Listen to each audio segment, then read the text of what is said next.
but the magnitude of that clearly depends on the size of the shock, but also the duration of it. In our recent projection, where we see oil prices to stay at elevated levels in the second quarter and remain elevated in the course of the years, we see the economy decelerated to 0.7% and the inflation to increase from the current March level of 2.6% to above 3% in the course of the year before gradually decelerating.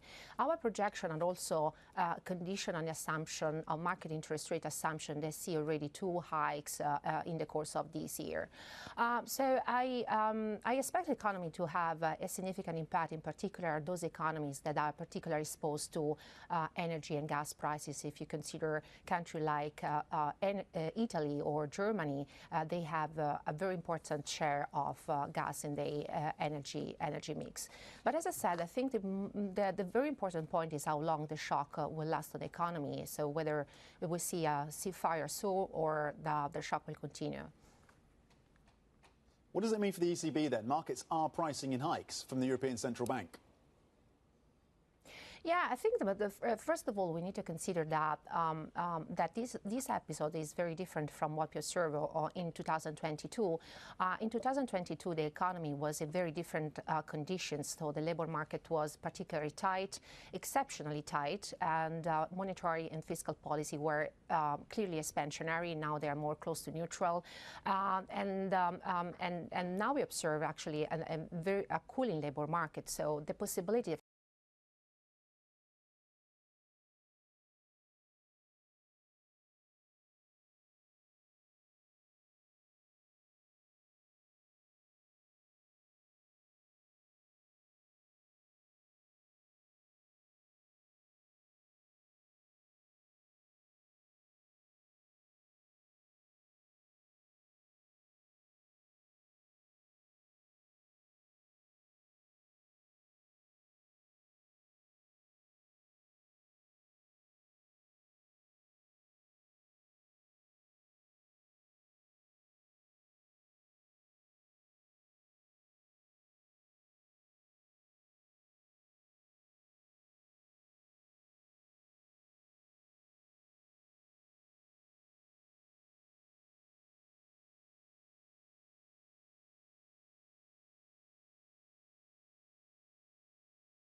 bringing you up-to-the-minute space news whenever and wherever it happens. I'm Ed Ludlow at NASA's Kennedy Space Center in Florida, and this is Bloomberg. Good morning. This is Bloomberg Surveillance. Welcome back to the opening trade. Watch Bloomberg Tech. This is the Asia Trade. This is Wall Street Week. Welcome to Balance of Power. You're watching Bloomberg Deals. Welcome to Bloomberg This Weekend. This is Bloomberg Television. Welcome to the world of decentralized finance. Why is it that NFTs have not recovered in the same way that, say, Bitcoin has? Bloomberg is covering all things crypto. It's a pretty spectacular story. The people. This is the future. This is the 21st century economy. The transactions.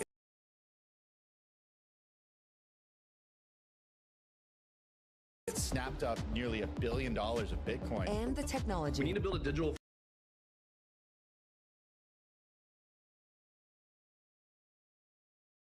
Fort Knox. That gives people financial freedom, and that's a wonderful thing. That's extraordinary. We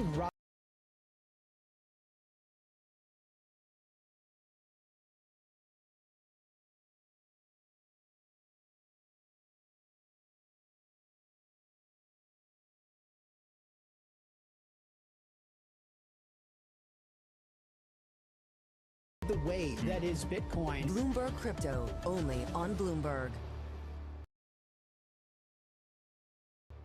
When news breaks, A redhead across the Bloomberg terminal. Bloomberg has you covered. Trump's global tariffs are struck.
Down by the U.S. Supreme Court. For all the context and clarity you need, There's going to be now tons of tariff headlines until midterm elections. hear it first on Bloomberg.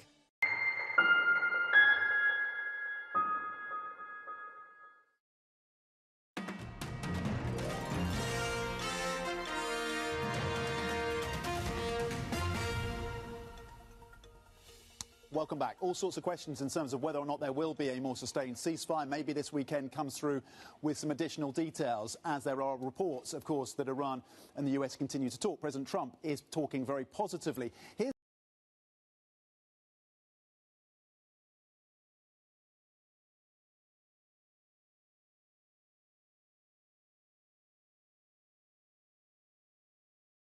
movements, and you have seen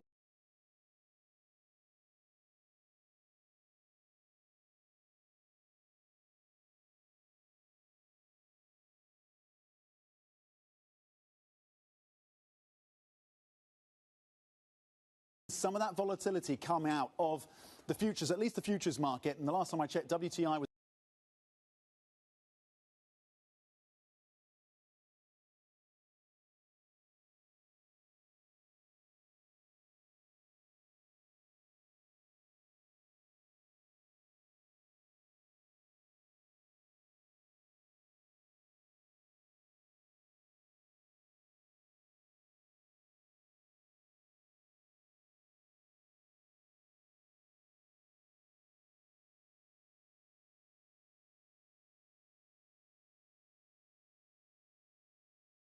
this is the picture if you go back to October in terms of how things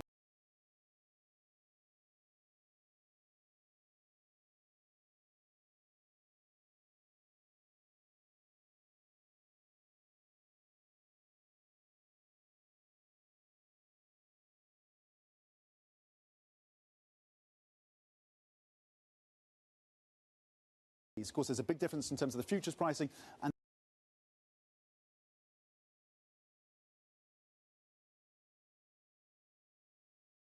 actual physical demand and picture when it comes to delivery of barrels. Let's check in on what's happening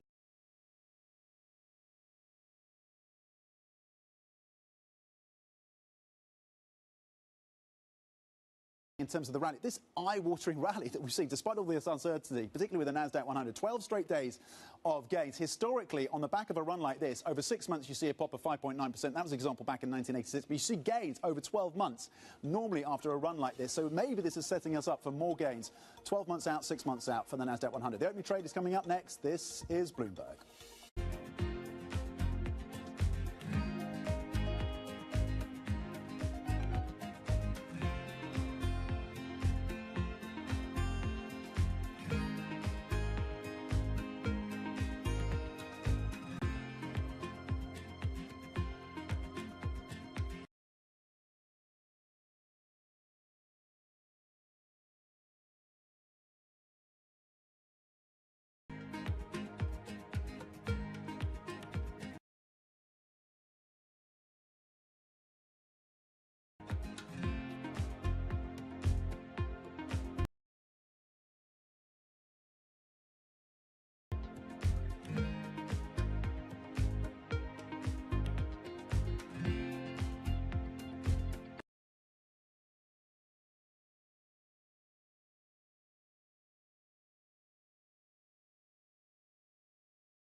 Tariffs, I think, are probably the first time in my career I've had to deal with like a fundamental change in government policy in terms of how we think about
how markets work.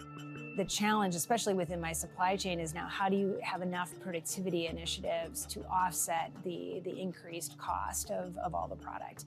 Can you just move your supply chain out of China and into the US or out of Mexico and up to Canada? Is it that easy? It's not that easy, but we do have flexibility. And we had been, prior to tariffs, prior to any of this, we had been on a journey to diversify our footprint out of China. So probably 2-ish years ago, roughly 65% of our toy and game volume was coming from China. Today, as we entered into 2025, that was around 50%. All we've done is really accelerate the path to get down to roughly, call it 30% by the time we enter into 2027. For us, I mean, if tariffs stay, if tariffs go, it's never good to have so much of your manufacturing base centered on one geography. We think the diversification is good, but it does take a bit of time to get vendors and suppliers up to speed. Quality is a big deal, especially when you're dealing with toys and kids. It's not an instantaneous thing, but it's not also a 5-year, have to build a new plant from scratch. At a time when policy in Washington is driving Wall Street, we draw a distinction between the rhetoric and the action, bringing you market-moving guests and original reporting. This is Bloomberg Surveillance. It's a multi-trillion-dollar industry. We'll show you what's happening in ETFs like no one else. ETF IQ, only on Bloomberg. Good morning. It is Friday, April the 17th. Here's what's on the agenda. The record-breaking equities rally takes a pause as Trump claims an Iran deal is close. The Prince of Darkness lands Starmer on the ropes again. And a bad episode for Netflix as guidance knocks the stock.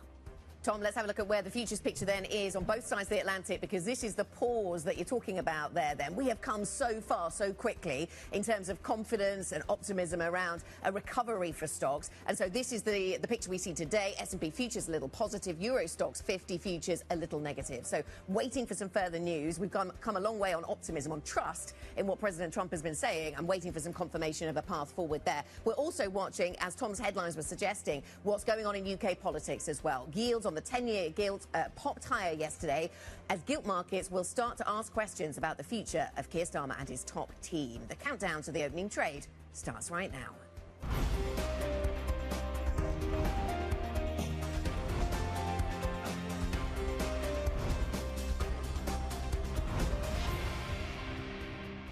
The stock market is good. The oil prices are coming down, and it's looking very good that we're going to make a deal with Iran. And it's going to be a good deal. It's going to be a deal with no nuclear weapons. President Trump promising a lot, pointing to progress when it comes to the talks with Iran. But where are the talks? When are they going to take place? What date do we have set? It's Friday. We thought we'd be there by now. We thought we'd have talks this weekend. That has not happened. The military build-up continues. We do see progress in Lebanon. That's good news. But the military build-up does continue. How would the market react to the US trying to take the Strait by force? How would China react to that? I think other things need to come back onto the table. That said, take a step back. You don't see many weeks like this. Tom was just pointing, Anna was just pointing to the details of it all. It's been a massive week for markets. The risk reversal has been huge. You've gone from one side of the boat to the other side of the boat, and you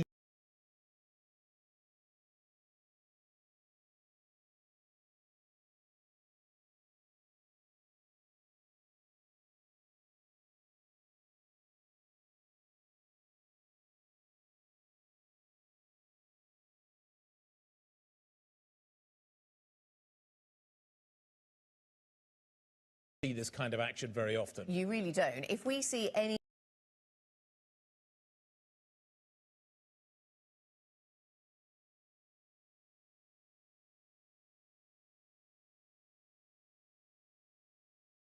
benchmark, the S&P will have posted 3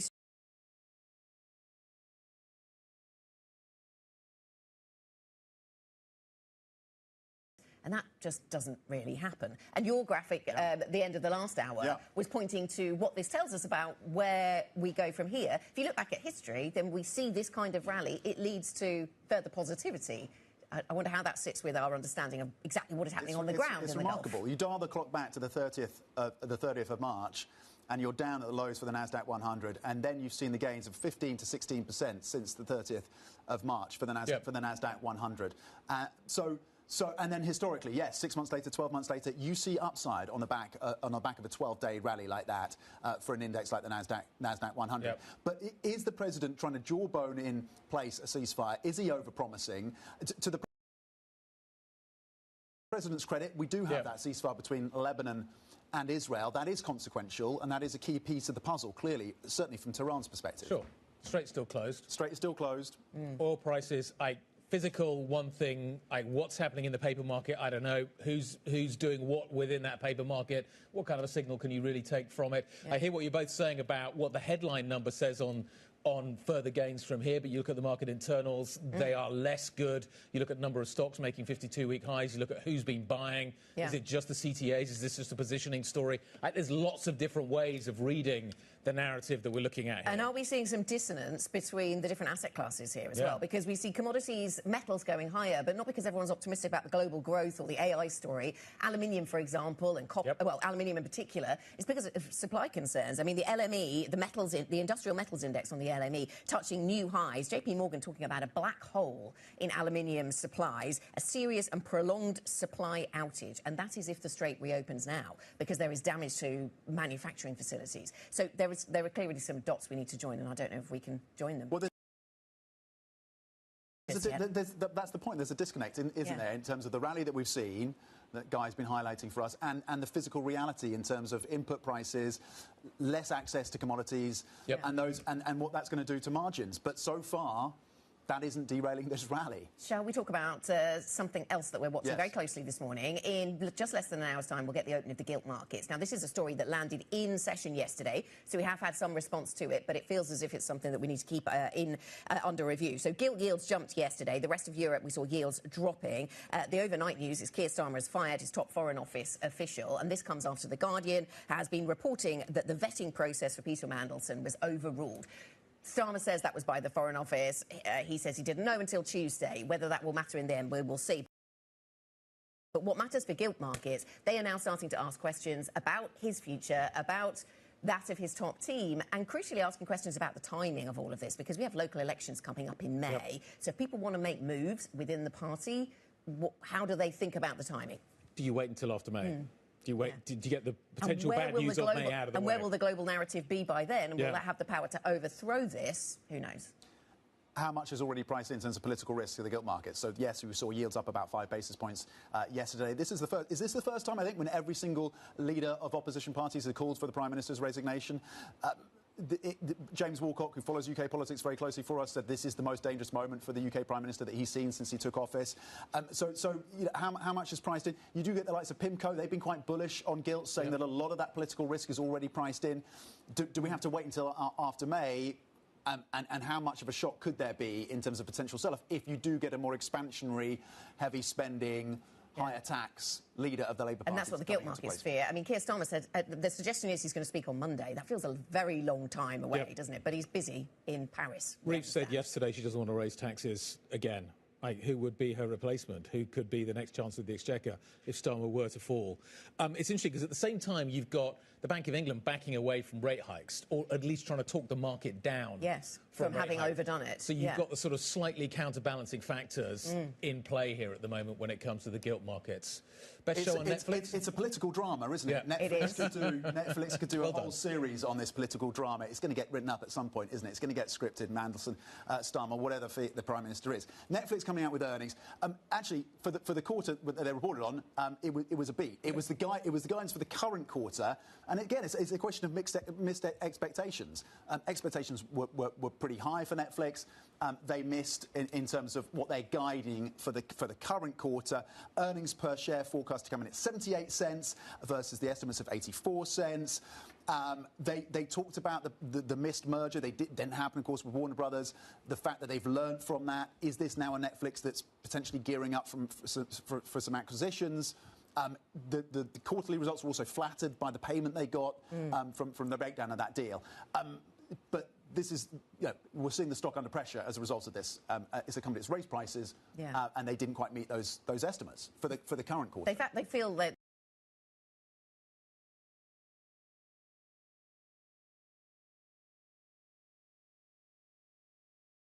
the fact they are able to raise prices, I think, is pretty interesting, despite the competition and this increasingly competitive streaming landscape, isn't it? But the thing that took my attention, of course, was Reed Hastings. You know, he's been co-founder of this business, stepping down after 29 years. DVDs by post, by mail, is how this started. And I was just wondering how many around the desk might remember. I do remember. But yes, that's where the business started. But they didn't get Warner Brothers. But they're kind of saying that this change in management is not to do with the Warner Brothers. Can I take signals away from Netflix? Are there macro signals I can take here? So yes, they have raised prices, but the guidance now signals that actually they're going to be cautious going forward from here. Does that signal that they're worried that this is as good as it gets in terms of their ability to pass on price rises to consumers? Is there a macro signal that says basically the consumer is beginning to retrench a little bit, you're having to pay more at the petrol pump, and therefore maybe you won't actually pay more for your Netflix account? The two are probably two of the most kind of important things in people's shopping baskets, I suggest, probably these days. Does one offset the other? Is that what they're signalling in terms of the macro picture? If they can put prices up further than here, what does that mean in terms of the investment to get to that point, in terms of buying the rights of sporting products, for example, which is they're focused on? So where does the margin land in that story? They're going to have to ramp up investment if they want to keep the consumer, and if they want to push prices up higher from here. Could be one take that ties into that caution. We should mention, by the way, that Reed Hastings is on the board of Bloomberg Inc. So just disclaimer on that front as well. OK, let's tell you what we've got coming up on the show. Kamal Sharma, Bank of America G10 FX strategy, is going to be joining us. Christian Muller-Glissman, Goldman Sachs Goldman Sachs Asset Allocation Research Head, got to get that right, is going to be joining us. And we've got a great tech conversation coming up as well. Simpro Group Chair and CEO joining us later. This is a conversation about lots of different things, isn't it? But the kind of mythos story is sitting over all of what is happening in AI right this now. is someone who sits in Miami in Florida, but has a business that has a lot of exposure to the UK, but has a background, more than 2 decades of background, working in cybersecurity. So that's the conversation we're going to be having in terms of what the risks are around mythos, how it changes our view in terms of cybersecurity stocks as well, that have faced some pressure as a result of that partial release. Let's think about what else we are looking at throughout this Friday then. 10 a.m. UK time, we're going to get Euro area trade balance at 11 a.m. UK time.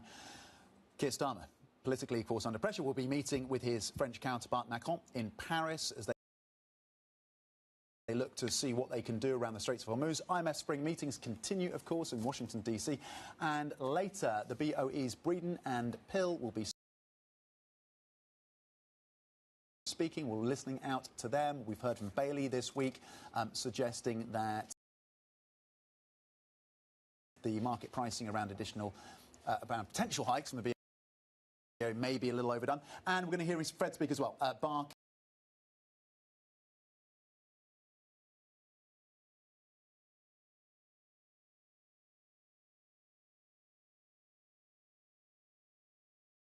and Waller will be speaking.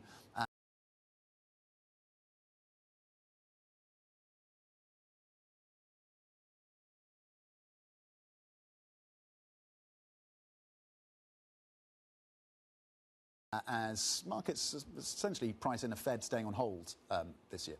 Who knows? Yeah, you got two different options basically. Kind of the Fed stays as it is until it's basically kind of dominates the agenda, or you get Waller coming in and you get a new Fed chair coming in. And as a result of things change quite dramatically. What else do you need to know this Friday morning? The US government is preparing to make a version of Anthropic's powerful AI model Mythos available to major federal agencies. Anthropic has, remember, limited the release of Mythos and has briefed senior government officials on the model's capabilities. US officials have previously urged private sector organizations to use Mythos to improve their cybersecurity. Hedge funds had a strong recovery in early April, recouping losses from the previous month as the temporary ceasefire between the United States and Iran has boosted sentiment. Sources say 0.72 asset management advanced 2.4 this month through April the 9th. Bloomberg understands the Millennium Management added 2.3 through April the 10th, while Bobby Jane's fund also had a strong start to the month, notching up a 2.4% return. The S&P is up nearly 8% month to date. I'm just going to point that out so you look at the signals on the screen in front of you with a little bit of context. And finally, Allbirds' surprising pivot from wool sneakers to artificial intelligence has hit something of a speed bump, with the stock closing down more than 30% yesterday. This a day after it's had a near 600% surge. It is still up 350% over the last 2 days as well, for context. Shares initially jumped after the company announced that its move to AI computing infrastructure would now take place. According to Vanda Research, retail daily net buying hit a record on Wednesday, surpassing even the company's IPO. I was still confused by the time I read lots about this. Like, where is this AI infrastructure? Is it in shoes, or have we moved beyond shoes? There are no more shoes. No more shoes. They're going to sell the shoes. There are no more shoes. And I read some analysis saying this has the feel of a meme stock. And I thought, well, yes. It's firmly in meme stock territory right now, isn't it? New Zealand wool, is that how they started? Our New Zealand line producer is busy pushing this, but apparently we've moved beyond shoes. I don't think they make AI infrastructure out of New Zealand wool. But this is what they want to do. So I'm quoting. So they want to pivot its business to AI compute infrastructure with a long-term vision to become a fully integrated GPU as a service and AI native cloud solutions provider. I think the pictures on our screen are hugely misleading then. Dated. So talking of history, and kind of we can take it back to the Netflix conversation, do you remember the kind of run-up to 2000? Just put .com after your name. Things are going to go well. Like pet businesses, all kinds of things other things. Get bought and people ask questions later. Precisely. So does it have a feel of that? Maybe a little. Still up, despite the drop of, what, 30%? Was it 30% yesterday? So it was up 600, then now it's still up 350. The last two sessions, it's up by circa 350%. So do you think this won't be the last business to put AI in its name? Well, there have been plenty already, but this is quite an extreme example. But is it an example of irrational exuberance in the current market? Is the question? Yes. Right. Perhaps. We will follow with interest. Coming up on the programme, European leaders then are set to meet today to discuss setting up a naval force to ensure freedom of navigation in the Strait of Hormuz. Will it be enough to satisfy Donald Trump? Lots of conditions attached to that. We'll get the analysis. Plus, Barclays boss CS Venkatakrishnan says the lender is committed to expanding in the Middle East despite the ongoing war. We will bring you some of that interview later in the programme. Up next, we'll be joined by Tessa Mann, Multi-Asset Strategy Director at WTW. Is the market taking too much on trust right now? If you have questions, if you want to get involved with our conversations, IB plus BBTV Go is the function on the Bloomberg terminal. This is Bloomberg.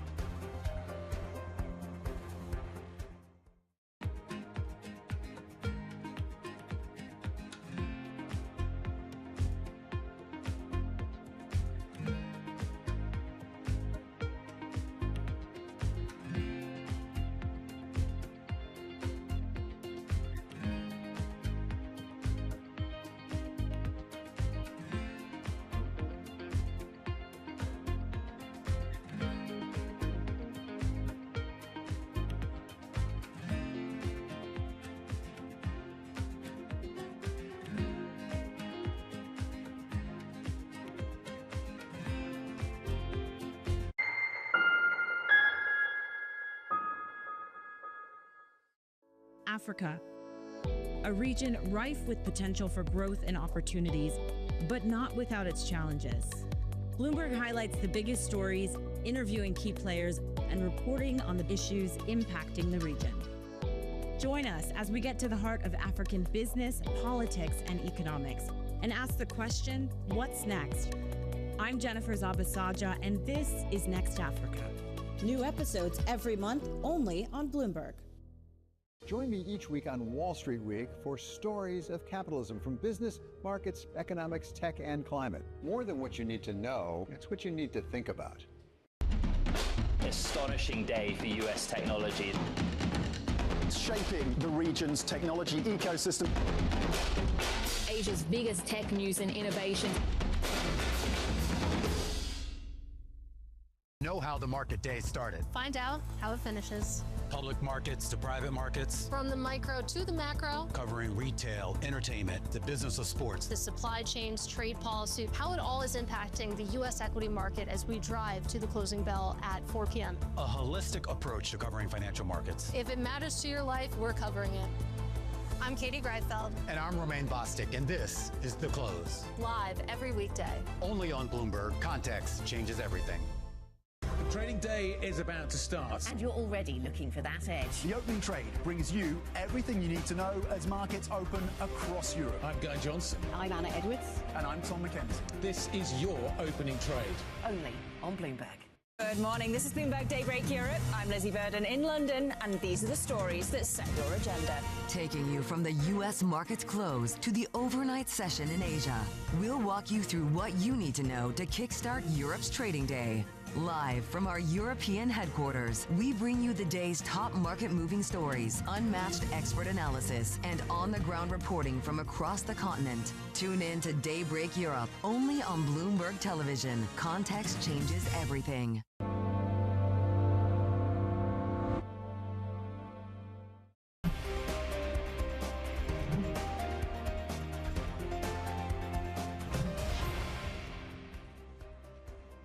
We have around 45 minutes to go on the opening trade until we get the start of European equity trading. And this is the futures picture right now. A little bit mixed, actually, fairly flat, waiting for a bit more news flow to back up what we've been hearing from the president. So let's get to that now. President Trump says the US and Iran could clinch a permanent ceasefire soon, and that talks between Washington and Tehran could resume this weekend. Meanwhile, Israel and Lebanon have agreed to a 10-day ceasefire starting at 10 p.m. UK time, a move aimed at easing regional tensions, of course. Let's get an update then. Patrick Sykes joins us, and he's been covering, of course, the latest in the Middle East. Patrick, very good to have you on the programme. So President Trump talking about not just the possibility of extending the ceasefire deal, but actually managing to get a full peace deal before the expiry of the current ceasefire. What do we know here? Morning, yes. So the president's sounding extremely upbeat on the prospects there. He pointed to two things in particular. One, the opening of the Strait of Hormuz, obviously key for energy markets globally and beyond. And two, he referred to a statement that the US has received from Iran to the effect that it won't pursue nuclear weapons. I think it's worth mentioning that both of those things were, of course, the case before the war 6 weeks ago. So I think it remains to be seen, are we talking about a return to a status quo or a kind of substantively new arrangement between those two long-time enemies? There are some encouraging elements, though, on the ground. We saw the Pakistani mediators trafficking between Tehran earlier this week, and we expect Washington potentially today. That indicates there are still those messages moving in both directions. And the president also referred to the prospect of talks as early as this weekend, which I think will be key because that temporary ceasefire is set to expire on the 22nd earlier next week. So he sounds very optimistic that we could have some kind of deal, even perhaps, albeit vague, by then. Yep. And we're kind of counting down to that moment now. Middle East breaking news editor Patrick Sykes, thank you very much indeed for the update.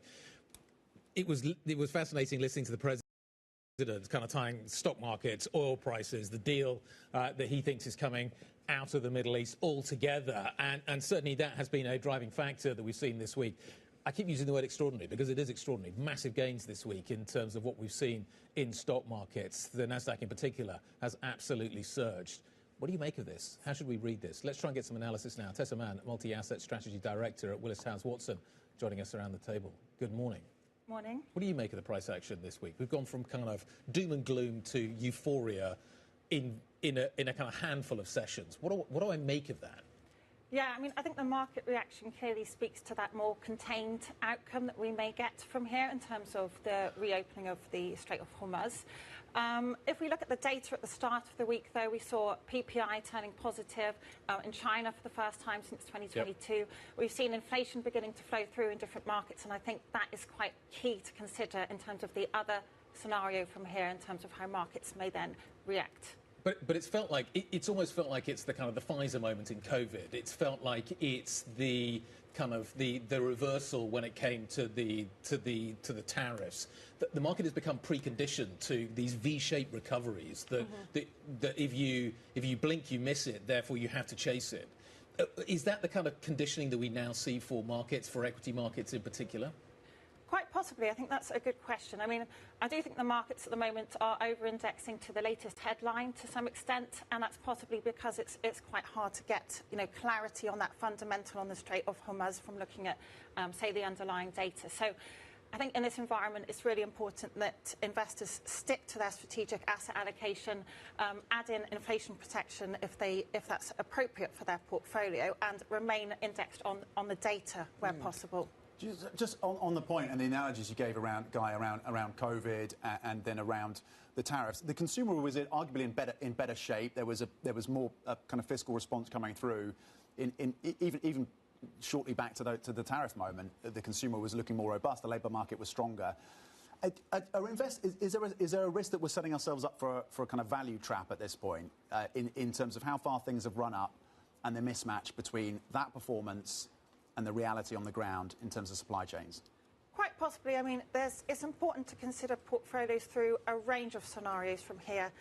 If we look at the fundamentals at the start of the year, I mean, I would argue there were good fundamentals in the US. I mean, even PMIs coming out this week were still in growth territory in the US. So there is still, obviously, a very good chance of seeing a continued, expansion in, major global markets from here.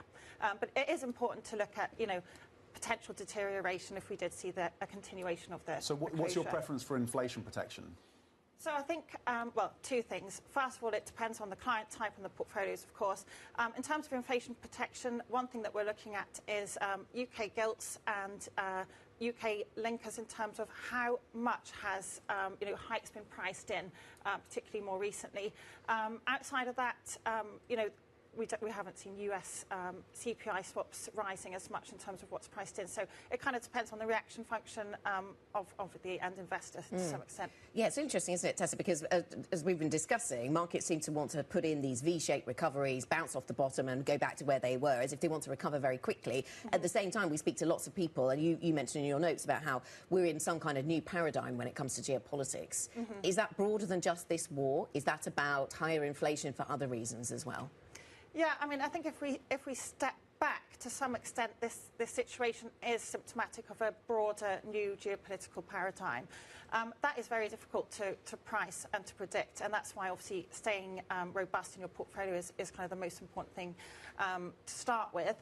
But we do have major cross-currents as well. I mean, it's not too long ago that we were talking about artificial intelligence every day, and clearly that is still a very big and very material driver that investors need to consider. Yeah, and how much is the conversation then when you're talking to investors and trying to steer them towards robust portfolios and sticking with plans rather than knee-jerk reaction to headlines, how much of the conversation focuses then on AI? Because that's what we were all about in January, February before this started.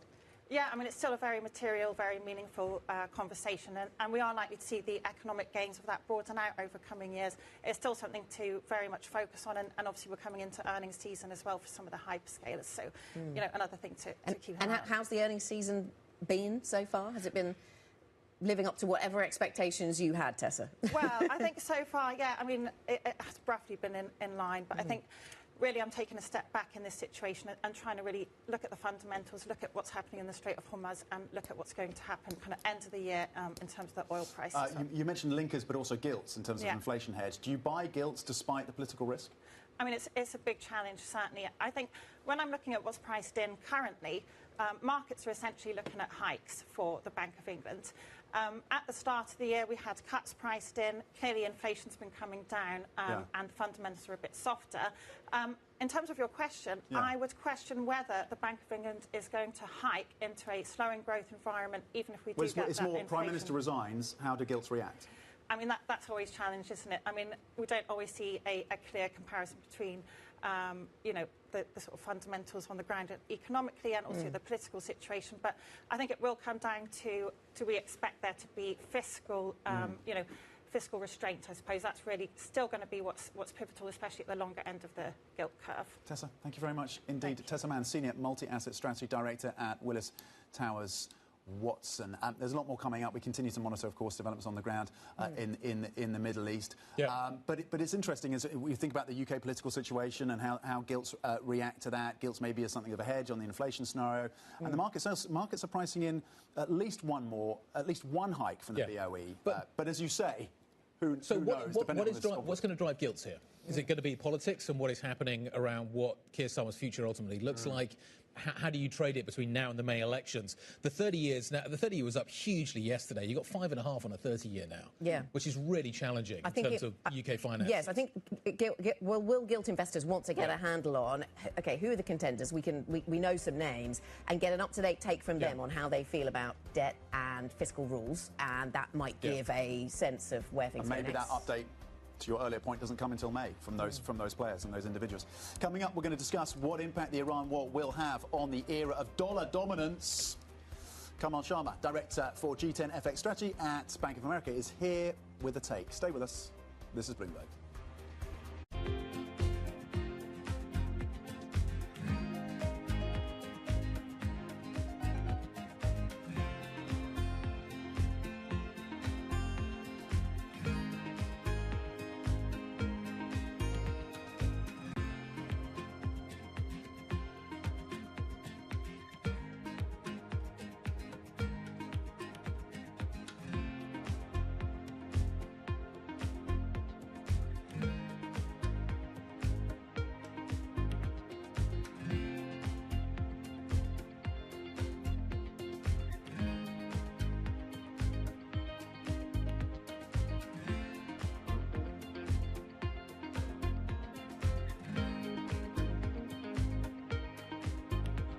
At 9:30 a.m., the market tells you what it's really thinking. We beat the drum to the opening bell. With deep analysis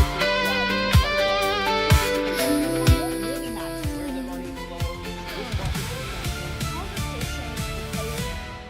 조용히 금이 가던 밤 아무도 모르게 흘러간 시간 웃고 있었지만 내 안은 이미 무너지고 있었어 남겨진 말들 사이로 끝내 닿지 못한 우리 이야기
how that first quarter, those first quarter results play through at market open. And then finally, we are looking at SFR. This is the French telecoms giant in talks, exclusive talks with a consortium led by 3 French companies for a billion or 20 billion euro offer. This is a 20% premium on a previous offer, which was rejected, so you'd expect this to be welcomed. It's more in line with what SFR are wanting and are looking for. So again, potential deal there on the horizon, and watching that one closely. Yeah, consolidation in the French telecom space still a topic. Louise, thank you very much. Louise Moon with the stocks to watch. I think Ericsson stands out to me today. They've withdrawn their, increasing input costs is the story there. And this is to do with chips, isn't it? This is to do with AI. They are having to compete for some of these chips with others who have deep pockets. It's the flip side to the AI story, isn't it? This is the payoff if you're not heavily exposed to that piece of the story, and but you are exposed to the higher input costs of pricier chips. Inflation. More inflation. Yep. You're seeing it in all kinds of electronics at the moment. As the AI trade picks up, you're seeing it impacting consumer electronics, phone electronics. That was our conversation before the war. Precisely. And it just feels like it's ramping up right now, because you now add in potentially aluminium costs, copper prices. Yeah. What is happening the with cost of manufacturing anything? Precisely, higher energy costs. Another kind of step in the inflationary story. How do you price it at the moment? Not very well, it seems. We will have the opening trade for you. That's coming up in just a few minutes. We will bring you the start of Friday's cash trading session for this Friday, the 17th of April. The futures picture deteriorating a little bit, flat to negative, I'd say. We will be back with that. This is Bloomberg.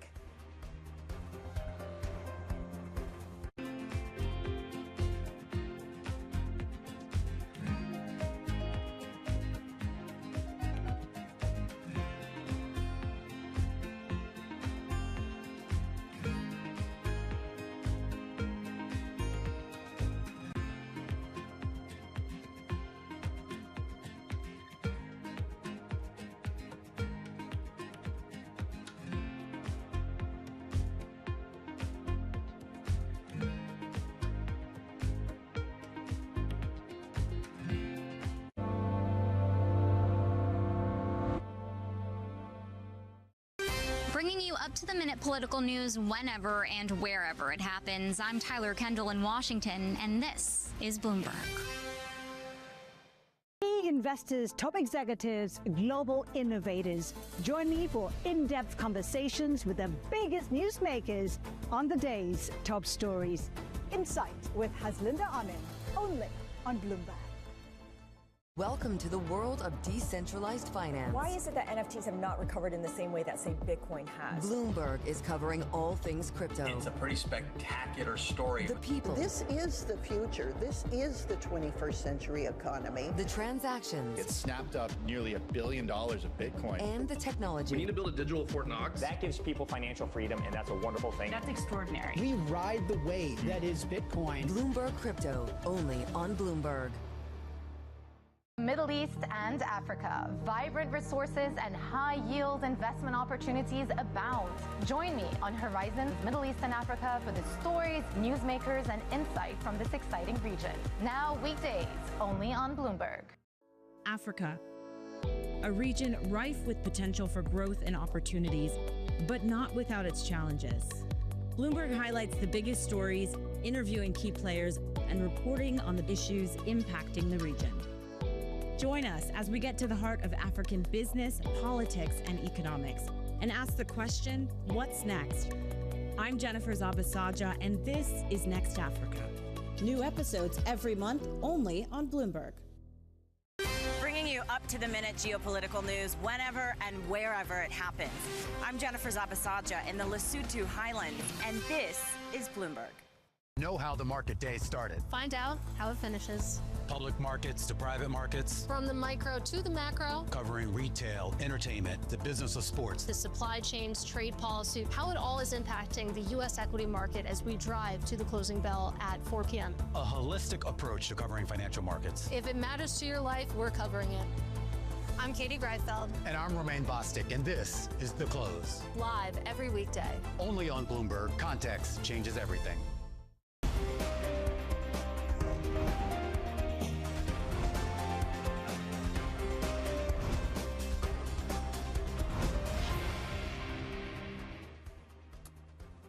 It's been a breathtaking week. Like the back end of yesterday, today feels a bit more kind of pausing for breath, gasping for breath maybe, after this extraordinary move. I keep using that word extraordinary, and it is extraordinary. Second biggest move from overbought to oversold since 1950, Neil Campling tells me.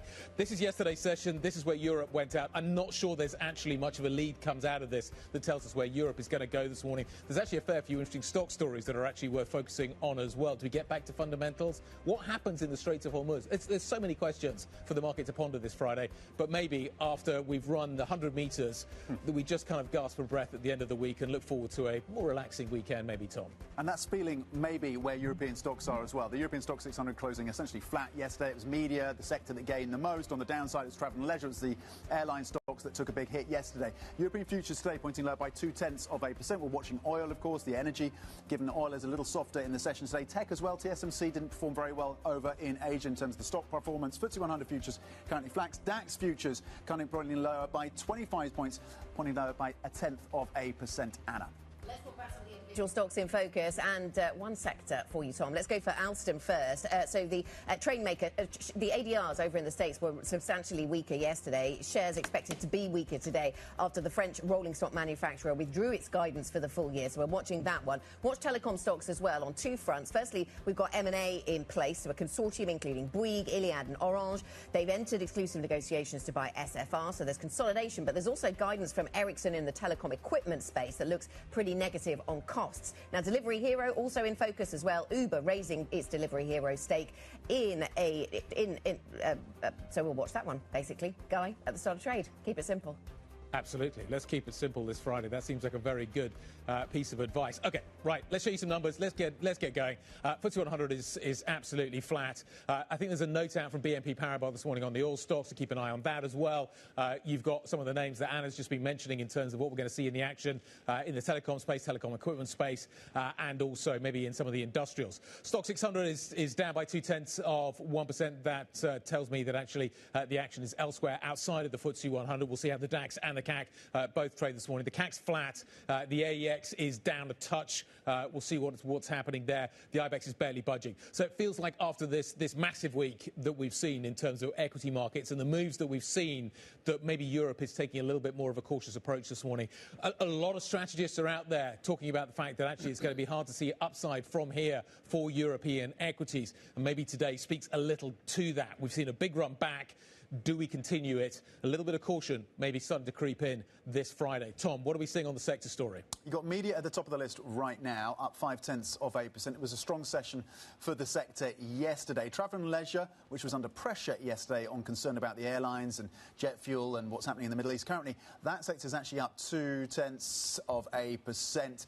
Majority of sectors in negative territory, but to your point, this looks like a European market that is somewhat flatlining. The biggest losses coming through for autos right now. That sector down 1%. Basic resources also off by 0.5%. You talked about the AX over in the Netherlands. ASML is down a little over 1%. It's been a choppy week for the maker of lithography machines. It's lower right now, ASML, so that's a drag over on the Dutch index. Yeah, we keep in mind when we see autos weaker that Mercedes is ex-dividend, so that's an added complexity. But we don't have a huge amount of direction coming through then at the start of trade, do we? We're down 0.2%. The CAC 40 is pretty flat. Diving into some of the individual stocks that we were watching, some of them are not open yet. That's the case with Alstom. That is not yet open. Ericsson is open and it is down by 4%. This on the back of the warning, basically, about the rising cost of chips, and this is a story that could have impact on other buyers. Yeah, it's had a good run. I think you just need to kind of see that in the context of having a good run. We are seeing a little bit of turbulence, maybe, but some of these stocks have done well as they become more AI oriented. And Ericsson certainly has been one of those. Up 40% prior to today, over 12 months. Some of the other individual names that we're looking at this morning, so I mentioned ASML, currently impairing some of the heavier losses at the start of the session, currently down 0.8%. Ericsson is one amongst the biggest losers, as we've mentioned. Some of the energy space, RWE is down close to 2%. And then in terms of some of the gains, Mercedes up 1.7%. Interestingly, gilts opening as well, Guy. Yeah, we're seeing so yields are generally higher this morning across Europe. So 1.2, 1.3% in terms of what we're seeing at a 10-year tenor for a lot of Europe this morning. the UK 10-year is up a little bit more than that as we start to price in maybe some of the risk around Keir Starmer's future.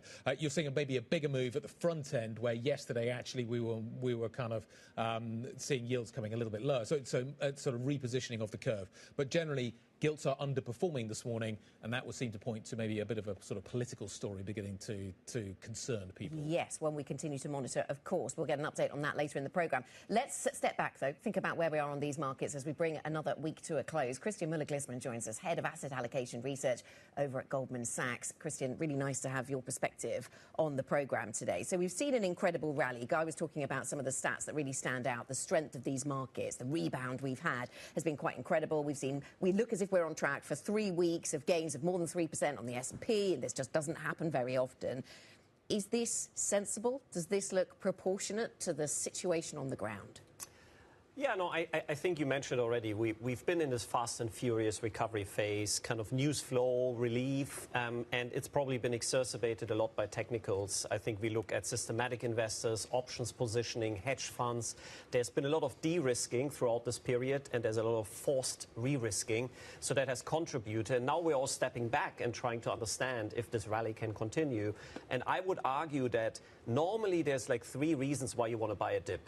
The first reason is you get a major valuation or positioning flush out. And we haven't really gotten that this time around. I actually find that a lot of the investors we speak to outside of the fast money have done very little, which is not a bad strategy around geopolitics because it's so difficult to get the twists and turns right. The second reason why you would buy the dip is a second derivative improvement in the macro data so that things don't get worse. But we're still in the process of things getting worse. We're still learning about supply disruptions, the inflationary impacts. Seems a bit too early. So then we come to the third reason why people would buy a dip. And this is a lot linked to whatever got you into trouble getting better. And I think that's what's at the core currently of this relief rally. Obviously, oil prices, energy shock, Middle East war. And I find that we're going into the deadline next week, and we don't have necessarily incremental information compared to the fact that they're talking. So markets are taking a bit of a step back. Are we seeing a mismatch, though, between different assets? I mean, the fact that we can be so much higher on stocks and we're still, what, $30 higher on oil prices. And that's not the physical market. The physical market's way higher than that. But is there a disconnect between what those 2 asset classes are assuming about the economy from here? Yeah, there's multiple disconnects. I mean, first of all, you have the energy prices not coming down that much yet. You have the equity market having rallied a lot, but also what we found is credit has lagged versus equity a bit. So you start to see that there's much more divergence. Why is that? I think the equity market, first of all, is always the fastest moving asset, the one that might actually have more systematic investors as well. Systematic investors don't trade credit as a macro market. They trade equity as a macro market. That might contribute. The other thing is obviously that equities are more exposed to AI. And AI has been an absolute steam train continuing to deliver good results. Semiconductors were mentioned earlier. So from that perspective, that helps equities maybe on a relative basis a bit. But I think one thing is important is the rates market. So equity and credit, both of them have seen relief. Equity maybe a bit more. But the rates market has not retraced as much. And as was mentioned earlier, actually this morning is selling off a bit again. And in order to keep this recovery, this rally resuming, I think we need central banks to shift back to a bit to where we were before. We need the rates relief to come in.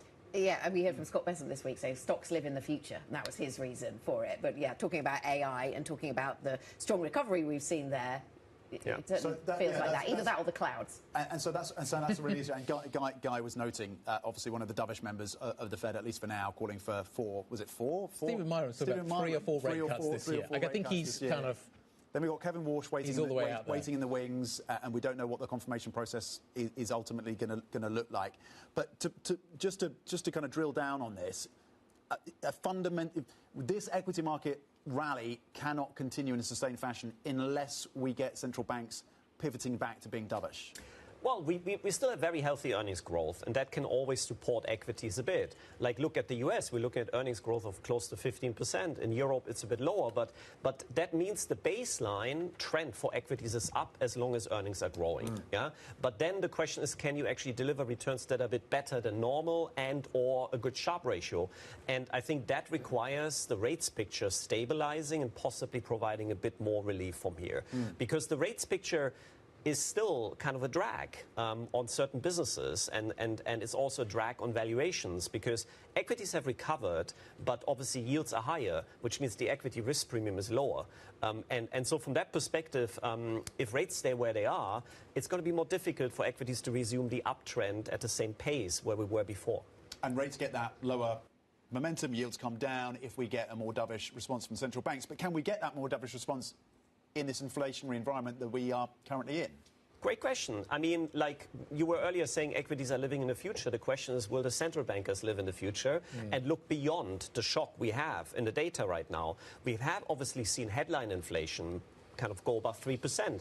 That's the danger zone. Like what we found in our asset allocation work is if inflation is above 3% and keeps rising, that's usually a very unfriendly type cluster you might establish. Obviously, if it's a supply side shock, an oil price shock, which is about to reverse, you can look through that.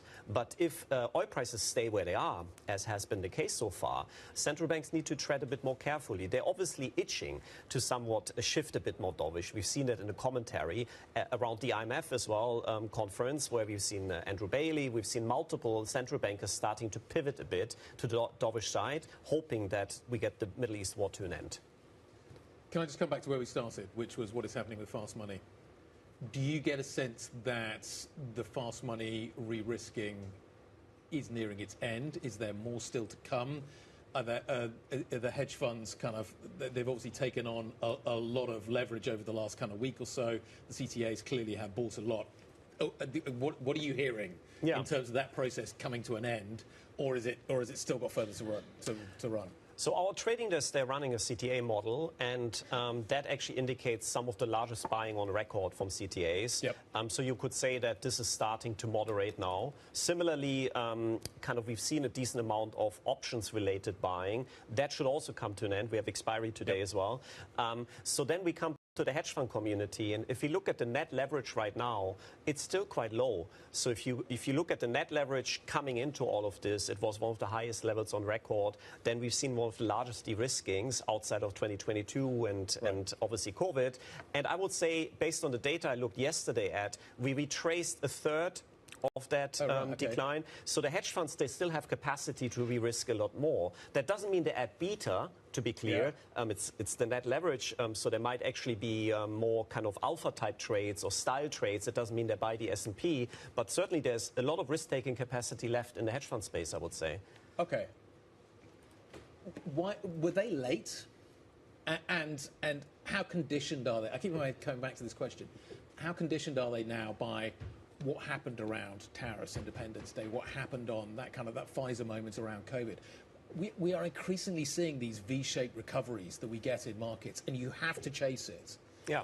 And it feels like the CTAs go first, then the hedges re-risk, and everybody kind of piles from one side of the boat to the other side of the boat. Is this just now normal in terms of the way that markets are going to trade? Is this something that we have to get used to? Is it a Trump phenomenon? Is it? I don't know what it is, but it does. I'm seeing more and more examples of it. Yeah. I think we are dealing with structurally higher geopolitical volatility, and we wrote about this quite a bit, about this idea of deglobalization, both economically and politically, potentially driving more events like that. And I think you want to think about, generally, the response for most investors should be to those events to do relatively little. I always say the first line of defense against geopolitical shocks is diversification, robust portfolio construction, and you should preferably not market time at all and just sit it out, because geopolitical shocks eventually wash over, and then you deal with the impacts, which are often underneath the surface. They're less about asset allocation. But I think the hedge funds, they're in a difficult situation because they are very tactical. They need to take advantage and risk manage. And this time around, they had a lot of positions that were hit hard by this type of shock. Short-dated rates they were receiving. They were positioning for lower rates, short the dollar, certain carry trades that they were long. So net-net, they were hit particularly hard. So in every of these geopolitical shocks, there's always the risk that one of the investor groups is actually forced to de-risk more than they should. Like in the COVID crisis, I would actually, in the tariff crisis, I would actually say the institutional investor community de-risked much more than they should have in hindsight, because they struggled to get back to where they wanted to be for a few months. Maybe that's why they're doing nothing now. Yeah, absolutely right. I think there's a once bitten, twice shy type exposure. But I think the hedge funds this time around, they were the ones that were de-risking. Yeah, you always fight the last war. Great to see you. Thank you very much indeed for joining us. Christian Muller-Glissman, Head of Asset Allocation Research, joining us from Goldman Sachs. Call 6 looks like this. Let's talk about what we are seeing in these markets this morning. A more cautious market feel. You're seeing SML under a little bit of pressure. You've seen some big runs, though, in some of these tech names. I think that's worth bearing in mind as well. Schneider, there's an Ericsson story kind of floating around. Luxury feels a little flatter this morning. Pharma's actually had a good few days. That's interesting to watch as well. What's Louise Moon looking at in terms of what the radar screen looks like this morning? Let's find out. Let's start with Ericsson. Exactly. Talking of Ericsson, shares down over 3%. This is after their first quarter results. Profits missed estimates, higher input costs, predominantly on chips, weaker demand in terms of the whole telecom sector, weighing on Ericsson this morning. Shares down into the red. Next up, we're looking at Alstom over in France, the train maker. Now, their shares have currently been halted. They did initially plummet about 16% and now currently halted. That's after they've scrapped their financial guidance. Some of their projects are lagging and weighing on the company as a whole, so halted at the moment. Moving on to Delivery Hero, Uber's taken a larger stake, so they've bought a stake from the largest shareholder, Prosus, boosting Delivery Hero shares up over 2%, almost 3% there, into the green. That's after Uber want to kind of expand their food delivery options. Prosus having to sell down a bit of their stake for antitrust reasons, but boosting Delivery Hero shares this morning at open. And then finally in the UK, we're looking at Workspace. Now, they've actually cut their dividend, weighing on shares down over 13% into the red, also expecting weaker profits. This is as businesses, there's weaker demand from businesses there for their offices and renting from Workspace. So really weighing on them sharply into the red as markets opened. Louise Moon, thank you very much indeed. Coming up, off-screen drama as Netflix misses second quarter earnings expectations and co-founder Reed Hastings stepping down from the board of directors. Details next. This is Bloomberg.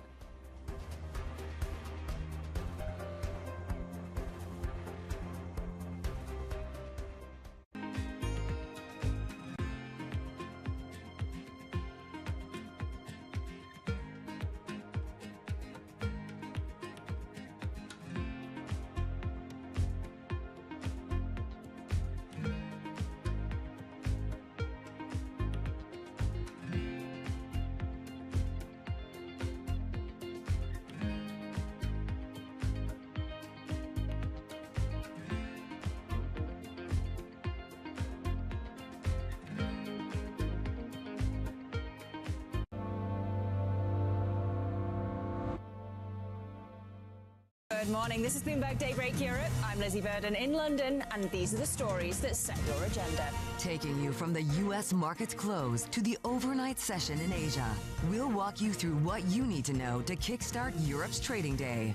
Live from our European headquarters, we bring you the day's top market-moving stories, unmatched expert analysis, and on-the-ground reporting from across the continent. Tune in to Daybreak Europe, only on Bloomberg Television. Context changes everything. Get your fixed income fix. Watch Bloomberg Real Yield around the world right here on Bloomberg. Context changes everything. Good morning. This is Bloomberg Surveillance. Welcome back to the opening trade. Watch Bloomberg Tech. This is the Asia Trade. This is Wall Street Week. Welcome to Balance of Power. You're watching Bloomberg Deals. Welcome to Bloomberg This Weekend. This is Bloomberg Television. At 9:30 a.m., the market tells you what it's really thinking. We beat the drum to the opening bell. With deep analysis of the forces driving the price action. Focusing investors on what really matters. Where the money flows, which markets are changing. Conversations with players shaping the narrative. Innovative growth companies gravitate to NASDAQ. It's not just like, let's buy the Mag 7 or AI. That's a really compelling story. This is where your trading day begins. And this is Open Interest. Only on Bloomberg. When news breaks, a redhead across the Bloomberg terminal. Bloomberg has you covered. Trump's global tariffs are struck down by the U.S. Supreme Court. For all the context and clarity you need. There's going to be now tons of tariff headlines until midterm elections. Hear it first on Bloomberg. Welcome to Bloomberg This Weekend. I'm David Gura. I'm Lisa Mateo. And I'm Christina Raffini. We're tracking breaking news today from Wall Street to Washington. Let's start overseas. The sector is really propelling this deal forward. Yeah, the hope is this will open up new markets and provide some additional liquidity. Of course, now they're going to have competitors. We got a big week coming up in politics. Earnings season is underway. We're going to get some key reports. Everything you need to know before the markets open on Monday. Introducing Bloomberg This Weekend, bringing a little Bloomberg into your weekend routine. Guys, buckle up.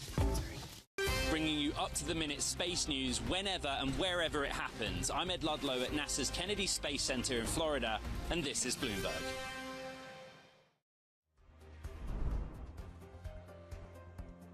Alstom's just opened. Take a look at the numbers on the screen. We're down by 35% on the French industrial company. They're having issues with train contracts. The market response is epic. That is brutal in terms of the market. On this. This is the market we're in right now. Yeah. Is that if you miss, if you have a problem, you are getting smashed. And this is a train company. This isn't a meme stock. And and what he said is some large rolling stock projects have progressed more slowly than anticipated, weighing on near-term margins and cash. So that is the time difference. Time value of money right there, I suppose. You do not want to miss in this kind of world. In a world where markets feel like they are very fragile and there is kind of the swings from one side to... look at that. What does that tell us as well about kind of... If you are... Earnings have got to be good, and the earnings season, the expectations around earnings are really high right now. And if you don't deliver, and if you see a few more of these are going to skew the numbers. Yeah, good or perfect. Yeah. There was a missed expectation when it comes to Netflix. So I'm about to read this line, and then I'm thinking of the context of Netflix shares slumping. Well, in the context of what we're seeing with Alstom right now, it's not much of a slump. But nonetheless, look, down almost 10% for Netflix in after-hours trading, of course, after second quarter earnings results came in short of analyst expectations. The streaming giant also announcing that co-founder and executive chair Reed Hastings, who is also on the board of Bloomberg Inc., would be stepping down from the company after 29 years. With us now is Mandeep Singh, Global Head of Technology Research at Bloomberg Intelligence. Fantastic to have you around the state, Mandeep. Normally in the US, of course, for us. So great to have you here with the take on what we're seeing in Netflix, and then we'll get some other questions to you as well. What do you make? How concerned should we be about Netflix? The quarter that they came through with was actually a beat. It was the forecast for the current quarter where the concern lies. Yeah, look, in this environment, if your top line is decelerating and your earnings growth is going to be 8%, I mean, clearly margins are compressing. And look, Netflix, to my mind, they raise prices.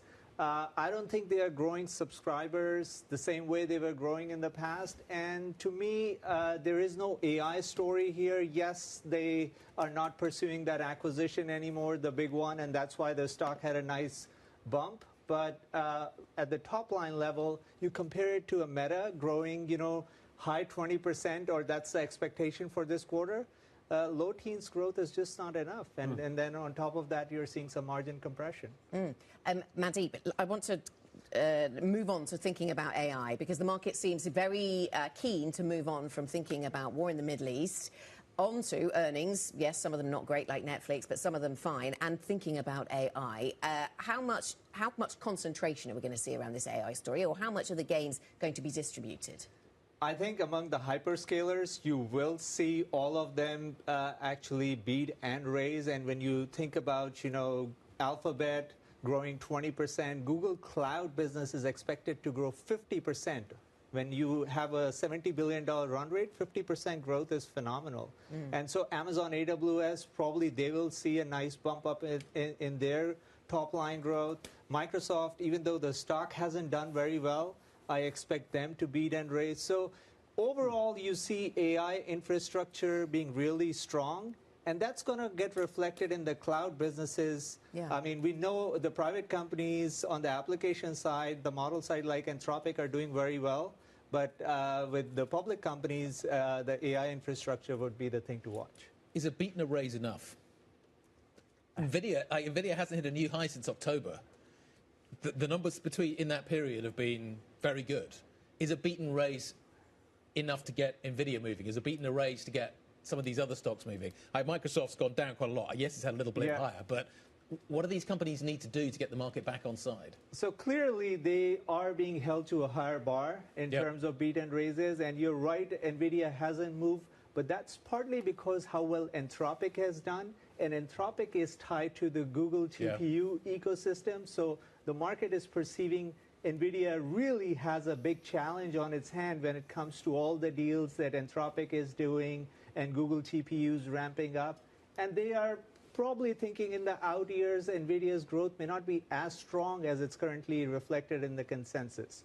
But in terms of the overall AI market, it's still very strong despite all the macro headwinds that we have seen. And, you know, a company like Anthropic adding $9–10 billion of revenue in 1 month, that's huge. That's a nice, very nice tailwind. And they're slowing themselves down, aren't they? With Mythos, they have released it only to a handful, really, of customers, and that is intentional, and that's because of its power. So help me understand something, Mandeep, because this has been bothering me. How do we ever get to a point where they can release this just widely into the market? Because they've released it to what they call defenders first, so that they can protect themselves from attackers. But what about all those small businesses that won't be able to protect themselves, won't get that early release? Well, Anthropic was designated as a supply chain risk in the U.S., so they had to do something to really, I think, kind of get on the right side of the government when it comes to, you know, highlighting the security risk for a model like this. And I think that will certainly help them with that situation.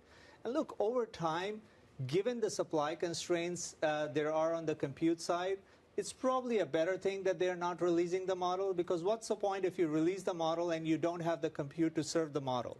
So this kind of allows them to get more compute, and when they're ready, they can roll it out to all of their customers. Okay, so it will go out widely at some point. I'm sure it does. I mean, they want to maintain that lead over the other frontier model players. How constrained are the frontier labs right now by that lack of compute? And does that constrain the scaling laws that they've been relying on? I mean, every company that you speak to right now wants to allocate more budget towards, you know, AI compute. And in some cases, I think Uber said that they burned through their entire year of budget in 3 months. And now they have to allocate more budget for these tokens. So from that perspective, you have seen a significant step up in how these frontier model companies are charging for their tokens and how much revenue they have added. Now, will that continue at the same pace? Yes, it may slow down a little bit, but there's no doubt that right now the demand is insatiable when it comes to using coding agents and some of these use cases that these models are exposing. So we are confident that all the money that is being put into data centers at the moment is going to deliver the kind of rate of return that is currently priced in. Well, I mean, look, these are long-term assets. So you are buying a chip, you want to monetize for the next 5–6 years, and we know NVIDIA will keep releasing their new architecture. So right now, the supply-demand mismatch is such that even their previous generation GPUs are seeing a step up in rental prices. Now, will that carry through? My guess is yes, at least for the next 12 to 18 months. And we'll see how much the supply catches up to demand in that time period, and that will determine what the rental prices are going to be down the line. Mandeep Singh, thank you very much indeed. Global Head of Technology Research at Bloomberg Intelligence. That build-out's going to need some energy, isn't it?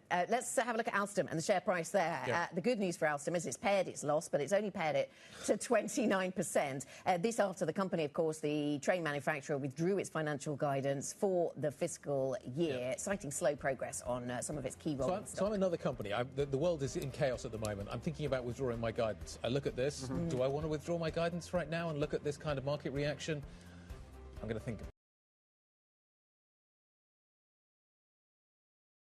maybe of a different plan. Okay, coming up, the UK and France will host a summit to secure the Strait of Hormuz and attempt to silence US claims that they are not doing enough. We're going to talk about it next. This is Bloomberg.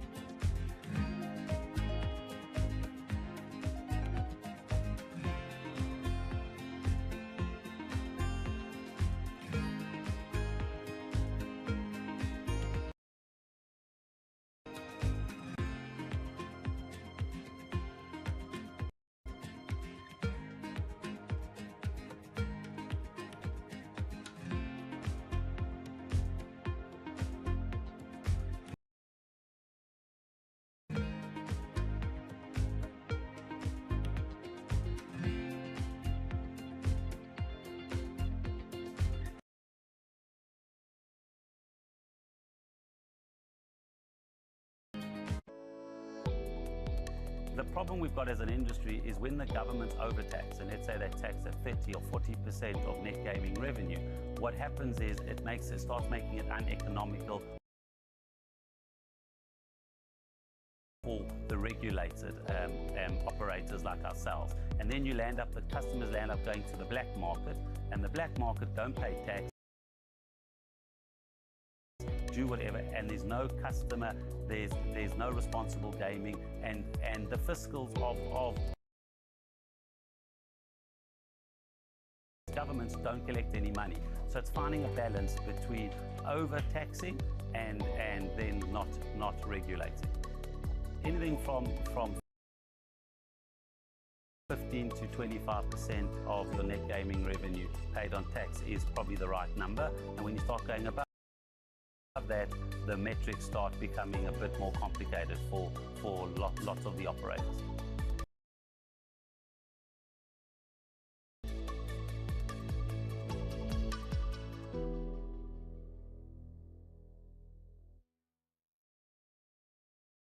Welcome to the world of decentralized finance. Why is it that NFTs have not recovered in the same way that, say, Bitcoin has? Bloomberg is covering all things crypto. It's a pretty spectacular story. The people. This is the future. This is the 21st century economy. The transactions. It snapped up nearly $1 billion of Bitcoin. And the technology. We need to build a digital Fort Knox. That gives people financial freedom, and that's a wonderful thing. That's extraordinary. We ride the wave that is Bitcoin. Bloomberg Crypto, only on Bloomberg.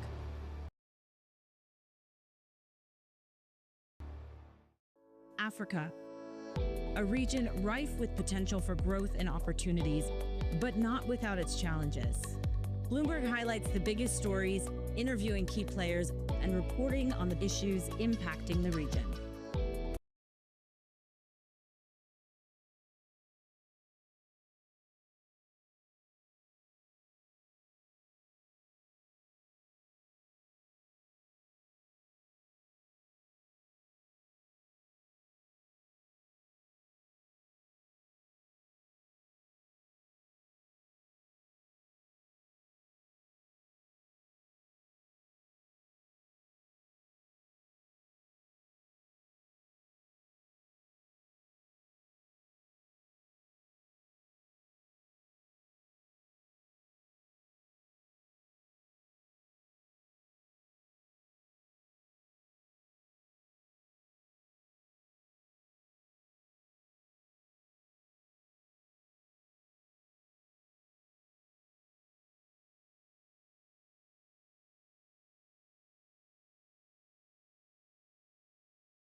Join us as we get to the heart of African business, politics, and economics, and ask the question, what's next?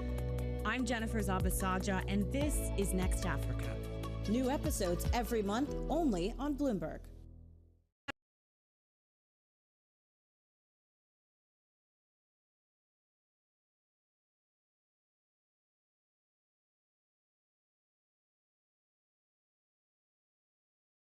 When policy in Washington is driving Wall Street, we draw a distinction between the rhetoric and the action, bringing you market-moving guests and original reporting.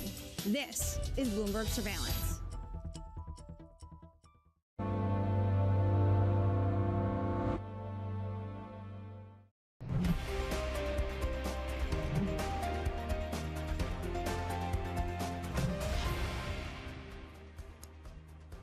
Happy Friday. This is the opening trade. We're 30 minutes into the Friday session. You're seeing a market looking arguably for more information out of the Middle East. President Trump talking up the prospects of a deal. Currently across the benchmark, you are flat. Lift the hood, there's a little bit more interest when it comes to the individual indexes. Over in France, the CAC 40 is up 0.3%. The German DAX is up 37 points. In the UK, FTSE 100 currently down 0.1%, dropping 11, close to 12 points. Guy. Much more balanced market this morning. 343 up, 234 down. Little bias to the upside. Volume continues to be something you want to pay attention to. The internals within these markets don't look quite so good as we see kind of just key parts of the market buying and rushing to kind of relever. The CTAs coming back in and back in hard. OK, let's talk about some of the single stocks that we're watching out for this morning. Leaders and laggards. Delivery Hero up. This is on the Uber story. Richemont, the luxury names are coming back. Deutsche Börse is also up quite strongly as well. A fairly eclectic mix in terms of the narrative, but luxury stocks certainly coming back. We saw that huge move in MS earlier this week, which has kind of changed the narrative within the space quite significantly. Let's talk a little bit about what else is happening. I think it's Bank of America that's moving on that. Alstom is, Ericsson is down, not as much as it was. ASML is down. You've seen a big move to the upside, so kind of working our way backwards. Ericsson, on the back of its numbers, a little softer relative to the move that we're seeing in Alstom. 28% to the downside. That is huge. The industrial sector is under real pressure as a result of this. And I keep coming back to it. If you are a company CEO, CFO, thinking about saying, we don't know what's happening right now, there's a lot of moving parts in the world right now, we're not going to give you as much guidance as we once did. This is the reaction that you might expect in the market, and I think people will pay attention to that, Anna. Yes, let's get an update on some of the other stories we're covering this morning then, Guy. A consortium including Bouygues Telecom, Iliad and Orange have entered exclusive negotiations to buy billionaire Patrick Drahi's telecom company, that's SFR, for 20.4 billion euros. The deal would mark a significant consolidation of the French telecom market, reducing the number of players from 4 to 3. The former Treasury Secretary Hank Paulson is suggesting that US authorities prepare a backup plan in order to avert a potential future collapse in demand for treasuries. He says the breakdown could come from long-running concerns over the federal debt load, an event that he warned would have, quote, vicious effects. And President Trump says the US and Iran could clinch a permanent ceasefire soon, and that talks between Washington and Tehran could resume this weekend. Meanwhile, Israel and Lebanon have agreed to a 10-day ceasefire, with Trump calling on Hezbollah to, quote, act nicely during that period. Tom. Meanwhile, the UK and France will host a summit to discuss setting up a naval force to ensure freedom of navigation in the Strait of Hormuz. It comes as Europe seeks to rebut US claims that it's not doing enough to secure the waterway. Oliver Crook, Bloomberg's chief Europe correspondent, joins us now. What more do we know about this initiative? Ollie, is it concrete? What exactly can UK, France and others do to play their role in reopening the Straits of Hormuz? Tom, it is not concrete, and that is the question we're hoping to be able to answer after this afternoon. In this meeting that is chaired in Paris by Emmanuel Macron and Keir Starmer. We understand that the German Chancellor will be present in person, as well as Giorgia Meloni, the Prime Minister of Italy, but also dozens, apparently, of other nations that will join by video call in order to try to bring together this sort of coalition. I think we can call it the coalition of the begrudging on the day after, trying to build this sort of alliance in order to get this architecture in place for the day after. We should say what this is not. This is not a military force. This is not supposed to help the U.S. blockade side of things. This is supposed to help ease the flow of ships through the Straits of Hormuz, potentially things like demining, but really for the day after. There's a question about that. Does the war need to be fully over? Could we have an extended sort of ceasefire? Would that be a sort of condition in which these nations would be participating in trying to ease the flow of traffic? These are a number of the different issues. The other issue is how exactly are they going to, they have not yet articulated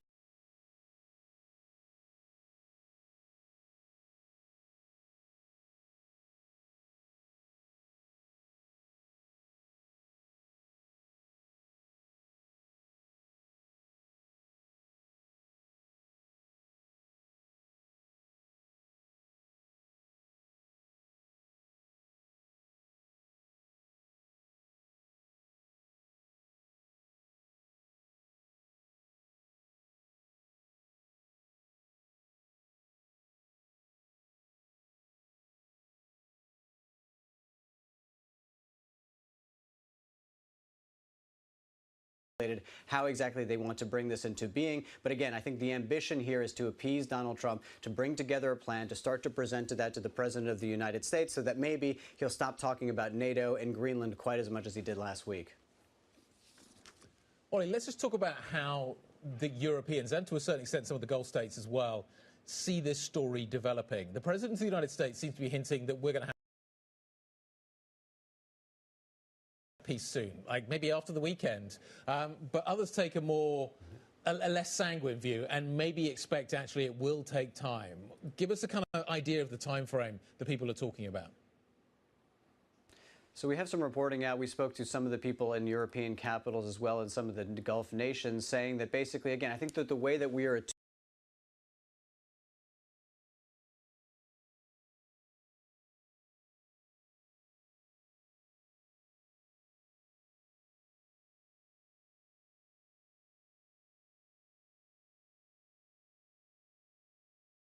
think about diplomacy in the Trump era is, you know, Steve Witkoff is here, J.D. Vance is here, deal, no deal, deal, no deal. But really, for the perspective, this is a very long process. They'll remember being involved in the JCPOA. That took a very, very, very long time to negotiate. So from the people that we're speaking to, they're saying that a 6-month timeline is a much more realistic sort of period of time to consider for how much time it's going to take to get an actual deal. Now, if you get an extended ceasefire, does that count sort of as a deal? I mean, again, there's a lot that we don't know. I think what is most interesting about this guy is that if the sort of base case is that you're going to need at least 6 months to get this through. Obviously, that's relevant to the discussions in the Middle East, but then there's a big conversation to have here in Europe about energy policy for the next 6 months. Most people that we've spoken to and the leaders that we've been hearing from, they're talking about a sort of short-termism. They have sort of deployed little policies here and there to blunt the shock. But if we're in this for another 6 months, and that means that gas prices are going to remain elevated, oil prices are going to remain elevated, and to say nothing of the fact that European gas storage today is at 29%. That needs to fill back up before the winter, and that is the lowest level it's been since 2022, the beginning of the war in Ukraine. So I think there's going to be a very large conversation still needing to happen about what the policy response is on energy, and that is a conversation that's really going to kick off in earnest next week. We're going to get some proposals from the European Commission, but of course those European leaders are descending on the island of Cyprus there to have a high-level summit on Thursday and Friday, and they'll be discussing obviously energy and how to move forward. Ollie, thank you very much. Bloomberg's Ollie Crook live in Brussels with the latest on those meetings taking place. And that is what is going to preoccupy the UK Prime Minister in the very short term, that meeting in Paris. But gilts are on the move this morning as calls increase for UK Prime Minister Keir Starmer to resign. It's been revealed the Foreign Office granted Peter Mandelson security clearance ahead of his appointment as US ambassador last year against the objections of vetting officials. Now, this does have some kind of read across into markets, at least in part. Let's bring in Bloomberg Markets Today editor Kit Rees, who is with us. And Kit, I should just point out that we've actually seen some of the reaction in gilt markets pared back. So now we were seeing some selling, and now we don't seem to be seeing so much of that. The gilt market seems to have fallen into line, at least at the 10-year horizon, with what's happening across Europe. But yesterday we saw yields spiking a little on nervousness around the Prime Minister's future. Talk us through how much pressure he's under then right now. Yes, so we're definitely seeing a little bit of a re-emergence of political risk coming into the gilt market. So this follows the revelations that Peter Mandelson was appointed US ambassador despite failing the vetting process. So we're seeing calls, we saw calls on Keir Starmer to resign, and he'll be addressing Parliament as expected on Monday. So we'll see what happens there. But we saw a similar thing in February. We saw a bit of volatility over political risk in the pound and in the gilt market, and that simmered down. So it's hard to say how much of an impact it's going to have longer term, but for now it is a little bit of political risk creeping back into the market. But obviously there's lots of other concerns going on at the moment, the Iran war, inflation, those kind of things, but it's certainly unhelpful. Yeah, it could be a poison chalice for whoever takes over if indeed there was that challenge and if indeed the Prime Minister stepped down. But we do have local elections coming up in May. How are the markets, Kit, pricing around that political event? You know, I think it's really difficult to disentangle the political risk coming up with the local elections from all the other stuff that's going on. So for the past 6 weeks, we've really been thinking all about the Iran war, rising inflation worries, what central banks are going to do. Are they going to raise interest rates, which seems, a potential thing on the cards. And obviously the cost of living worries. We've got fuel prices rising, energy costs potentially going up, mortgages might be getting more expensive. So there's a lot of worry out there for people, for households, and this will put pressure on the government. So at the moment there's just so much going on, and we've got a lot of uncertainty with Iran and the talks and how that's all going to shape up. So it's really hard to say, but the UK 10-year gilt yield just have one of the highest gilt yields of the developed market. So there's a lot of risk priced into there, but we'll just have to see how it all shapes out. Lots of risks events on the horizon. We've got UK CPI data, Bank of England meeting. So yeah, it's a very difficult time at the moment. Do you think, therefore, the market waits until May before we actually start to get some clarity on this picture, that we're going to see some oscillation? Why would you make a political move before May? Yes, that wouldn't be the right. I mean, given the Iran war, it's a very difficult situation, so it would be difficult to make a political move. Yeah. And who would want to lead at that kind of time? It's a really difficult time. So we'll have to see. I think we need to see more clarity on the economic fallout, and also whether it depends on how long the Iran war lasts, how long energy prices stay elevated.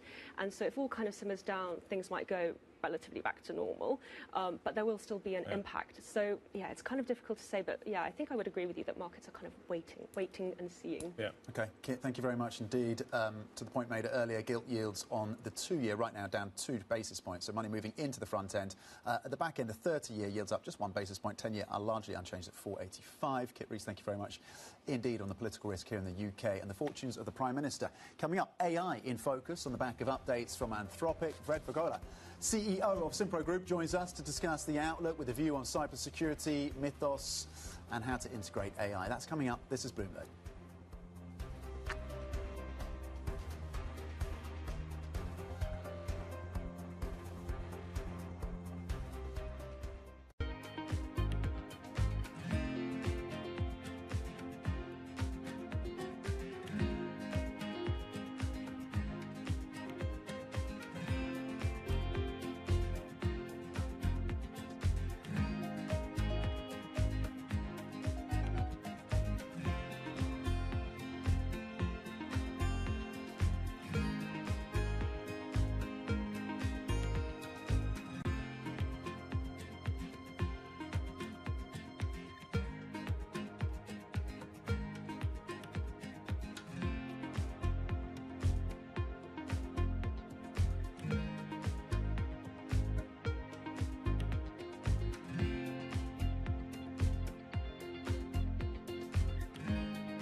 Everybody has a moment where they put into action all they've practiced, where they step up to a challenge and either succeed or fail. But what are those moments for some of the world's most influential leaders? It was a rough and tumble world, and I thought, okay, I can rise up, I can play this game, and I did play the game. It was great, and it was depressing, and it was disappointing. My chair at the time sat down with me and said, "Succession starts now." I'm Francine Lacroix, an award-winning journalist. For the last 25 years, I've interviewed world leaders, bank bosses, even fashion icons. I'm often asking about the news of the moment. But I've always been curious, who are these people as leaders? Join me for the podcast version of Leaders with Francine Lacroix. I'll start your week with conversations that explore what drives the world's most influential people, how today's leaders got to where they are, where they're going next, and how they've transformed their organization in the process. Make decisions. A poor decision is always better than no decision. You have to have truth tellers around you, and you have to be willing to listen. You don't want to be setting strategy in the middle of a transaction, that's for sure. Do it for the right reasons. Don't do it because of FOMO. We'll also learn lessons which we can apply to our work and daily lives. Tune into the podcast version of Leaders with Francine Lacroix. Listen and watch on Bloomberg Television or wherever you get your podcasts. Astonishing day for US technology. It's shaping the region's technology ecosystem. Asia's biggest tech news and innovation. It's a multi-trillion-dollar industry. We'll show you what's happening in ETFs like no one else. ETF IQ, only on Bloomberg.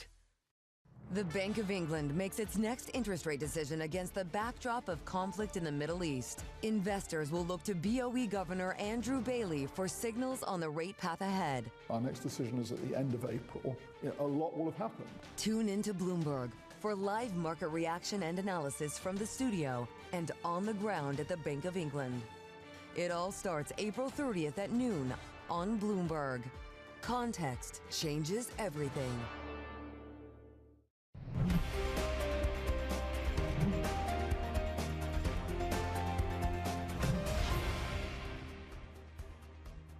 Welcome back. This is the opening trade. Friday, everybody. Friday the 17th of April, to be precise. And European equity markets, from a top-down perspective, are going absolutely nowhere.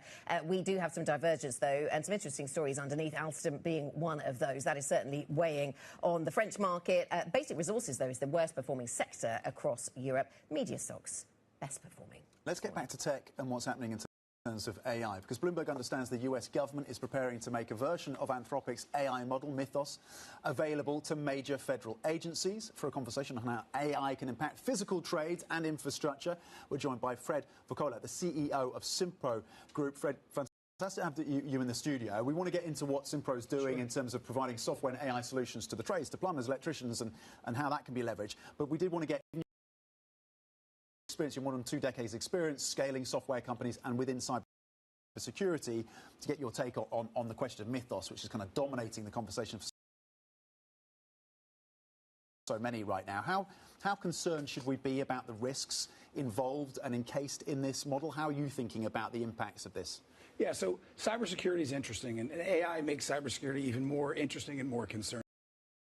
So cybersecurity, if you think about what AI can do, AI is a big disruptor. It's a force multiplier that we've never seen as a society before. And the force multiplier helps both the good guys and the bad guys. So when we think about things like Mythos and the supply chain risks that it represents, it's pretty substantial. So if there are fundamental flaws or disruptions that are caused there, the impact on the entire supply chain can be almost immeasurable.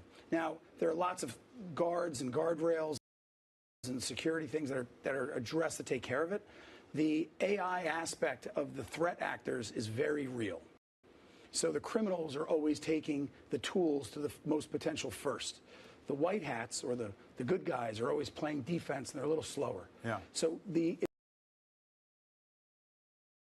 advantage usually falls on the black hats. However, in the case of what we're looking at in defense supply chains and overall cybersecurity risk, there are so many firewalls that are in place. I think the risk is minimal. However, it's a because if something happens, it is a catastrophic risk. Got hold of this, some of them. Yep. Anthropic told us this week UK financial institutions will start getting hold of it within the next week.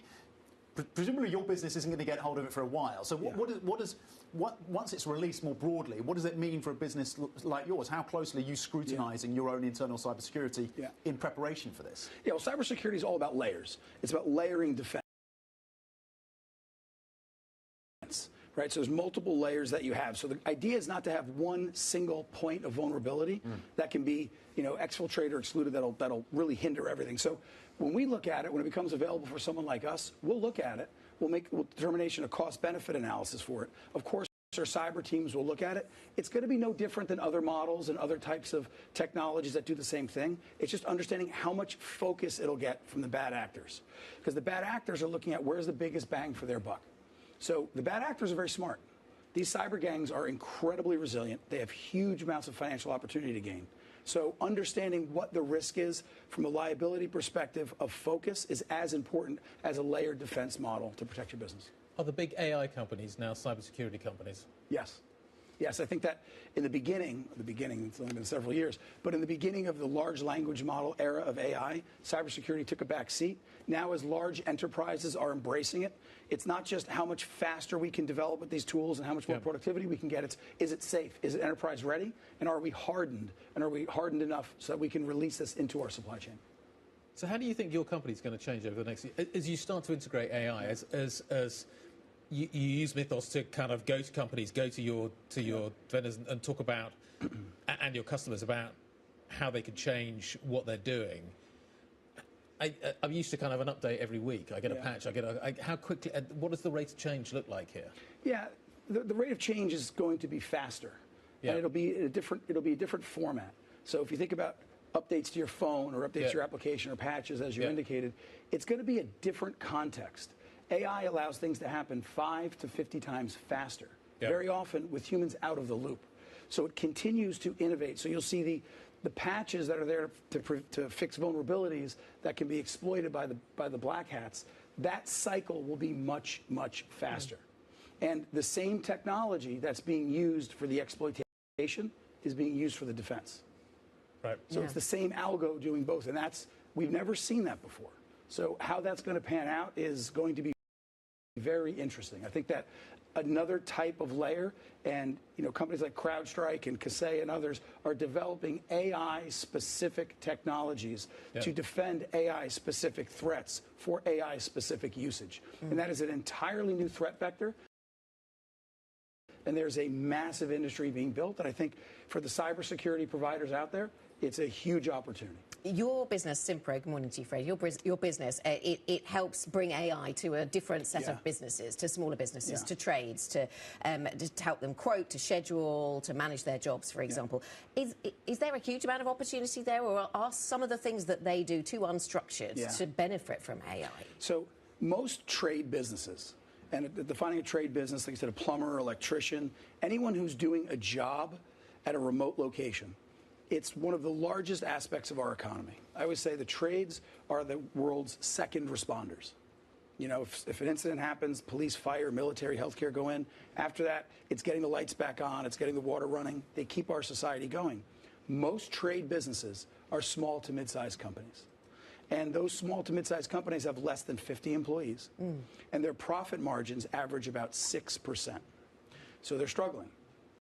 Even successful trade businesses don't have large profit margins.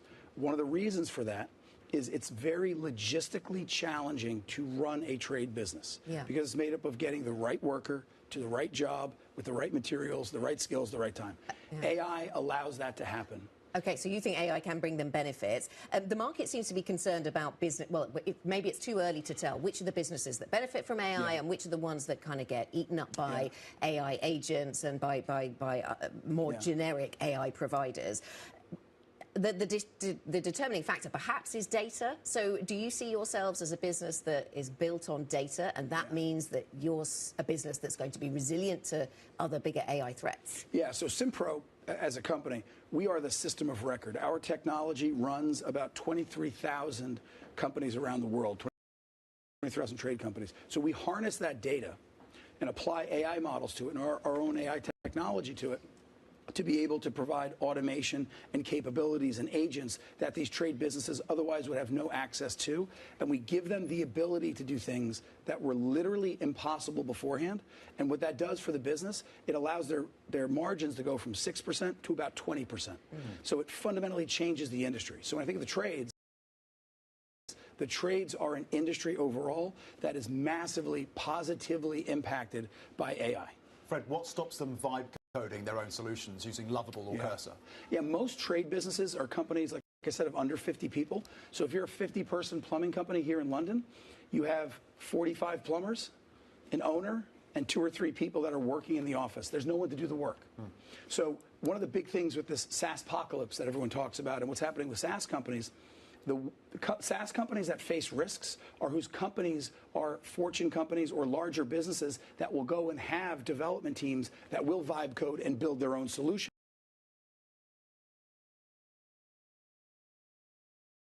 to compete with and replace packaged software.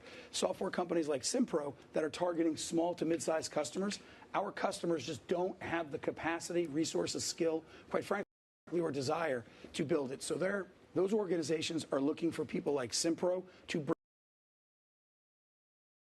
them AI, where Fortune companies are going to start to consume and deliver their own AI solutions for themselves. Really interesting. Fred, thank you very much indeed for coming into the London studio to talk through the impacts of Mythos and what you and the team are doing at Simpro. CEO of Simpro Group, Fred Vokola. We're going to get more now in terms of the market view on another crazy week, Guy, in terms of the upside to come through equities. We're focused on gilts here in the UK as around political risk, and continue to hear from President Trump, who's talking quite positively about a potential deal. So we've had a crazy week. Today feels like a less crazy day. It feels like markets maybe have calmed down a little bit. You're certainly seeing a calmer picture emerging. The Stock 600 just ticking a little bit higher. We're up kind of 1/10 of 1% right now. Media's leading. You're seeing the FTSE on 100 underperforming a touch. Basic resources are down. The utility sector in the UK is down. Apparently, the Chancellor wants to sort of separate out utilities and what the gas price is doing. Anyway, lots of things going on, but a more calm session. So let's get a sense of kind of where we go from here. Morwenna Conyngham is joining us to try and give us that sense. A calmer day? I would say a calmer day. I think there's a lot of uncertainty, and that's actually been the reigning mood, I think, of the week. Compared to last week, where we actually had some sense of optimism. I think there is still some optimism, but there's very much a wait-and-see feeling, especially as we head into the weekend. You know, President Trump has indicated that there is a sort of deal within reach, but that hasn't been confirmed elsewhere. No. I think we've seen this back and forth quite consistently over the last 10 days. So markets are, I'd say, tentative and cautious. It has been quite a sort of volatile week. Not seeing the extreme swings that we were seeing last month or even last week. It has overall actually been a sort of calmer,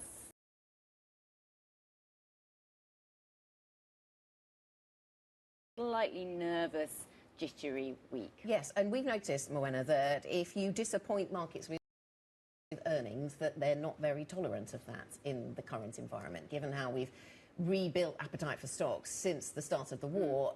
Markets are now quite jittery, and if you don't deliver on earnings, they're kind of punished quite severely. Is that what we've seen so far? Yes, and we're seeing that this morning from Alstom in France about sort of delayed rolling stock, but also we're seeing some of the technology companies, which I think were always particularly sensitive. So Netflix in the US last night disappointed on forecasts. We've seen Ericsson disappointing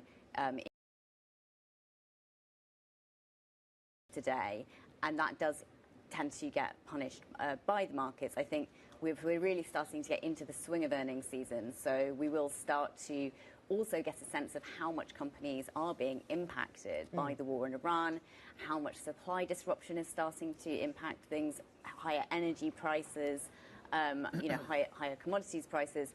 Those sorts of things are going to be starting to come through in forecasts and commentary, as well as the actual earnings themselves. And like I said, the market is quite febrile, I would say, so it's going to definitely be quite an exciting quarter. Morwenna, with a lens on the UK, how are traders thinking about how the BOE, how are they looking to balance what we heard from Bailey, who was sounding a little bit more dovish this week, versus the political risk? Well, I think that the political risk is something that we've sort of had to live with for quite a while in the UK. It does seem to be resurging today. It's not being reflected enormously in the bond market. We did see longer dated yields rise slightly at the open, but that's largely calmed down now. And to be honest, there is that slight risk priced in across Europe this morning as well.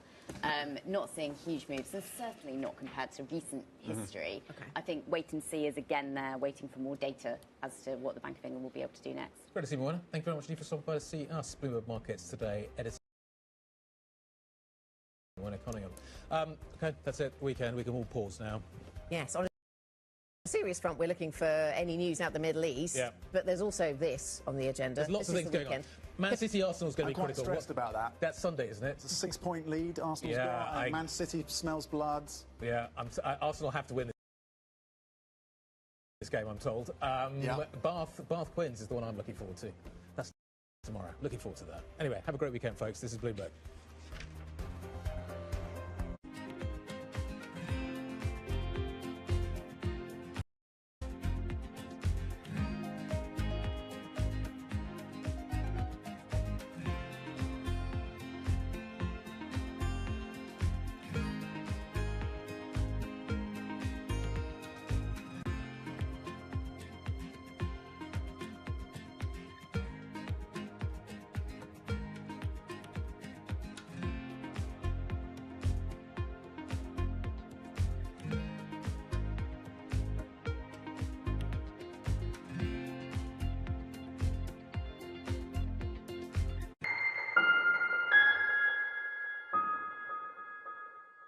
Know how the market day started. Find out how it finishes. Public markets to private markets. From the micro to the macro. Covering retail, entertainment, the business of sports. The supply chains, trade policy, how it all is impacting the U.S. equity market as we drive to the closing bell at 4 p.m. A holistic approach to covering financial markets. If it matters to your life, we're covering it. I'm Katie Greifeld. And I'm Romaine Bostic, and this is The Close. Live every weekday. Only on Bloomberg. Context changes everything. Join me each week on Wall Street Week for stories of capitalism from business, markets, economics, tech, and climate. More than what you need to know, it's what you need to think about. The trading day is about to start. And you're already looking for that edge. The opening trade brings you everything you need to know as markets open across Europe. I'm Guy Johnson. I'm Anna Edwards. And I'm Tom McKenzie. This is your opening trade. Only on Bloomberg. Good morning. This is Bloomberg Daybreak Europe. I'm Lizzie Burden in London, and these are the stories that set your agenda. Taking you from the U.S. markets close to the overnight session in Asia, we'll walk you through what you need to know to kickstart Europe's trading day. Live from our European headquarters, we bring you the day's top market-moving stories, unmatched expert analysis, and on-the-ground reporting from across the continent. Tune in to Daybreak Europe, only on Bloomberg Television. Context changes everything.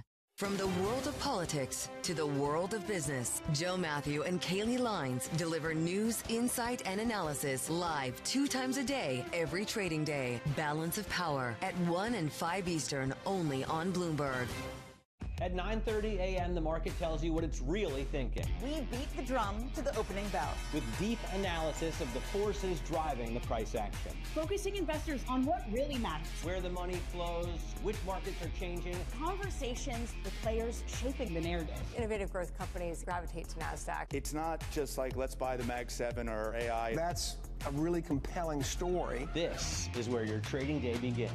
And this is Open Interest. Only on Bloomberg.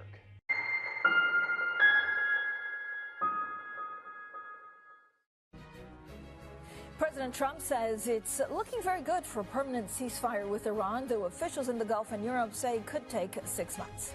A bad episode for Netflix as second quarter guidance falls short. The co-founder Reed Hastings also announces he's stepping down after 29 years. And fresh crisis for Keir Starmer, the UK Prime Minister, facing calls to resign after it emerged that Peter Mandelson was appointed as ambassador despite failing security checks. So once again, there is quite a lot going on in the markets. There has been a pretty extraordinary rebound in global equities. That's pausing for the moment as investors hold back from further big bets ahead of the weekend while waiting to see whether Iran and the U.S. can actually extend their truce. Now, when you speak to market participants, whether in the U.S. or Europe, I do want to talk about gilts in the U.K. in a second as well. But market attention will probably once again focus back on fundamentals. If you look at the U.K. gilts, they seem to be having to confront some of the political risks, again, given all of the uncertainty of what Keir Starmer is going through. Let's also take a look at the European markets map. Now, at the moment, at least for the last 3 to 4 weeks, it's very clear that European markets were following up from what was happening in the U.S. and Asia. And you can see a little bit of a mixed picture with the CAC 40, but also the FTSE Mid getting between 0.3 and 0.5%. The UK down 0.2%. And finally, Netflix shares falling in pre-market trading after its second quarter forecast fell short of analyst estimates. The company also announced that the chairman and co-founder Reed Hastings is stepping down. We'll have more on Netflix a little bit later on in the show, and pre-market down almost 10%. So for the conversations that matter and the insights you need, let's get started.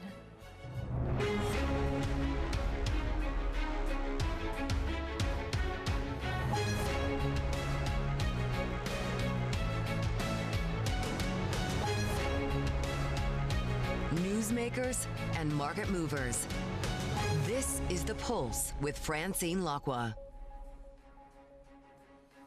Well, good morning, everyone, and welcome to The Pulse. I'm Francine Lacqua here in London. Now, President Trump says the U.S. and Iran could clinch a permanent ceasefire soon. But Bloomberg also understands that some Gulf Arab and European leaders believe that a U.S.-Iran peace deal will take about 6 months to be agreed.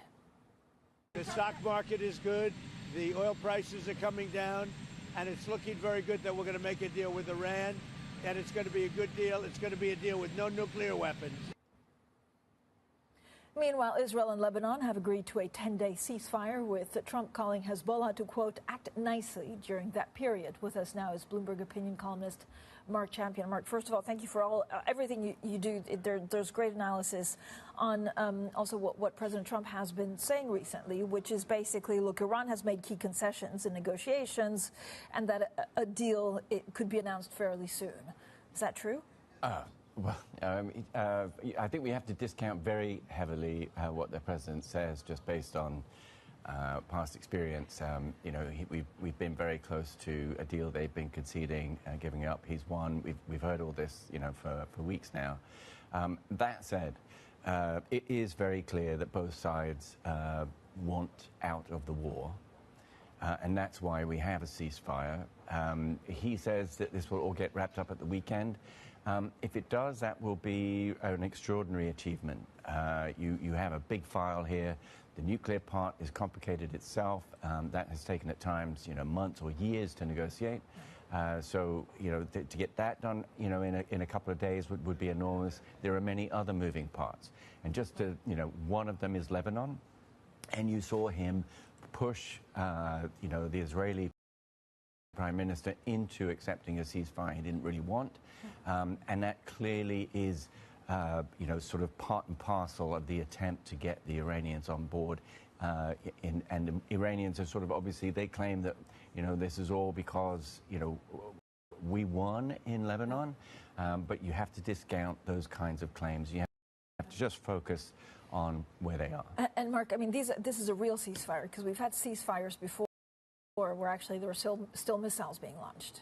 Yes, no, but there does seem to be a ceasefire. It is holding. And as I say, I think the key is that both sides do want out. That doesn't mean it's going to be easy to get a deal. And as I say, my guess is more likely that you're going to have rolling ceasefires. It's going to take a while to get a permanent settlement, which is a different thing. So what happens to the Strait of Hormuz? That's a really good question, and again, you can only sort of, conjecture as to how this will work. Both sides are kind of closing off the other's traffic, if you like, but they will both be sensitive. Trump to rising oil prices, the Iranians to the restrictions on imports and exports, and you can also imagine things slipping through. As needed, if they can talk about this stuff if they're at the table, if they can have the Pakistanis mediate and talk about this stuff. There will be back channels, perhaps even military, and they can there are fungible things here. So long as both sides want out and they see a way out.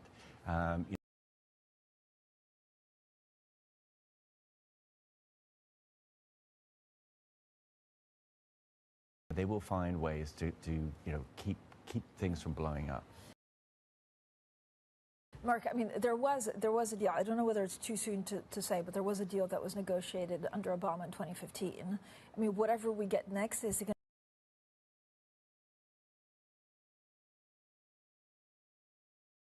to be worse than that deal, or just different?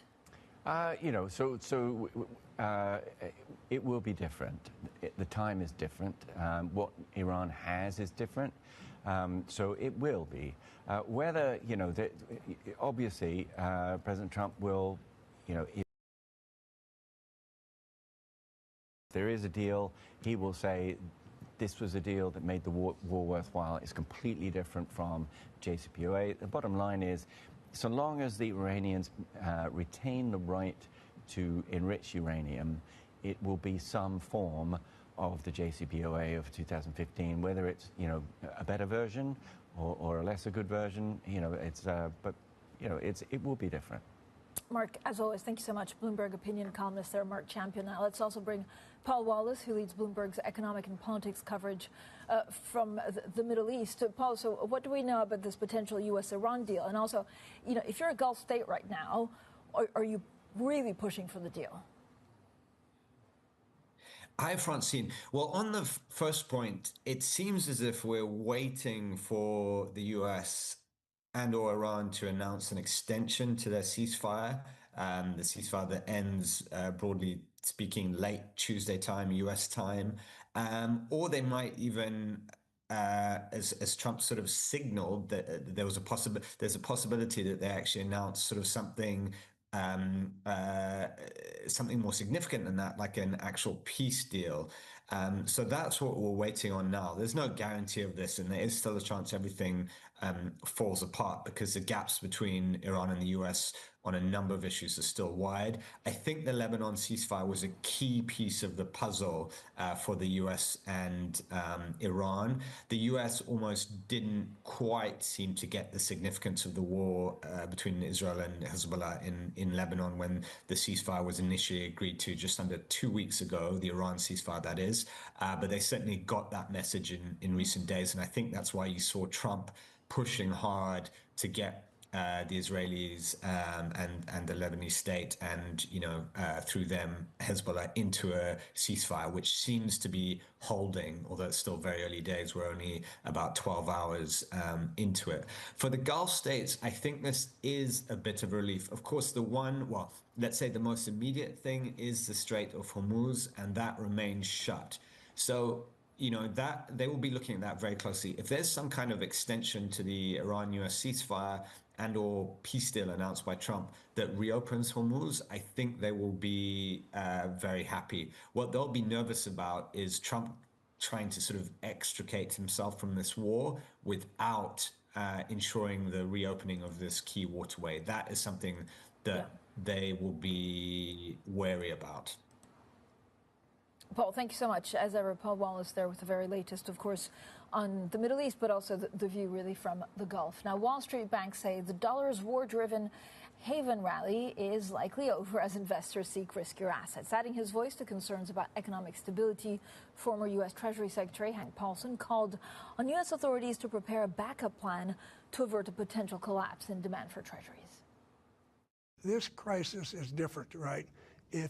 When you hit the wall and you're trying to issue treasuries and the Fed is the only buyer and the prices of the treasuries are going down and interest rates are up, that's a dangerous thing. When are you going to hit the wall? I obviously don't know. It's impossible to know. But the law of economic gravity, you're not going to annul that. So, and when we hit it, it will be vicious. So we have to prepare for that eventuality. And I think we need an emergency break-the-glass plan. Well, with us now is Vasiliki Pachatouridi, EMEA head of iShares fixed income product strategy at BlackRock. Vasiliki, thank you so much for joining us. When you look at the war, I mean, again, so there's been quite a lot of volatility. You don't know what happens to oil or inflation. We spoke to a number of central banks in Washington. So, I mean, broad brush, what does it mean for your investments today? Yeah, good morning, Francine. Indeed, I mean, there's been obviously a very volatile kind of period, but by and large, I would say markets, equity markets, but also fixed income markets have been very resilient over the past couple of weeks. I think a couple of things that I'm paying attention to, and certainly our clients and investors are doing as well, is the volatility that we're seeing, particularly on the front end of the rate curves. We're seeing that particularly in Europe and in the UK even more so. What does this do? It's weakening the hedging properties of short-term rates. And I think what that means for investors and portfolios, you have to pay attention to cash. There's a lot of cash in the system for different reasons. People have liabilities. So is that your number one? My number one would be just think about it. It's often forgotten, but it's a simple thing. There's a lot of cash in the system. Let's not look at cash only for capital preservation and liquidity. It can be a source of return. And it can also be a way to sidestep that duration risk that you have from front-end rate. That would be my number one. Second area would really be credit. We're seeing that in flows this month from bond ETF flows. I mean, just generally, ETF flows are seeing re-risking into equities, but also fixed income. Credit in particular has performed really well. And then the last point, very simple, but inflation expectations, they haven't fed through yet into the market, particularly on the longer term horizon. So just think about some hedging. I mean, like hedging also against inflation.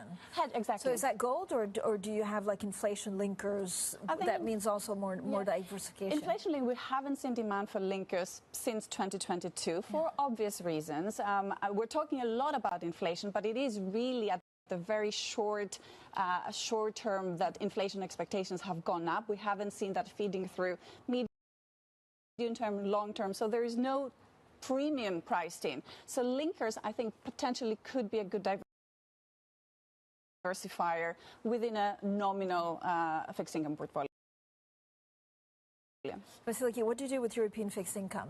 I mean, if you look at, first of all, the different countries, the UK has different issues at the moment. I mean, is now a good time to get into gilts?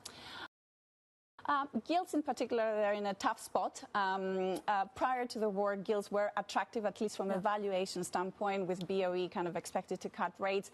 I think they're in a more tough spot right now. 2-year gilts have had the most volatile period since 2022, since the gilt crisis. So more cautious on gilts. But again, it kind of paints to me that picture that front-end rates, both in the UK, less so in Europe, there are an area of tension. But overall, European fixed income, we like European fixed income. We like European investment grade credit. I talk a lot about floating rate instruments, obviously because of ECB repricing expectations.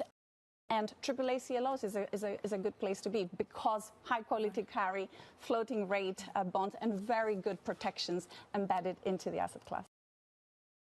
Vasiliki, when you look at Europe, I mean, a number of countries have issues that are domestic. We're looking at elections in France next year and things like that. Is it too soon to take a call on that because everything's driven by what the ECB does and energy crisis? Right now for fixed, I mean, equity markets have really kind of shifted maybe attention to kind of more enduring market drivers like AI. I think in fixed income, we're still having a lot of the market being anchored to inflation expectations, growth, which is particularly more of a focus in Europe. So ECB being more inflation focused, the Fed being more growth focused. So I think for fixed income investors, understanding next steps for monetary policy will be very important in terms of how they take duration. And I think overall people do look for flexible ways to invest in this market. Correlations can be challenging, so you need some help. Yeah, we had a good conversation with Christine Lagarde, but also Joachim Nagel of the Bundesbank in Washington earlier this week. And actually, I don't know what you're expecting the ECB to do in April. For me, they were more dovish than I thought. It was very much a, they wouldn't really guide the markets either way. Yeah, I mean, we had at some point the market expecting like 3 hikes this year. I mean, that's obviously, I don't even think we're gonna see 2. I mean, for now, I think they're going to be staying put, maybe for the next meeting. But certainly, relative to the Bank of England, the ECB has more room to potentially take action relative to the Bank of England. But again, we're not going back to a 2022 scenario, both on the monetary side, but also on the fiscal side. Again, fiscal can be a concern, particularly for bond investors. We heard that also from the US. I don't see we're going to see that level of a response that we've seen in previous periods. I mean, is there a concern that actually central banks, think of 2022 and again want to act too quickly because they were late last time? I think there were lessons learned. We are in a different period now, and everything that I hear from policymakers is that there is a more considerate approach to what's needed right now. Any dislocations in the markets that you're seeing which investors should be wary of? Yeah, as I've said, I mean, credit, which was all eyes was on credit. IG behaved really well, but high yield also. And last month we had outflows from high yield and emerging market debt in particular.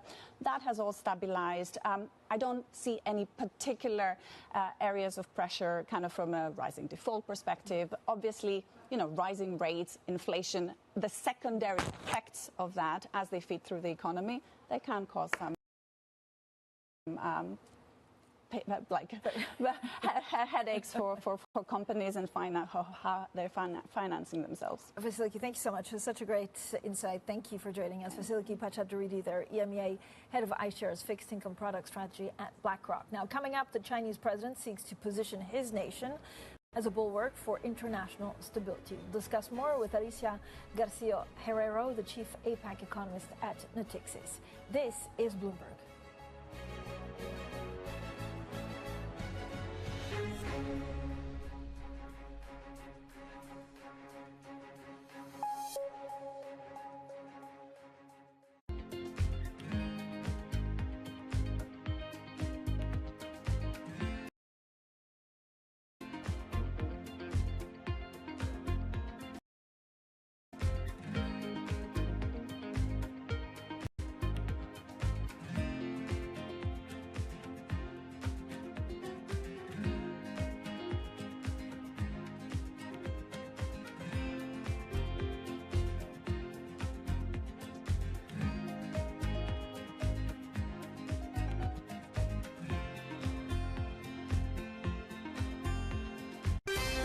Up-to-the-minute global news whenever and wherever it happens.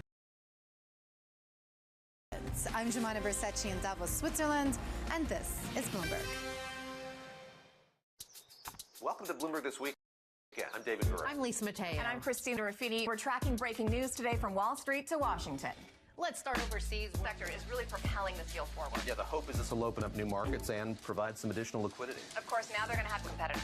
We got a big week coming up in politics. Earnings season is underway. We're going to get some key reports. Everything you need to know before the markets open on Monday. Introducing Bloomberg This Weekend, bringing a little Bloomberg into your weekend routine. Guys, buckle up. Welcome to the world of decentralized finance. Why is it that NFTs have not recovered in the same way that, say, Bitcoin has? Bloomberg is covering all things crypto. It's a pretty spectacular story. The people. This is the future. This is the 21st century economy. The transactions. It snapped up nearly $1 billion of Bitcoin. And the technology. We need to build a digital Fort Knox. That gives people financial freedom, and that's a wonderful thing. That's extraordinary. We ride the wave that is Bitcoin. Bloomberg Crypto, only on Bloomberg. Key investors, top executives, global innovators. Join me for in-depth conversations with the biggest newsmakers on the day's top stories. Insight with Haslinda Amin, only on Bloomberg.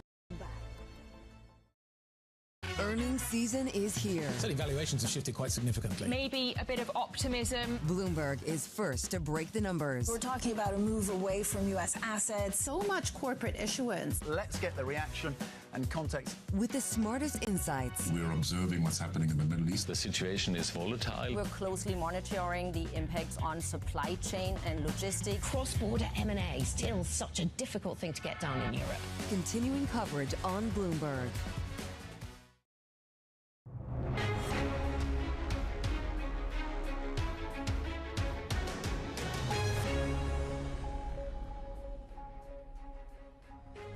The conversations that matter and the insights you need. This is The Pulse. I'm Francie Lacqua here in London.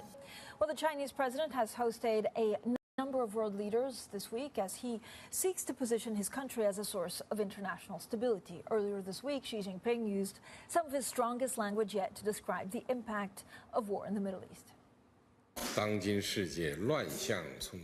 The world is beset by turmoil and the international order is in disarray. How a country treats the international law and order reflects its worldview, its values, its vision of order, and its sense of responsibility.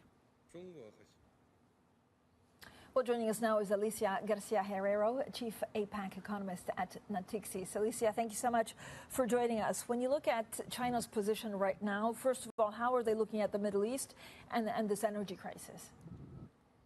For the rest of Asia. So in that regard, I think China is a relative winner from this conflict.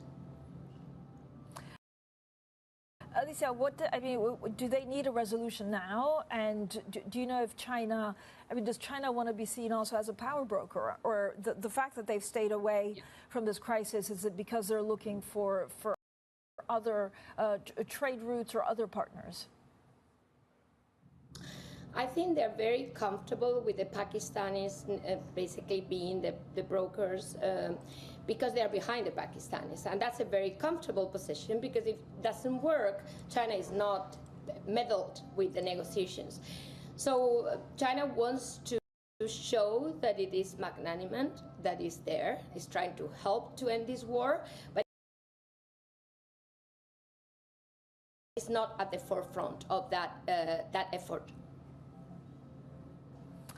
Alicia, what kind of economic stability could we see actually with China going forward? I know, for example, Pedro Sanchez has been also pushing for a better relationship with China, but that's only if China is also strong enough economically to be a counterweight to the U.S.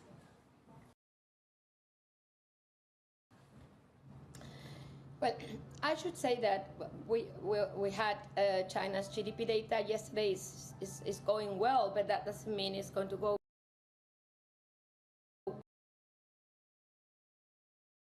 So let me clarify. China is still growing out of exports. Retail sales grew barely 1.7%. And imports grew a little bit more simply because of the price effect of oil. But that's not Europe. That's not for Europe. So if Europe thinks that China is going to save them out of a very unstable, risky US, I don't think that's going to happen, because China is basically integrating, moving up the ladder, competing with Europe in the European market and elsewhere. So in that regard, for Europe, China is simply a humongous competition. That's what it is so far. But Alicia, and I keep on hearing from European states that they don't have to choose between the US and China, but do they? I don't think we need to choose, but we need to be fully aware that the US is a much bigger market for European exports than China will ever be. And this is simply because China competes with us in terms of industrial capacity, is actually a much bigger exporter than the whole of the European Union already. So it's not so much choosing, it's knowing who is who. China is certainly relevant if you want to move up the ladder yourself. You need technology. If you manage to get some technology out of China, good luck, but that would be great. For that, Europe is designing this Neo-Industrial Accelerator Act, which basically means that if China wants to produce in Europe, it will need to pass on some of that technology. For the US, it's the market that we care about. So they are not substitutes. This is something that European leaders should understand sooner than later. Alicia, I mean, the other thing that we're trying to figure out is petro-yuan, right? So because of the Strait of Hormuz and the energy crisis, there are a lot of questions on whether there will be a bold move that could take years, if not decades, away from the dollar into another currency. Can renminbi and China benefit? Yeah. So if we watch the RMB international use for the last, say, 10 years, we can see that actually it's still very small, but the small hypes we've seen in SWIFT data is mostly about trade settlements, and it hypes simply when there is more sanctions. That was the invasion in Ukraine, when we had the largest jump in RMB settlements. It's happening now with Iran, and the reason is very simple. China offers a cross-border payment system that is not in the loop of SWIFT, i.e. the US, because they have their own messaging system within this CIPS, China International Payment System. That's it. But if we look at the use of RMB for investment, for example, central bank forest reserves is actually coming down, and rightly so, because the yield on any sovereign bond, Chinese sovereign bond, is actually very low.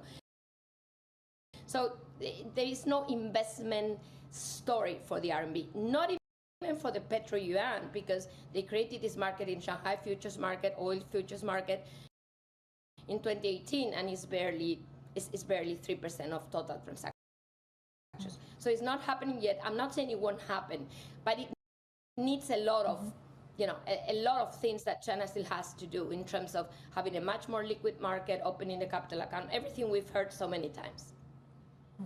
Alicia, thank you so much. Alicia Garcia-Herrero, their chief APAC economist at Natixis. Now, of course, one of the other questions that we'll try and explore throughout the rest of the week, well, into next week, is what happens also with Taiwan. The picture for markets is one of perplexion, I guess. If you're an investor right now, you will have seen exactly what happened with this extraordinary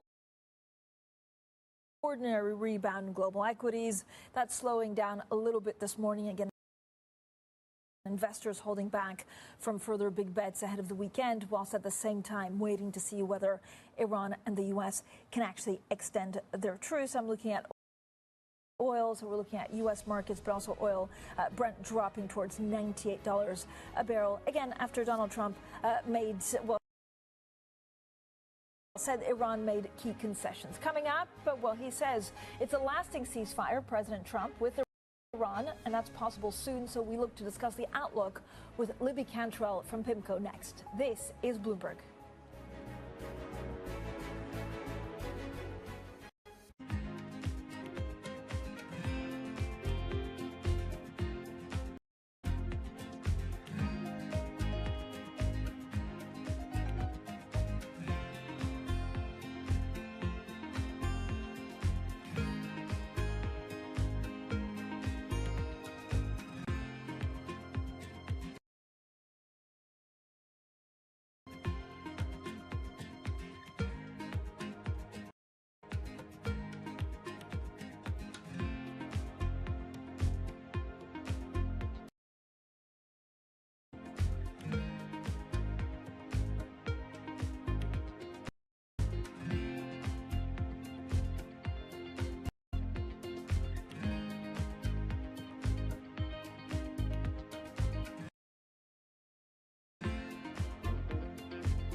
Have you ever thought about, or would you make a movie for a streaming service? Would you make a Netflix movie? Man, that's a great question.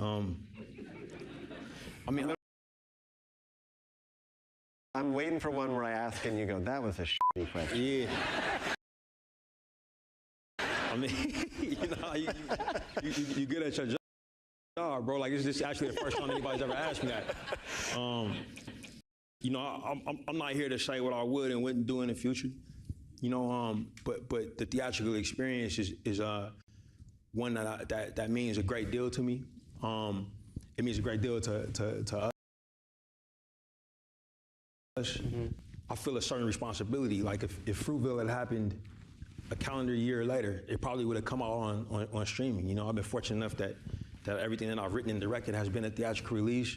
So I feel a duty to try to protect that. You know, but that's where I'm at today.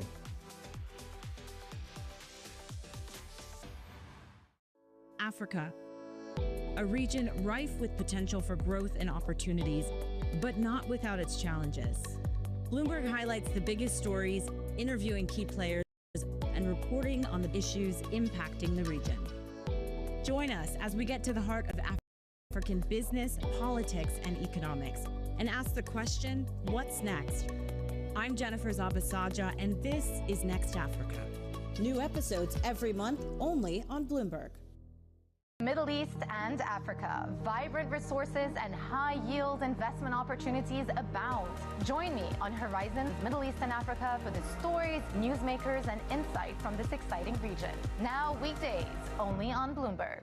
U.S. jobs numbers are released. Bloomberg has the report under surveillance with crucial data and expert analysis at terminal speed. Nobody covers Jobs Day like Bloomberg.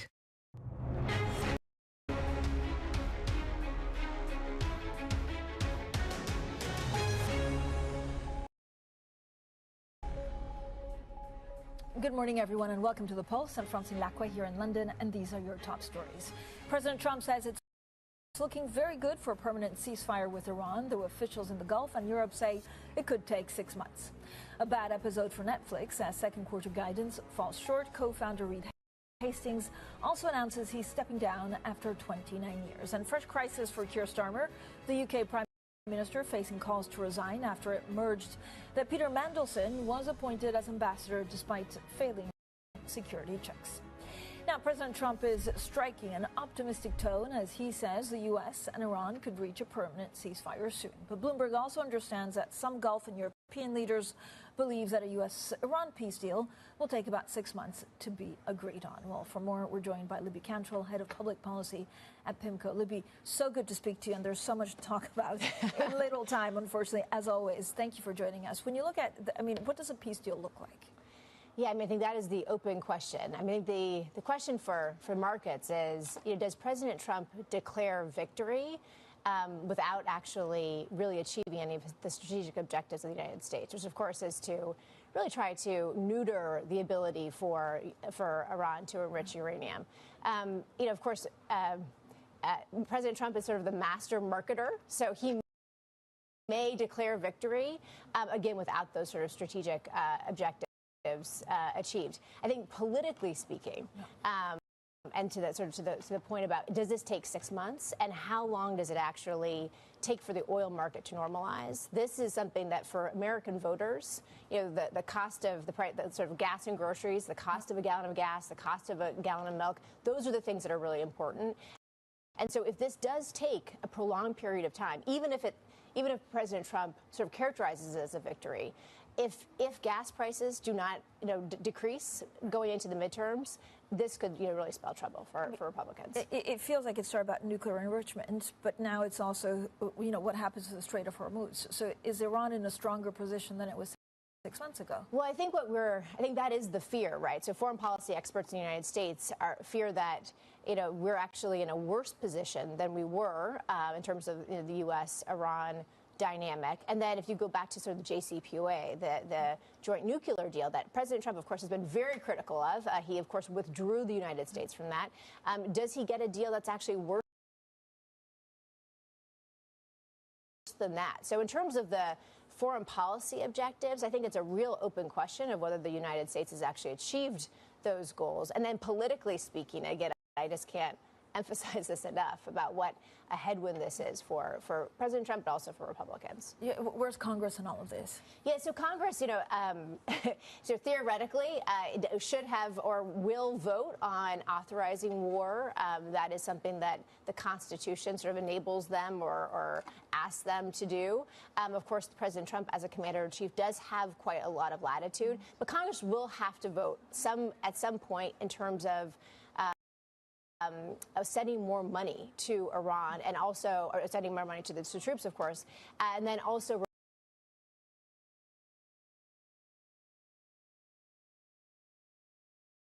some of the munitions. So Congress will have to get involved. I think that vote probably is going to be over the next few weeks in terms of voting on some sort of supplemental package. And that is really where the rubber meets the road. You've seen Republicans be pretty accommodating of President Trump so far. That may actually end. And I will say this is something that privately folks are talking about on the Hill quite a bit among Republicans.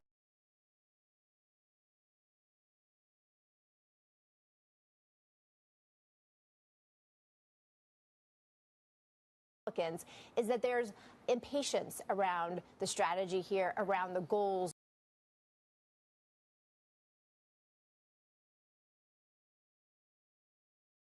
around the framework in terms of the definition of success, and I think that patience is very much wearing thin. As the weeks go by without a resolution, I think you're going to start seeing maybe members of Congress start talking about that publicly, and potentially that will inform how they vote as well. I mean, is the military action? I mean, do voters care, or are they just looking at the energy? Well, at the price of the pump? I mean, the U.S. has sort of this luxury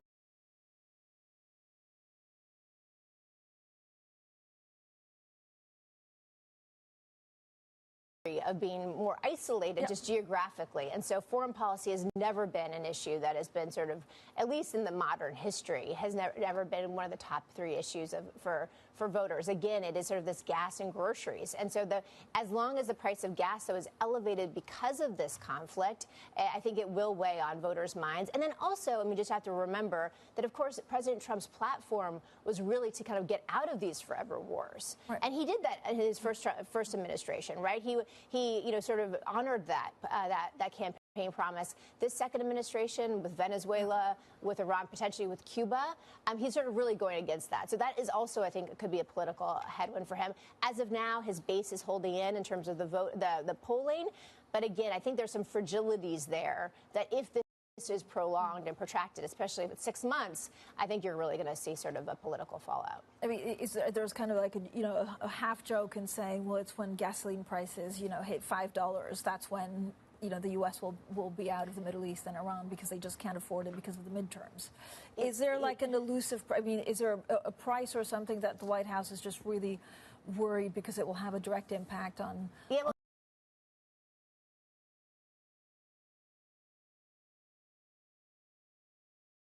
Yeah, well, gas or petrol, petrol prices have increased by about 40% already. They are in that kind of $4 sort of on average. Some states, of course, there's a lot of geographic variability. Some states are seeing $6, $5-6 gallons of gas already. It's interesting. If you look at president approval ratings and you graph that against the price of gas, it is inversely related. It's kind of amazing, honestly. And you saw with President Biden that in 2022, when gas hit $5, that was his lowest of his approval rating. One thing I will just say, though, is that, and we tell our clients this all the time, we should not extrapolate the political environment in April of an election year, 7 months forward. So lots can change, as we know. As already in 2026. It's been a very busy year. And so it is just important to keep in mind that even though the political environment right now for Republicans does look pretty challenging, things can change. And Biden was that. It looked very challenging for him in April of 2022. And then after the Dobbs decision, the Supreme Court decision in June of that year, things changed quite a bit. So we can't necessarily sort of project too much. But as of right now, if the election were held today, Republicans would be in trouble, particularly in the House. Libby, what are you expecting from Kevin Warsh at the Fed? Again, I was at dinner in Washington. Scott Bessent was quite, he said this doesn't change, this war doesn't change, huge dynamics, but maybe it delays cuts. Yeah, that's interesting that he said. I think that this is sort of a concession, right? Because, of course, Kevin Warsh, as a chair, will be an important voice, but he's only one of 12 votes on the FOMC. And, of course, you need 7 to change monetary policy. So there is sort of a limited impact, and I think it's interesting the administration is maybe conceding that there is some sort of limitation in terms of the power of the chair. Now, Kevin Warsh, I think there's a good chance that he may not be in maybe until the summer, maybe until the fall. This is all going to be predicated on this DOJ investigation into Chair Powell. If that is not withdrawn, Senator Tillis, the Republican from North Carolina, he is holding strong. He is not going to give that green light to the Warsh confirmation. So I think there's an open question whether Warsh is even in at the Fed. But even if he is, again, he's only going to be one vote. Yeah, and then President Trump, I think on Tuesday, again went really hard on Jay Powell, saying if he doesn't resign from the Fed, because he can he can stay on as basically governor. Yeah. He said he'll fire him. The market took no notice of this. No, because honestly, I think it's partly because of the oral arguments around the Lisa Cook hearing that's been in front of the Lisa Cook case has been in front of the Supreme Court. Of course, he's tried to fire the sitting governor, Lisa Cook. The Supreme Court looks like they probably won't allow for that, and so I think the market's sort of ignoring much of this. And again, I think they're also just focused on the fact that all these people are just one vote. Okay, so interesting. Libby, thank you so much. Thanks so much. Libby Cantrell, Head of Public Policy at PIMCO. Now, the Barclays chief executive says the bank is still committed to expanding in the Middle East despite the Iran war. Speaking to Bloomberg, Venkat also said markets are looking through the long-term issues facing the global economy. There is a short-term look-through in the markets, especially the equity markets, as to the prospects of both the war ending quickly and exuberant spirits and investments and IPO calendar and deals. That's what keeps the stock market going. But in the background, humming slowly, are the long-term consequences, which is what will give central banks, pause as to how they deal with this situation.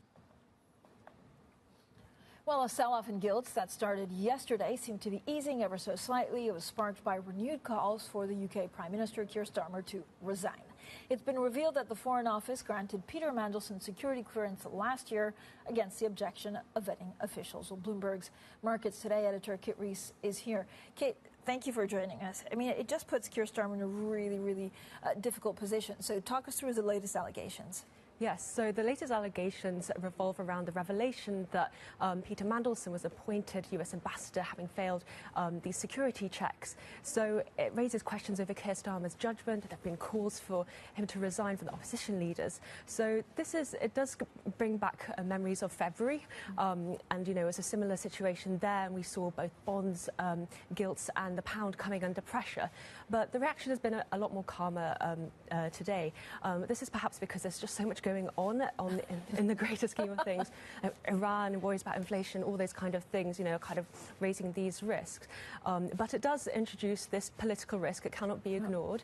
And, you know, raises questions kind of going forward, you know, what's going to happen at the May elections. So, yeah. I mean, these are a big deal, right? So you have local elections next month, and it looks like Labour may not do as well. So what are the markets pricing in?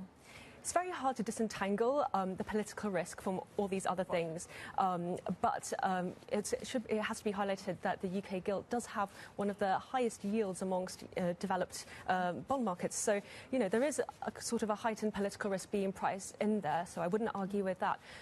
And it also, the whole thing comes at a very interesting point for Keir Starmer. You know, we've got the Iran war, it's raised all these worries over inflation, what central banks are going to do, are interest rates going to go up, the cost of living crisis, you know, all these pressures, got fuel going up, energy costs, mortgages might go up. So there's a lot on households' minds, and there's going to be a lot of pressure on the government. So it's not going to be very, very particularly helpful for Keir Starmer. And I mean, the big kind of worry is if there is a replacement for him, you know, further down the line, perhaps, you know, what will their approach be to spending? There's a worry that they won't be as fiscally prudent, so this could, you know, put pressure on bond markets. So overall, there's a lot for markets to digest at the moment, especially heading into the weekend. You know, we're going to be keeping an eye on what happens in Iran, but it is certainly unhelpful for, you know, the UK bond market and for Keir Starmer. Okay, thanks so much. As always, Kit Rees, of course, our Bloomberg Markets Today editor. Now, coming up, investors look for a sign that Netflix can keep hold of subscribers. How will the departure of co-founder Reed Hastings affect the business? More on that next, and this is Bloomberg.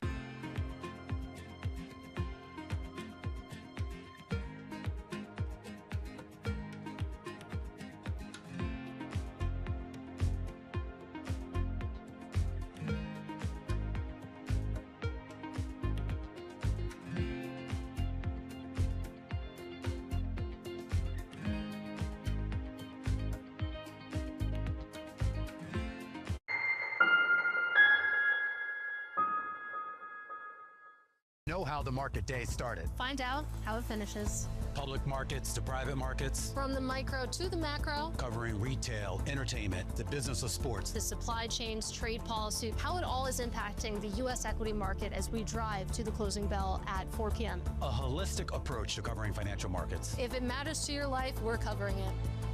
I'm Katie Greifeld. And I'm Romaine Bostic, and this is The Close. Live every weekday. Only on Bloomberg. Context changes everything. Good morning. This is Bloomberg Surveillance. Welcome back to the opening trade. Watch Bloomberg Tech. This is the Asia trade. This is Wall Street Week. Welcome to Balance of Power. You're watching Bloomberg Deals. Welcome to Bloomberg This Weekend. This is Bloomberg Television. Good morning. This is Bloomberg Daybreak Europe. I'm Lizzie Burden in London, and these are the stories that set your agenda. Taking you from the U.S. market's close to the overnight session in Asia. We'll walk you through what you need to know to kickstart Europe's trading day. Live from our European headquarters, we bring you the day's top market-moving stories, unmatched expert analysis, and on-the-ground reporting from across the continent. Tune in to Daybreak Europe, only on Bloomberg Television. Context changes everything.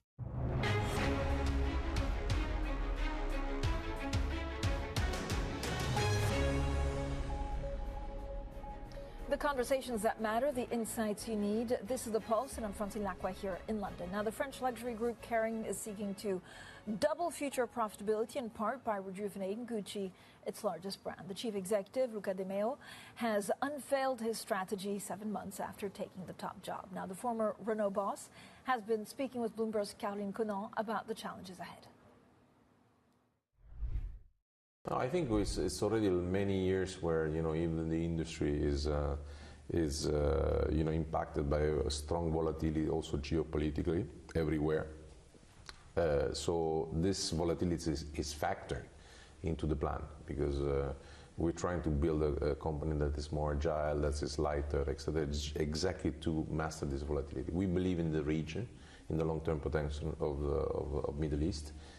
I think long-term it will continue to grow, so we have no hesitation to continue to invest as a very important customer, etc. So I think unfortunately I hope that this thing will come down very quickly, hopefully, but we believe in the long term that the Middle East will be a key region for luxury. Even if the aspirational consumer may not be here right now. In the Middle East, I think you have a lot of people that are in the core category and in the BIC category. This is the heart of the business there. Obviously, at Gucci, we also have Demna, who came as a creative director, did the first fashion show in Milan in February. Dior, Chanel also have new creative directors, which is making the market very competitive. How long are you giving Demna at Gucci? I think, I think one of the issues why Gucci has been, more recently in troubles was the lack of stability, in the management team on the creative side with, many changes. And I think it's very important for me that I can assure stability for the team, both on the management side and on the creative side. So no, it's not about this, it's not about, giving time or etc. I think we just have to all work together to make sure that Demna can express his full potential. He's one of the greatest of this generation, and he has now in his hands one of the most beautiful brands, in this sector. So I'm pretty optimistic that everything will work. And things well done require time, right? And we want to do good things with Gucci. Well, that was the chief executive of Kering, Luca De Meo, speaking with Bloomberg's Caroline Conan.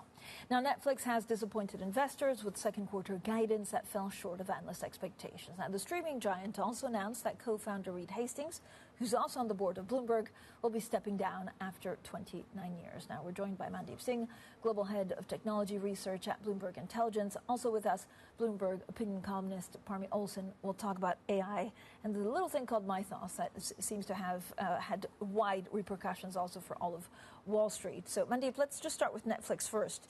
If you look at Netflix, look, they're not doing great. It's just because there's so much content out there from platforms. I feel like we're in a real battle for eyeballs. Yeah, and they're missing that AI story that when you look at Meta or Google, they have that AI tailwind which will get reflected in their growth rates. I mean, Meta is expected to grow high 20%. Yeah. So low teens growth is nothing, that investors want to pay for, and Netflix was trading at a higher multiple compared to, let's say, a Meta.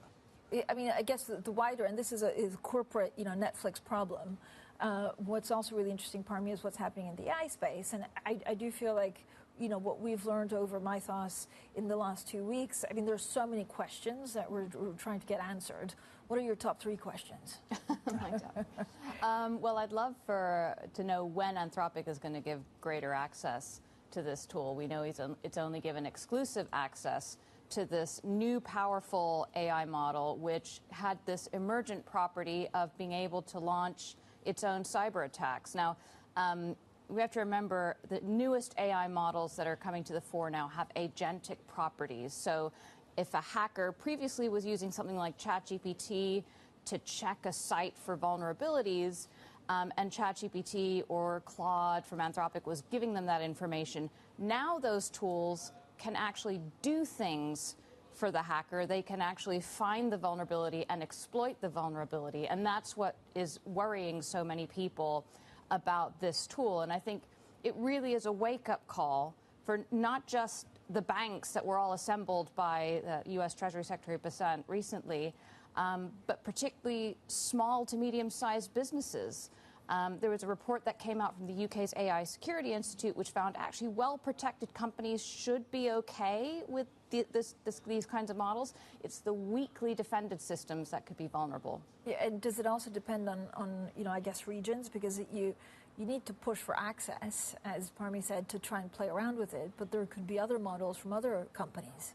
I mean, it sounds like right now Anthropic is really leading the pack when it comes to that intelligence layer that can uncover some of these cybersecurity vulnerabilities. So to my mind, Microsoft always had, bugs in their operating system and software, and companies discover that. But obviously, this has become a much bigger deal, given it's coming from a foundational frontier model company. At the same time, I do think companies will adapt to the vulnerabilities. They will obviously figure out what is it that is most exposed and patch it. But this is no different than, what we have seen with software over the past 30 years in terms of fixing the bugs they have. Parmi, how much of this is hype, either on the good or the bad side? I think two things can be true at the same time. True. I think Anthropic, in teasing a model, it's so powerful we can't release it. OpenAI did that with GPT-2, and then they did release it, and it was fine. But it creates this idea of scarcity and excitement, and that plays in their favor ahead of their IPO. On the other hand, I think it is true. We've had independent verification that these models can be dangerous. And to Mandeep's point, patching systems used to be done every month, every few months if you're a bank or you're a software company.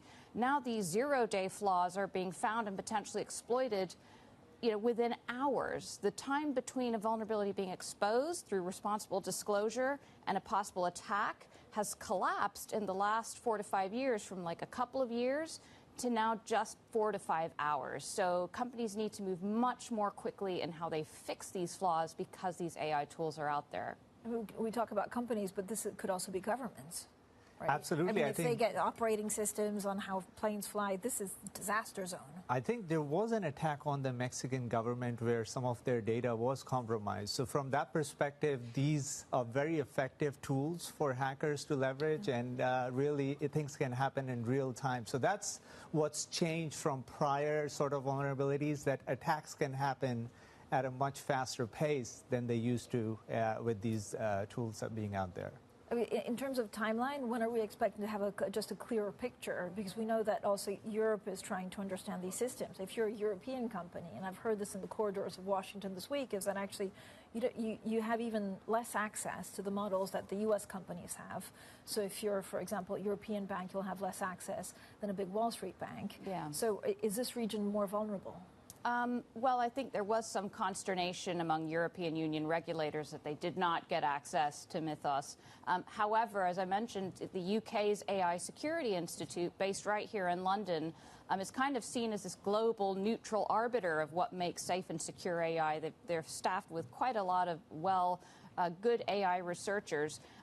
That's based here in Europe, and that has been providing information immediately once they do their own due diligence. So I think that's something to look to as a good thing.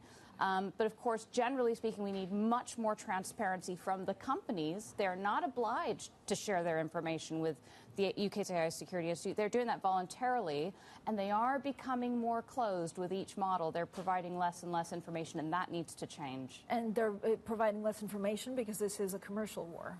Absolutely. Or, at the end of the day, they just want to make money. Right? They're selling. Absolutely. If we didn't have the race dynamics, if we didn't have geopolitical pressure and FOMO among governments and companies, I think they would absolutely be much more transparent. But this is a winner-take-all game. There wants to be geopolitical advantages, and so I think it plays in their favor as much as possible to not release too much information. And Mandeep, what do we know about China? Again, one of the things that always strikes me as a non-AI expert trying to understand as much as I can is when they say, oh, China's, 6-9 months away from us. I mean, that feels like a very short amount of time.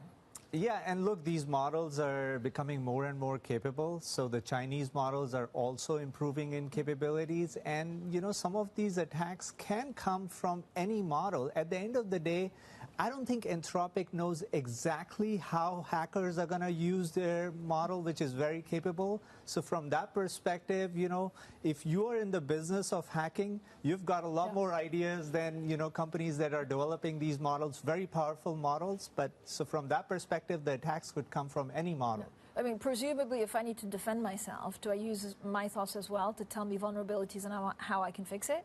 Yes. And you would hope so. I think that's why they are going through this process where they are having these entities play around with that first, and hopefully they're telling them where the vulnerabilities are. But that's where the risk lies. There was a JP Morgan person who was saying recently, behind the scenes, that they're very excited about this because now they can use this tool to look for vulnerabilities in their own systems and potentially save costs on human cybersecurity experts. I think that's a little bit short-termist in thinking because cybersecurity is a cat and mouse game. You might have this tool, but the bad guys will have the tool too eventually. And so that doesn't mean you can just cut staff. You're probably going to need them down the line too. I mean, to you both, how much, should we be paying attention to AI and how it's also changed the war in Ukraine, but especially in the Middle East? Yeah, absolutely. I mean, the claim that Anthropic is making is this model has got a lot more intelligence than their prior versions. So from that perspective, it's all about imagining what you can do with a prompt or with an agentic functionality. And if it can really automate a lot of the patching, that can save a ton of time and probably potential cyber attacks. So from that perspective, the capabilities of these models need to be well understood. And I'm sure that will be the case in this trial period when all these entities are looking closely at the model.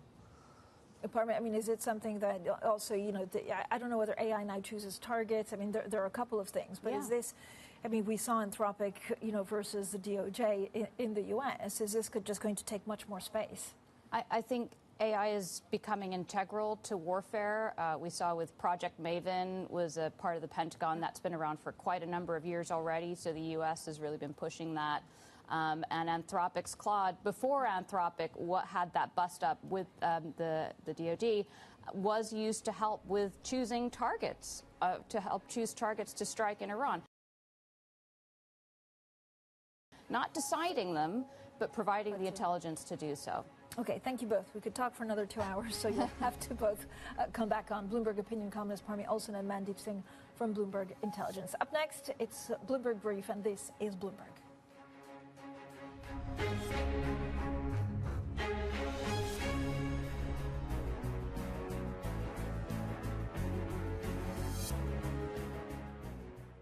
When news breaks, a redhead across the Bloomberg terminal. Bloomberg has you covered. Trump's global tariffs are struck down by the U.S. Supreme Court. For all the context and clarity you need. There's going to be now tons of tariff headlines until midterm elections. Hear it first on Bloomberg.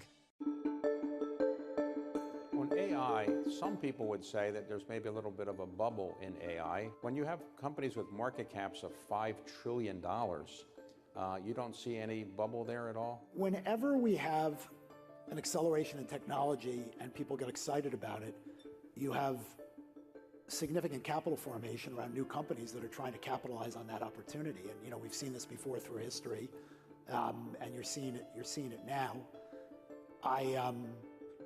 It won't be a straight line. The opportunity set with AI is enormous.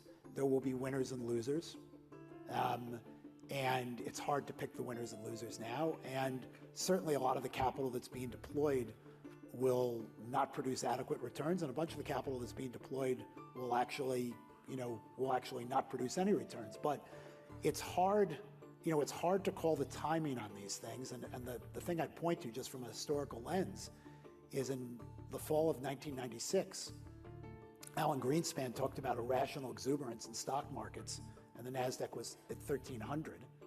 And the NASDAQ peaked 3.5 years later at over 5,000. So, these things can go on for a long time, but ultimately, there are adjustments, there will be drawdowns, there'll be rebalancing, and it's hard to call it because the trend, the technology trend in the investment is real.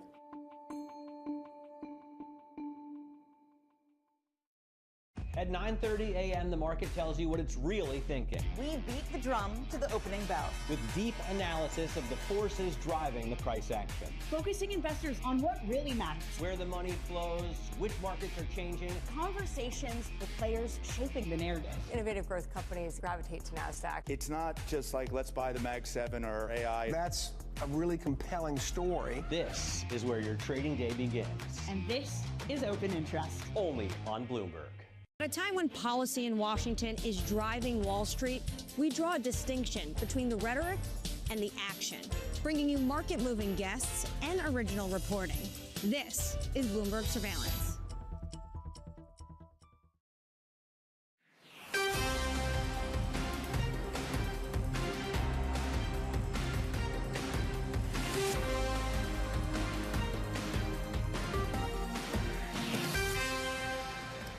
5 a.m. in New York City and 10 a.m. in London. Good morning. I'm Scarlett Fu in for Vonnie Quinn with your Bloomberg Brief. Let's get you set up for the day.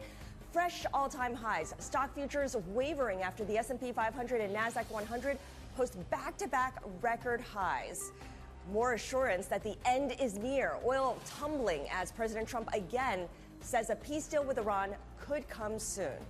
And Netflix is set to decline after its earnings forecast misses estimates and says chairman and co-founder Reed Hastings is moving on from the streamer. Let's show you what's happening in futures right now. We've turned higher, modest gains here across the board for S&P, NASDAQ, and Russell 2000 futures. And this comes a day after the NASDAQ 100 and the S&P posted back-to-back record highs. On Wednesday, the S&P 500 closed above 7,000 for the first time. President Trump now saying the two sides, the U.S. and Iran, may meet this weekend for a second round of direct talks. He also says it may not be necessary to renew the two-week ceasefire that is set to expire on Tuesday. The S&P, if we continue to go along this path, will close higher for a third straight week with gains of at least 3%. And of course, optimism over AI and earnings is really underpinning this advance. You're looking at gains in Treasury prices, so that is pushing yields lower right now. 3.76% on the 2-year, 4.29% for the 10-year. Pretty much has been in a range the last couple of weeks. We should mention there is an 8:30 a.m. retail sales report, very influential for the Treasury market. Of course, after the jobs report and inflation, retail sales is really the temperature of the U.S. economy and consumer spending. And in terms of commodities, you could see declines in crude, both New York crude and Brent crude, of at least 2%. We feel like we're kind of settling down. The volatility has really tapered off, and now we're in the low to mid $90 range for oil. Gold prices moving up just marginally, up by 0.2%. It's found some support here right around the $4,800 level. All right, let's get back to equities, and for some stocks to watch, here's Chloe Melly. Hi, Chloe. Good morning, Scarlett. As you just mentioned, we're seeing a lot of weakness in pre-market for Netflix after its second quarter forecast really disappointed investors, and it also announced the departure, the fact that the co-founder, Reed Hastings, would be stepping down. So this is the first set of results since Netflix walked away from this really contentious battle for Warner Brothers, and now the focus is back on how engaged Netflix can keep those subscribers, and so we're seeing a bit of weakness today. Moving on to Sweden, where Ericsson missed estimates and also warn of rising chip costs, and that is really compounding existing challenges for that telecom sector, including the slow progress on 5G network upgrades. And so we are seeing, well, we had actually a little bit of weakness, but now it seems that the shares are quite flat for Ericsson. And finally, Alstom over in France, the train manufacturer, is down massively this morning, almost 30%, after withdrawing its financial guidance. It said that there were some big delays in major rail projects, and so that was impacting cash and margins. And so we are seeing that reflected in that massive drop this morning.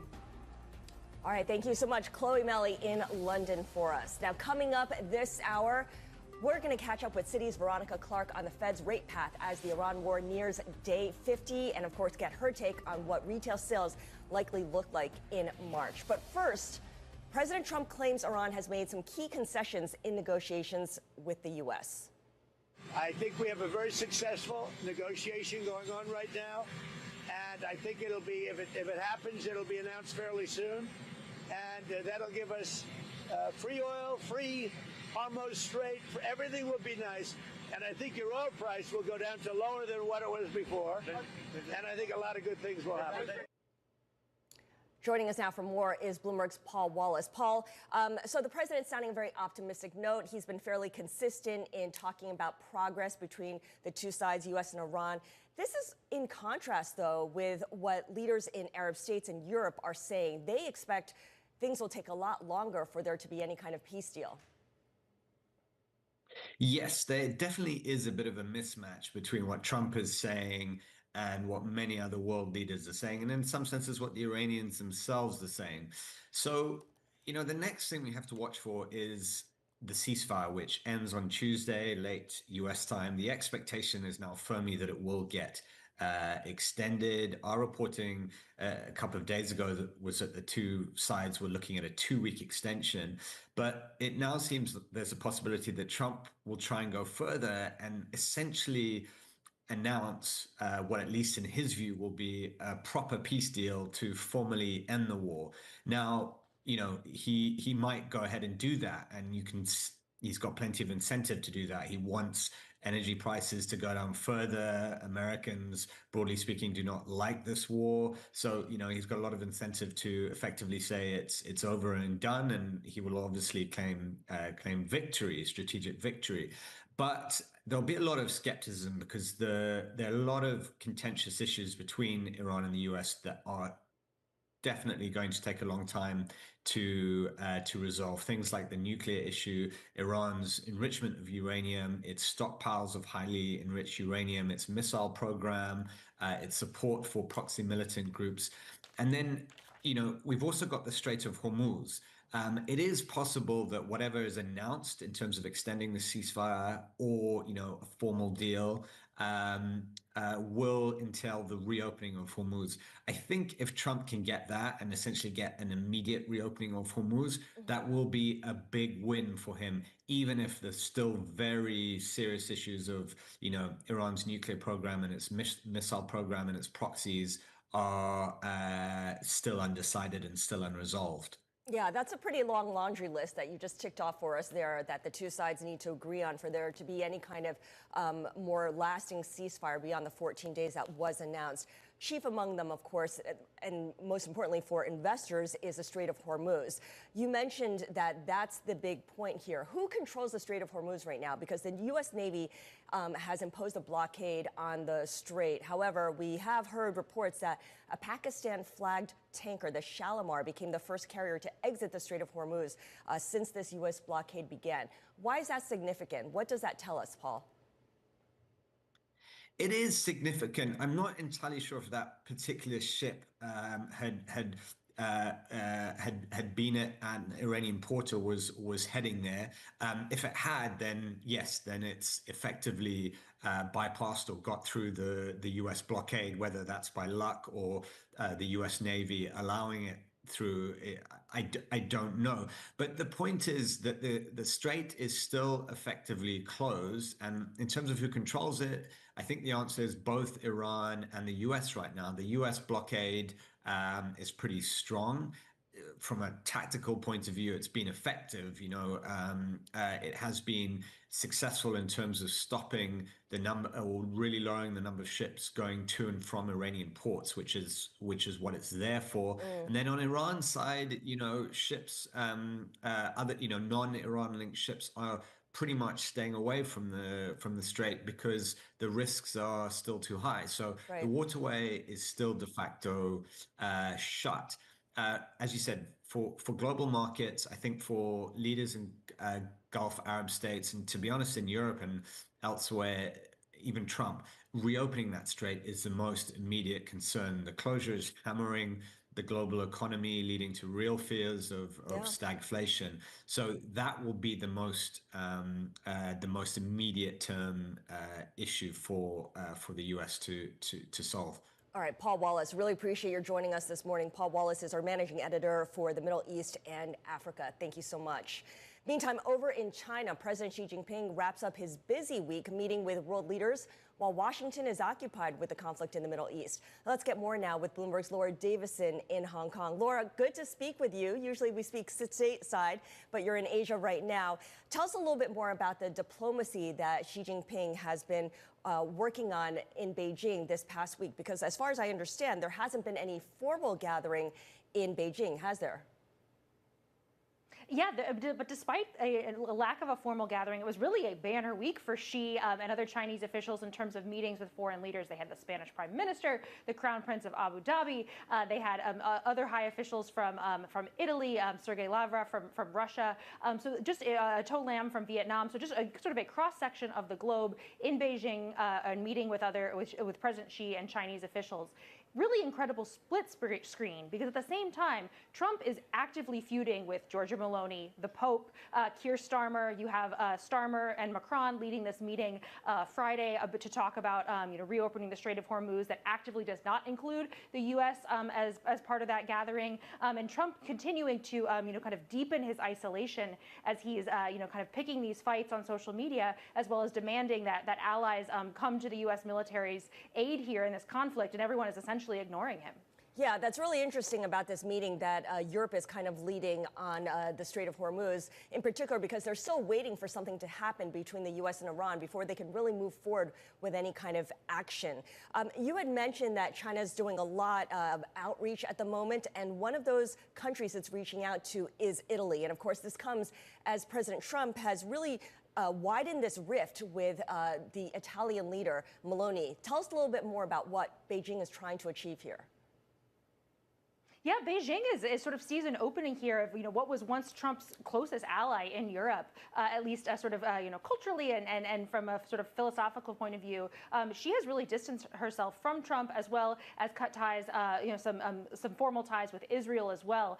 So she has found an opening here, and we saw a meeting from a high level, for the foreign minister of China, as well as a top official in Italy, to talk about strengthening their geopolitical ties, their economic ties, and this is just kind of an example of having NATO allies who are going to China looking for business opportunities, looking for security opportunities, looking for sort of the kind of relationship that you would expect them to have with the United States in years past. And now China is playing this much expanded role on the world stage, and kind of being chief diplomat in charge. All right, Laura, I really appreciate your setting up the context for us here. Laura Davison joining us from Hong Kong with what China's been doing here as playing its role in trying to come up with a diplomatic solution, or perhaps positioning here as the U.S. and Iran continue to try to schedule talks to discuss an accord. Now, the teams over at Deutsche Bank and Wells Fargo, among others, are saying that this haven rally we've seen in the U.S. dollar, driven by the war, is now likely over, with the banks boosting their dollar hedging ratios to a 2-year high. That's according to State Street. So let's get some more on this markets angle with Bloomberg's Ven Ram. Ven, good to speak with you. And I look at the Bloomberg Dollar Index. It has been down over the last 2 weeks. Yesterday, it broke that streak a little bit, but we have been on a downtrend here. And I guess a lot of that is just as investors rediscover their appetite for risk, they're moving away from the U.S. dollar, aren't they? You're absolutely right, Scarlett. I think that, the appetite for further dollar longs is being tested in the market right now. And I think that, it's fair to say that what the markets were doing during the war was run to the safety of the dollar. But now that there are signs that the, ceasefire is going to hold and probably continue for a longer time, I think that, the incremental demand for the dollar hasn't quite come through. And if you look at the speculative positioning in the markets, I mean, it is somewhat bullish. It's mildly bullish on the dollar, but not overwhelmingly bullish, as we have seen previously in the cycle, most notably in 2022. And if you look at real interest rates, which underpin where the US dollar really goes, the trajectory, and those real rates have been pretty steady despite the war. So I think that the additional incentive to buy and hold the dollar is kind of waning, especially if you consider the fact that the Federal Reserve is going to be inclined to cut rates in the near future, given the new Fed chair that we've got. So I think that, all in all, I think that, the additional positioning in favor of the dollar bullishness is kind of lacking. Okay. In terms of catalysts for financial markets, clearly everyone's kind of just moving on whatever comes out of the White House, whatever comes out of the Middle East. But are there data points that traders are really keying off of? And I ask because we have this retail sales report coming out this morning at 8:30 a.m.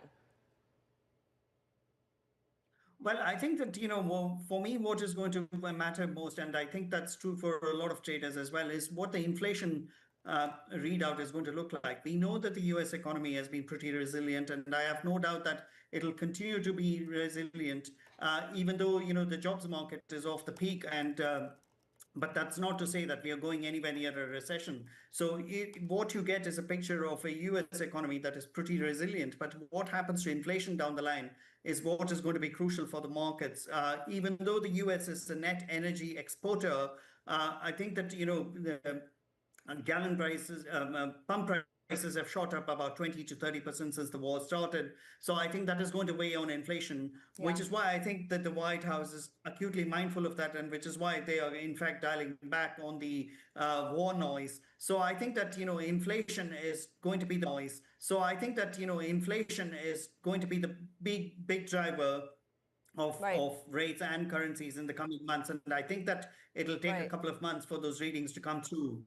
Got it. Ven, really appreciate your joining us. Ven Ram is our cross-asset strategist joining us from Dubai. Now let's move on to some other top stories trending on the Bloomberg terminal this morning. Hedge funds posting a strong recovery in April, recouping losses driven by the Iran war from the previous month. Point 72 and Jane advanced 2.4%, while Millennium added 2.3%. UK Prime Minister Keir Starmer is again facing calls to resign over the appointment of Peter Mandelson as ambassador to the U.S. Starmer was forced to acknowledge on Thursday that the Foreign Office gave Mandelson security clearance despite objections from vetting officials. Starmer had previously assured the House of Commons that due process was followed in his decision to appoint Mandelson. Industrial metals climbing to a record high on the London Metal Exchange, driven by gains in aluminum. The LME index has rallied by almost 12% over the last 4 weeks and was at an all-time peak at yesterday's close. Coming up on the brief, Netflix unable to break its streak of post-earnings losses. We've got more on the streamer's results next. This is Bloomberg.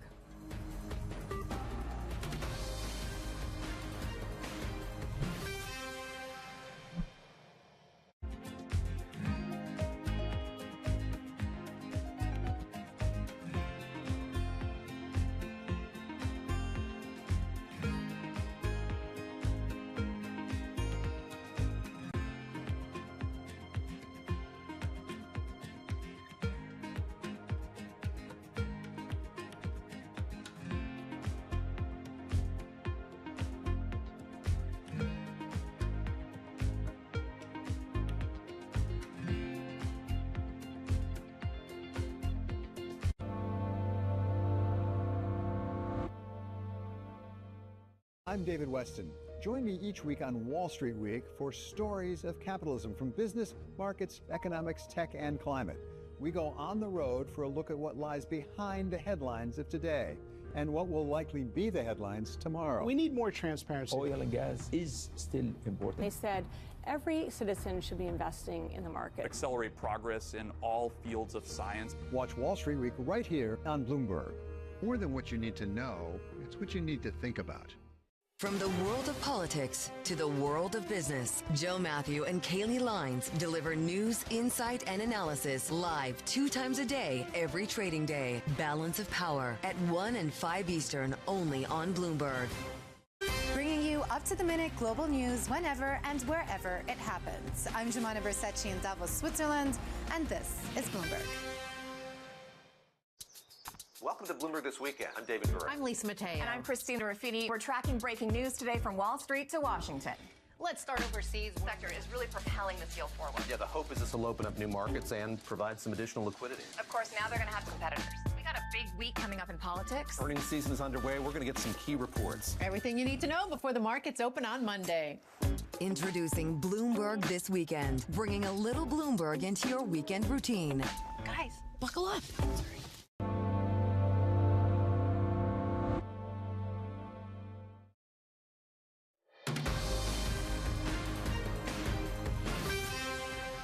We ended last year with more than 325 million paid members, and as that number continues to grow, we are entertaining an audience that is approaching 1 billion people, which is an exciting milestone to strive for, and it'll be an exciting milestone to achieve. But even given that number, we still have plenty of room to grow into our addressable market. Shares of Netflix falling in pre-market trading after its second quarter forecast fell short of the Wall Street estimates.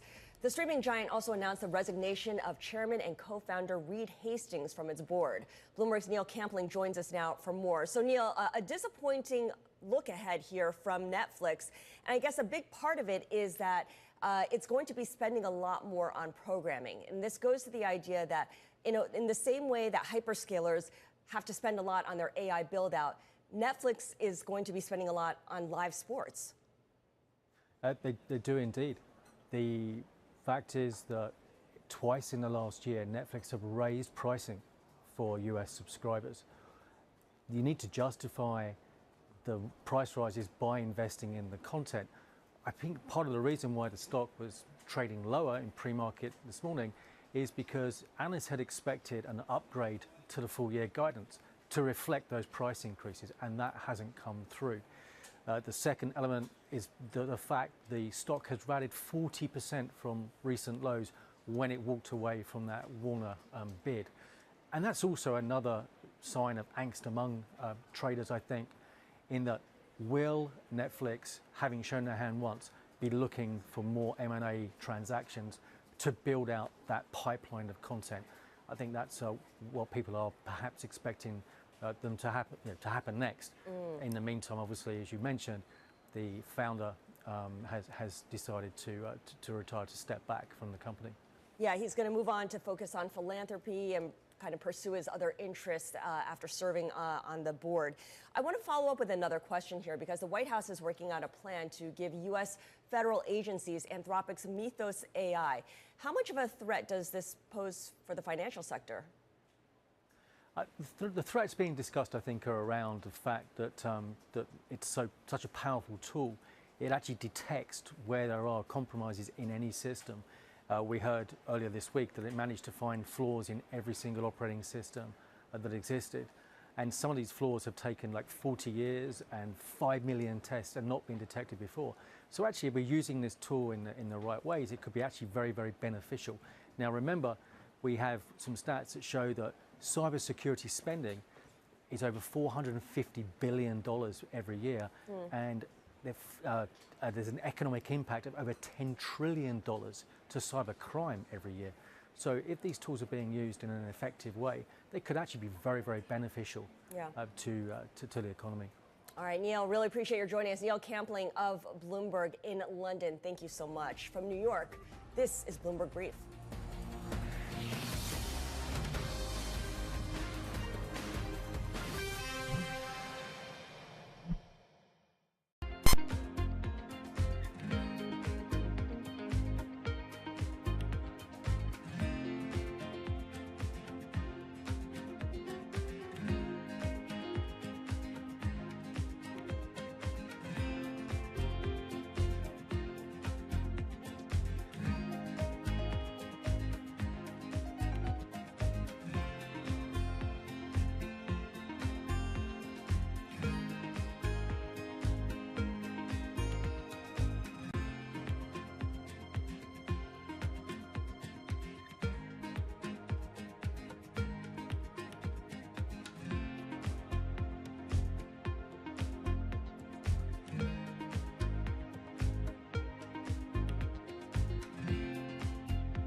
About 80% of projects will find it difficult to secure financing. And this is really all because of the level of readiness or preparation. As you know, for investment to occur, you need well-prepared, technically prepared projects, but they must also demonstrate economic and financial impact. So one of the major challenges is the stock or availability of bankable projects in countries. Almost all countries have got good plans and ideas, but when you look at the readiness of those projects, that's a major obstacle. And that is why the African Development Bank, through the African Water Facility, invests heavily in upstream preparation of projects to enable countries to have a large pool of investable projects. The second element that is an obstacle is the institutional and regulatory environment in most countries, which make it difficult for investment to happen.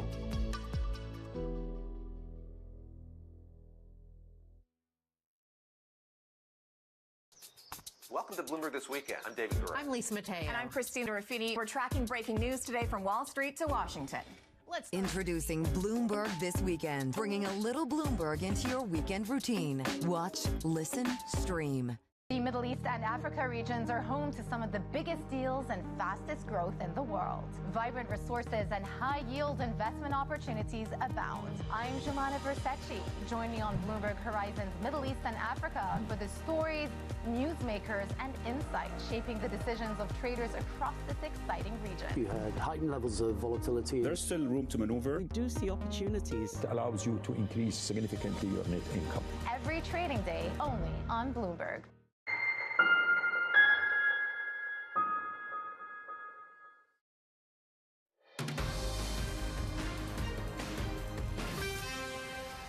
This is Bloomberg Brief. I'm Scarlett Fu in New York. It's time now for your front page news. First up, on the New York Times, the White House shrugging off the shaky economy due to the war in Iran. The Times highlights the exuberance on Wall Street, posing a sharp contrast with the hardship facing many Americans. Next up on the Washington Post, the resignation of acting ICE Director Todd Lyons. He presided over the rapid expansion of ICE to implement President Trump's mass deportation campaign. Lyons, who is a career ICE official, says he wants to spend more time with family. And finally, the Financial Times reporting that J.P. Morgan, Barclays, and other Wall Street banks have started trading derivatives that would benefit if private credit funds run into trouble.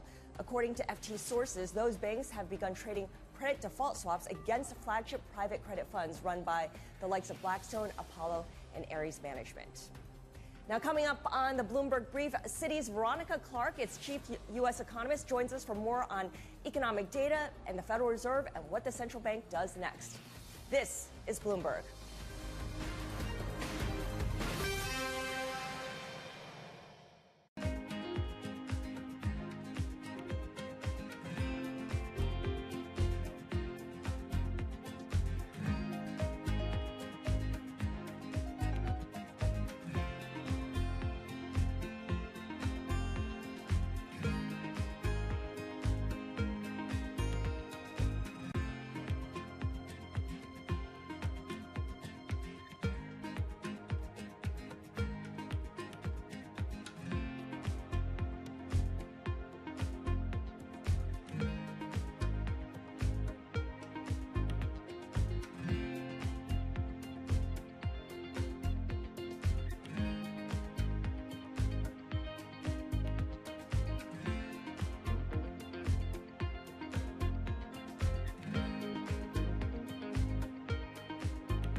You don't think the court was hurt by the perception that it was a political decision? The court's always hurt, it seems to me, if we look political. One of my concerns, my present-day concerns, is there's too much partisanship. It's true historically that most presidents have appointed justices to the Supreme Court who are members of their own party. The partisanship should not be an overriding factor. What you look at is temperament, learning, background, reputation, whether or not you have those qualities of independence and caution that make for a good judge. Increasingly, you see dissenting opinions in the Supreme Court aren't quite as civil as maybe you might prefer. And is that of concern to you? Yes, it's of great concern to me that our civil discourse, our civic discourse, is not civil enough. Aristotle said that a democracy depends on an open debate where you respect the dignity of those with whom you disagree. He said democracies only live if they are sustained over a period of time by a thoughtful, rational discourse, a discourse in which you respect the dignity of those with whom you disagree. Making money isn't about drowning in emotions. It's about understanding what's actually happening. Markets are the best way to glean signal from noise, and that is what we try to do every morning. This is Bloomberg Surveillance. It's a multi-trillion-dollar industry. We'll show you what's happening in ETFs like no one else. ETF IQ, only on Bloomberg.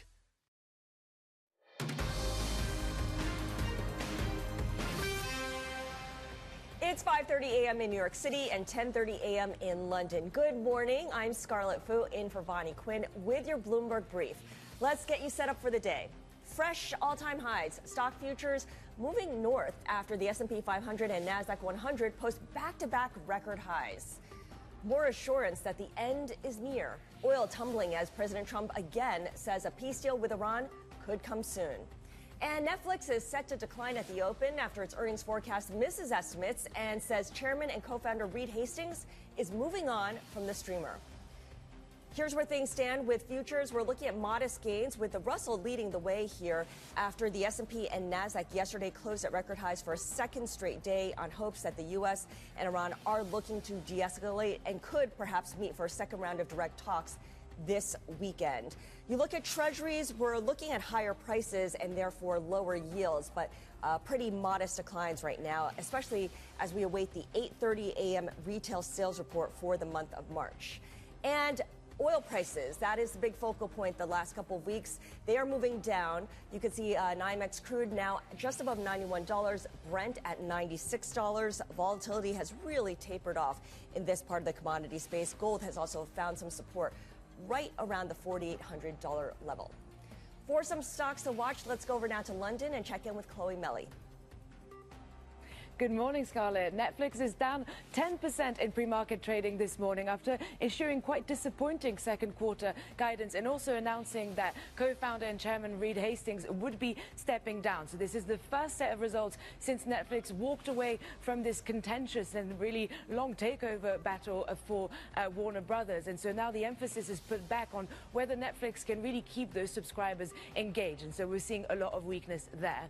Moving on to Onto Innovation, which is up this morning in pre-market, up about 3% after being upgraded to a buy rating by Stifel. The analysts have said that the preliminary revenue from this semiconductor manufacturer was solid, and therefore we are seeing this vote of confidence reflected in those shares. And finally, Alstom, the French train manufacturer, is seeing a lot of weakness this morning. We're down almost 30% after it withdrew its financial guidance, saying that it was facing big delays for some major rail projects. And so analysts are now saying there's a lack of discipline and of cash discipline specifically, and inconsistent execution. And so Alstom is going to have to work hard to regain that investor confidence. All right, Chloe, thank you so much. Chloe Melly with our equity movers to watch for.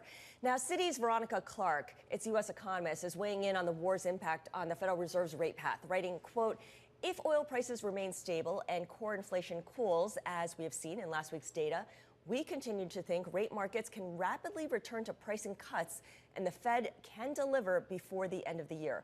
I'm pleased to say Veronica is joining us now. She is, once again, U.S. economist at Citi. Not only are you calling for the Fed to cut, you're calling for the Fed to cut 3 times. Yes. And you've pushed back that date to later on in the year. What's the thrust for rate cuts this year? Yeah, I mean, the next couple months, the focus is absolutely on the inflation data, and we'll probably have some uncomfortable and some weird inflation data the next few months still. Nothing really in that core inflation number that we saw in March, but it's probably just too soon to see it. But as we get to the summer, yeah, if oil prices have come down, I do expect softer demand is going to limit the pass-through of higher oil prices to core inflation. And once we get to the summer, the pattern the last few years has been that we start to get weaker labor market data over the summer. It's really by late summer that the unemployment rate has risen from the start of the year.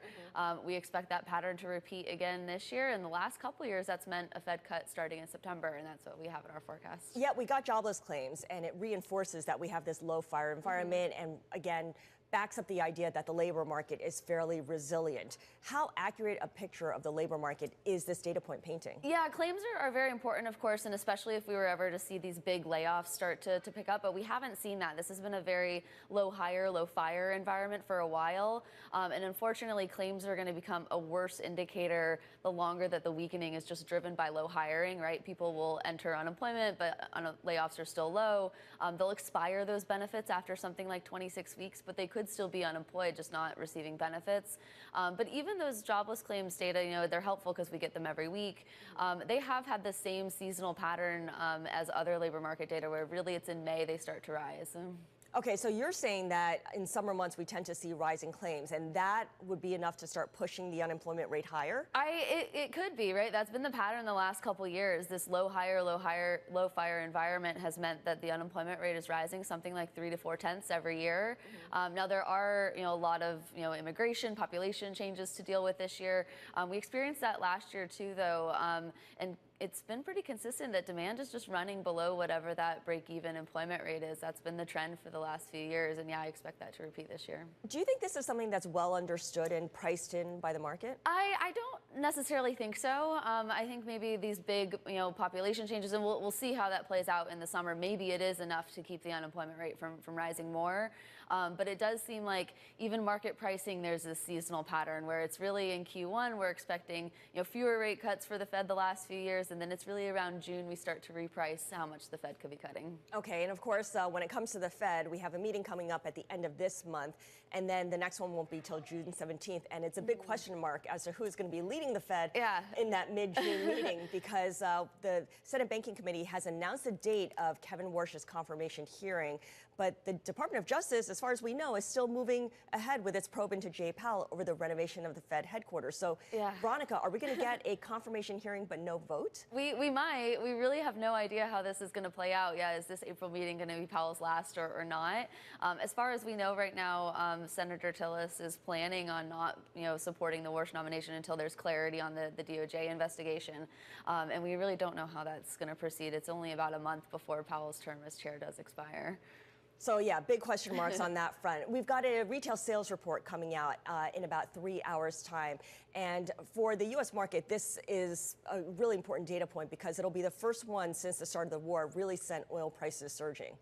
Yeah, March retail sales are, they're reported in nominal terms, right? So they will look strong. There will be this surge in gas prices, so you'll see gas spending that increases. What we want to know is, how much does that subtract from spending on other types of goods, right? You have to spend more on gas. March might be a little bit too soon to know those effects, right? I mean, not everyone necessarily filled up their tank right away, with higher gas prices. So it might take time for that to feed into softer consumption. It is also coming at a time where people did get somewhat larger tax refunds, around these months. So maybe that helps buffer the increase in prices. Yeah, but it's getting absorbed by higher prices elsewhere, even with those tax refunds.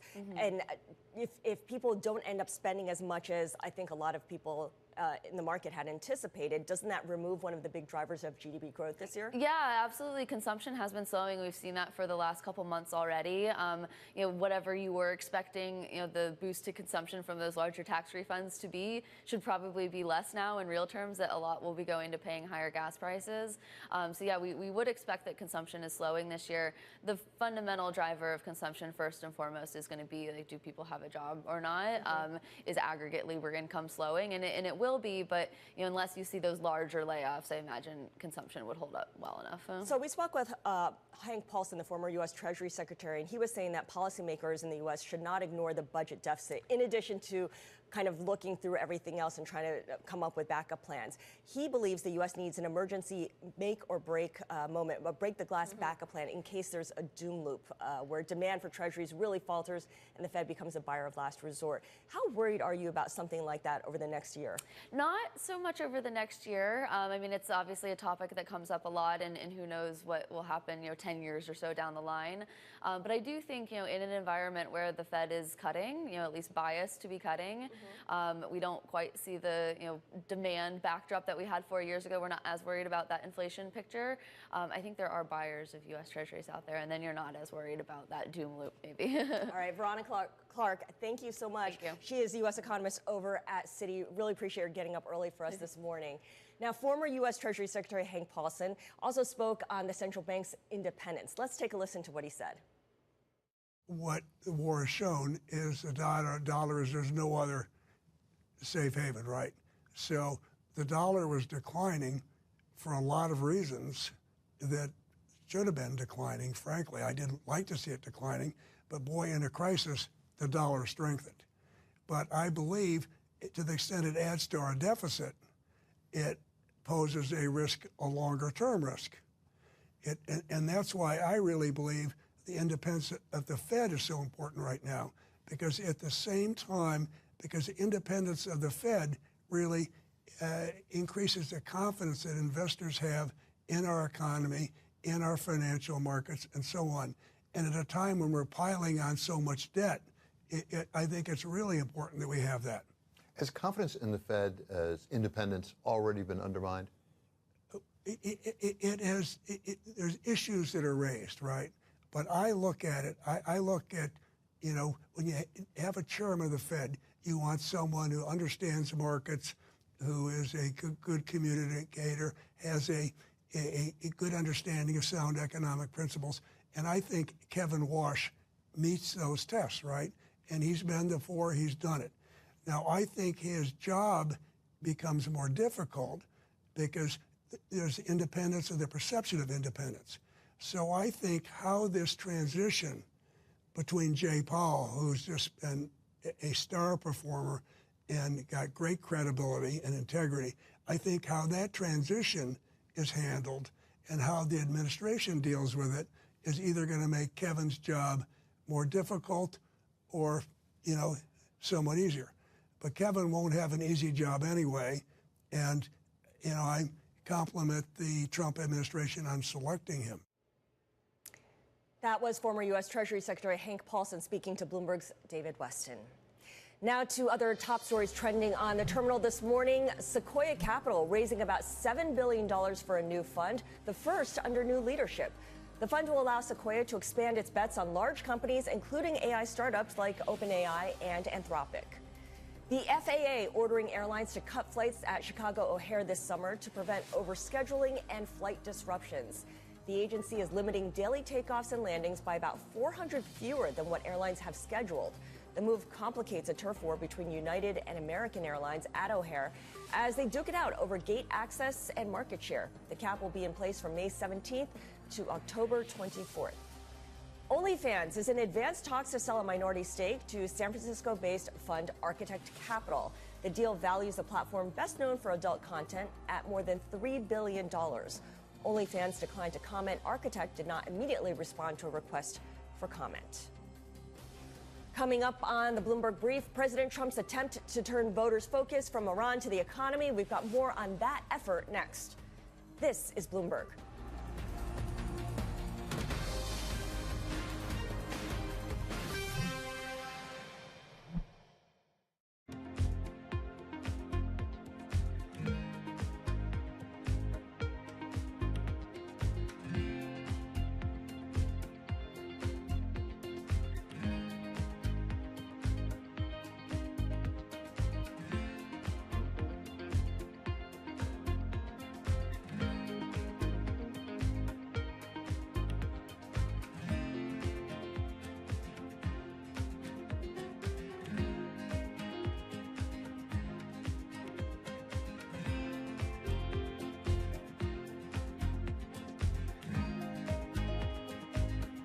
Welcome to the world of decentralized finance. Why is it that NFTs have not recovered in the same way that, say, Bitcoin has? Bloomberg is covering all things crypto. It's a pretty spectacular story. The people. This is the future. This is the 21st century economy. The transactions. It snapped up nearly $1 billion of Bitcoin. And the technology. We need to build a digital Fort Knox. That gives people financial freedom, and that's a wonderful thing. That's extraordinary. We ride the wave that is Bitcoin. Bloomberg Crypto, only on Bloomberg.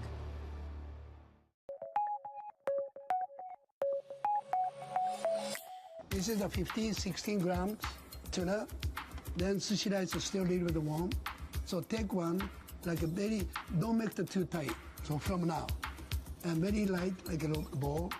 Put wasabi in the middle. Then my process 1 to 6.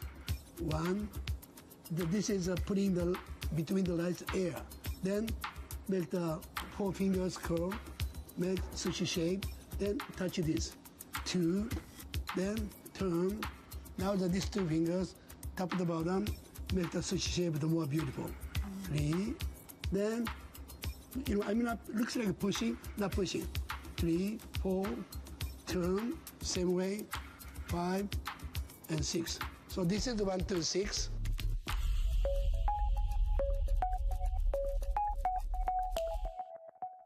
world's most powerful investors don't ring a bell. They quietly reshape entire industries. This is the money shaping the world, the dealmaker playbook where power and billions of dollars change hands every day. From private equity and credit to venture capital and M&A, we bring you the inside scoop on the biggest deals and debates, plus exclusive conversations with finance's ultimate insiders. I'm Danny Berger, and this is Bloomberg Deals. Every week, only on Bloomberg Television.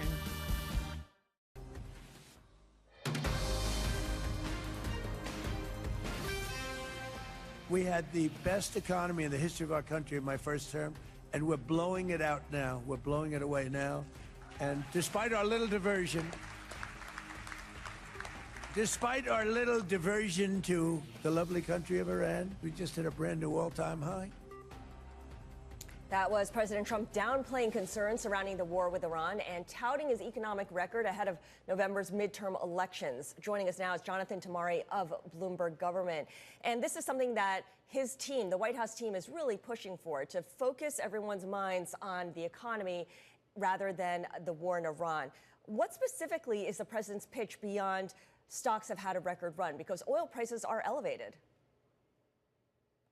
Yeah, so what he's talking about and what Republicans in Congress especially want to talk about ahead of the midterm elections are the tax cuts that Republicans passed and the president signed into law last year. In particular, you saw on the sign that was up there behind him the cuts for taxes on tips and the cuts for taxes on overtime. This is really the centerpiece of the pitch from the White House, from congressional Republicans to voters this year about how they say that they have delivered for working families, for the average family, cuts that they will feel. Now, the problem for them is that polls suggest that a lot of people are not feeling that they're not seeing the big benefits. The average tax refund this year is up about $350, which is certainly great if you're getting that. They had promised something like $1,000 or more on average, so it's certainly falling short of that.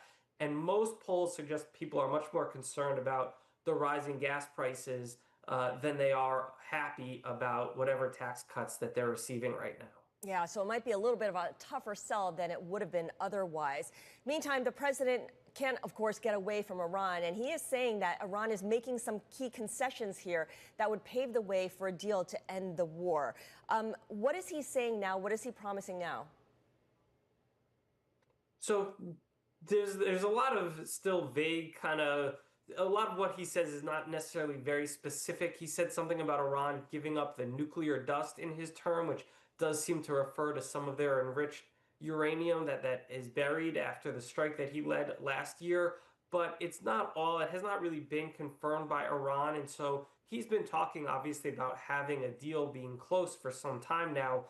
It sounds like they are on track to at least extend negotiations or to have new negotiations and potentially extend the ceasefire if necessary.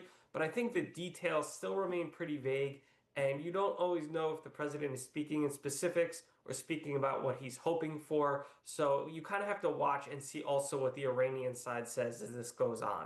Absolutely. Very well put. Jonathan, really appreciate your joining us. Bloomberg Government's Jonathan Tamari joining us from Washington. Thank you so much. And of course, we're keeping an eye on one stock in particular here in the pre-market, and that is Netflix. You can see it's extending post-earnings declines after a disappointing forecast for this quarter. The streaming giant also announced that its chairman and co-founder Reed Hastings is resigning from the board. Mandeep Singh of Bloomberg Intelligence joins us now. He is in London for the week. Mandeep, just walk us through how significant Netflix's earnings are in terms of setting the tone for the rest of the tech sector's earnings. Yeah, look, I mean, Netflix really doesn't have an AI story. So when you think about their growth rate, they're guiding for low teens growth. EPS growth will be even lower, around high single-digit %. And so, the fact that they don't really have any big content slate coming up, that subscriber growth is going to look muted, and they are pointing to some margin compression. So from that perspective, the bellwethers on the AI infrastructure side will have very strong growth, whether it's Alphabet or Microsoft. Even Meta is expected to grow high 20%. So from that perspective, where there is an AI story, you will see much higher growth, and that's why you see that stock reaction for Netflix. All right, let's focus in on AI then and stop dancing around it. Anthropic CEO will be meeting Susie Wiles, the chief of staff, at the White House today. This is according to Axios.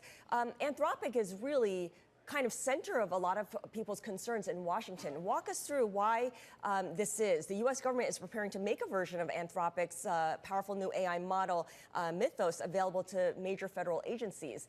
How much of a threat is this for the financial sector? I mean, look, it clearly is a very powerful model in terms of, the size of the model, 10 times more parameters. And, these models are measured in terms of their level of intelligence and the tasks that they can do, on an automated basis. So from that perspective, it has already pointed to, vulnerabilities for existing operating systems and browsers.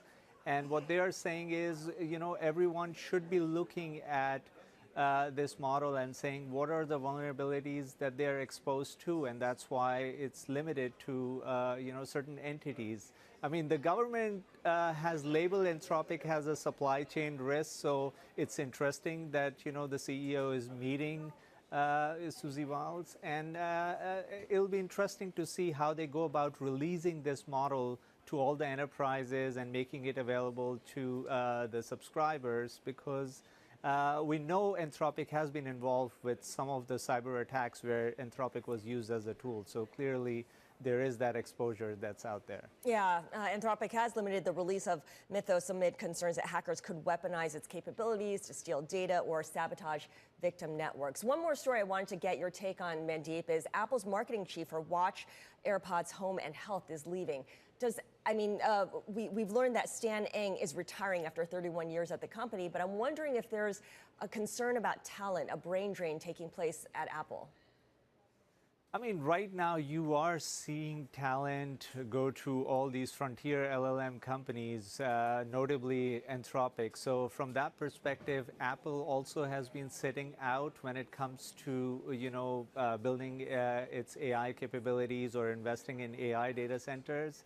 And at some point, I think they will have to come up with a strategy that is appealing for investors as well as, their own employees, because people right now are focused on that AI exposure or, what is the next leg of growth for a company like Apple. Right, and so far Apple looks like it's fallen a bit behind the other big tech names, even though it has signed this agreement with Google for Gemini.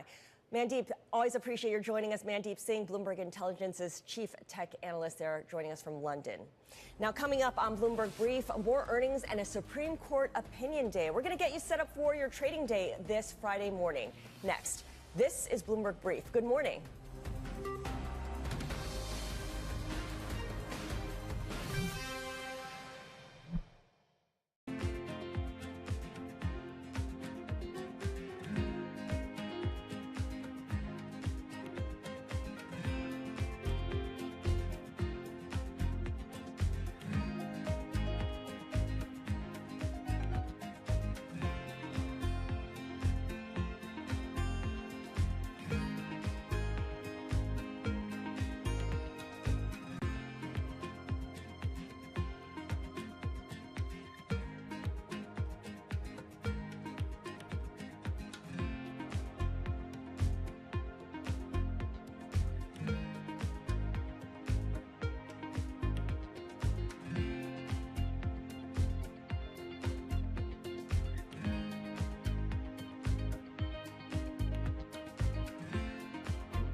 Welcome to Bloomberg This Weekend. I'm David Gura. I'm Lisa Mateo. And I'm Christina Ruffini. We're tracking breaking news today from Wall Street to Washington.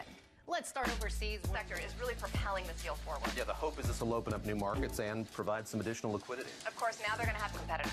We got a big week coming up in politics. Earnings season is underway. We're going to get some key reports. Everything you need to know before the markets open on Monday. Introducing Bloomberg This Weekend, bringing a little Bloomberg into your weekend routine. Guys, buckle up. Bringing you you the world's business and financial news whenever and wherever it happens. I'm Michael McKee at Mount Everest, and this is Bloomberg. The countdown is on. Everything you need to get the edge at the end of the market day. Get ahead of tomorrow's trading with The Close. Weekdays on Bloomberg. Context changes everything. Every weekday, Bloomberg puts the spotlight on a different aspect of global finance. Flows, funds, and the forces shaping markets on ETF IQ. The future of money with Bloomberg Crypto. The players behind major transactions on Bloomberg Deals. The stories informing finance with Bloomberg Markets. And rates, risk, and the cost of capital on Bloomberg Real Yield. A different topic every weekday, only on Bloomberg Television. Bringing you up-to-the-minute space news whenever and wherever it happens. I'm Ed Ludlow at NASA's Kennedy Space Center in Florida, and this is Bloomberg.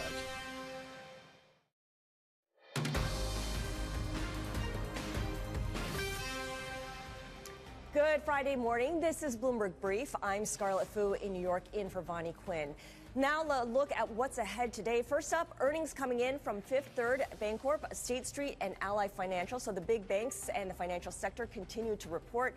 Then we've got Fed speak from Daly, Barkin, and Waller throughout the day. We'll bring you those headlines as they cross. And in Washington, it is opinion day at the Supreme Court. Rulings may come, though, through on Louisiana versus Calais and Trump versus Lisa Cook. And again, we will bring you headlines on those as they come through. Here's a quick look at what's going on in the commodity space. You have declines in oil prices. Brent crude and NYMEX crude each off by at least 3.3% right now. President Trump saying Iran and the U.S. may meet for a second round of direct talks this weekend. We'll keep you posted on those developments. He also says it may not be necessary to renew to the two-week ceasefire that's set to expire on Tuesday evening.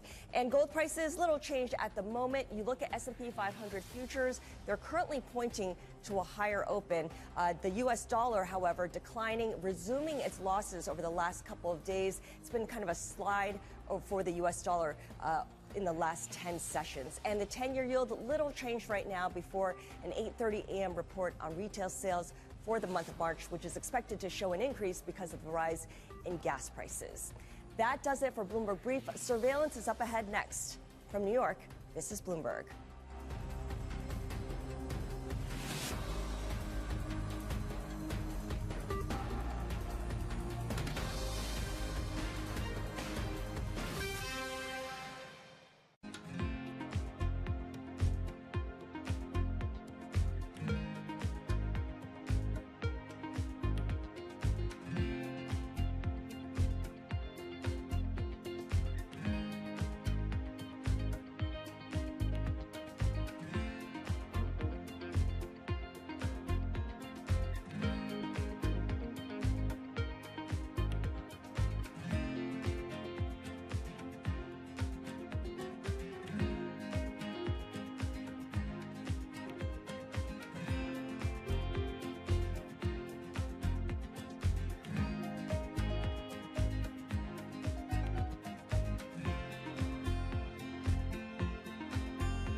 When I visited Fernandez at IMAX's headquarters outside Toronto, we went to the facility where IMAX designs and maintains its cameras.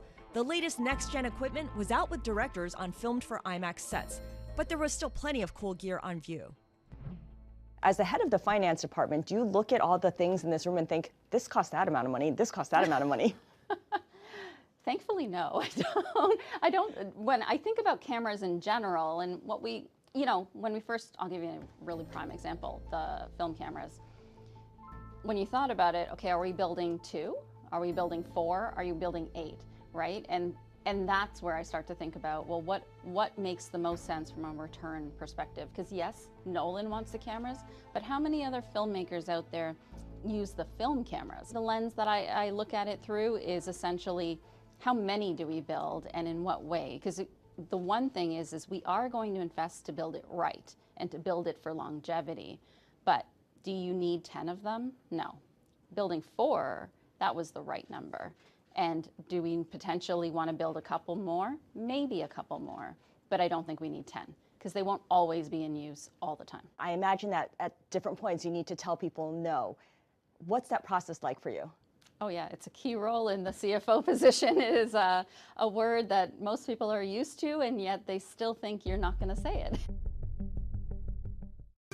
Good morning. This is Bloomberg Surveillance. Welcome back to the opening trade. Watch Bloomberg Tech. This is the Asia trade. This is Wall Street Week. Welcome to Balance of Power. You're watching Bloomberg Deals. Welcome to Bloomberg This Weekend. This is Bloomberg Television.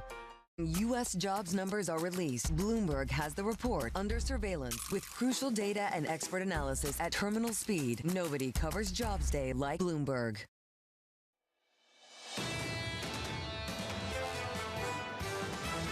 We're probably in the sort of global relief rally. Markets are pricing in a resolution. Equity markets have started living in the future. This type of environment, you just stay in large caps. There's a short-term look-through in the market. That's what keeps the stock market going. This is Bloomberg Surveillance with Jonathan Farrow, Lisa Abramowitz, and Anne-Marie Hordern. Live from the nation's capital this morning. Good morning, good morning. For our audience worldwide, Bloomberg Surveillance starts right now, coming into Friday following a week full of verbal intervention. Iran is in very bad shape. I think they're very desperate. They want to work a deal. They would like to work a deal. They're willing to do things today that they weren't willing to do 2 months ago. No nuclear weapons. Free oil, free Hormuz Strait, everything would be nice. The president claiming Iran is making key concessions, happy to send equity markets to back-to-back record highs, even as some foreign leaders are indicating a peace deal could take 6 months to be fully agreed. Yeah, here's the issue. We've seen a complete reversal, violent reversal in equity markets with one of the fastest rebounds ever from some of the lows. And yet, yes, there are some caveats, like it is going to be difficult to discuss the nuclear dust as well as reopening the Strait of Hormuz in any kind of feasible long-term way. It doesn't seem to matter because ultimately people see that there is a desire to prolong this ceasefire. At this point, talks between the U.S. and Iran are focused on simply extending the ceasefire out to those 6 months to get some sort of longer-lasting agreement. Back-to-back record highs in the equity market, heading towards 3 weeks of gains on the S&P 500 for the first time so far this year, encouraged by the words of the president. The claim, a key claim, claiming that Iran is making key concessions. We've yet to see that come from Iran, and that is a key sticking point. We've yet to see that come from Iran. Reuters has some reporting that actually Iranian officials told them that maybe it won't be a full-on deal that you can expect before the ceasefire ends or within the next few weeks if a ceasefire is extended, but something more of a memorandum of an understanding to then get to longer-term peace. The president, though, is saying they're making key concessions. I mean, he told me weeks ago on the phone that they're ready to settle. At the moment, there is no deal, but the bombs have stopped. The key issue for this administration, as well as France and the UK, which are hosting this conference, is reopening the Strait of Hormuz. Let's work through the stock moves that we've seen over the last 1-2 weeks. The move on the Nasdaq, 12 days of gains on the Nasdaq 100. Looking at energy stocks, down 8% through April. Consumer discretionary up around 10% through April. That's the big turnaround there. But within tech, we've seen semis absolutely rip. This week, Microsoft is on course for its biggest weekly gain in more than a decade. And the must follow ETF software index that a lot of people were shaken up by several months back. I tell you what, the week that's had, that week for this particular index, that index has been on fire. Yeah, and some of the last time that we've seen moves like this is going back to the dot-com bubble, which is one reason why people are getting a little concerned, because what you're seeing is winners and losers, and on the whole, you're getting huge dispersion within the tech trade. At the same time, yes, you are getting a number that are completely ripping. Nonetheless, there are winners and losers, and you can see this shaking out with software. The likes of software really kind of struggling in certain pockets, even as others get that rebound. So when you take a look at this, is this a healthy rebound, or does this indicate some sort of blow-off top where there's a lot of concentration risk in a couple of key names? Equity futures on the S&P so far this morning, positive by 0.25%. Coming up this hour, we'll catch up with Ed Yardeni of Yardeni Research, with stocks on course for a third straight week of gains. We'll speak to Gregory Allen of CSIS on why Anthropic's new AI model is a watershed moment. And we'll speak to the Egyptian Trade Minister, Mohammed Farid Saleh, on the economic impact of the war on the Middle East. We begin this hour with stocks holding steady after reaching fresh record highs. Ed Yardeni of Yardeni Research writing equity investors certainly have reason for optimism. Ed joins us now for more. Ed, welcome to the program. Let's get to those reasons. What are they? Well, first and foremost, as the Middle East situation has calmed down. The war isn't over. There's a ceasefire. It may or may not take 6 months to get a full peace agreement, but the main point, as you said, is the bombs aren't dropping and things are calming down. Then, of course, secondly, earnings have been on fire. We've had earnings-led melt-up in the stock market for a while, actually, and as the war occurred, the earnings expectations continued to increase at a faster pace. So the analysts didn't get the war memo, and they didn't get any feedback from the companies they follow that this is a concern for earnings anytime soon. Ed, we're getting some feedback from the equity markets, some clear feedback. The enthusiasm for tech again is overwhelming. The 12-day run on the NASDAQ 100. Within tech, it's not just chips. We're seeing the likes of Microsoft, which at one point was really, really struggling, have a fantastic week as well. Ed, what's behind that renewed enthusiasm for that tech trade? Well, in 2 words, or 3 words, the roaring 2020s. You know, there's a lot of similarities between the current decade and the 1920s. The big one is technologically led productivity gains, which increases the purchasing power of consumers. We're seeing that. It increases the growth rate of the economy. I think we saw that most of last year. I think we had some weakness in the fourth and first quarters, and I blame that on the weather. So I expect to see, remember Chauncey Gardner from being there? I expect in the spring there will be growth. I think we're going to see tremendous growth, and really the economy's resilience has been phenomenal, and therefore earnings have been phenomenal. Does this type of performance in markets give you comfort or give you pause, given the incredible volatility, the whipsaw, the biggest shift from oversold to overbought, 18-day kind of round trip going back to 2016? I mean, doesn't it scream of something unstable rather than a sense of calm strength? I'm pretty calm about it all. I'm comfortable with the way the market's behaving because what it does is it kind of tests out the idea that there's trouble ahead, and so we saw that with artificial intelligence. We had a few corrections in that area, but yet, you know, for all the talk about an AI bubble bursting, that's just not occurring. More money is being spent not just by the hyperscalers, but by people like me who you know, are signing up for Claude and ChatGPT. I mean, I'm using all the models. Some of them do some things better than others, but I find myself using artificial intelligence all day as a research assistant. Now we're creating some AI tools to help us do our job. So it's increased our productivity. So from my perspective, it's all good. You're going to make me sound like a Debbie Downer, but the more you say it's all good, the more I'm going to try to poke holes in it. And at this point, the other hole that people are trying to poke is, can you have 2 things at the same time? The idea that earnings are coming in better than expected, an economy that's more robust than expected, and commodity prices that are higher than expected without some sort of commensurate inflation that could potentially curtail some of this enthusiasm? Well, I think everybody's expecting that inflation will be picking up here in the next few months. But, you know, when we had that inflation burst surge, I should say, in 2021, 2022, a lot of that was first led by supply chain disruptions, which put a lot of upward pressure, particularly on durable goods prices. Then Russia invaded Ukraine, and so we got, on top of that, we've got a spike in oil prices. This time around, we're seeing that the impact of last year's tariffs is probably wearing off.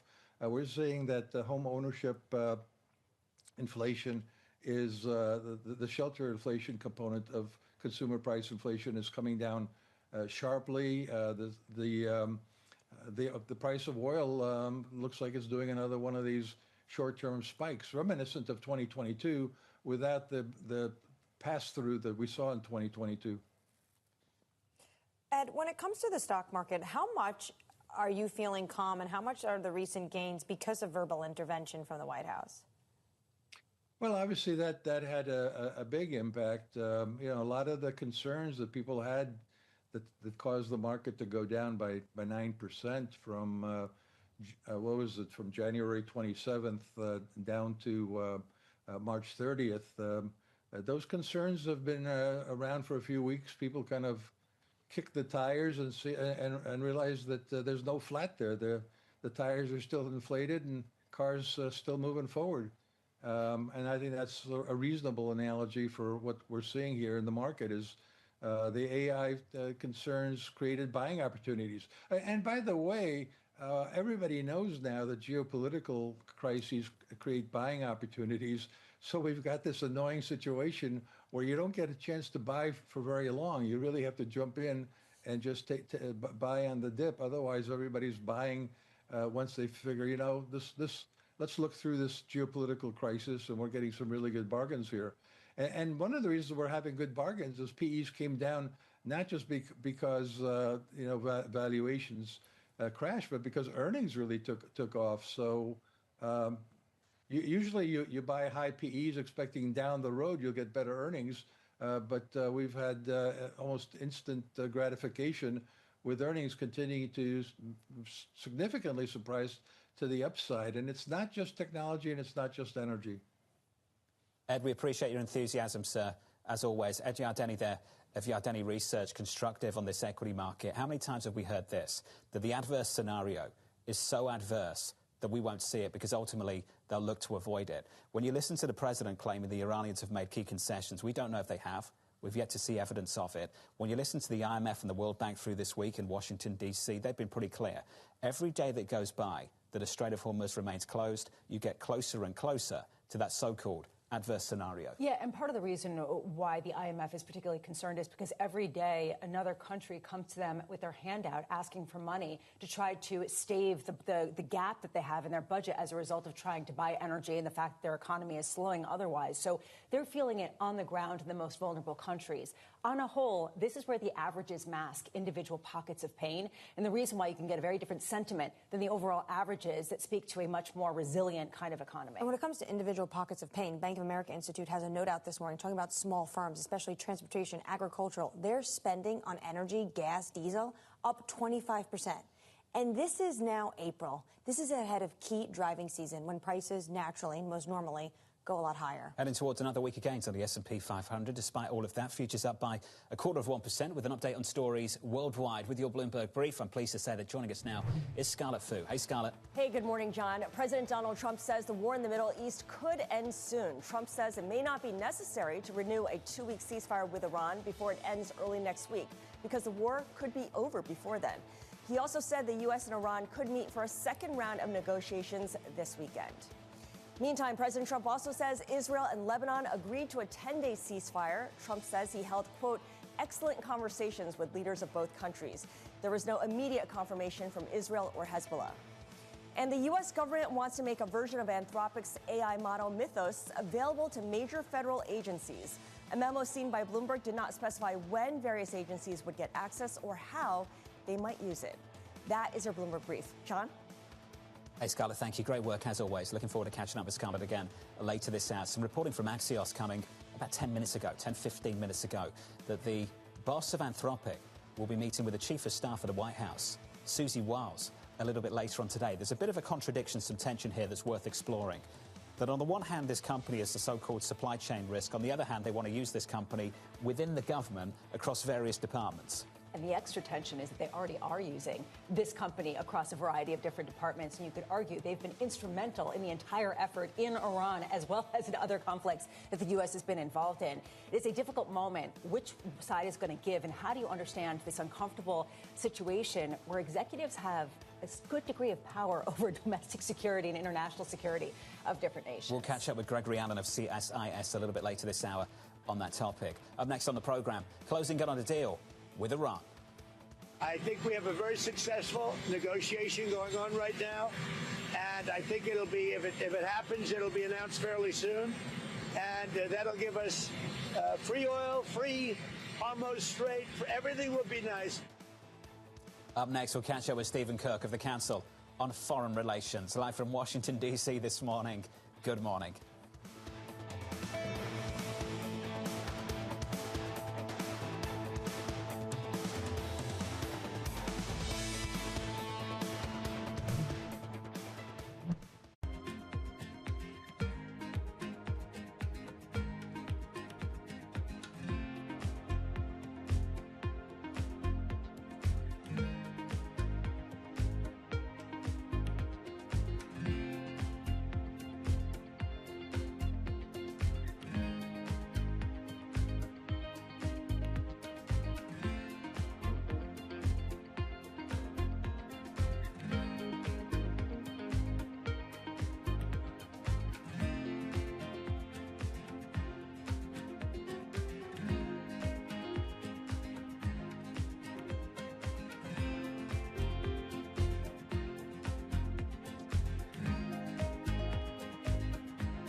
investors, top executives, global innovators. Join me for in-depth conversations with the biggest newsmakers on the day's top stories. Insight with Haslinda Amin, only on Bloomberg.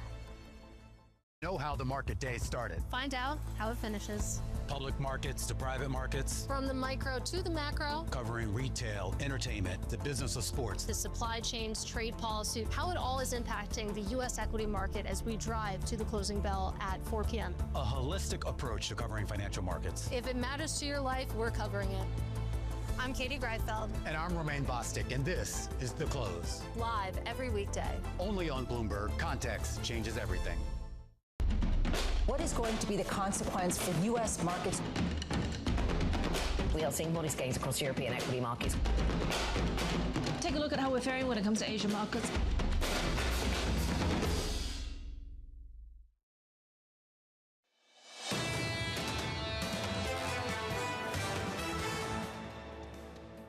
Live from Washington, D.C. this morning. Good morning to you all. Equity futures right now in the S&P 500 firmer by 0.25% following a four-day winning streak on the S&P and a second consecutive day of closing above 7K on the S&P. So far this morning, up 0.25% on the Nasdaq, up by 0.2.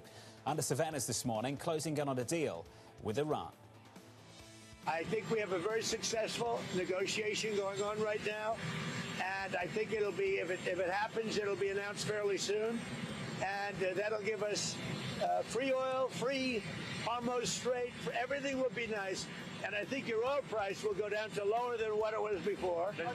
And I think a lot of good things will happen. If there's no deal, fight to resume. So here's the latest this morning. President Donald Trump saying Iran has made key concessions ahead of potential negotiations later this weekend. Bloomberg's Tyler Kendall joins us now for more. Good morning, Tyler. Hey, John. Good morning. Well, President Trump says that he may not even need to extend the ceasefire set to expire on Tuesday, telling reporters that progress has been made related to Iran's nuclear program. He says that the country is prepared to turn over its already highly enriched material in what would be considered a major breakthrough for the negotiations. But at this point, Iran has not weighed in on these latest remarks, and at least publicly, recent comments do indicate that the sides still appear very far apart, which is part of why Bloomberg News had been reporting that they were mulling a potential 2-week extension to give time for technical teams to make a little bit more progress. And now some Gulf Arab and European leaders are telling Bloomberg News they don't see a U.S.-Iran deal materializing for another 6 months. Importantly, this reporting also goes on to indicate that Gulf allies share U.S. concerns that any deal needs to include a permanent ban on Iran's nuclear program. Of course, though, it's not just the nuclear program. We are also learning some more details about how the Strait of Hormuz has been operating, as the Pentagon confirmed yesterday that it has expanded its blockade from just Iranian ports to also include any vessels in the so-called shadow fleet. John, as we await more details, as you well know, the UK and France are holding this summit today with more than 40 nations about deploying a potential naval force known as the Maritime Freedom of Navigation Initiative. The overall sense is that these assets are not going to be deployed until there is that longer-term agreement. We'll be tracking those negotiations if they happen through the weekend. Tyler Kendall there with the latest right here in Washington, D.C. To build on that conversation, Stephen Cook of the Council on Foreign Relations writing the Iranians will demand a role in whatever is planned and will not give up whatever leverage they have. Stephen joins us now for more. Stephen, good morning. Good to see you. Good morning. Good to see you. Let's talk about some of the claims coming from the president, claiming they've made some concessions. Can you just outline your understanding of what the demands are and what the concessions might be? Well, the demands have been pretty consistent, that the Iranians have to give up their nuclear program, they have to give up their missile program, and stop arming and supporting their proxies. I don't see any real movement on the part of the Iranians. There may be a negotiation. The Iranians may demonstrate some tactical flexibility in order to get themselves out from under the problem that they've now found themselves with, an economy that's teetering on the edge. But they want to live to fight another day. And the people in charge in Iran right now are the hardest of the hard line. I mean, the president keeps talking about this new pragmatic regime. These are people with a history of waging war against the United States and its partners for the last 47 years. Is the president just basically insinuating they're pragmatic because they showed up to talks? Is that it? Is that the only step we've seen from Iran to be willing to negotiate with the United States, is that they actually showed up in Islamabad? Yeah, that's precisely it. I mean, they're willing to talk. So essentially the president is Roy Cohening this. He's saying something that he wants everybody to believe, and he's trying to create his own reality on this. But there's no indication that this group of people are willing to meet the United States. They're not willing to capitulate on the battlefield. What makes anybody believe they're going to capitulate at a negotiating table? You're right to say this administration has been very consistent with what they wanted to see from Iran. But now there's this extra additional need, which is the opening of the Strait of Hormuz. Would the United States or Gulf partners accept the Strait of Hormuz be open, but Iran would get some sort of monetary fund for that, a toll? It strikes me that the United States will accept that at some point.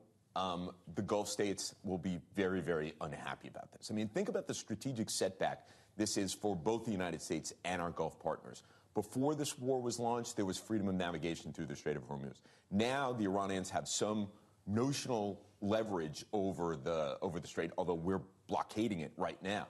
Some resolution of this that gives the Iranians a role is something that no one ever imagined. And can you imagine a situation in which the Emiratis or the Saudis have to pay their primary regional adversary for transit through the Strait of Hormuz to keep their economies going? This is a tremendous strategic setback for the United States, as well as the Emiratis, the Saudis, the Iraqis, the Bahrainis, everybody in the region. And it's not just about Iran, it's also about China.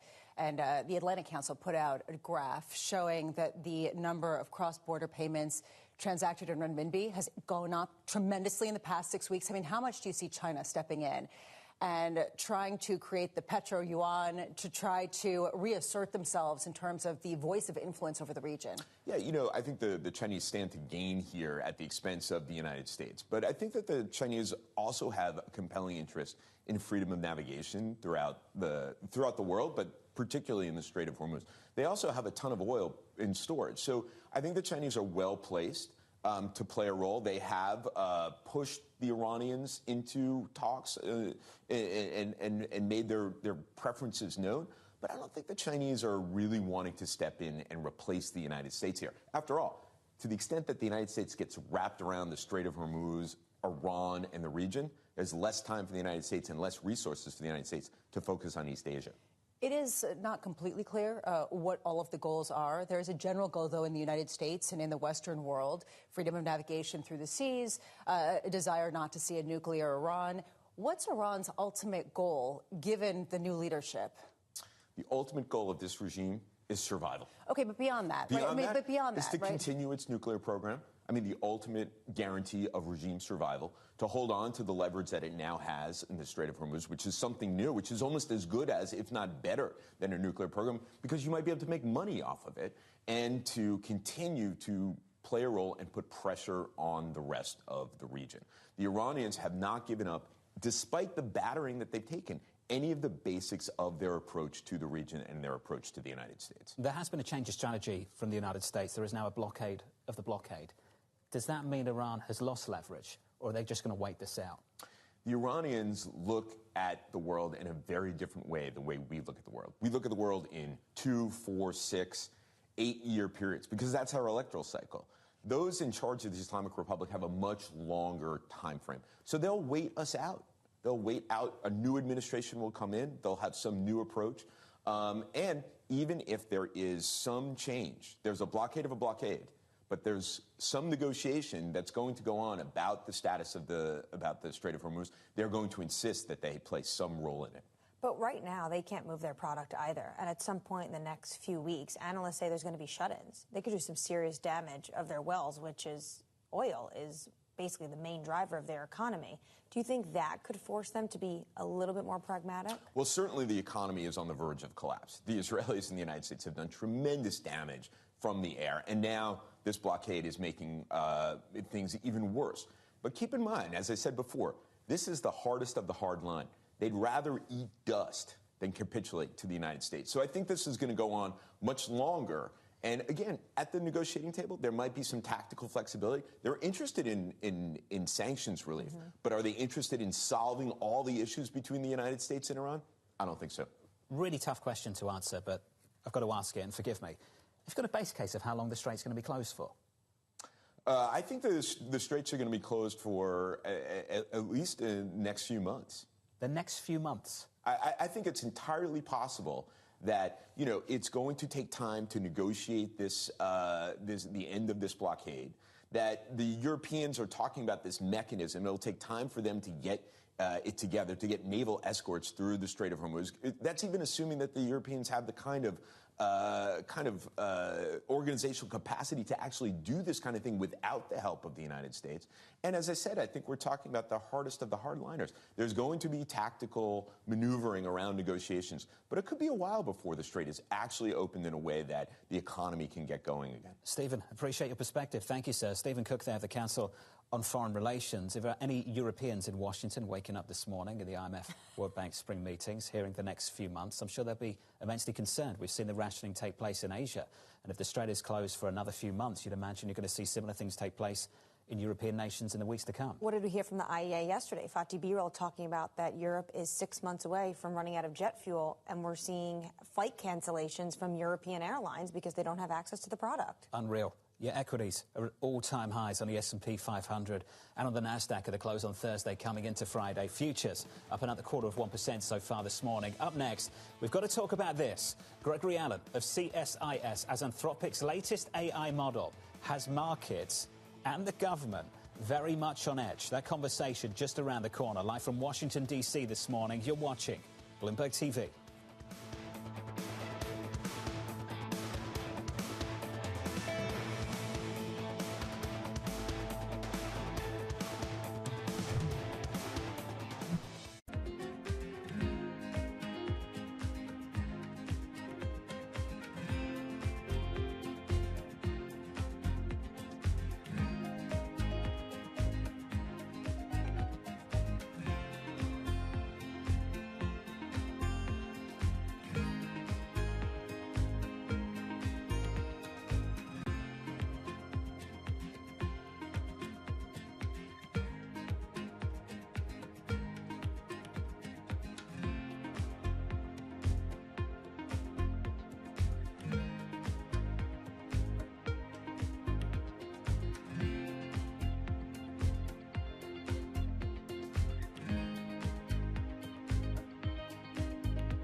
The phone is, what's great about it is it's a well-developed gaming ecosystem, right? So, folks know to find games there, but it's also a highly competitive gaming ecosystem. So it's developed, this gives you both that upside and that downside. But what's exciting is that now we are moving beyond the phone to the TV. So I mentioned one of the big gaming areas we're going after. One of the big gaming areas we're going after now is social gaming experiences that will show up on your TV. So we are now announcing, we're going to announce here actually, that we're going to have these social party games that you can play on your TV with your phone as the controller. And it's things like, recognizable games like Boggle, you got Pictionary, we've got a Lego party game. We, basically are going to unleash this with a bunch of creators, and they're going to go figure out stuff that we didn't even imagine that they can do with that interactivity. I'm David Weston. Join me each week on Wall Street Week for stories of capitalism from business, markets, economics, tech, and climate. We go on the road for a look at what lies behind the headlines of today. and what will likely be the headlines tomorrow. We need more transparency. Oil and gas is still important. They said every citizen should be investing in the market. Accelerate progress in all fields of science. Watch Wall Street Week right here on Bloomberg. More than what you need to know, it's what you need to think about.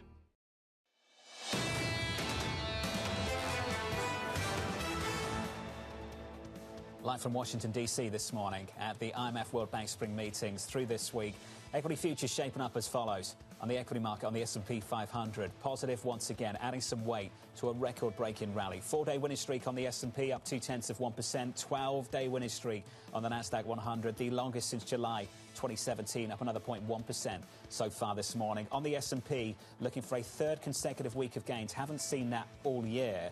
For oil, down for 2 straight weeks now. We haven't seen that since the war started. WTI crude and Brent shaping up as follows. Brent down by a little more than 3% so far this session. The front month of the futures curve on WTI, we're down by almost 4% at 91. That's the oil setup. Turn to the bond market. You haven't seen as big a move. We've talked a lot about this. Equities have rallied more than 10% of the lows. For crude, we've had a sell-off of about 20% from the highs. But in the bond market, we've settled around 430, another close above that level just yesterday, Bramo. This morning, we're down by 2 basis points, 429.35. There is a takeaway from some in fixed income that just maybe we've settled at a more elevated level because of this war. Yeah, and ultimately, if you have strength in the economy that can prop up equities to record highs, and frankly, you've got consumers that can absorb the higher costs coming from commodities, well, doesn't that indicate that inflationary pressures are going to remain just a bit higher than they would otherwise be? Right now, if you take a look at Fed funds futures, there are no rate cuts being fully priced into the market by the end of this year. Which is going to keep this Fed on the sidelines, to the point. That's what the market is priced for now. Even with the new head of the Federal Reserve and a hearing set to take place next week with Kevin Warsh on deck, there is a belief on this market that those rate cuts won't be happening anytime soon. Even if Kevin Warsh becomes the next Fed chair, I should say when. Everyone believes in Washington. We've had a lot of conversations about this, that he will be the Fed chair. It's just a matter of timing and scheduling, depending on when the DOJ potentially drops this probe. And then Tom Tillis, the senator of North Carolina, can finally give a yay vote to that.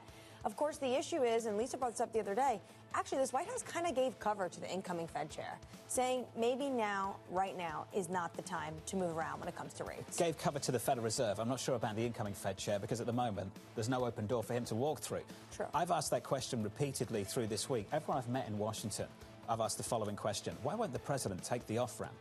He's chosen his man. He's highly confirmable. The Senate wants to get him through, get him a seat on the FOMC. The DOJ investigation could have gone away, and yet they're sticking with it. You know, I can't answer that question. In fact, I've tried to read several psychology manuals, and frankly, I think it's above my pay grade. He's doubling down. He really does not like what has happened. I mean, when the president talks about this, he's emphatic. He does not like what happened at the Federal Reserve. He thinks it's gross misconduct in terms of all the money they spent. I mean, he went there with a hard hat to look at this, and he's doubling down, and he's not willing to take the off-ramp yet. Maybe it changes. That hearing's set to take place next Tuesday. On our radar this morning, Netflix shares tumbling in pre-market following a weaker than expected outlook. The company's co-founder and chairman, Reed Hastings, separately announcing he will step down from the board in June. Elsewhere, the president claiming Iran has made key concessions in negotiations and a deal to end the war could be announced soon. The president saying the two sides may meet for a second round of negotiations this weekend. And finally, a 10-day ceasefire between Israel and Lebanon is now in effect. The Trump administration ramping up pressure on the two nations after the continuing violence threatened to upend the U.S. truce with Iran. Look, this is a key part, at least on the part of Iran, to any kind of sustained ceasefire. And the good news is that it is holding for now, that it does appear that the fighting, the bombing has ceased. A question here of Hezbollah, the group within Lebanon, whether they are going to abide by this, whether they have been a part of this. And then Stephen Cook has actually written about this, and I think it's a really interesting point. This idea that if Hezbollah gets sort of downgraded as a party within Lebanon, does that allow Lebanon to normalize relations with Israel, which would be absolutely a setback for Iran? They don't want that to happen. So there are some sort of entrenched sticking points that are going to be very difficult to get over. There's no way this Iranian regime is going to want to withhold any money and make sure that they want to make sure they continue to support and back all the proxies, including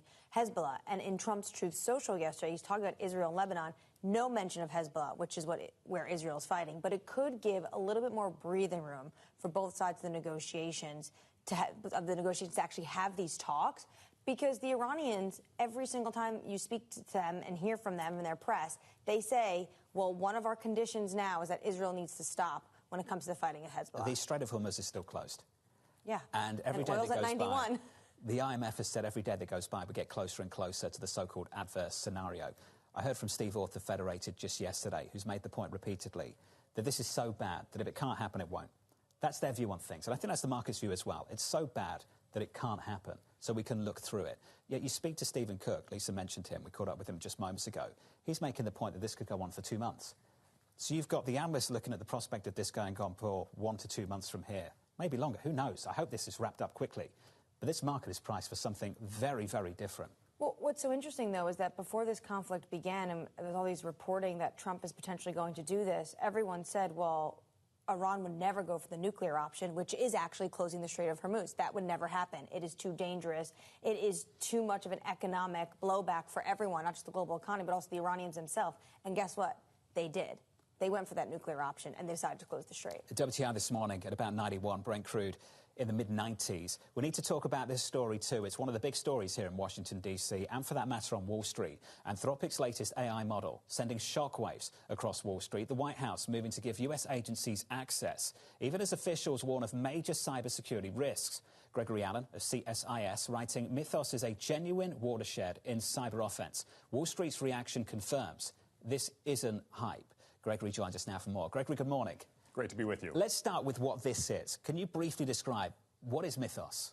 So everyone who has used an AI chatbot such as ChatGPT or Claude is familiar with that kind of interface. And over the past year, we've seen dramatic progress in these capabilities, not just in chatting with users, but actually writing software programs and, as they get more agentic, building fully fleshed out systems. So if you're really, really good at writing computer code, it's not that far away to be really, really good at hacking computer code. And what we've seen is an explosion, a qualitative shift in just how much these models can achieve. This is the latest and greatest Anthropic model, and it is capable of executing, not just finding a bug, but exploiting that bug, going through all the links of the cyber kill chain to successfully execute attack, and doing so autonomously. Now, why does that matter? Because even though we're talking about computers, cybersecurity has actually been under a massive labor shortage for the past 20 years. If you think about, why aren't we able to patch all of these bugs? It's because hackers are really expensive. These are talented folks who are difficult to train. But now, if AI can do so much of that job by itself, you start thinking about Anthropic as a company having capabilities comparable to that of the National Security Agency in the United States government. And fortunately, Anthropic was the one to get to this future first. They're approaching the United States government, they're approaching critical infrastructure companies, they're approaching the key cloud providers and banks and saying, this is what we've discovered, you live in a different world now, let's figure out how to secure it. From your standpoint, are you fearful that this could expose vulnerabilities or hopeful it will improve resilience?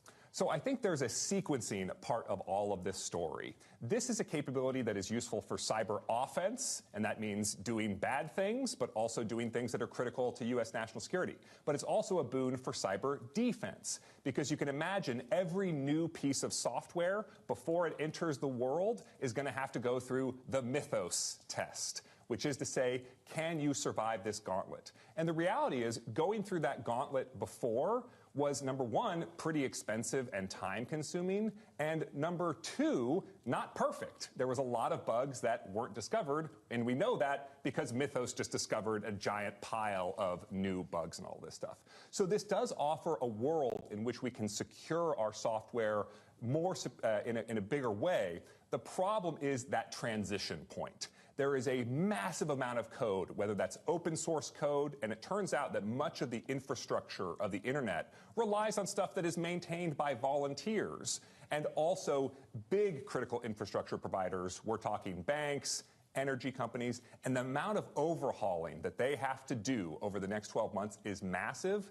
And the question is, how long can we keep the Mythos capability exclusively in the hands of the good guys? How much can we patch before problems start arising? How far behind is the government from the private sector, and how willing is the government to work with said private sector that there's been some tension between?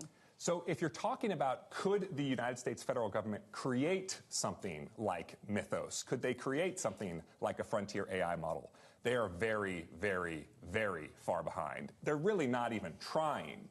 So the only way that they can get access to these capabilities is to work with private industry, the types of folks who can do this. And in this case, Anthropic has what they estimate to be a 6 to 18-month lead, even over OpenAI, even over all the other best AI labs in the world, which are in the private sector. So that period of time is a critical window to start patching all of this computer code before China catches up, before hacker communities get access to comparable capabilities. And tragically, that window of time is one that the U.S. government is at risk of squandering because of a dispute over contracting terms in Anthropic's working with the Pentagon. Just for folks who aren't aware, Anthropic is a critical provider not just of cyber AI capabilities, but also of AI capabilities that are useful in intelligence and warfighting, literally being used in Iran right now every single day. And despite Anthropic providing all those critical capabilities to key national security agencies, over this contracting dispute, the Pentagon decided to label them a supply chain risk. The type of designation that we use when we find out a company is secretly like a front for Chinese spies. It's completely unreasonable. And the government is in this moment of utter confusion because on the one hand, they're saying, Anthropic, you've got to help us secure the financial arteries of our economy on cyber. On the other hand, we don't trust you at all, and actually we'd prefer if you go out of business. When we talk to different executives and we ask them about Mythos, they say, well, there's as much good as there is bad, and we're actually really optimistic.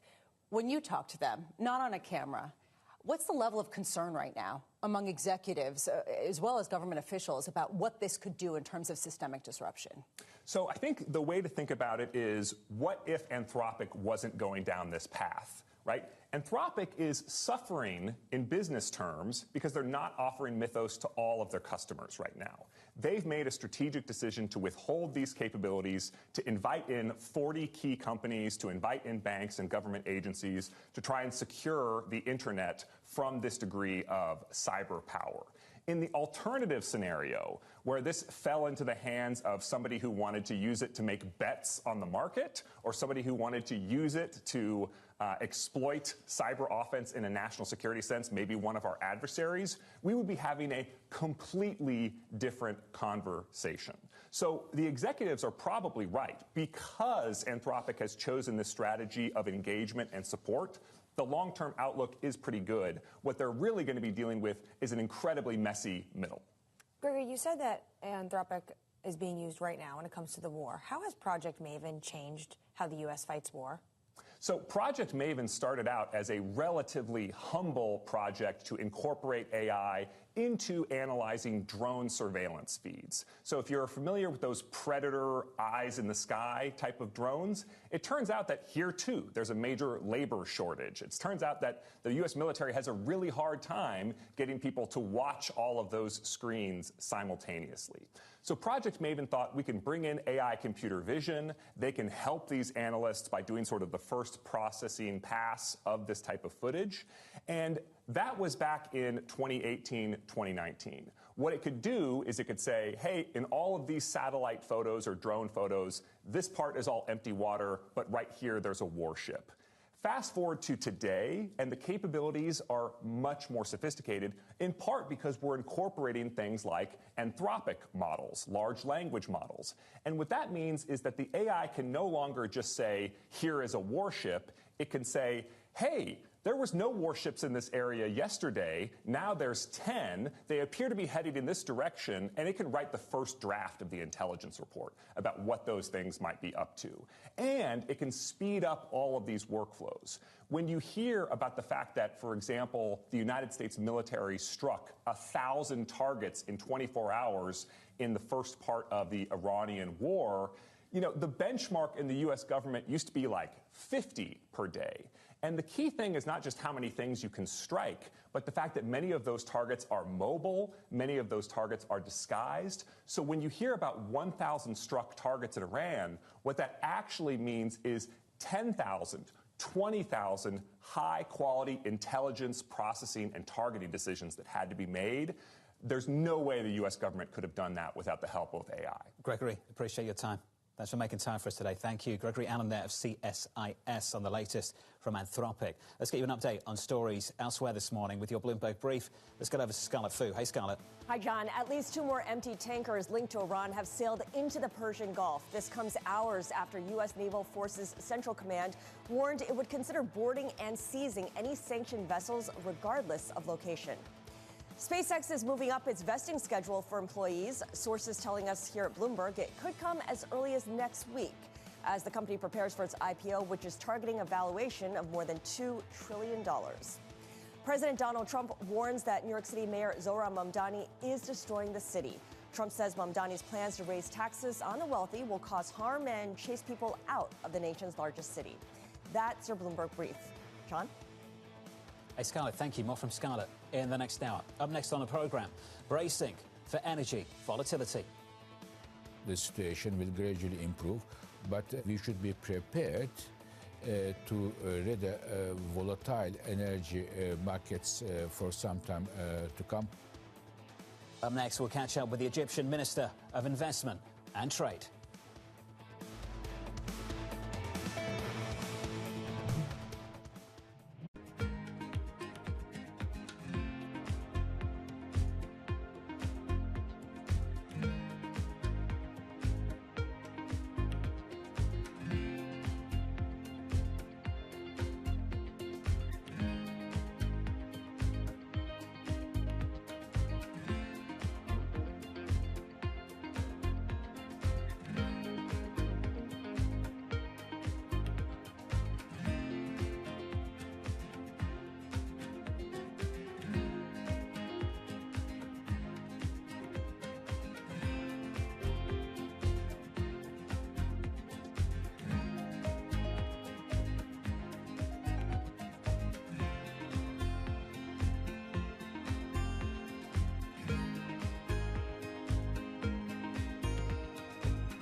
I'm Alex Rodriguez. And I'm Jason Kelly. And we're back with another season of The Deal. With athletes and entrepreneurs who are changing the game on and off the field. Jerry Jones. Some good-looking trophy. 1 and 1 is 3 in sports, not 2. And it's because that 3 is imagination. That 3 is putting yourself in a way, having yourself hit the home run. Erica Ayers-Badon. I'm a high-energy board member. I'm very passionate. I have a lot of opinions. Robin Arzón. I want to light fires in people's lives, and that is still one of my core mandates for all of my businesses. Justin Tuck. I tell all of my friends that play in leagues now, make these relationships now while you're hot. Don't wait till you're like your 12th year in and you're just hanging on. Stay tuned. You won't want to miss it.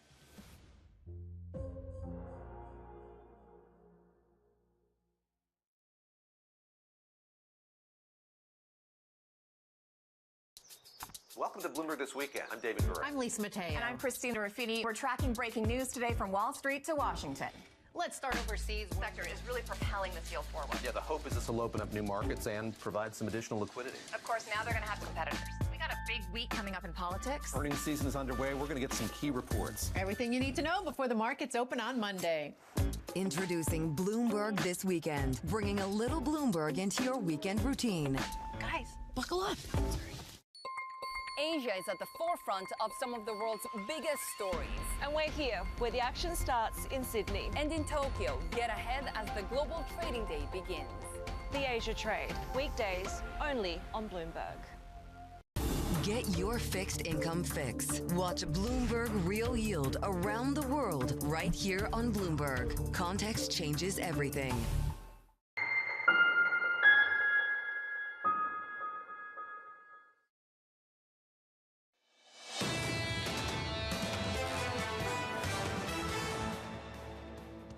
Live from Washington, D.C. this morning. Good morning to you all. Wrapping up our coverage of the IMF World Bank spring meetings with equity futures adding to gains on the S&P 500, up another 0.2%. This headline just crossing from the EU, planning to prepare a joint action on jet fuel if the blockade of the Strait of Hormuz persists. And it looks like for now, at least as far as we know, it's persisting. I would love to know what the Europeans think persisting what that timeline is, because the IEA yesterday is saying 6 weeks. That's all they have left when it comes to jet fuel. And basically, they're going to be closing down some flights very soon. Under surveillance this morning, bracing for energy volatility. The situation will gradually improve, but it can take up to 2 years to see the big chunk of the production coming back to the before war levels, and some of them may be even longer than 2 years. We should be prepared to rather volatile energy markets for some time to come. So here's the latest this morning. Optimism rising over an end to the war as major economic risks still remain high for countries across the Middle East. Joining us now, I'm very pleased to say, His Excellency Mohammed Farid Saleh, the Egyptian Minister of Investment and Trade. Minister, good morning, sir, and welcome to the studio. Good morning. Thank you. It's good to see you. Can you walk us through the current state of the economy in Egypt, how resilient things are, the degree of fuel rationing you've had to implement to get through this very difficult period? As you mentioned, what's happening in the region is indeed affecting, I would say, economies and markets. However, it's all about the response of governments to the current turbulence and how we deal with it from a policy perspective. That's from the one hand, and the consistency of messages and policy as well being undertaken. So in the case of Egypt, we were very, how can I say, foreseeing that this conflict might be taking some time as opposed to initial expectations that it is going to end very soon. Accordingly, we took a very, I would say, quick actions when it comes to rationing, increasing the energy prices across the different products that are being sold in the Egyptian market. And this is coming from a consistent fiscal consolidation policy. So we foresaw that these type of measures and these prices and what's happening in the natural gas prices, in the oil prices, would be having a detrimental impact on our fiscal deficit. And accordingly, we had to ration very quickly and to adjust prices to reflect what is happening in the oil prices from the one hand. On the other hand, our response to the monetary policy regarding how we're dealing with these type of shocks and the absorption capacity of the economy, the flexibility that we have shown through the Central Bank of Egypt, of course, in terms of the effects to be absorbing some of these shocks, as well had a positive, I would say, impact in terms of conveying to the market the consistency of our reforms. We had embarked and clearly communicated to the public and to investors a couple of years ago or 2.5 years ago that we are inflation targeting. So inflation targeting implies that you need to be capable of using your other tools, such as interest rates, such as FX rates, to curb inflation in the medium term and to act as an absorption to the shocks that are happening. So energy, for us, we're in a much better initial condition. We have regasification, I would say, ports in Egypt, one on the northern side and one on the Red Sea side, and hence we don't have a problem when it comes to availability. However, the costing, of course, had increased. When it comes to the Red Sea, though, do you have contingency plans if, say, Bab el-Mandeb Strait gets closed by the Houthis? It had happened before, so basically we deal with it as it happens. Of course, we work on eliminating or reducing the probability of this happening through political dialogue, diplomatic dialogues, and so on and so forth as much as we can. However, we have dealt with this before, and we get to see what is happening currently in terms of the shipments that are passing through the Suez Canal actually had been increasing and recovering gradually from previous halts in the Strait of Bab el-Mandeb. So, yeah. Lots of reports that it's not just Pakistan, it's Turkey and Egypt behind the scenes helping mediate between the United States and Iran. What has been your role exactly? Well, as a Minister of Investment, I don't think I have a role here, but maybe the Minister of Foreign Affairs would be having, I believe we have quite a good role when it comes to mediating between the different parties, trying to reach to a common ground regarding the ceasefire, regarding what are the next steps as well. So it's not only about the ceasefire, but the next steps after reaching to a point of conclusion so that we ensure it doesn't happen again. So I'm quite sure that the country itself and as well through the Ministry of Foreign Affairs are doing quite a good communication, I would say, efforts and mediation efforts between the different parties associated. And probably it's not only Egypt as well, you will find Turkey as well part of the equation of these mediation efforts. While you're here in Washington, D.C., how much are you looking to raise money in case the Strait of Hormuz is closed for, say, months, like an analyst who was just on seemed to suggest? Our aim today is basically one, of course, to be attending the relevant meetings and functions at the IMF World Bank. And the second target would be meeting investors, because this period is a convening period for all investors around the world to be participating in some of those meetings. So our target would be explaining to investors what have we done in terms of policy reforms, our consistency in the reform plan, irrespective of what's happening. We cannot be, how can I say, affected by interim problems that are going to happen when we get to see what's happening in the world, starting from emerging market crisis in 2019, COVID afterwards, Russia-Ukraine war, and so on and so forth. So basically, we know that it is a current turbulent period whereby we need to be consistent in our reforms and not affected. We might have to fine-tune some of our reform plans, but it is consistent reform plans, empowering the private sector, and that's why the recent figures, for example, of the private sector investments that grew from a 40% of total investments in Egypt to around 58% during the latest quarterly figures. When we get to look at the industrial growth rate of the industry sector in Egypt, it grew by an average of 9% during the last 24 months. All of this resulted in a growth rate of 5.2%, which in itself is a driving force and attracting investors to participating in a young population. 70% of the population is under 40 or 35 years old, a vibrant economy, and so on and so forth. Minister, I've only got 10 seconds left. I've had so many people ask me the same question. Do you know where Mohammed Salah goes next? That seems to be like the most important question. That is the most important question, and I would have loved to know, but unfortunately I don't know. Minister, you're a gentleman. Thanks for giving us some time this morning. We appreciate it. Thank you. Enjoy your time in Washington, D.C. The Egyptian Minister of Investment and Trade, Mohammed Fareed Saleh. Up next on the programme, we'll catch up with Rick Reeder of BlackRock, the Republican Congressman French Hill, Joyce Chang of J.P. Morgan, and the former White House senior advisor Amos Hochstein. The second hour of Bloomberg Surveillance up next.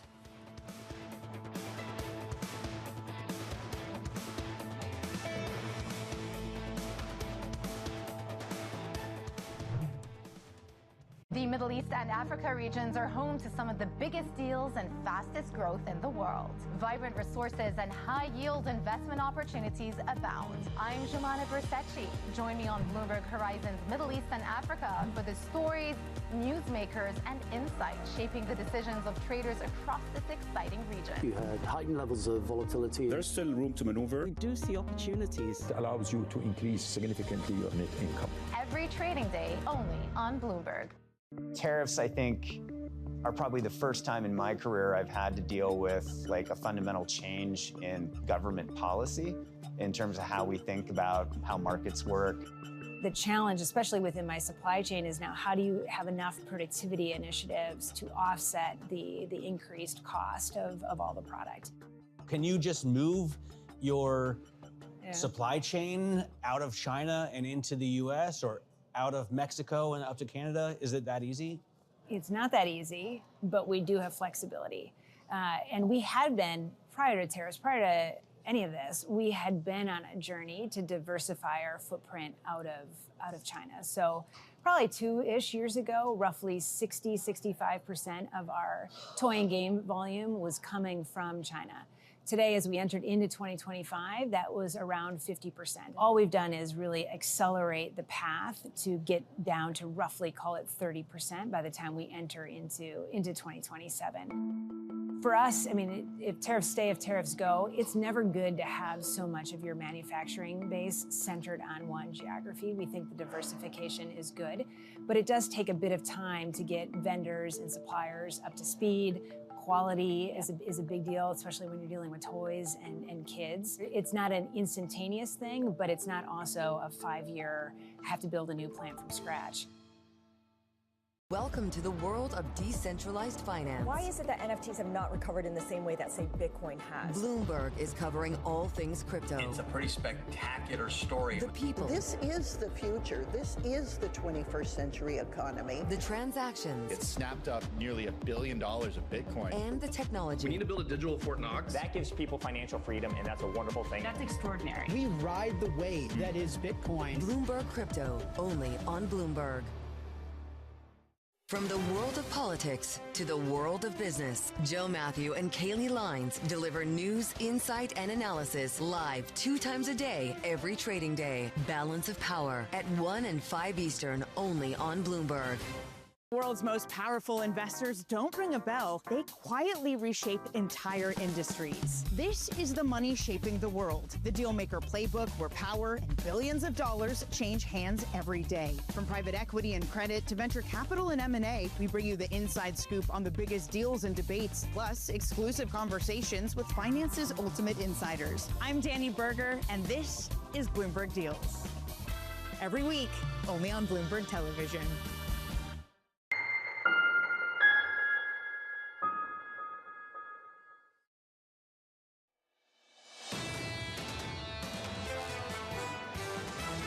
We haven't lost U.S. exceptionalism. The consumer has remained intact. There has been a pullback in labor demand. Inflation expectations in the near term obviously are rising. The economy is still showing signs of weakness despite the comments about resilience. This is Bloomberg Surveillance with Jonathan Farrow, Lisa Abramowitz, and Anne-Marie Hordern.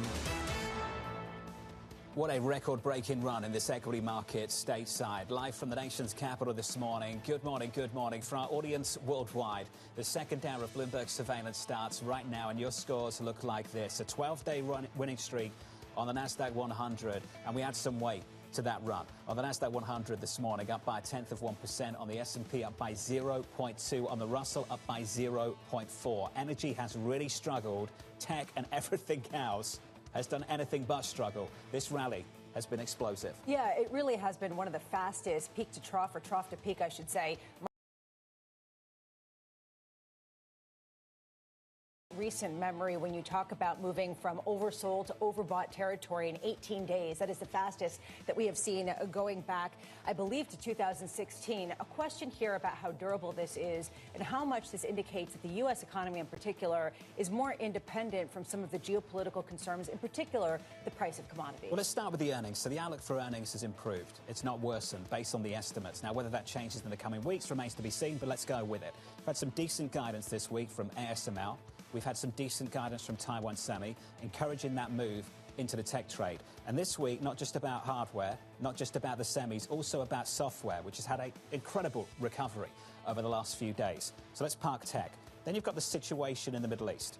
Encouraged by the words of the President of the United States, some verbal intervention once again in the last 24 hours, claiming the Iranians are ready to make concessions. That's the claim. We've yet to see any real evidence backed up by the Iranians themselves. The U.S. is talking about talks through the weekend. Let's see if we get those talks, and let's see if it leads to a genuine breakthrough that leads to an improvement in the flow of energy through the Strait of Hormuz. There's been no verbal evidence from the Iranians, and there's been no physical evidence from the Iranians that they are willing to give up or capitulate, really, on what the president wants to see. He says they're ready to give up the nuclear dust. We haven't seen any of that. At the moment, the success of these talks is the fact that both sides are showing up and that they want to talk. At the moment, strikes, bombs are not dropping, but the facts on the ground have not changed for the Strait of Hormuz. And I'm really struck by what Europe's doing. Not only is Europe, the IEA, saying that they're going to run out of jet fuel, the Europeans are now preparing a coordinated action, a task force basically, to work together if they do get to that point where they're going to have to start working together to get jet fuel. KLM yesterday canceled some flights. You were actually seeing on the margins some companies have to rearrange because they don't have access to the fuel. Yeah, markets just want to know what they have to discount, right? I mean, I think that it's interesting to note that European equity funds suffered the largest weekly outflow going back to November of 2024. So people clearly are worried about Europe. Over in the U.S., people are saying as long as things don't get worse, we know how to game out some sort of future, and we know how to understand how to discount some of the incoming data. I think it's beyond that. There is a belief that if things get worse, it'll be so bad it's got to be avoidable, so it will be avoided. That seems to be the take, that the president is actively looking for the off-ramp, that we've seen this before. We saw it last year, and we've seen it repeatedly in between, back in the first term as well, over things like Tomorrow's trading with The Close. Weekdays on Bloomberg. Context changes everything. Bringing you up-to-the-minute geopolitical news whenever and wherever it happens. I'm Stephen Engel at Japan's Akasaka Palace in Tokyo, and this is Bloomberg. Know how the market day started. Find out how it finishes. Public markets to private markets. From the micro to the macro. Covering retail, entertainment, the business of sports. The supply chains, trade policy, how it all is impacting the U.S. equity market as we drive to the closing bell at 4 p.m. A holistic approach to covering financial markets. If it matters to your life, we're covering it. I'm Katie Greifeld. And I'm Romaine Bostic, and this is The Close. Live every weekday. Only on Bloomberg. Context changes everything.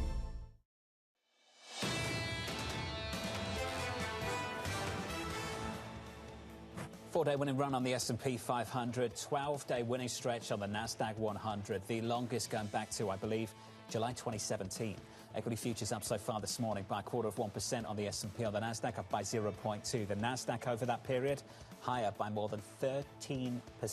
It has been a very, very sharp and quick, fast recovery in this equity market. As we count you down to the open, about 2 hours away, let's get you some single names, some morning movers. Danny Berger has more. Hey, Danny. Hey, John. A painful morning for Netflix, down 10.6%. Despite a solid first quarter, the issue was their outlook for second quarter. That guide missed expectations, missed the lofty expectations, given that they've been raising prices. Investors wanted more. We also learned that Reed Hastings would be stepping down from the board. So that's down more than 10.5%. Elsewhere this morning, we are looking at Microsoft and Stellantis. Both of them are up. Microsoft has been on a huge run, along with all software, really. But specifically this morning's news, the two of them teaming up to get more AI into Stellantis' cars. It is a company that has long been trying to effort a turnaround. Those shares up 2.7% in the pre-market. And finally, some other earnings from Alcoa. Here we had a miss, despite the fact that the price of aluminum is up 15% since the war started in Iran. Instead, what you got from this company was higher expenses and costs. JP Morgan pointing out that they had some shipping issues, some of the problems around that stemming from bad weather. So shares down more than 2% in the pre-market, John. Danny Berger. Danny, thank you. Thanks for the update. More from Danny in the next hour. On our radar this morning, President Donald Trump claiming Iran has made key concessions in negotiations and a deal to end the war could be announced soon. The president saying the two sides may meet for a second round of negotiations later on this weekend. Elsewhere, the former Treasury Secretary Hank Paulson calling on the U.S. to prepare a backup plan to avoid a future collapse in Treasury demand. People say, when are you going to hit the wall? I obviously don't know. It's impossible to know. When we hit it, it will be vicious. So we have to prepare for that. I think we need an emergency break the glass plan so it's ready to go when we hit the wall. Paulson adding the U.S. is better positioned to weather the Iran war disruption than anyone else. And finally, the Anthropic CEO, Dario Amodei, meeting with the White House Chief of Staff, Susie Wiles, today. Axios reporting the two will discuss the company's AI fight with the Pentagon. The administration looking to make a version of the company's AI model, Mythos, Anne-Marie, available to federal agencies. So this is really a confusing story if you're looking at it, like how the U.S. government writ large is using Anthropic. It's 1 foot forward when it comes to trying to use it in certain agencies, but it really is a step back when it comes to this massive fight that Anthropic is having with the DOD. The DOD coming out and saying it's a supply chain risk, as we heard from Gregory earlier today from CSIS. That's what you give shell companies that are basically a Chinese company that is trying to maybe get into the supply chain of the United States. So this is a difficult moment. Susie Wiles potentially could try to basically patch this up between Emil Michael and Secretary Pete Hegseth and Dario Amodei, because clearly the government sees use cases for Anthropic in other areas. How awkward is this? That so many people in government right now are using Claude, are using all of the Anthropic tools as an integral part of not only national security, but also the ongoing hot war in Iran. Yes, we have a ceasefire right now. So there is this sort of awkward feeling of like, okay, well, you know, we kind of have designated you an evil child, but we also are using you and need you. So can we just patch this up? And there is this sort of undertone right now in Washington, D.C. here. One thing I hear a lot about this fight, I mean, Emil Michael joined us the morning after he put out that tweet saying Dario has a God complex. One thing I hear from a lot of people is that there's a ton of egos involved in this on all sides. And maybe Susie Wiles can cut through those egos and actually be the one that brokers this truce. There's also a massive potential conflict of interest, and I've been going on about this now for weeks and weeks and weeks. They have every interest right now to hype up the potential of this company going into the IPO potentially later this year, which is why governments need to aggressively figure out what is real and what is hype. Now, from what we understand from financial services representatives and the conversations we've all had over the past few days, a lot of this technological progress is real. Much of it could be dangerous. It could expose vulnerabilities in the financial system. People are concerned about that and looking to get ahead of it. Let's hope they do. But on the other hand, we can all see why they want Anthropic to be the front page of every single financial publication over the next several months, because there is funding rounds potentially that are going to take place over the next 12, and an IPO that could take place as well. And it could well be that this company has a valuation approaching $1 trillion. There's a very awkward conversation that needs to be had, which is how do you deal with a private sector that is so far ahead technologically of a government that needs to depend on it while at the same time keeping it in check, and a sense of financial interest tied to said company at the same time that it could potentially transform the way we do business. And ultimately, those tensions are coming to the fore in some of these disagreements, but I think that the underlying one is correct. How do we understand what's truth and what's marketing? And that, I think, has been a big challenge. What's real and what's hype? Right now, this equity market, those real record highs are on the screen right again, adding some weight to them on the S&P 500, on track for a third straight week of gains. Markets optimistic about an end to the war in Iran. Joyce Chang of JP Morgan writing, the speed and magnitude of the relief rally since the ceasefire suggests that risk appetite remains strong and easy financial conditions are still a dominant force. Joyce joins us now for more. Joyce, welcome to the studio. Good morning. Great to be here. It's good to see you. You've been here the last few days, I believe, at the IMF World Bank Spring meetings. What's the number one takeaway for you so far? Cognitive dissidence, so heightened geopolitical risk, but also bullish markets. Positioning for fat tail risk are gone. We're going to get some type of ceasefire agreement soon, even if it's light on details. So I think that is the prevailing mood right now. And then there's the AI story. That's still taking a meaningful step up. CapEx is still strong. Now, I worry that is the narrative now, but I worry about the risk around that. So the trade we're in now is fat tails are gone. We're going to get some kind of deal. A lot of people looking at this like last April, is this going to be V-shaped, like Liberation Day, like a trade war? But, we have to really see how these negotiations are going. We have to understand the Iranian position and whether this can be done that quickly, because the clock is ticking.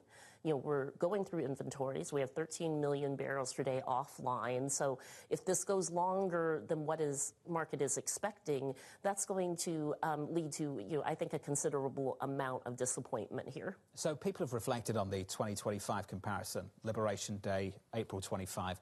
I wonder if the similarities in the price action to, say, 2020. I've been trying to work out if this is February 2020 or April 2020. In February, we were at all-time highs, oblivious to what was about to happen. In April, we had this vicious rally, hopeful about the future, and if you were late to get on board, you missed out on some big gains. Do you think it's one or the other right now? Well, I think that's been the pattern, and this is why this drawdown wasn't comparable to COVID. It wasn't comparable to Russia, Ukraine. It wasn't even comparable to Liberation Day. It's come back so quickly every time. So the drawdown this time was much less. But it's very different, I think, than Liberation Day, because that was unilateral. You could sort of begin to bring down the tariffs on one side and take that pressure off. You need both sides at the table. It is like COVID in that we think the way that the pain spreads is, not one shock, it's more sequential. So it started in Asia.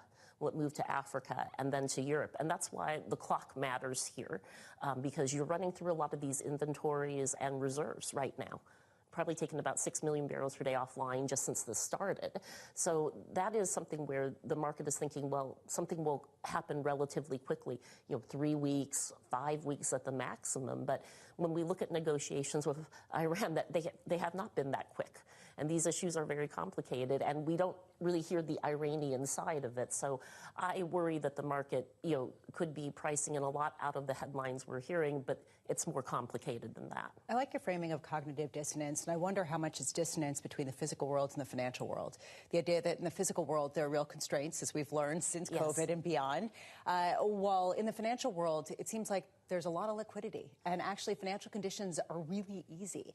How do you square those two ideas and just how easy financial conditions really are? Well, financial financial conditions are easy. I mean, there is demand not just for the S&P 500, but because there's demand for diversification, I think that emerging markets will benefit here. Real assets are benefit here. I mean, there are easy financial conditions that are, being put to work. But that doesn't change the physical constraints or the fact that it's very uneven as far as how different regions are being impacted, with the Southeast Asian, South Asian countries being impacted the most. But part of this is, we've had this pattern where everybody said, oh, well, worst case, it could be a war, or we could challenge Fed independence. And those things all happened, and the market still rallied. But, underpinning of all of this really is the AI CapEx cycle. I mean, you really can't talk about this and, divorce it from that picture. I mean, we have CapEx up from 14 to, more than 18%. And that we have not seen that the AI CapEx investment seems relatively war resistant here and still very much intact. When we ask different executives of banks, of other companies, whether they have some sort of provable return on investment from AI, no one says yes. Well, so at what point do you start needing to see that in order to justify the ongoing investment to this degree? So right now, you're not at that monetization phase where people are even discussing it. They are still at the demand, the compute demand, and just meeting that need. And I think with all of the events that have happened over the last few days, it's even a more meaningful step up on those questions. So you get there, but I still think when you ask a lot of people in the marketplace where we are in a scale of 1 to 10 on where we need to worry about the questions that you're asking, and they're saying, well, we're still at this halfway mark where just meeting the demand for compute is sort of the number one investment that's going in right now. So I think markets are, looking at ceasefire, looking at the AI cap cycle, have actually quite a lot of cash on the sidelines. And one thing I would say is just from meeting with all of the policymakers around the world, we would do 10-year bonds over 10-year treasuries. We think core Europe came in with inflation at target, relatively low unemployment, this is one where, Europe looks stable. Not saying that, there's going to be a single market or, something that is a massive change. But I think investors are saying, look, EMFX, emerging markets also has lower fiscal deficits, sort of don't have current account imbalances. So I see much more demand for diversification. It's not just the AI story as well. How different are your conversations with whether or not you're speaking to a participant from Asia or the United States right now? So I think that there's a lot of questions that we are getting from Asia and also from Europe on whether treasuries are a flight to quality. When we've said dollar is a safe haven, they said, no, it's terms of trade. There is no alternative. But that diversification story is very real. So there is a big difference between talking to U.S. investors who are really looking mostly at the S&P 500 and Asia, where they are actually feeling more of the physical pain of this and asking about diversification and also asking about, are U.S. treasuries a safe haven? Am I better off buying high-grade credit rather than buying, sovereign debt? Or if I'm going to buy sovereign debt, should I do 10-year bonds instead of 10-year treasuries? My response to that, Joyce, would often be it depends on what the risk is. If I'm facing a demand-side shock, typically I'd expect the bond to perform to provide that risk mitigation. But what we're seeing more frequently over the last several years are supply-side shocks. And I'm not sure whether the risk mitigation characteristics of treasuries or for developed markets, sovereign fixed income perform in quite the same way in the face of supply-side shock. We have seen the breakdown of that correlation since 2020. And this is why we're really seeing more of a demand for real assets. But that's also been uneven, if you look at what has happened with gold. So I think part of the reason you haven't seen a lot of de-risking is that there isn't a very good hedge that you can put on in this environment. But there is still the appetite to look at AI and look at that CapEx cycle and a belief that that is a driver at least through the end of this year and into next year.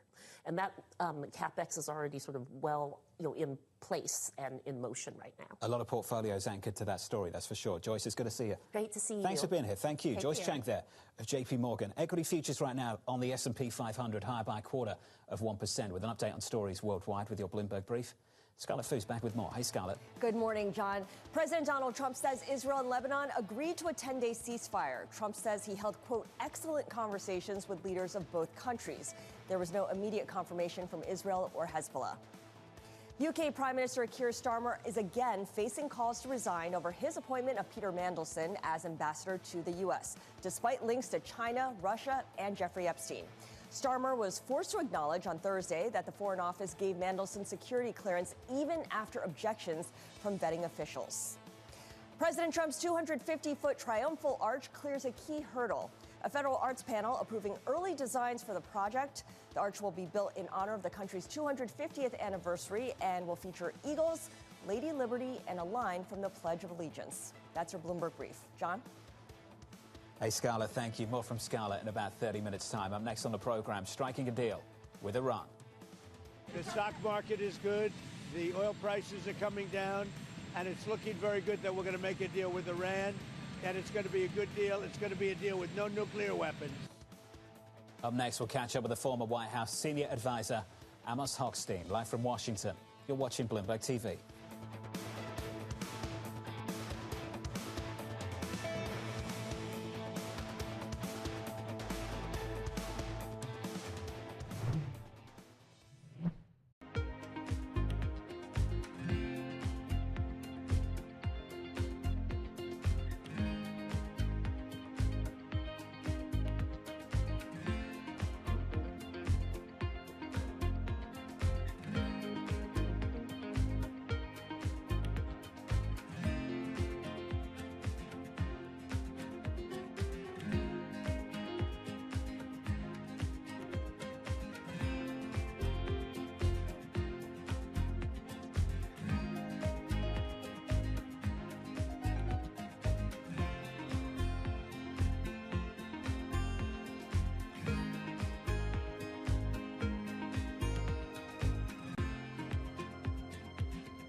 About 80% of projects will find it difficult to secure financing. And this is really all because of the level of readiness or preparation. As you know, for investment to occur, you need well-prepared, technically prepared projects, but they must also demonstrate economic and financial impact. So one of the major challenges is the stock or availability of bankable projects in countries. Almost all countries have got good plans and ideas, but when you look at the readiness of those projects, that's a major obstacle. And that is why the African Development Bank, through the African Water Facility, invests heavily in upstream preparation of projects to enable countries to have a large pool of investable projects. The second element that is an obstacle is the institutional and regulatory environment in most countries, which make it difficult for investment to happen.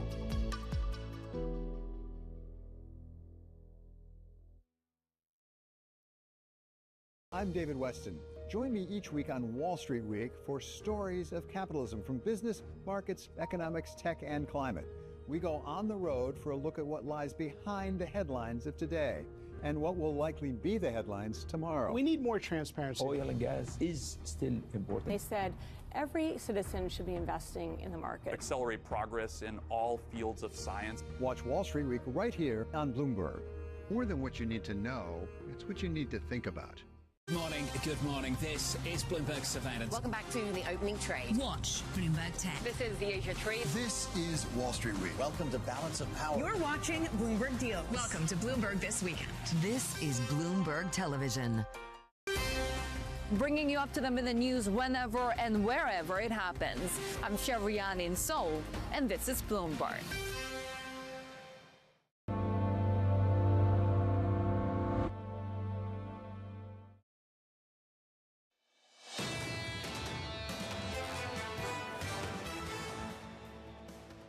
Equities are positive. The S&P 500 higher, adding to a record-breaking rally once again. 12-day winning streak on the Nasdaq, 4 days on the S&P, 3-week winning streak potentially on the S&P 500. Haven't seen that all year. 2-week losing streak on WTI, edging lower for 2 consecutive weeks for the first time since the war started. Bramo, crude, 96, WTI, 91. Yeah, even though you've got people like Stephen Cook coming out and saying that you could see the Strait of Hormuz continue to be closed for the next couple of months. But right now, the market has moved on. The extreme bad case hasn't transpired yet. And so right now, financial markets are saying, happy Friday. We're going to just take it somewhere else. Under surveillance this morning, striking a deal with Iran. The blockade has been incredible. It's held. The stock market is good. The oil prices are coming down. and it's looking very good that we're going to make a deal with Iran, and it's going to be a good deal. It's going to be a deal with no nuclear weapons. They're not very high. If you look at what they were supposed to be in order to get rid of a nuclear weapon with the danger that entails. So the gas prices have come down very much over the last 3-4 days.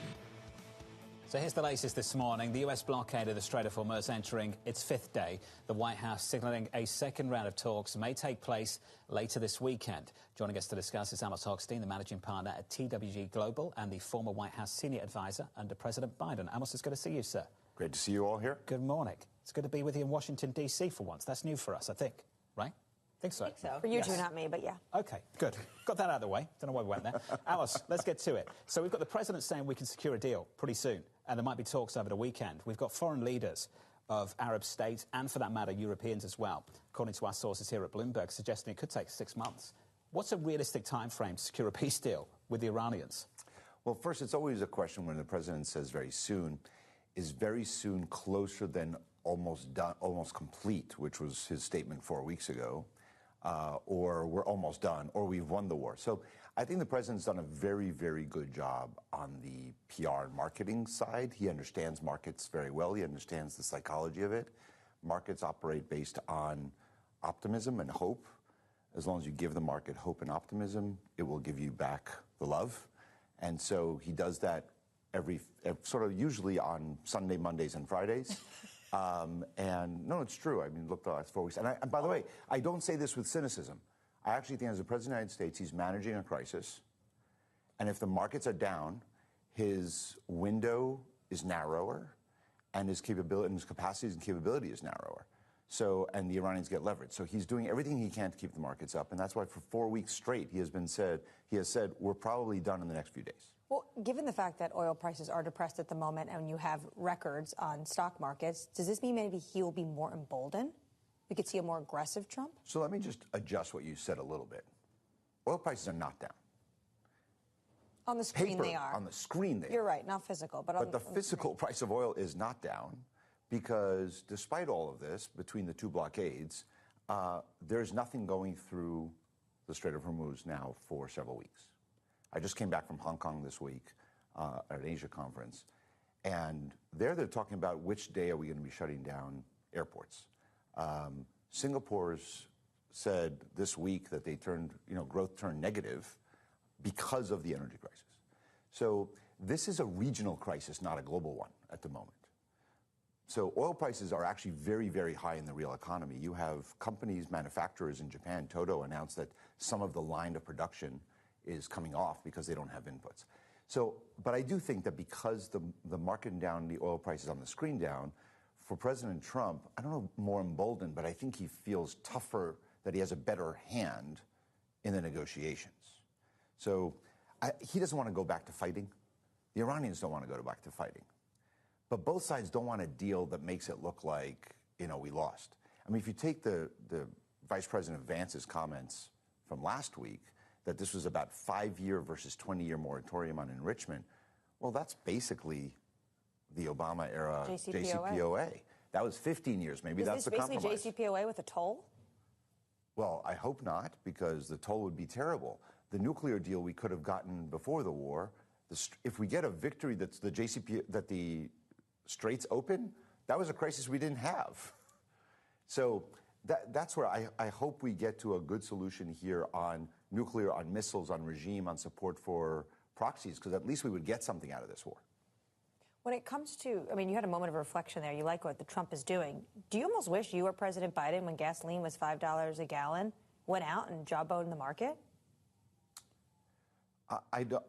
Look, we were very different presidents, very different administrations, and jawboning the market is part of the job. I think this is a different place where the market wants to be positive because the AI story is such a strong story, and what you don't want is a disruption here on the physical old school market to disrupt the future type of market. Which is something that we experienced just about 6 years ago. I'm just wondering, based on what you're seeing over in Asia, how long of a time frame do we have before that starts to migrate first to Europe and then to the United States, in not necessarily the form of energy in the United States, but maybe in the form of chips, maybe in the form of other products that are coming from Asia?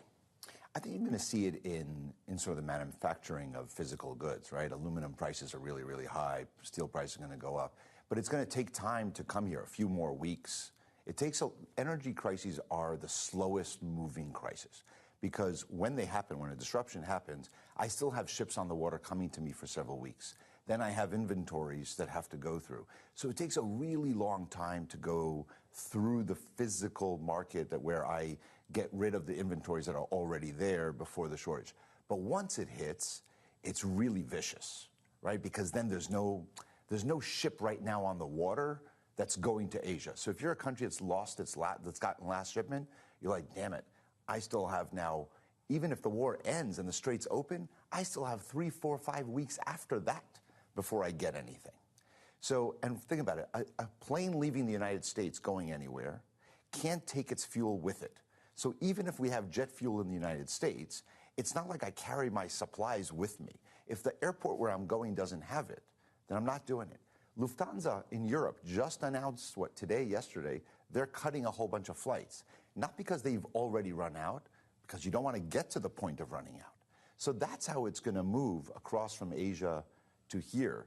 You have multiple countries at 4-day work weeks to conserve energy. Across Asia. Right? So at some point, the question is going to be to the market, if the purchasing power in Asia for American services and goods will matter at any point. Or maybe we're just becoming more really America first and alone, where we're building an island. And how doable is that? Amos, it's good to see you.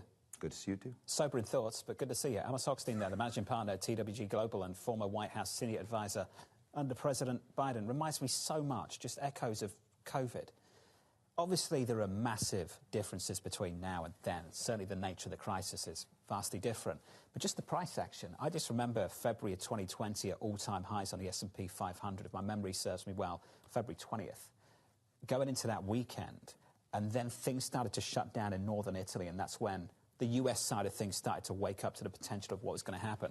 I don't know if we see that kind of wake-up call, how close we are to that kind of wake-up call, but certainly reminds me of that period. It reminds me of the disconnect between the financial world, where everyone says buy the dip, and the physical world, where people are saying we don't have what we need, and that's a problem. Equity futures right now in the S&P up by 0.25%. Up next, Alex Altman of Barclays, the former US Deputy National Security Advisor Dalip Singh, Nathan Sheets of Citi, Jason Thomas of Carlyle. The third hour of Bloomberg Surveillance, just around the corner. Everybody has a moment where they put into action all they've practiced, where they step up to a challenge and either succeed or fail. But what are those moments for some of the world's most influential leaders? It was a rough and tumble world, and I thought, okay, I can rise up, I can play this game, and I did play the game. It was great, and it was depressing, and it was disappointing. My chair at the time sat down with me and said, succession starts now. I'm Francine Lacqua, an award-winning journalist. For the last 25 years, I've interviewed world leaders, bank bosses, even fashion icons. I'm often asking about the news of the moment. But I've always been curious, who are these people as leaders? Join me for the podcast version of Leaders with Francine Lacqua. I'll start your week with conversations that explore what drives the world's most influential people, how today's leaders got to where they are, where they're going next, and how they've transformed their organization in the process. Make decisions. A poor decision is always better than no decision. You have to have truth tellers around you, and you have to be willing to listen. You don't want to be setting strategy in the middle of a transaction, that's for sure. Do it for the right reasons. Don't do it because of FOMO. We'll also learn lessons which we can apply to our work and daily lives. Tune into the podcast version of Leaders with Francine Lacqua. Listen and watch on Bloomberg Television or wherever you get your podcasts. Welcome to Bloomberg This Weekend. I'm David Burr. I'm Lisa Mateo. And I'm Christina Ruffini. We're tracking breaking news today from Wall Street to Washington. Let's start overseas. The sector is really propelling this deal forward. Yeah, the hope is this will open up new markets and provide some additional liquidity. Of course, now they're going to have competitors. We got a big week coming up in politics. Earnings season is underway. We're going to get some key reports. Everything you need to know before the markets open on Monday. Introducing Bloomberg This Weekend, bringing a little Bloomberg into your weekend routine. Guys, buckle up.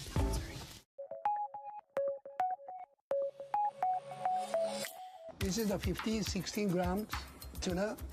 Then sushi rice is still a little bit warm. So take one, like a very, don't make it too tight. So from now, and very light, like a ball, put wasabi in the middle. Then my process 1 to 6. 1. This is putting the between the lights air. Then make the 4 fingers curl, make sushi shape. Then touch this. 2. Then turn.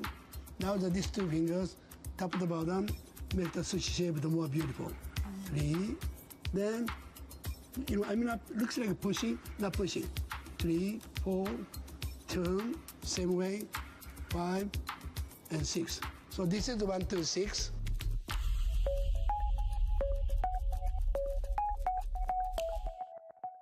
The Middle East and Africa regions are home to some of the biggest deals and fastest growth in the world. Vibrant resources and high-yield investment opportunities abound. I'm Giovanna Bersecci. Join me on Bloomberg Horizon's Middle East and Africa for the stories, newsmakers, and insights shaping the decisions of traders across this exciting region. You had heightened levels of volatility. There's still room to maneuver. We do see opportunities. It allows you to increase significantly your net income. Every trading day, only on Bloomberg.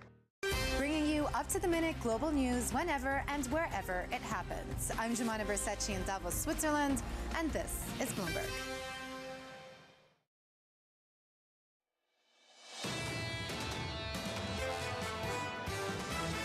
We're probably in the sort of global relief rally. Markets are pricing in a resolution. Equity markets have started living in the future. This type of environment, you just stay in large caps. There's a short-term look-through in the market. That's what keeps the stock market going. This is Bloomberg Surveillance with Jonathan Farrow, Lisa Abramowitz, and Anne-Marie Hordern. Live from the nation's capital this morning. Good morning, good morning. For our audience worldwide, the third hour of Bloomberg Surveillance starts right now, and your scores, the price action looks like this. Equity futures adding some weight to the rally on the S&P 500, on course, poised for a 3-week winning streak on the S&P for the first time in 2026. All-time highs and another close above 7K in yesterday's session, up another third of 1% so far this morning. On the Nasdaq, a 12-day winning run could become day 13. On the Nasdaq 100, higher by 0.3%. If we see day 14, then all of a sudden we're going back to 2014 since the last time we've seen a streak like this. It has been one of the fastest reversals in markets history as people take a look at what had been a potential big disruption, still is the potential for a big disruption, but people have moved on. I'm struck by how multifaceted this rally really has been. You talked about software. We saw the biggest 1-week increase in software stocks going back since the dot-com bust. So you really can see a huge enthusiasm to buy things perceived as cheap. So the market basically declared mission over, mission accomplished, the war is ending. The fact of the matter is, and I'm really struck by Amos Hochstein's conversation just now about how long this might be for the Strait of Hormuz and all the mitigation we've already seen take place in Asia and what is going to be happening in Europe. Some airlines are actually having to cut routes because of the access to jet fuel. And the fact of the matter is, what we see on our screens is not the reality on the ground when it comes to physical barrels and what is going on in the oil market. Joyce Chang at JP Morgan put it well. Cognitive dissonance kind of sums up the story of the past 2 months, through March and through much of April. And I think sums up our conversations quite well. When we speak to someone on Wall Street, we will in about 2 minutes' time, they'll say the outlook for risk right now is positive. This market can run. It has done. When you speak to a policymaker down in the nation's capital, in Washington, D.C., particularly policymakers from outside of the United States, they are immensely concerned about what's happening in the physical world. It seems as though the market doesn't want to price in tail risk because they've been penalized for pricing in tail risk for year after year after year, and yet the tail risks are getting fatter and fatter, and the potential for another COVID type of supply disruption is getting very real for a number of finance ministers who we've been speaking to down in D.C. Stocks are positive by 0.25% on the S&P. Coming up this hour, Alex Altman of Barclays, with stocks looking to build on a record-breaking run. The former U.S. Deputy National Security Advisor, Dileep Singh, as the war in Iran weighs on the global economy, and Nathan Sheets of Citi Research on the path ahead for interest rates. We begin this hour with stocks adding to gains as investors watch for the next move in the US-Iran ceasefire. Alex Altman of Barclays writing, there remains a decay profile to risk. However, the longer that Iran does not retaliate, the more positive it is for risk in the market can recay. Alex joins us now for more. Alex, welcome to the show. Just translate what you mean by that and what visibility you've got on the situation abroad and what it means for your outlook. Thanks, John. So really simply, we were looking at this whole situation almost like a reverse merger arb at the end of March. And what I mean by that is that the market was effectively decaying lower every day as it was pulling towards a base case that there was going to be escalation of this conflict. And we knew that positioning was very light. You know, we've talked about this on the show historically. And so in any eventuality of a resolution, ceasefire, basically what we've effectively seen over the course of this month to date is that the positioning dynamic wouldn't be able to keep up with the change in narrative. And that was going to effectively force a dramatic repricing of risk. And that's exactly what we've seen today. I mean, if you look at the rolling 15-day return of the S&P, it's about 15%, it's around about 11%, which is putting us around about the 99th percentile of returns or going back to 1999. So this is pretty dramatic as the positioning is scrambling to keep up with that change in narrative. So, Alex, typically when we talk about options decay, there's a set date for expiry.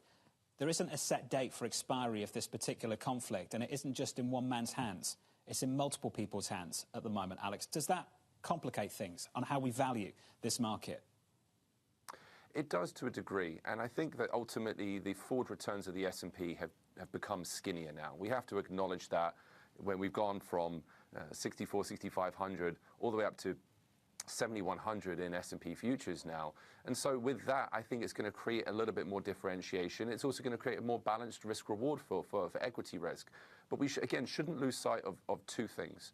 Number one is that positioning dynamic. And we have to acknowledge that systematic positioning, so non-discretionary investors that were effectively removing some of their equity length, are now having to put it back on, and they haven't been able to do that. That's going to create an underlying bid to risk. The second one is that just that differentiation. So you mentioned earlier about how software stocks have seen a significant rally. There are pockets of value which investors are effectively going to go after in anticipation of a catch-up trade. And we still think there's opportunities there, certainly within parts of the commodity space and indeed within the domestic US equity market as well. Alex, we're seeing dispersion in the tech space that resembles what we saw in the dot-com bust in March 2000. And this is raising some concerns for some people that maybe it has the feelings of late stage in terms of the tech enthusiasm. Do you see anything like that, sort of concentration risk and a feeling that the market is becoming less stable? I think we have to acknowledge that the market is becoming less stable, but I would actually argue that's driven less by necessarily dot-com analogs. I mean, ultimately, the market is trading on around about 20, 21 times, but the earnings growth profile of the market doesn't really look like the dot-com. I mean, bearing in mind, we're still forecasting as a consensus, Bloomberg consensus, as about $339 of next 12-month EPS. So that's about 18% growth. So we could debate whether you believe that number or not, but that automatically puts us into quite a different realm to dot-com in that regard.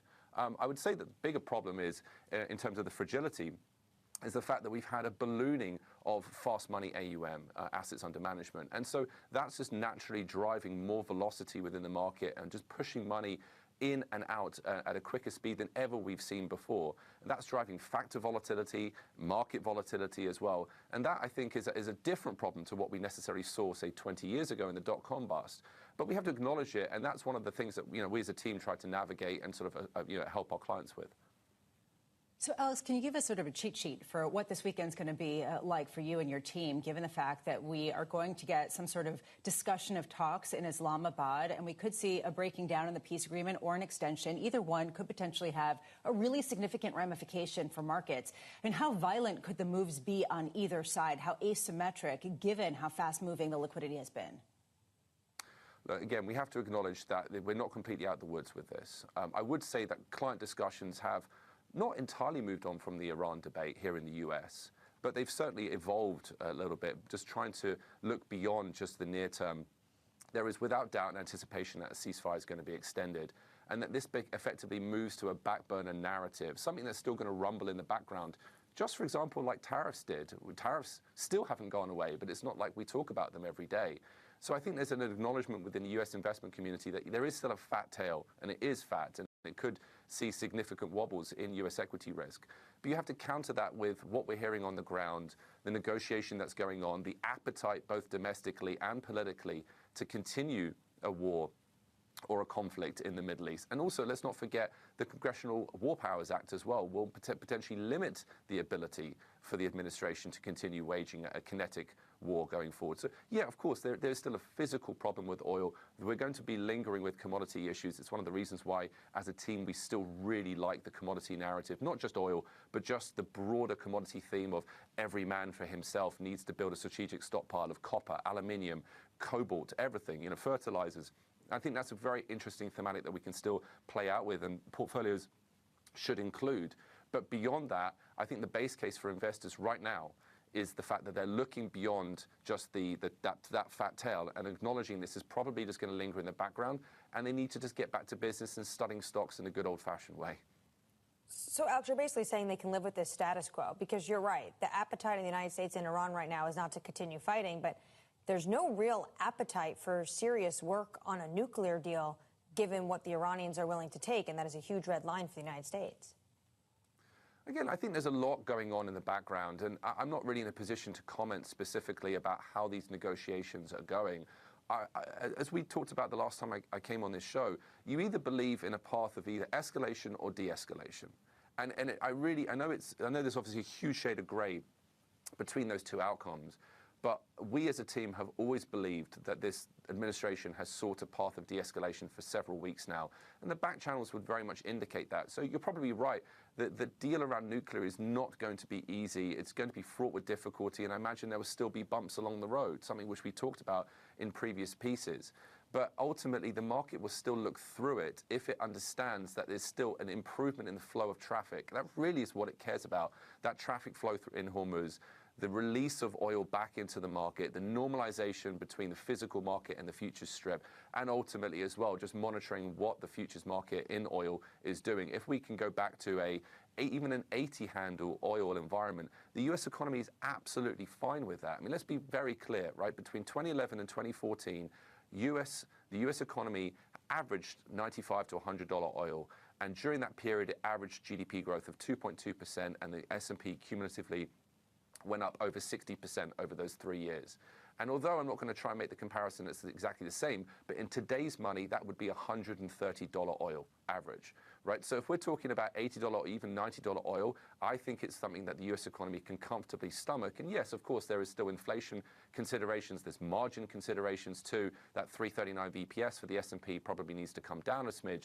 But the point being is it is manageable. And I think people often lose sight of that. Alex, it's good to see you. Thanks for reflecting on some of the situation that we're going through right now. Alex Altman there of Barclays. Alex, of course, is right. $80 crude in this country is not a problem at all. It's not just price, though. It's not just a price issue abroad, particularly in Asia. It's an outright shortage problem right now that they're confronting. Whether they can afford it or not, they can't get access to some of that product. Exactly. And it's not just when it comes to oil or jet fuel, it's LPG. It's what India is basically tethered to if they want to have cooking supplies.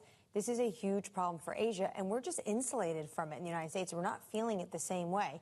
But very soon, Europe is going to be feeling some of those troubles as well. The U.S. at the moment feels like a bit of an island, not just in financial markets. Well, to me, it just feels like AI investment seems to be clouding and, sort of giving fairy dust over anything that might give anyone some worries. So every time that I say, well, what about this? People are like, what are you not looking at and understanding about AI? And it feels like that is the source of this incredible cognitive dissonance. All-time highs on the S&P 500, up another 0.25% with an update on stories elsewhere this morning with your Bloomberg Brief. Scarlett Fu has more. Hey, Scarlett. Hi, John. President Donald Trump says the war in the Middle East could end soon. Trump says it may not be necessary to renew a 2-week ceasefire with Iran before it ends early next week because the war could be over before then. He also said the U.S. and Iran could meet for a second round of negotiations this weekend. Anthropic CEO Dario Amati is meeting with White House Chief of Staff Susie Wiles later today. Axios reports that the two will discuss the company's AI fight with the Pentagon. The Trump administration is looking to make a version of Anthropic's latest AI model, Mythos, available to federal agencies. And Apple is losing another top leader. The company's marketing executive is retiring after 31 years at Apple. Stan Ng helped create the original Apple Watch and launched the original iPod. That is your Bloomberg Brief. John? Scarlett Fu, thank you. More from Scarlett in about 30 minutes from now. Up next on the programme, the Morning Calls Plus, the former U.S. Deputy National Security Advisor Dalip Singh joins us as the war in Iran weighs on the global economy. Live from Washington, D.C., You're watching Bloomberg TV.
Key investors, top executives, global innovators. Join me for in-depth conversations with the biggest newsmakers on the day's top stories. Insight with Haslinda Amin, only on Bloomberg. Welcome to the world of decentralized finance. Why is it that NFTs have not recovered in the same way that, say, Bitcoin has? Bloomberg is covering all things crypto. It's a pretty spectacular story. The people. This is the future. This is the 21st century economy. The transactions. It snapped up nearly $1 billion of Bitcoin. And the technology. We need to build a digital Fort Knox. That gives people financial freedom, and that's a wonderful thing. That's extraordinary. We ride the wave that is Bitcoin. Bloomberg Crypto, only on Bloomberg. What is going to be the consequence for U.S. markets? We are seeing modest gains across European equity markets. Take a look at how we're faring when it comes to Asian markets.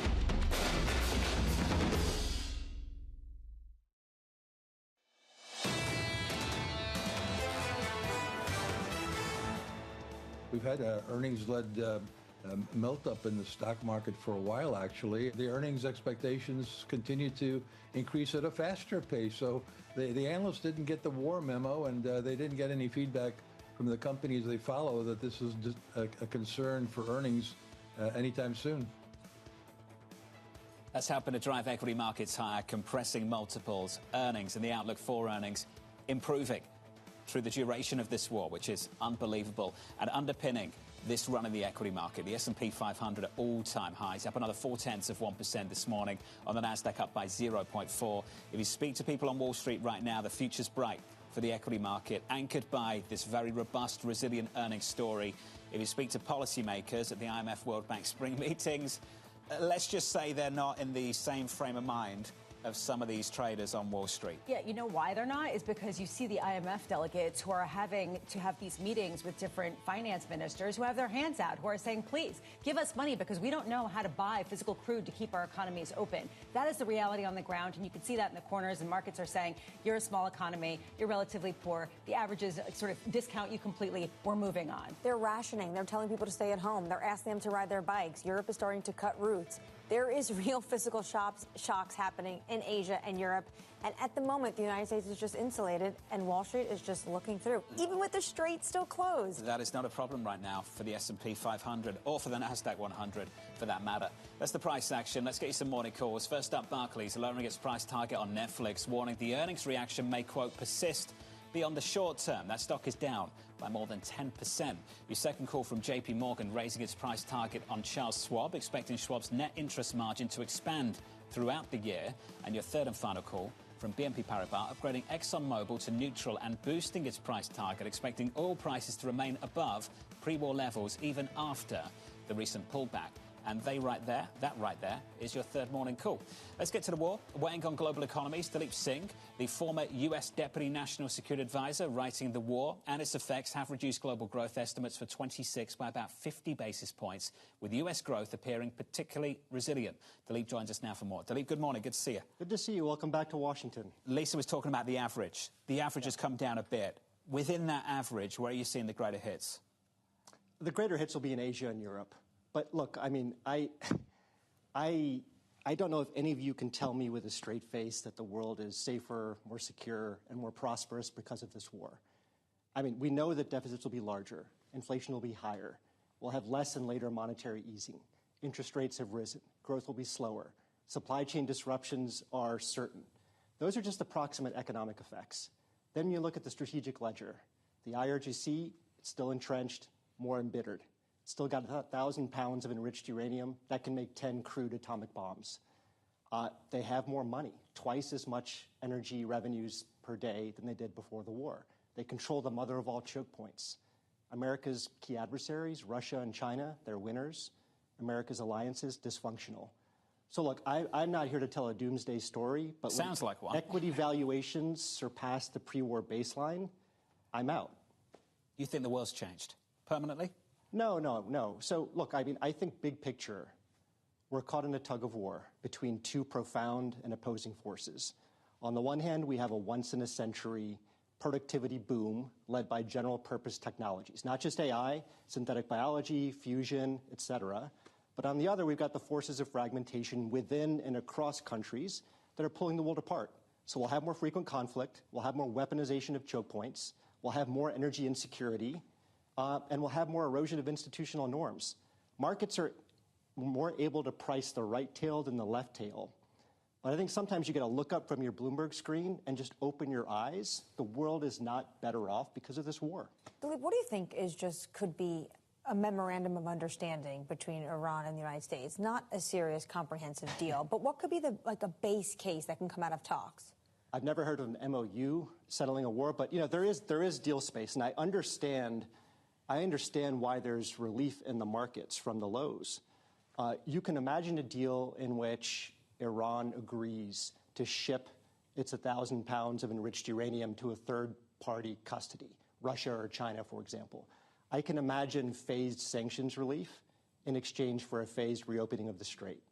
I can imagine some type of pledge by the U.S. to not seek regime change in Iran and perhaps to have China as a guarantor of the deal. So it can come together. I think there's political appetite on both sides. But my point is on valuations. How much is that relief worth? But if we were to get something like that, a deal like that, is that not better than where we were before this war with Iran? Well, I'm not talking about a full reopening of the strait. This was not a choke point. It was a latent risk prior to the war. Now it's an active risk. And it's not the only choke point in the world. We've got a lesson that's been learned from this conflict, which is that you can use asymmetric force, very inexpensive asymmetric force, to weaponize an economic choke point and stand down the greatest military in the world. Think about APIs, pharmaceuticals. Think about graphite. Think about lagging edge chips. Think about all the critical minerals in which China has a choke point. Those could all be weaponized. And that's going to be a lingering cost of this war, among all the other factors that I mentioned. You said several times, I'm out. It's a valuation story, talking about the record high after record high. As Vice Chair of PJM, are you saying actively sell this market because ultimately it is not accounting for some of these risks? No, I'm not saying actively sell. But, I mean, we're talking about an equity market that is now effectively judging the world to be a better place to invest than it was before the war. That's all I'm saying. I fully understand the initial conditions prior to this war, very favorable. I still believe that U.S. growth is relatively well insulated. AI capex and wealthy consumption, it's reflexive. They're much more sensitive to asset prices than oil prices. And, probably have more fiscal stimulus. So I understand why we've recovered. And I've been calling for a recovery since late March. But we're now getting beyond the point in equity markets where I can rationalize these valuations. Markets don't always give you an undistorted lens through which to see the world as it is. And that's what this moment is. There is a cold, hard truth about markets, which is people will look at what potentially has changed going forward.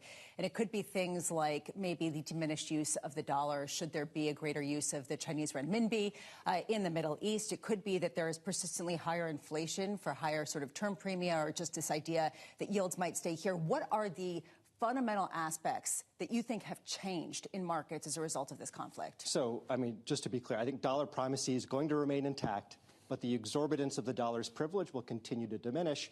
I think in terms of this war, there's a real historical irony. 1974, that's when Treasury Secretary Simon flew to Jeddah, and he said, how about you denominate your oil sales in dollars, and you recycle those dollars into U.S. Treasuries? The petrodollar system is born, and it reinforced dollar primacy for a generation. Now, some portion of the oil that's still being sold through the Strait is being denominated in crypto and, more importantly, renminbi. Is that a psychological inflection point? I can't judge. But does it chip away at exorbitant privilege? Yes, no question. These are important issues, so let's go through them one by one. The erosion of dollar primacy, 1. 2, you alluded to this earlier in the conversation, an increase of the frequency of supply-side shocks potentially in our future beyond this particular crisis. I think this raises big questions about the role of fixed income in a portfolio. What do bonds do for you if that's the world we've got over the next several years? Well, you're still going to find protection in shorter duration instruments. You're still going to find value in credit that's well secured and high quality. I think when you go out the curve, you've got to start worrying about some of these second-order effects that I mentioned, the persistence of inflation above target, a world of fiscal dominance. The shocks on the supply side will keep coming. That should raise the risk premium, the term premium, in the long-duration bonds. And I think we're going to start to see the yield curve steepen out as a consequence. Non-dollar assets should continue to outperform real physical assets, particularly those that are important to shore up economic security, where supply chain vulnerabilities persist.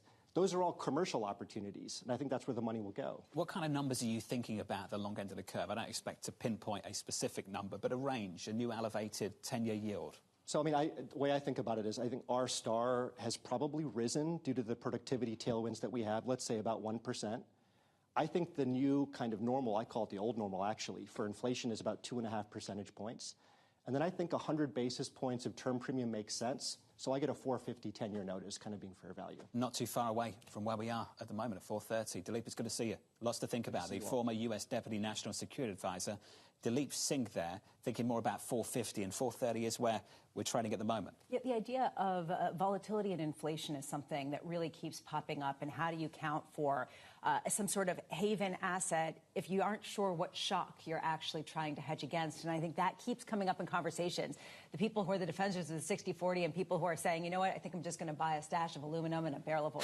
Well, when Dilip talks, it's very complicated to understand the position the U.S. government is in right now. The Strait of Hormuz was opened before this conflict, and now it is part of one of their red lines and negotiating tactics, and it's the huge point of leverage this regime has. Stocks are positive once again, 60 minutes out from the opening bell, up by 0.25%. Coming up on the programme, Nathan Sheets at Citi Research on the path ahead for interest rates, plus Danny's back. Danny's got your morning movers. Netflix shares continuing to slide on weak guidance. That stock is down by more than 10%.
World's most powerful investors don't ring a bell. They quietly reshape entire industries. This is the money shaping the world. The Dealmaker Playbook, where power and billions of dollars change hands every day. From private equity and credit to venture capital and M&A, we bring you the inside scoop on the biggest deals and debates, plus exclusive conversations with finance's ultimate insiders. I'm Danny Berger, and this is Bloomberg Deals.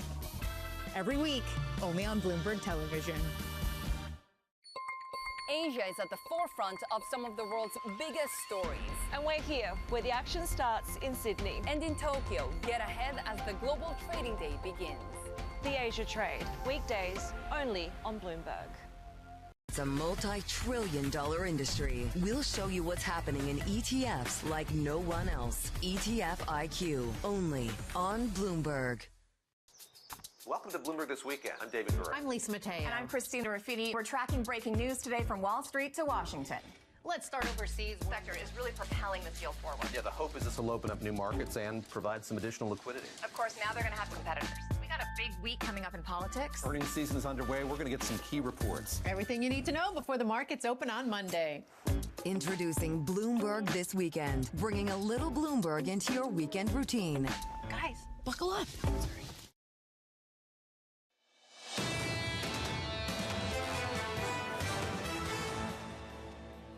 Live from Washington, D.C., let's check out the price action together, starting with equities on the S&P 500, on the NASDAQ, on the Russell. On the S&P 500, you'll notice we're out to session highs, up by 0.5%. This story dropping from Axios just moments ago. The U.S. and Iran negotiating over a 3-page plan to end the war, with one element under discussion being the U.S. would release $20 billion in frozen Iranian funds in return for Iran giving up its stockpile of enriched uranium. This according to 2 U.S. officials and 2 additional sources briefed on the talks. You'll notice equities are out to session highs, on the Russell up by 0.7%. If you check out the bond market, yields are a little bit lower. The 10-year's down by 2 basis points or so. The 2-year down to 375. In commodities, we're now down by more than 5% on WTI. WTI actually breaking down into the 80s, 89, 86. Brent crude at 94, approaching 95. Just a break in 95 moments ago, down by more than 4% on the session. So, the headline dropping from Axios just moments ago that the U.S. is considering a $20 billion cash for uranium deal with Iran. So this would be very interesting. This would be really the first step to a more negotiated peace deal when it comes to that enriched uranium. But this would be basically the United States paying for Iran to get rid of it, or giving them some relief. So these frozen funds, they have a lot of frozen funds over the years in these accounts, that a lot of this money has been used only for humanitarian aid. This could potentially mean a wind down of the war, but you have to think the Iranian hawks in this administration are not going to be happy with that kind of deal. It's a very modern cash for clunkers. But look, we're looking forward to some sort of resolution maybe this weekend. And every time that we get some sense that things aren't getting worse, markets rally. And we can see that. There's sort of this drip, drip, drip of better than expected news, and people are welcoming it in markets. Let's run through it again. So if you're just joining us, welcome to the program. Equity futures out to session highs, about 60 minutes away from the opening bell. Some reporting from Axios just moments ago suggesting the U.S. and Iran are negotiating over a 3-page plan to end the war, with one element under discussion being that the U.S. would release $20 billion in frozen Iranian funds in return for Iran giving up its stockpile of enriched uranium. That reporting coming from Axios just moments ago, driving equities out to new highs, up by 0.6 on the S&P, on the Russell, up by 0.8. We'll get you more on that story in just a moment. Let's get you some single names, some morning movers. Danny Berger has more. Hey, Danny. Hey, John. It's been a really good week for software. In fact, the S&P Software Index is up 13.6% so far this week. That puts it on track for its best course of a run since 2001. And today, the gains keep coming. Salesforce, Adobe, ServiceNow, all up at least 2.33%. To be clear, no specific reason, no specific news for why software is rebounding this week, but it's caught in on the general risk-on tone. Maybe it's short covering, maybe it's dipping. Either way, again, a very strong week continues today. Elsewhere, we had some regional banks reporting results. Ally Financial beating across the board, and it was all due to loans for cars. Despite the fact that gasoline prices are higher, there's concerns about how the consumer is feeling. That did not matter. People were taking out loans to buy cars. Those shares up 2.5%. Truist, a little bit weaker. They reported results. Their credit losses were higher than expected. Finally, Netflix, a disappointment for their second quarter outlook. There were high expectations given that they've raised prices. They're working on this ad-supported tier. They're doing more live events. We also learned that Reed Hastings will be stepping down, those shares down to 9.5%, John. Danny, thank you. Danny Berger there with your morning movers. Look out for Danny at the top of the hour in about 30 minutes' time to guide you into the opening bell. The opening bell less than 1 hour away. If you are just joining us, moments ago out to new session highs on the equity market. We've been encouraged by the communication coming from the US side for much of the last week that we were getting closer and closer to a deal. This drop from Axios just moments ago that the US and Iran are negotiating over a 3-page plan to end the war, with one element under discussion being that the US would release $20 billion in frozen Iranian funds in return for Iran giving up its stockpile of enriched uranium. Anne-Marie, a big question here as to whether the Iranians would actually get on board with a deal that sounds like that one. Well, the issue right now for Iran is that their economy is absolutely battered, and they need the money, and they are really dire for that cash. So potentially this could be some sort of off-ramp. And also in this Axios report, they're talking about maybe meetings taking place once again this weekend in Islamabad, maybe on Sunday. So when the president says he's not looking to extend the ceasefire, which ends next week, April 22nd, because he thinks a deal will be before then, maybe this is the deal he's talking about. Tyler Kendall jumping in front of the camera for us to break down some of the details of this reporting and to set the stage for us going into the weekend. Tyler has more. Hey, Tyler. Hey, John. Well, at this point, this reporting from Axios comes on the heels of President Trump yesterday indicating that progress had been made when it comes to concessions in Iran's nuclear program. As you've already outlined, though, we have not gotten confirmation yet from Iran that any of this progress is happening, and at least publicly, the sides have appeared to be pretty far apart on some of these issues. But Axios reporting that in exchange for Iran giving up its already enriched material, we could see this unfreezing of about $20 billion in Iranian assets. But the reporting goes on to say that both sides have still put forward their separate positions on this, long maintained, including that the U.S. would like to be able to retain this stockpile, while Iran has previously said that they would like to see it diluted. We saw that, for example, in the latest round of talks before the war when the two sides had been meeting in Geneva. It is going to be something to watch for here because, as Anne-Marie has mentioned, we know that Iran would like to see this money flow through. One of their top demands throughout these negotiations is that there has to be an unfreezing of these assets and there has to be sanctions relief. So something to watch for, but definitely consider it to be forward-moving progress after President Trump indicated maybe he won't need to extend that ceasefire deal.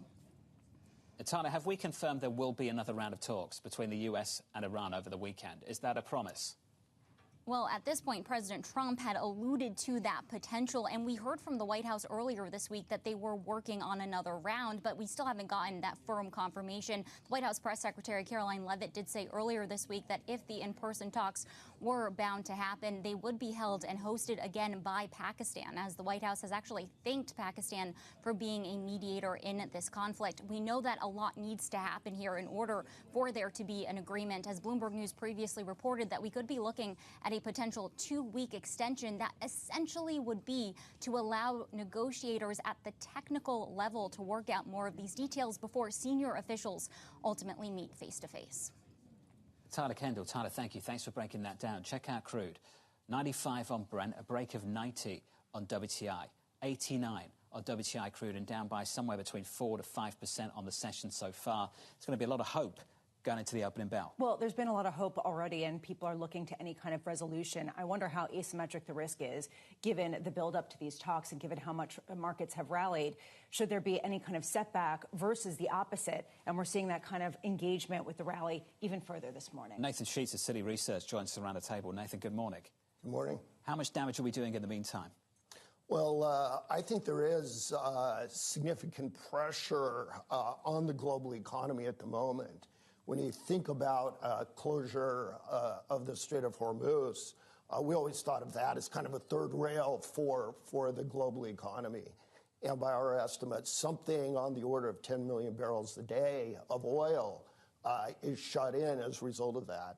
And if that persists, then I think that we could see oil prices well in excess of anything that we've seen so far. and meaningful markdowns to U.S. and global economic growth and appreciable recession risk.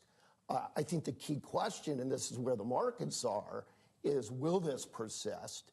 And if we get a deal, I don't think the markets are so interested in the exact details of the deal. Sure. They just want to see a cessation of these pressures. And my sense is that this is a market that is ready to rip once it gets kind of an all-clear signal from the administration and from the Iranians. The sense that we get from so many market participants is that this is avoidable because it's so bad it has to be avoided. Steve Orth, the Federated, put it nicely. He wrote the following: our collective experience has taught us that outcomes that are economically and politically untenable tend not to materialize. Is that how you think about this situation?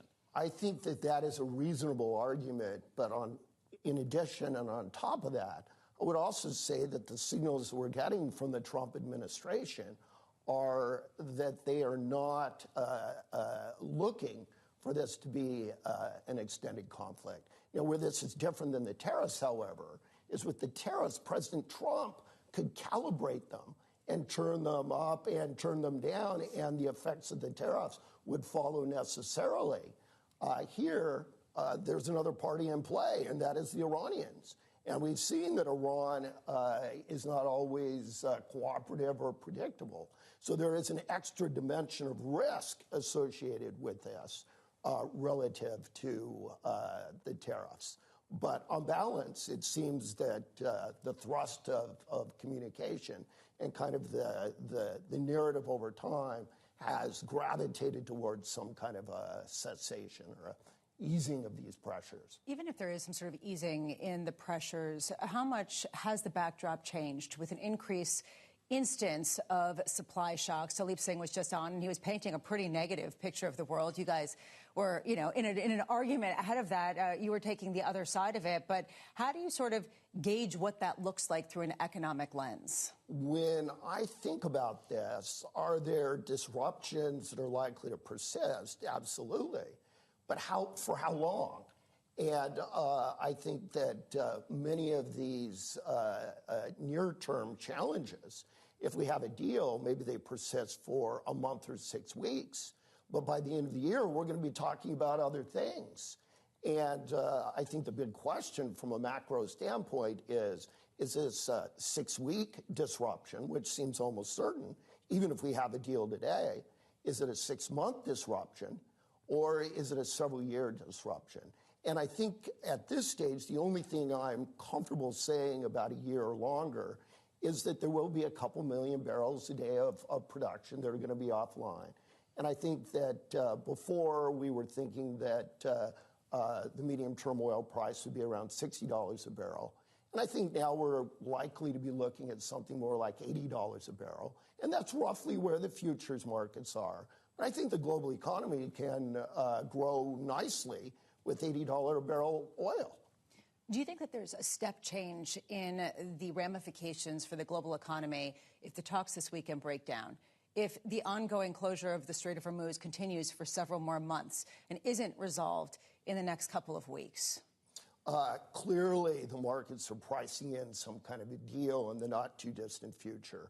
And if it feels like that falls apart, and what would worry me is if it does fall apart, then does the story on the ground and the intensity of the conflict and the disruptions associated with the conflict potentially escalate? Then I think that there could be a sharp nonlinear downside for markets as they price in those new realities. I think that, as you've said, the market's very much leaning towards something being announced likely over at least the next few weeks. Well, that is a possibility, though, because the president, Pete Hegseth, has spoken about that. If there's no deal, then they can go right back to escalation. What kind of drawdown would we see, say, Monday morning if talks truly break down in Islamabad this weekend, if they happen? It's difficult to predict just how adversely the markets would react. We have seen during periods when the situation looks more severe, the oil price trade at 110. And so if you had a full break of these negotiations, to see it pop back up to $110 a barrel seems to me a reasonable hypothesis. But to be clear, if we have 8 to 10 million barrels of oil offline for an extended period, fill in the blank as to how high oil prices could go. That could be a world with $150, $200 a barrel oil. And in some models, I can even get numbers that are much higher than that. Nathan, it's good to see you. Nathan Sheets there, Citi. Thanks for reacting to that breaking news just moments ago. Certainly the bar got higher for talks going into the weekend. Let's get you an update on that story, that breaking news, with your Bloomberg brief. Scarlett Fu has more. Hey, Scarlett.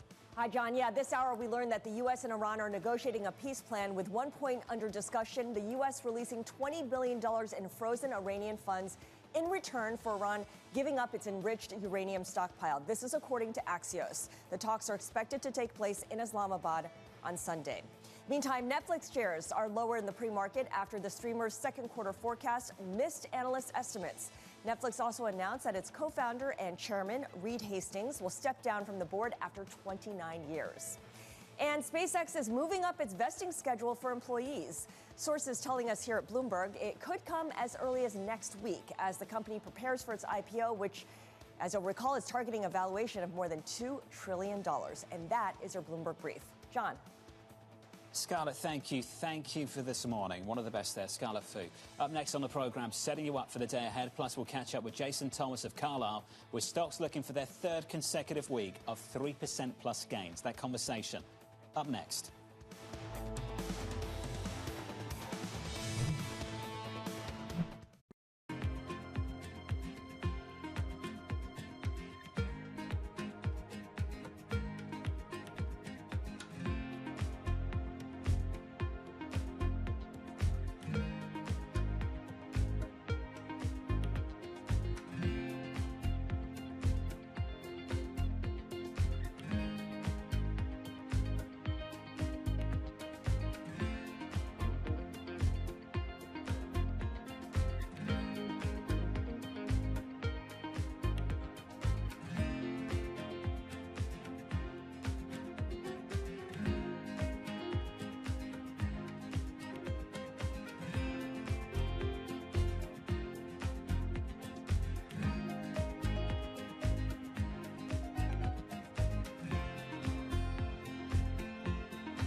The phone is, what's great about it is it's a well-developed gaming ecosystem, right? So it, folks know to find games there, but it's also a highly competitive gaming ecosystem. So it's developed, this gives you both that upside and that downside. But what's exciting is that now we are moving beyond the phone to the TV. So I mentioned like one of the big gaming areas we're going after. One of the big gaming areas we're going after now is social gaming experiences that will show up on your TV. So we are now announcing, we're going to announce here actually, that we're going to have these social party games that you can play on your TV with your phone as the controller. And it's things like, recognizable games like Boggle, you got Pictionary, we've got a Lego party game. We, basically are going to like unleash this with a bunch of creators, and they're going to go figure out stuff that we didn't even imagine that they can do with that interactivity.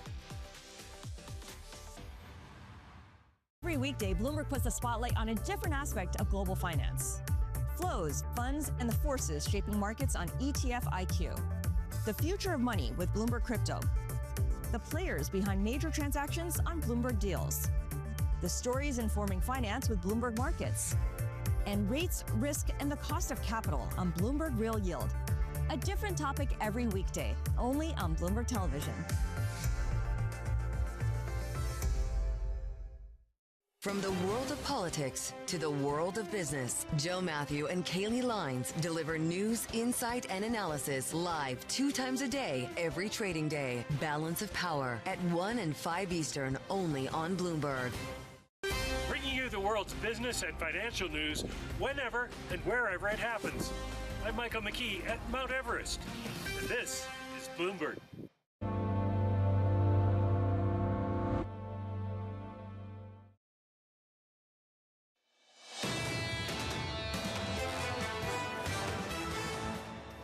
The technicals in the equity market are extraordinary, And the earnings numbers that are coming through are pretty powerful. You could have an IPO calendar this year that maybe is a couple $100 billion, maybe.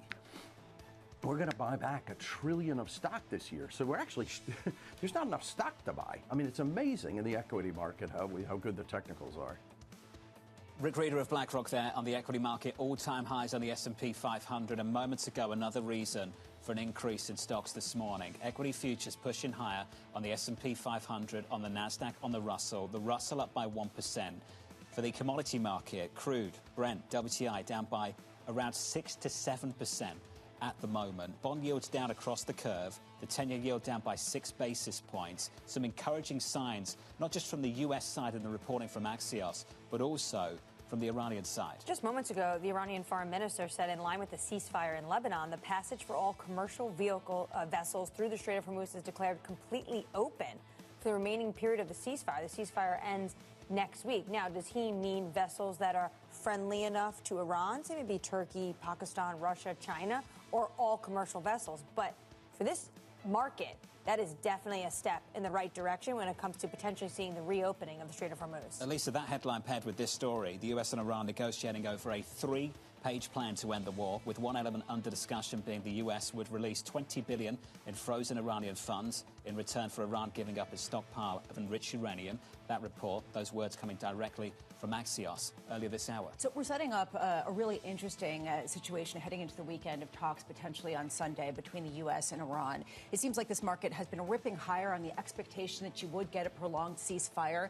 How much people who wanted to sit on their hands heading into the weekend because they didn't want to get caught off guard for a Sunday night are being forced into the market now because of these reports. It just sort of highlights how everyone's just waiting until the all clear has been announced to get back to seeing the positives in the earnings report. We're certainly adding to gains right now in the equity market, that's for sure. On reports, the US and Iran will be holding talks in Islamabad on Sunday, and maybe some of that energy will start flowing through the Strait of Hormuz in a much bigger way. Jason Thomas of Carlyle writing, markets are increasingly being shaped by national security priorities. For investors, that means being selective and leaning into areas with real demand, pricing power, and structural tailwinds. Jason joins us now for more. Jason, good morning. Good to see you. Good morning. What a crazy 6-7 weeks this has been in markets. How are you reflecting on things? Well, I think that you have 3 elements as to why we've seen this rally. First, of course, is just this stated willingness to reach a negotiated settlement. So keep getting good news on that front, I would say. Secondly, the resilience of the economy. Our portfolio data through 31 days of the conflict, so March 31st, showed real demand growth in the United States of 2.7%. Obviously, good implications for earnings. So I think people have taken comfort in that. And third, I think the underappreciated element here has been the way that markets were, I think, wrong-footed or misapprehended what was happening in short-term interest rates. You had that period of time where people interpreted the price shock that was coming as essentially forcing the Fed's hand to raise rates. That was never the intention. It was never likely. What happened during that period of time was essentially an unwind in some of the aggressive bets on a Fed that would be cutting early and often. At the start of the year, if you looked at options on futures, 7 rate cuts were priced as equally likely as 1 rate hike. As some of those trades got flushed out, some of the steepener trades got flushed out, you had a jump in the 2-year yield, you had a jump in those forward interest rates. Those trades, that unwind really came to a conclusion about March 30th. No surprise, that is actually the date of the nadir in the recent market. Well, and so this is one tailwind to the recent rally, is that you've seen short-end interest rates come down as people reassess that. I just wonder longer term, though, is there a sense that people are underappreciating still the level of inflation that's going to be in the system for a long period of time as we face off with supply shocks that are more likely going forward? Well, the Fed has been willing to tolerate 3% inflation for quite a long time. What's another 100 basis points among friends? So, no, so when you think about inflation, where it's likely going, you have I would expect a 100 basis point shock in Q2 that's coming, that's going through the system. But I think the expectation is that it's not continued inflation, it's that prices will peak and then either stay where they are or come down somewhat. And that actually means that sequential inflation would fall. So again, it's important to differentiate between the price level, which will, I think, remain high for many key inputs. And we talk about energy, but this is, of course, much broader. When you think about the nitrogen-based fertilizers that go through the strait. When you think about sulfur, obviously sulfuric acid necessary for metal processing and refinement. When you think about helium, you know, for which there's no substitute for extreme low temperature cooling for semiconductor manufacturing. All of these inputs, prices are there's going to be shortages in the near term. All these prices are going to be high. But again, after June, you have to suspect that the prices will no longer continue to escalate. And so if you have sequential inflation that actually falls, the Fed could be in a position to cut by September. And I think that, so again, it's distinguishing between the price level effects of this conflict, the closure of the strait, and again, what we should expect on an ongoing basis.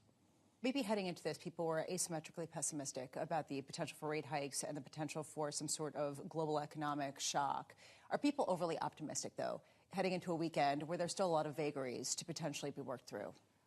Yeah, I think that, you know, again, it may just be that people, you know, you look at the software space. I mean, that could be a lot of short covering, of course, but that was a case where I think people were far too pessimistic about the viability of an entire industry. You know, it was really the way that this Armageddon scenario. And you have now, obviously, this rebound of 13%. And I think that in some ways that's the broader market, just overestimating the downside, at least the likelihood of it. But there is still tail risk here. There is a range of outcomes that we should all appreciate that extend into very, very bad territory. And I think that we also have not yet seen how people digest what I do think will be some bad data in Q2, just as some of these effects run their way through the system. And so how are markets going to react to that? Are they just going to be able to look through it, or are they going to have second thoughts? Let's work through the price action right now. We've got Jason Thomas of Carlisle alongside us. Equities out to session highs on the S&P. Crude is down by 9% now on Brent. WTI trading in the mid-80s, down by close to 10% on the session. We had a report from Axios that we broke around 8:30 Eastern time, suggesting the US and Iran was considering a cash for uranium deal and that talks were likely to take place this coming Sunday. Shortly after that report dropped, we heard from the Iranian foreign minister saying the following. In line with the ceasefire in Lebanon, the passage for all commercial vessels through the Strait of Hormuz is declared completely open for the remaining period of the ceasefire on the coordinated route as already announced by Ports and Maritime Organization of the Islamic Republic of Iran. That last line, I think, is really important to try and get some additional clarity on what they mean by that. Absolutely. Devil's in the details here. What kind of vessels are we talking about? Are these Iranian vessels? Are these vessels that are paying a toll, that are close to the regime? Or is this for all commercial vessels to go in and out of the Strait of Hormuz? But it is a step in the right direction, and will certainly be a test for this White House on what they want to do with this information going into negotiations on Sunday. Quite a series of headlines over the last hour or so, driving this equity market out to new highs. Closing at record highs yesterday and added some weight to the rally so far this morning. Jason, good to see you, sir. Thanks for being here. Thank you. Coming up on Monday, reaction to the talks if they take place over the weekend. We'll speak to Cameron Dawson of New Edge Wealth, Claudia Salm of New Century Advisors. Plus, we'll speak to Mark Lehman of Citizens and Stephen Parker of JP Morgan. From Washington, D.C., thank you for choosing Bloomberg TV. This was Bloomberg Surveillance.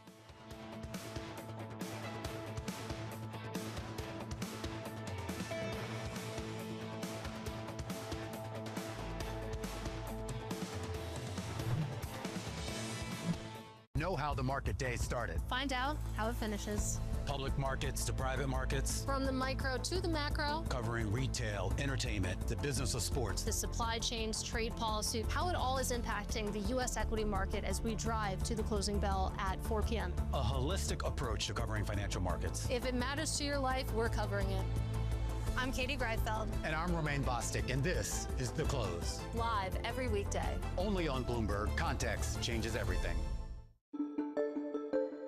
You don't think the court was hurt by the perception that it was a political decision? The court's always hurt, it seems to me, if we look political.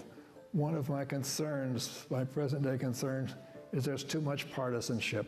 It's true historically that most presidents have appointed justices to the Supreme Court who are members of their own party. The partisanship should not be an overriding factor. What you look at is temperament, learning, background, reputation, whether or not you have those qualities of independence and caution that make for a good judge. Increasingly, you see dissenting opinions in the Supreme Court aren't quite as civil as maybe you might prefer.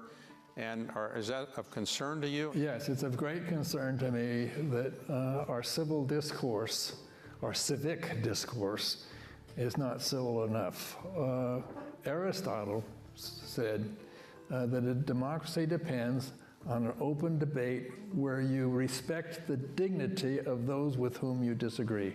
He said democracies only live if they are sustained over a period of time by a thoughtful, rational discourse, a discourse in which you respect the dignity of those with whom you disagree. I'm Alex Rodriguez. And I'm Jason Kelly. And we're back with another season of The Deal. With athletes and entrepreneurs who are changing the game on and off the field. Jerry Jones. Some good-looking trophies. 1 and 1 is 3 in sports, not 2. And it's because that 3 is imagination. That 3 is putting yourself in a way, having yourself hit the home run. Erica Ayers-Badon. I'm a high-energy board member. I'm very passionate. I have a lot of opinions. Robin Arzone. I want to light fires in people's lives, and that is still one of my core mandates for all of my businesses. Justin Tuck. I tell all of my friends that play in leagues now, make these relationships now while you're hot. Don't wait till you're like your 12th year in and you're just hanging on. Stay tuned. You won't want to miss it.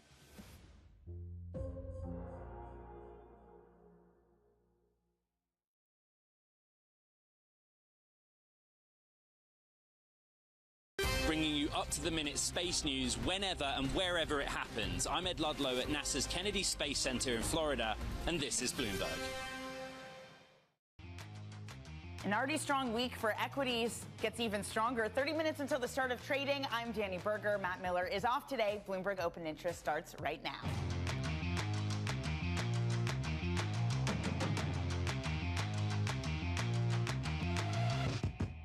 Coming up, oil takes a big leg down, 9% as stocks extend gains after Iran's foreign minister said the Strait of Hormuz is open for commercial vehicles. Netflix outlook falls short as Chairman Reed Hastings steps down after 29 years. And Anthropic CEO heads to the White House as tensions ease with the Trump administration over AI and national security. I mentioned Netflix. It is down significantly this morning, despite the rest of the market being up, down 9%. It topped estimates, but its outlook disappointed, even though they recently hiked prices, so expectations were higher. We also learned that the co-founder, Reed Hastings, is going to be stepping down from the board. Analysts are looking for more signs that the company has a plan for its future after its deal to buy Warner Brothers fell through. Now let's get back to the news breaking just in the past 30 minutes. Iran's foreign minister releasing a statement saying, in line with the ceasefire in Lebanon, the passage for all commercial vessels through the Strait of Hormuz is declared completely open for the remaining period of the ceasefire. Oil also dropping on an Axios report that the U.S. and Iran are planning talks for this weekend and are negotiating over a 3-page plan to end the war. It includes a deal to lift $20 billion of Iran sanctions in exchange for its stockpile of enriched uranium. Joining us now is Bloomberg Washington correspondent Tyler Kendall. Tyler, what's the latest?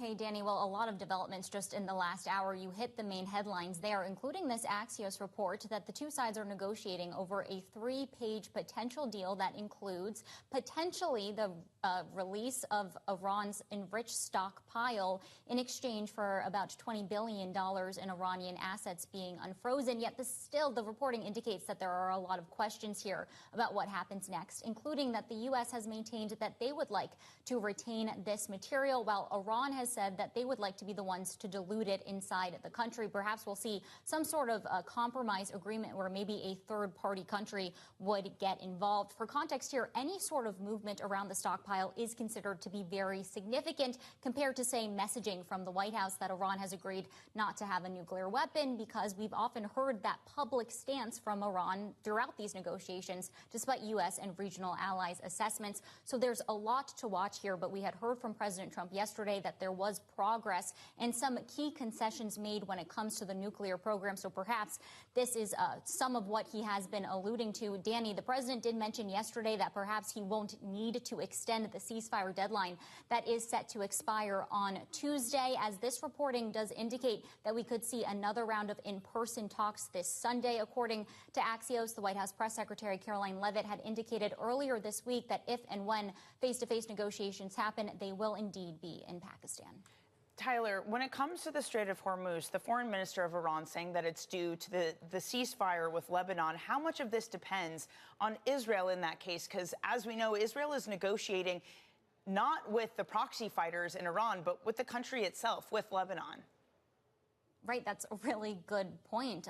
The fact that Lebanon doesn't control the Iranian-backed militant group Hezbollah. Now, this White House has repeatedly maintained that that is an entirely separate operation away from the U.S.'s military operation in Iran, but it did pose that potential to derail the negotiations, which is part of why we even saw the negotiations held directly between Israel and Lebanon take place here in Washington at the State Department. And President Trump indicated that U.S. officials will be involved in securing a potential long-term agreement between these two countries moving forward, saying that Secretary of State Marco Rubio and Vice President J.D. Vance will be involved. So we'll have to see where it goes from here, because we know the U.S. does want to see some concessions made when it comes to Iran's support for proxy militia groups in the region. So perhaps that's the common thread that we can pull throughout. But of course, significant development from the Iranian foreign minister here. Still questions, though, does this extend to all commercial vessels? According to his post, it does appear that it would, but we'll have to see what that looks like in practice, because, Danny, yesterday we actually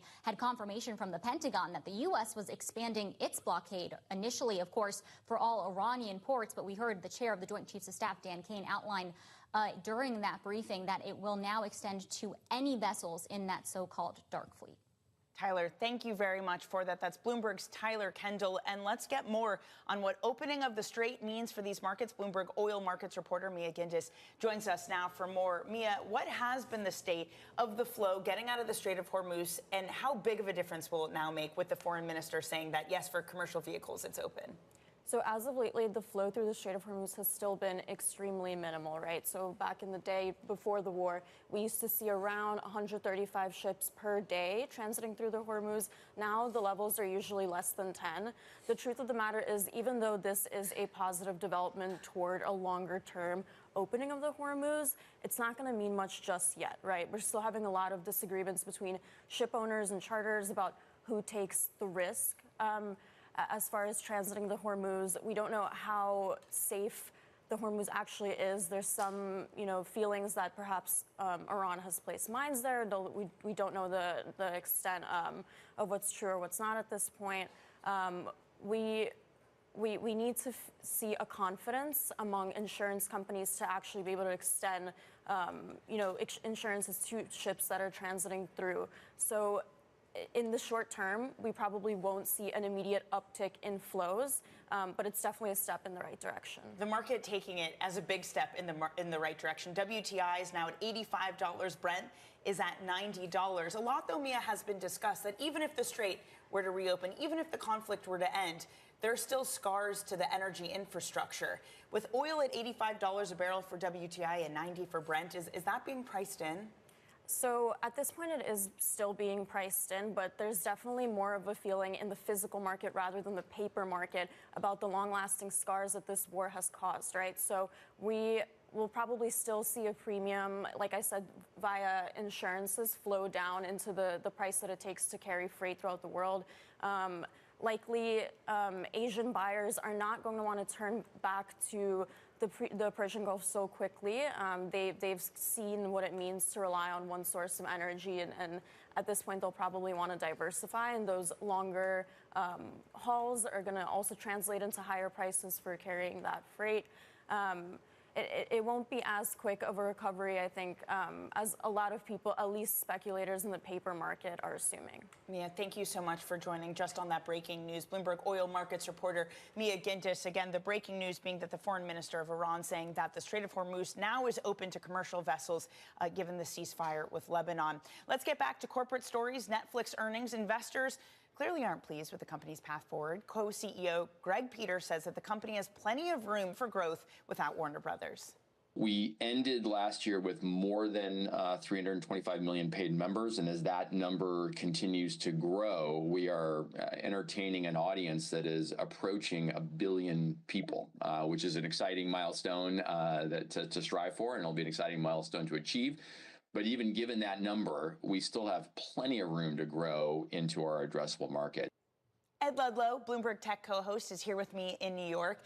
Ed, what was the disappointment for Netflix earnings? Well, there's an overhang from the Warner Brothers Discovery deal. Yeah, there just is. Investors didn't want that deal. Mechanical reasons. One, the breakup fee that Paramount paid to Netflix because Netflix walked away artificially kind of makes things look a little rosier than they probably were in the quarter gone. You know, basically, like, if you're to summarize Wall Street's attitude to Netflix, it's that the core business is good. Engagement is good. Demand is good. There are some short-term things that people don't like in the bottom line outlook in particular. But what is it now? What is the plan? And, you know, they were kind of quizzed on was M&A a part of it still? Like, obviously not at the scale of Warner Brothers Discovery. It's just an overhang. You know, and what Greg Peters and his co-CEO Ted Sarandos said to shareholders is like, look, we thought the Warner Brothers Discovery fitted with our strategy, just not at the price that we had to pay if we were going to do it. Simples. That seems completely reasonable. What then do investors make of Reed Hastings stepping down? Yeah, so like it's a bit of a 1-2 on bad news, Right. Probably, or it's perceived as bad news as a headline. You know, Reed is chairman of the board for the time being. You know, he founded this company. It's 3 decades of association. And, you know, the official line is that Reed Hastings wants to go and do other things that he's passionate about, philanthropy being one. And so, you know, I think they just look at it as like, okay, it's somebody who was part of the origin story of Netflix, put it into the position it is in now, walking away. But, you know, as you and I talk with Lucas Shaw, right, who leads our screen time coverage here at Bloomberg, Ted Sarandos and Greg Peters are regarded as very capable stewards of that company. So it's just headline risk, really. Yeah, Ed, it's so nice to have you in New York. Thank you. I'm so happy we get Friday. more of you next week. Happy Friday. Sure. What a day. Ed Ludlow, of course, check out Bloomberg Tech, 11 a.m. Eastern.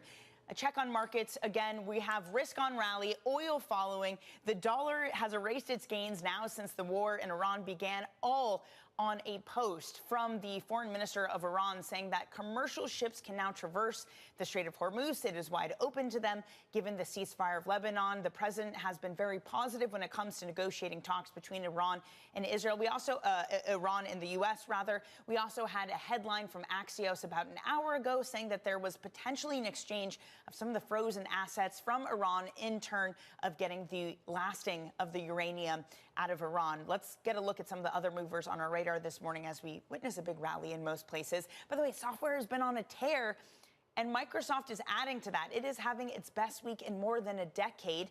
AI fears had sparked a huge sell-off since October. The group as a whole, software, is set for its best weekly gain in over 20 years.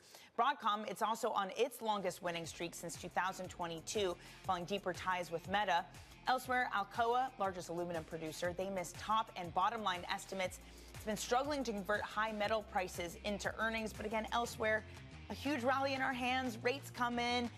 WTI and Brent down more than 10%. And stocks continue their rally after 3 straight weeks of 3% plus gains.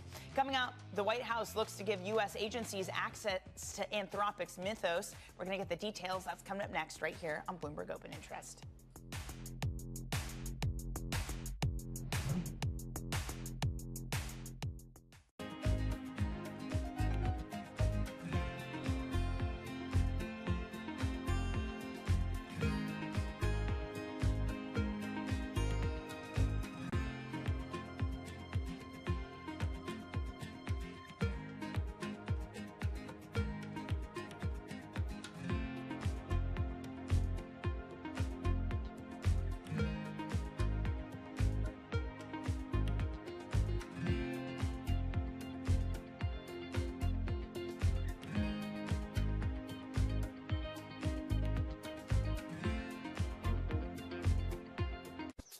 Welcome to Bloomberg This Weekend. I'm David Gura. I'm Lisa Mateo. And I'm Christina Ruffini. We're tracking breaking news today from Wall Street to Washington. Let's start overseas. The sector is really propelling this deal forward. Yeah, the hope is this will open up new markets and provide some additional liquidity. Of course, now they're going to have competitors. We got a big week coming up in politics. Earnings season is underway. We're going to get some key reports. Everything you need to know before the markets open on Monday. Introducing Bloomberg This Weekend, bringing a little Bloomberg into your weekend routine. Guys, buckle up.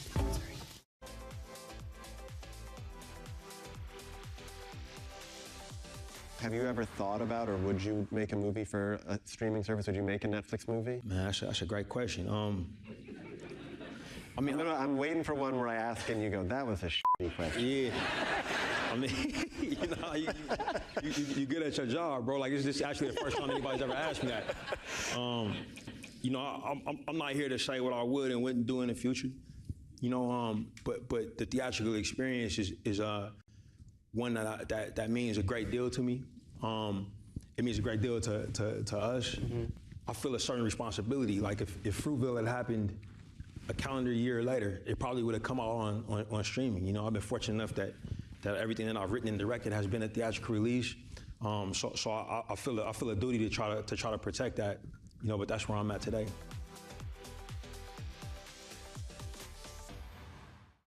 Bringing you up-to-the-minute political news whenever and wherever it happens. I'm Tyler Kendall in Washington, and this is Bloomberg. Astonishing day for U.S. technology. Shaping the region's technology ecosystem. Asia's biggest tech news and innovation.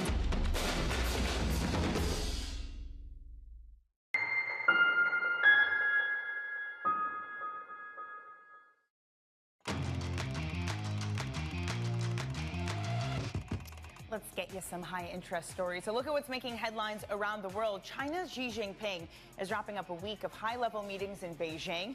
He's hosting leaders from Europe, the Middle East, and Asia as countries hedge against the volatile U.S. and Iran conflict. Beijing is pitching stability and diplomacy, but has not outlined any concrete steps on the energy crisis. So far, China is keeping its distance from direct involvement, even as pressure builds for it to take a larger role. And hedge funds are rebounding in April, recovering losses tied to the Iran conflict. A U.S.-Iran ceasefire helped to lift markets, with Point72 and Millennium each gaining more than 2%. Jane Global has nearly erased its losses for the year. The rebound is also getting support from a rally in rates and a weaker dollar. And White House officials are preparing to give federal agencies access to Anthropic's powerful AI model, Mythos, but only restrict safeguards. The tool can expose critical software flaws, but officials warn it could also supercharge hackers.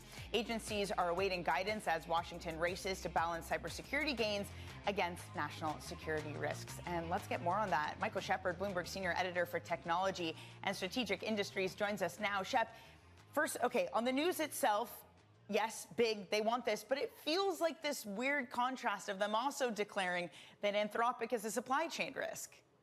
Yeah, Danny, if you're feeling a little bit of whiplash on the whole Anthropic U.S. government saga, you are not alone.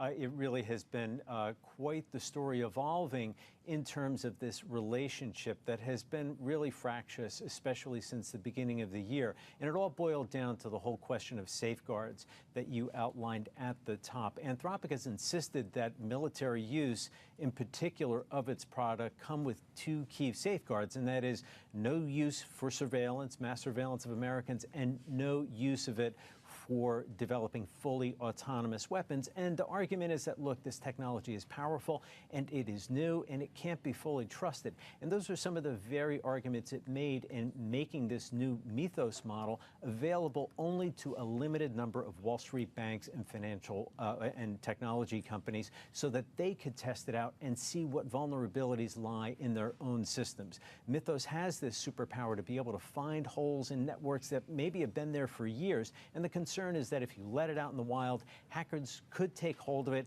and wreak who knows what kinds of havoc, including on the financial system. Does this also just not prove to some degree, Shep, that in this back and forth race between OpenAI and Anthropic, that Anthropic is ahead? I mean, you don't see the White House asking OpenAI for the latest announcement that they said that they had some sort of model similar to this that they were also limiting access to. They're asking for Anthropic's.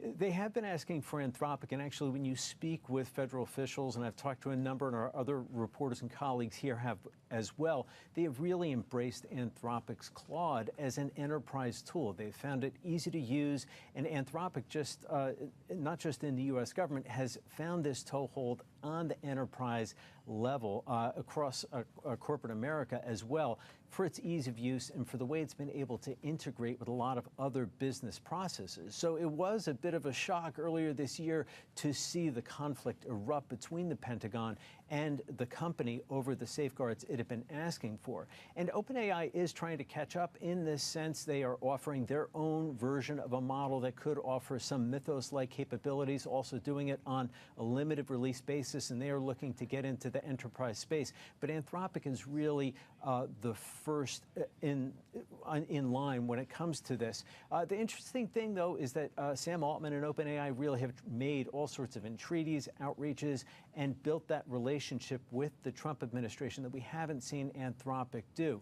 Axios is reporting that today, Dario Amodei, the company's CEO, will meet with Susie Wiles, the chief of staff to President Donald Trump, and perhaps we might see a breakthrough. That could include the access that the White House is seeking for government agencies to Mythos so that they can test it on their own systems to make sure that some of these very old products that they have been using to handle lots of different government services, that the vulnerabilities in those can be found and patched. They also want to test what it could do for offensive purposes as well, like what is this thing actually capable of? And it's a to be sure note for both you and me and our audience that we have not had a chance to test drive it ourselves. We don't know its full capabilities, and many cyber researchers haven't. And yet it was a significant enough breakthrough that the company actually took the step of briefing national security officials and government officials here in Washington before that limited release. And of course, that prompted Scott Bessent and Fed Chair Jay Powell to summon Wall Street banks for a short notice meeting, in essence saying, hey, look, check your networks now. Hey, Shep, thank you very much for this. I know you've been busy down there at the IMF meetings. Michael Shepard, thank you so much for your time. And let's get a check on these markets, because, oh boy, are they moving on what started out as a quiet Friday.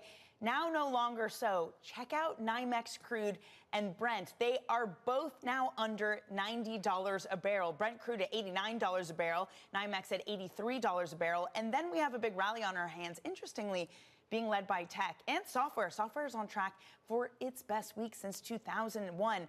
NASDAQ futures, they're on track for a 13th straight day of gains if it does that. That will be the first time this index has posted that many gains in a row since 1992. Rates also coming in massively this morning, supporting the rally. 2-year yields in by 6 basis points, 5-year yields by 8, and 10-year yields by 7.5 basis points. We got to talk more about this. We have the perfect person to discuss markets. It's Sarah Hunt of Alpine Saxon Wood. She's going to join me coming up next, right here on Bloomberg Open Interest.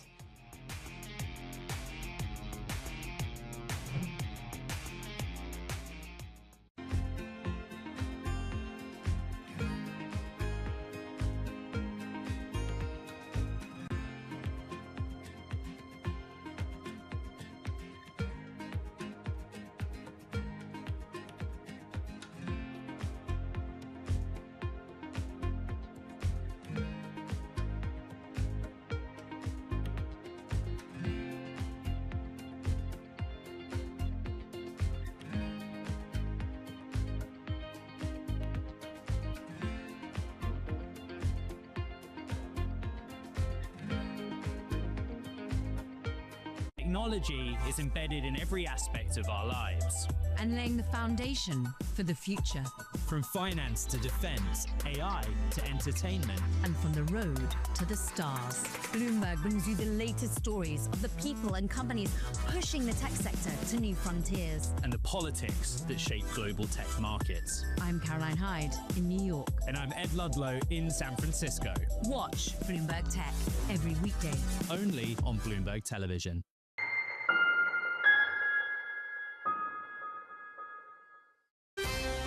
Bringing you up to them in the news whenever and wherever it happens. I'm Shevrian in Seoul, and this is Bloomberg. Welcome to Bloomberg This Weekend. I'm David Gura. I'm Lisa Mateo. And I'm Christina Ruffini. We're tracking breaking news today from Wall Street to Washington. Introducing Bloomberg This Weekend, bringing a little Bloomberg into your weekend routine. Watch, listen, stream. Good morning. This is Bloomberg Daybreak Europe. I'm Lizzie Burden in London, and these are the stories that set your agenda. Taking you from the U.S. market's close to the overnight session in Asia, we'll walk you through what you need to know to kickstart Europe's trading day. Live from our European headquarters, we bring you the day's top market-moving stories, unmatched expert analysis, and on-the-ground reporting from across the continent. Tune in to Daybreak Europe, only on Bloomberg Television. Context changes everything. Key investors, top executives, global innovators. Join me for in-depth conversations with the biggest newsmakers on the day's top stories. Insight with Haslinda Amin, only on Bloomberg.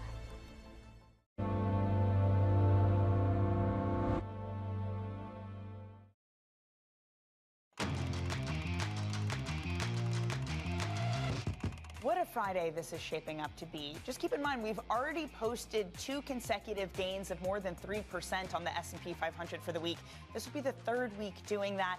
S&P futures are up 0.8, NASDAQ 100 up 1%, but the real move is in oil markets, down 11% for NYMEX crude at $84 a barrel. Brent crude back below $90 a barrel. We are down 10%, all off the back of the Iran foreign minister saying that the Strait of Hormuz is now open for commercial vessels, given that there's a ceasefire between Iran or Lebanon and Israel and the U.S., rather. The president also putting this out on Truth Social, confirming that, saying that Iran has just announced, he misspeaks here, he says the Strait of Iran is fully open, the Strait of Hormuz, as it is called, and is ready for full passage, saying thank you. And joining us now is Alpine Saxon Woods chief market strategist, Sarah Hunt. I mean, Sarah, I don't even know where to begin. The volatility is on another level. Can you take comfort from this latest development and continue to buy into a rally? I think that if you hadn't heard this from Iran itself, and if it hadn't come from the foreign minister, I think it would be more difficult. But clearly the oil markets are taking it that way. We need to see that traffic actually move now, right? So we actually want to see ships start to come through on a regular basis and pick that up, because the biggest problem has been the bottleneck and what that's done to supply chains across the world. So we need to see that start to move, and then you'll start to see whether or not this is really happening. If this is really happening, I can understand why there's so much enthusiasm this morning, because this was something that people were really starting to get concerned about from an inventory level, from a product level, from a helium, from all sorts of places. So I think that this enthusiasm is not enormously surprising. So you say concerned, but like at this equity market, was it really concerned? We were back to all-time highs. Did we not basically already price in the straight reopening, or is there more room to go? I think we were pricing in the reopening. I think that what we were also pricing in was all the good things that were coming from growth and higher earnings, and none of the concerns about higher oil prices and whether or not the supply chains were going to be further impacted. So I think that you're still going to see, I think, this move through, right? Because you've got to have a lot of stuff move that hasn't been moving. That's going to take some time, and prices are going to stay elevated for longer than we want them to. But just the drop in oil prices today is very positive. It is positive, but to your point, to what degree is there already scars? Is there already infrastructure damage? How are you viewing that, even if the strait remains open, even past a ceasefire, what the impact will be? I think these are the big questions, which is, one, can you actually see traffic move? Okay, right. That's going to be a good thing. So far, they say it will. Let's see it move. The next thing is going to be those assessments of the damage on the ground. Now, from an LNG perspective, Kuwait said that they had some problems. It was going to take X number of years or this to fix it. I don't think we know, and I think that enough money and enough incentive, people can move things pretty quickly. It depends on how badly things are damaged. We don't know yet. That's going to take some time for that information to filter through. But the market does tend to look through these things as long as they understand that the lifeblood of the universe, which is energy, is going to get moving again. So I think that that is a big help here. It's really going to be a question of timing. Yeah, and again, really enthusiastic markets. We're going to have the opening bell in just about 4 minutes' time. Sarah, you're going to stay with us through that. Through the open, as S&P 500 futures up 0.8% on track for another week of 3% gains, and on track for the NASDAQ's longest winning streak since 1992. We have your opening bell on the other side of this break.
Everybody has a moment where they put into action all they've practiced, where they step up to a challenge and either succeed or fail.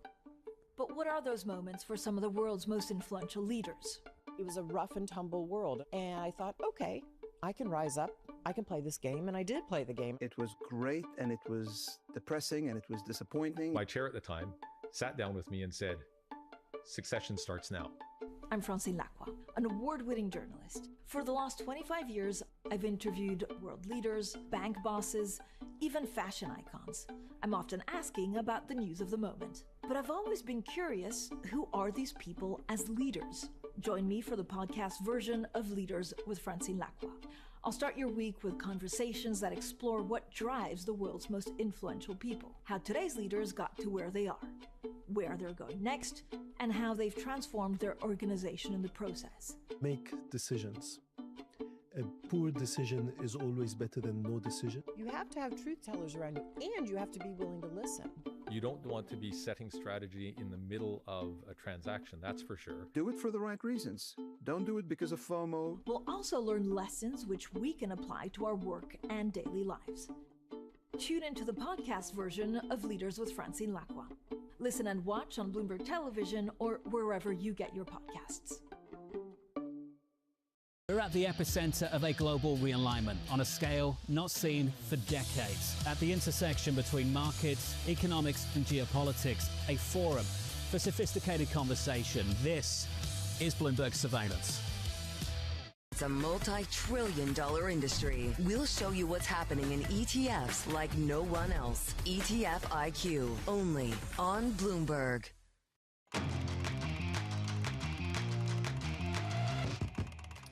Just moments away from the start of cash equity trading. This is Bloomberg Open Interest. I'm Danny Berger. Matt Miller is off this morning, and we have gains. They are starting to temper themselves. The president just out with a Truth Social post moments ago saying that, yes, Iran has reopened the strait, but the U.S. naval blockade does remain in force, that he still will be preventing Iranian ships from coming through as those negotiations unfold. So we were up some 1% for the NASDAQ. Now we've just taken it off the boil, just slightly, but we're still up. Over the reopening bells, capital markets are wide open. We have some IPOs. AVEX, their defense company, I think they're raising around $320 million for their IPO. So not the biggest thing, but not nothing. I mean, these small companies are able to list. That's great news. Along the same lines, Calera, they're an obesity biotech company, also looking at a listing too. So, you know, volatility, who cares? List your company on the S&P 5 or on the NASDAQ or the NYSE. Let's look at some of the stocks that are moving. Again, the price of oil has been falling pretty tremendously. We're now at an 80 handle for WTI and crude. Occidental, Chevron, Exxon, all down at least 3.6%. Again, just to remind you, Iran's foreign minister said that the Strait of Hormuz is completely open for all commercial vehicles for the remainder of the ceasefire period. One of the corporate stories we're watching, Netflix, those earnings topped estimates, but its outlook disappointed despite recent price hikes. Those shares down 9.25%. Co-founder Reed Hastings also announced plans to step down from the board. Analysts now looking for more signs that the company has a plan for its future after its deal to buy Warner Brothers fell through. So a lot of volatility. Let's head on back over to the desk, because patiently awaiting is still Sarah Hunt from Alpine Saxon Woods. Sarah, I was just talking about that post from President Trump saying that, yes, the strait is open, but the U.S. blockade remains in force. What are you doing right now with this kind of level of headline volatility? What becomes your North Star when there are so many tail risks right now? I think, once again, we have to actually see what happens. I want to see physical ships moving through. I want to see that oil trade resumed. And I want to see stuff coming through and getting back into those supply chains, because you had stories this morning that KLM was looking at curtailing flights because the jet fuel is an issue. You have a lot of places in the world where the lack of product is a problem. So you need to see that to start really resuming. And the back and forth of the headlines is you know, it's fodder for a lot of things, but markets want to see the things actually go. By the way, how much of this is just the huge rebound that we've seen that has been historic on many levels?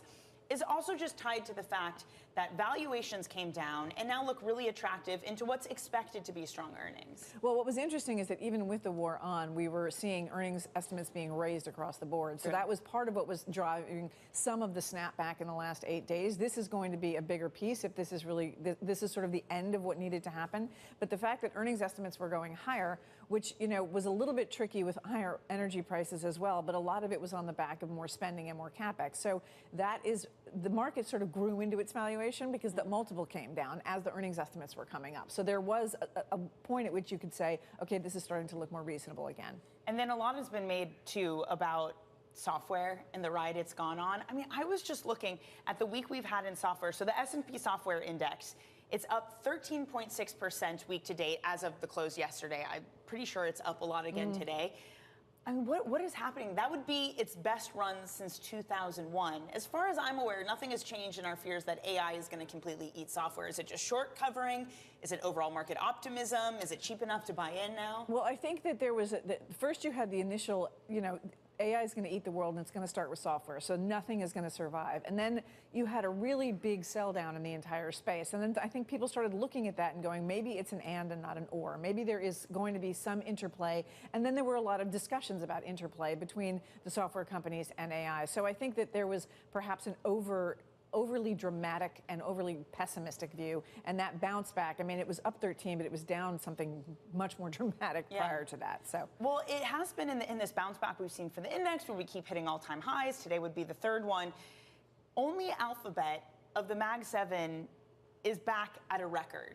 Everything else, yes, it's rebounded a lot, but is yet to hit a record. Is there something that's still holding back these big cap tech stocks? I think some of it is the combination of CapEx, the change to a more capital-intensive business model than they had before. And I think it's just concern that while companies are going through a big CapEx spend and not yet seeing those returns, should it have the same valuation that it had when it was in a position where it was just harvesting cash? And I think the answer is people are waiting to see how that goes before they can get very comfortable with it. This is with all these things, Sarah. I feel like whether it's the war in Iran, whether it's where we go with spending, who knows what we're going to look like at the end of the year, let alone who knows what we're going to look like in 2 weeks' time. So how do you sort of build a thesis for that? Because, yes, it's important to be a long-term investor, but, like, we don't know what the long-term is going to look like. We don't know the permanent scars of the war in Iran. We don't know how much AI is going to reshape this economy. So can you plan out a portfolio for a long time horizon, given those left tails?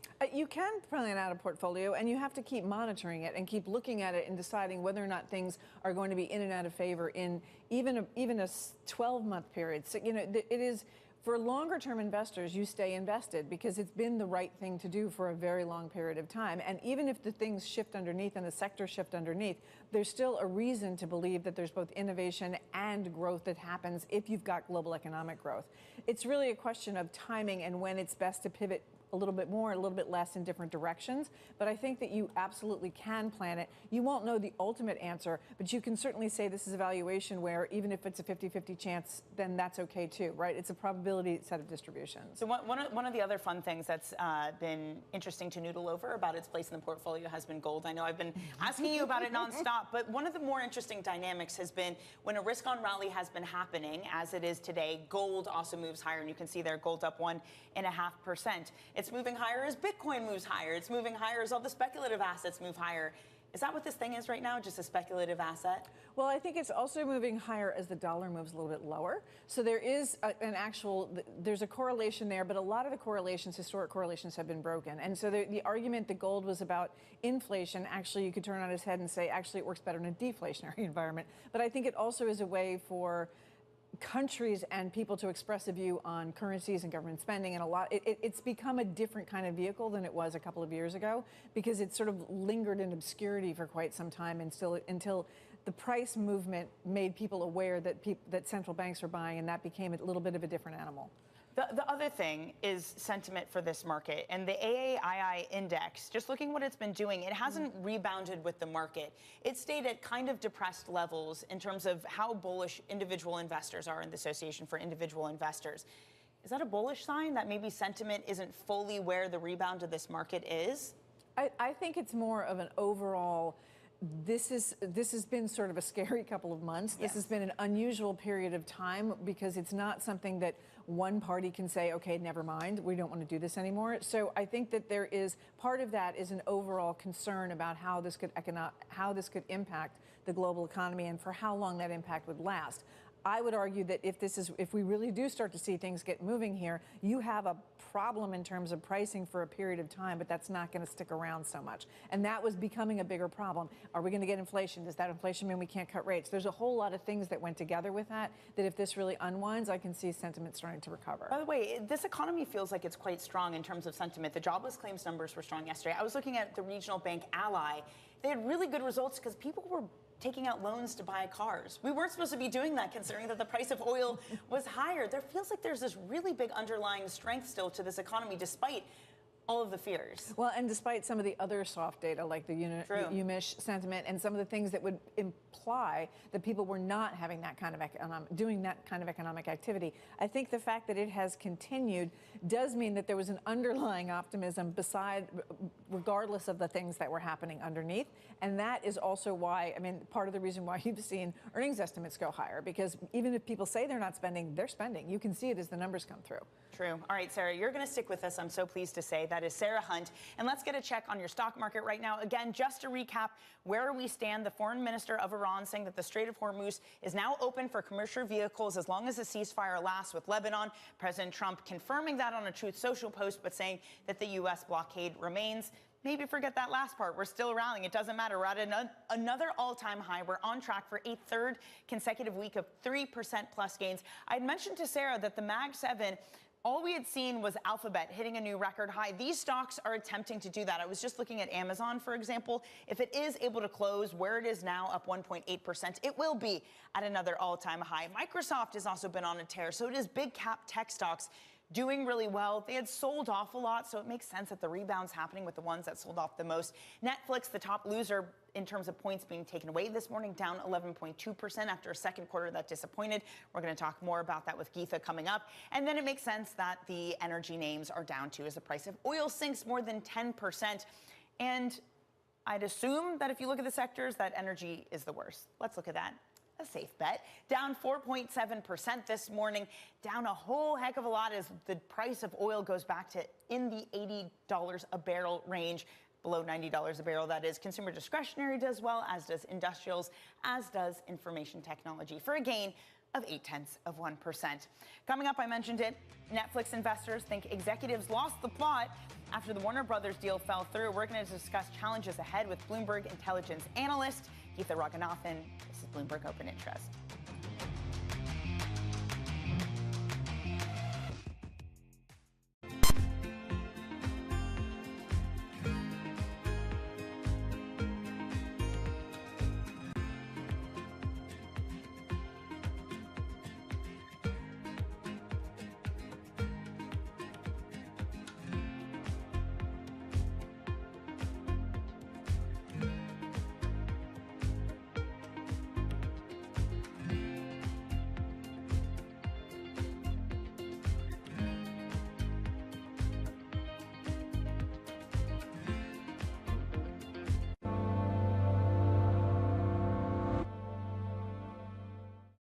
I'm Alex Rodriguez. And I'm Jason Kelly.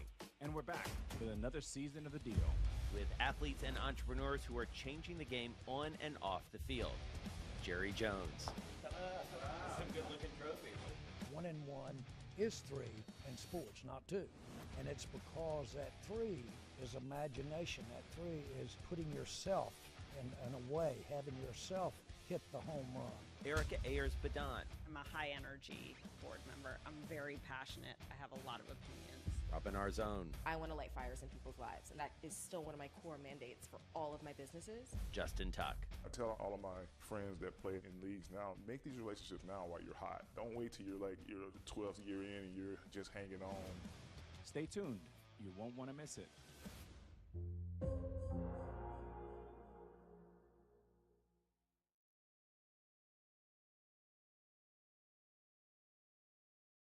world's most powerful investors don't ring a bell. They quietly reshape entire industries. This is the money shaping the world. The Dealmaker Playbook, where power and billions of dollars change hands every day. From private equity and credit to venture capital and M&A, we bring you the inside scoop on the biggest deals and debates, plus exclusive conversations with finance's ultimate insiders. I'm Danny Berger, and this is Bloomberg Deals.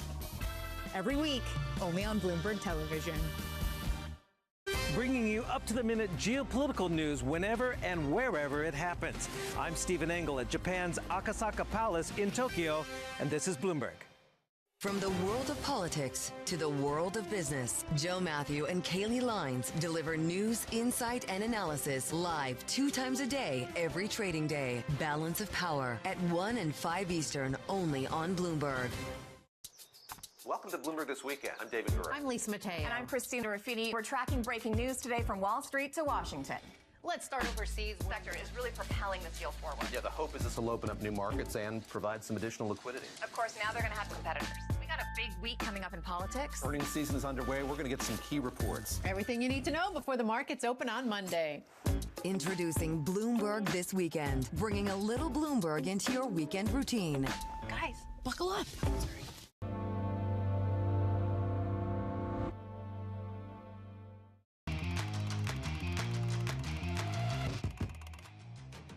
The rally continues. We're just off of all-time intraday highs. Some of that coming back in after the president saying that there still is a naval blockade on the Strait of Hormuz, but the excitement coming over the Iranian foreign minister saying that the Strait of Hormuz is now open for commercial vehicles. The Nasdaq 100 up 0.8%, the S&P up just under that as Brent crude moves back below $90 a barrel. Let's take a look at the top calls. What the analysts are saying this morning. First up, BNP Paribas upgrades Chevron and Exxon, saying oil prices should stay high thanks to tight supplies. Maybe an awkward day for that call. The firm says that the recent dip is a buying opportunity, and they must love prices today then, because we are dipping again with the price of oil. Next up, Mizuho upgrades Texas Instruments thanks to a strong AI server and industrial demand. The firm points to a wider industry rebound this year and beyond. And finally, Wall Street reacts to a disappointing quarter from Netflix. Barclays flags risk from elevated expectations and a guidance mismatch after recent price hikes. JP Morgan says it would buy on weakness and notes engagement growth remains modest. Let's get more into Netflix. Bloomberg Intelligence media analyst Geetha Raghunathan joins us, and Alpine Saxon Woods chief market strategist Sarah Hunt is still alongside me as well. Geetha, let me just get your initial reactions to the earnings we had after the bell yesterday. So, Danny, the print was definitely good. So first quarter earnings that they just reported was definitely ahead of expectations. But I think the street was definitely looking for a whole lot more. And they disappointed when it came to that because guidance fell short both on the top line and the bottom line. And a lot of the other things that we were looking for, in terms of engagement, yes, they did report, their internal engagement metric hit a record high. But again, there's a little bit of opaqueness there. So we're not really sure that some of the investor concerns that we had with the Warner Brothers Discovery transaction, the questions around whether engagement was plateauing, whether those were necessarily answered yesterday. Similarly, even on buybacks, we didn't necessarily get a clear answer. So they do have a lot of, financial flexibility, a great balance sheet. They didn't necessarily up their buybacks. Again, signaling a little bit of confusion and making it a little bit of a head scratcher, I think, for investors. Did they give us any reason why they thought that the outlook was going to be so bad? I did not get a chance to look through this yet, because I think that that's one of those things that is this, I think it could be, or it definitely will be, because that could, do you feel like there's any sandbagging or anything going on there, or that there's real issues? I don't think there's any issues, Sarah. I think it's just more a timing situation that we have going on. So the second quarter guidance was anyway supposed to come in a little bit light. They had already kind of pointed to this in terms of the expenses. So content spending this year, Netflix has flagged, would be pretty high. It's actually supposed to go up to almost $20 billion. That's a 10% increase versus historically about a 6 to 7% increase. So they're really kind of doubling down in terms of content investments. We're seeing them make this big big push into live content, into sports, into different verticals, really, gaming, video podcasts. So it's a little bit of an offense-defense strategy, I would say. They definitely want to deepen their competitive mode, and they're also preparing, mind you, for a much stronger Paramount and Warner Brothers Discovery. So they're kind of really taking a look at the lay of the land here. So we knew going into the quarter that expenses would be elevated, but I think just the level and the magnitude of that of the expense increase in the second quarter probably was took investors or caught investors by surprise. Geetha, do you think Reed Hastings stepping down, leaving the board in June, makes any difference for this company? Could that be any reason why we have such big bad losses for Netflix here at the Open? I don't think so, Danny. I mean, I think this succession plan, I mean, if you just look across the media landscape, I mean, this is one of those succession stories that has really been executed absolutely flawlessly. He had been planning his succession all along, kind of handed off the reins to Ted Sarandos and Greg Peters. And so we knew this was coming. So I really don't think this has much to do with the share price reaction today. I think that is all really just a function of a little bit of the disappointment in terms of the lack of a guidance raise. Hey, Geetha, thank you so much for joining us. That's Geetha Raghunathan of Bloomberg Intelligence. Sarah, yes, there's been a lot of war volatility, but we had really the kickoff of earnings season. We had the big banks reporting earnings this week. Were there any big takeaways for you, especially after we heard from all the CEOs who I feel like the message was kind of like, yeah, there are risks, but everything is great? I think that there was definitely some positive things coming out of the earnings season. I think that because the war was ongoing when it started and we were looking backwards to earnings for the fourth quarter, it's hard to say. People didn't want to give too much of an outlook, but the outlook seemed pretty good from the financial firms. I think that taking this Iranian conflict off the table, hopefully, is something that is going to put earnings back in focus, but not only that, is going to keep people from having to worry too much about taking their earnings down because of a slower economy, which is where people were headed in terms of directionally higher oil prices. We're going to have a slowdown.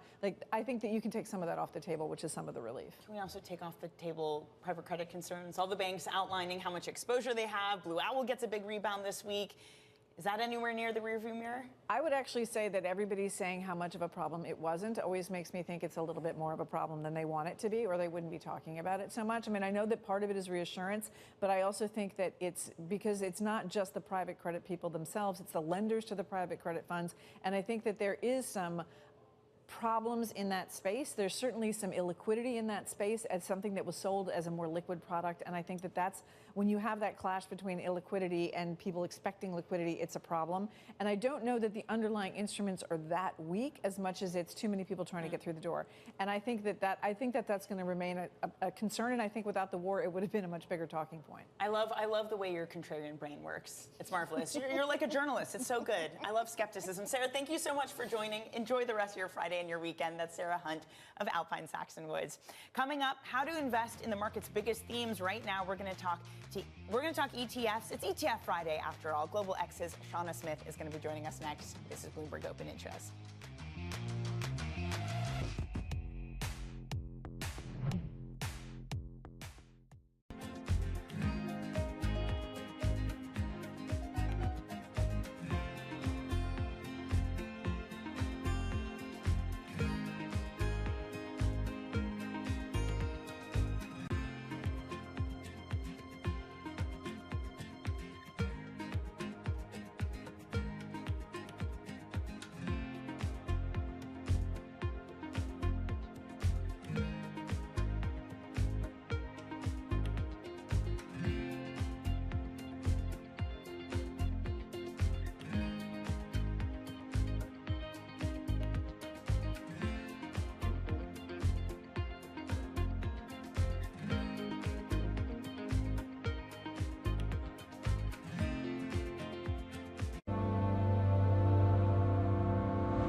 Get your fixed income fix. Watch Bloomberg Real Yield around the world right here on Bloomberg. Context changes everything. Middle East and Africa. Vibrant resources and high-yield investment opportunities abound. Join me on Horizons Middle East and Africa for the stories, newsmakers, and insight from this exciting region. Now weekdays, only on Bloomberg. Tune in to Bloomberg Business Week Daily. We got to talk crypto. From the magazine that helps global leaders stay ahead. What's the conversation around your company? Bringing you insight on the people, companies, and trends shaping today's complex economy. Planning very big things. A new level of premium. Plus global business, finance, and tech news as it happens. The floodgates of innovation are going to open up. You can't fake passion. You either are or you aren't. Bloomberg Business Week Daily, only on Bloomberg. Join me each week on Wall Street Week for stories of capitalism from business, markets, economics, tech, and climate. More than what you need to know, it's what you need to think about.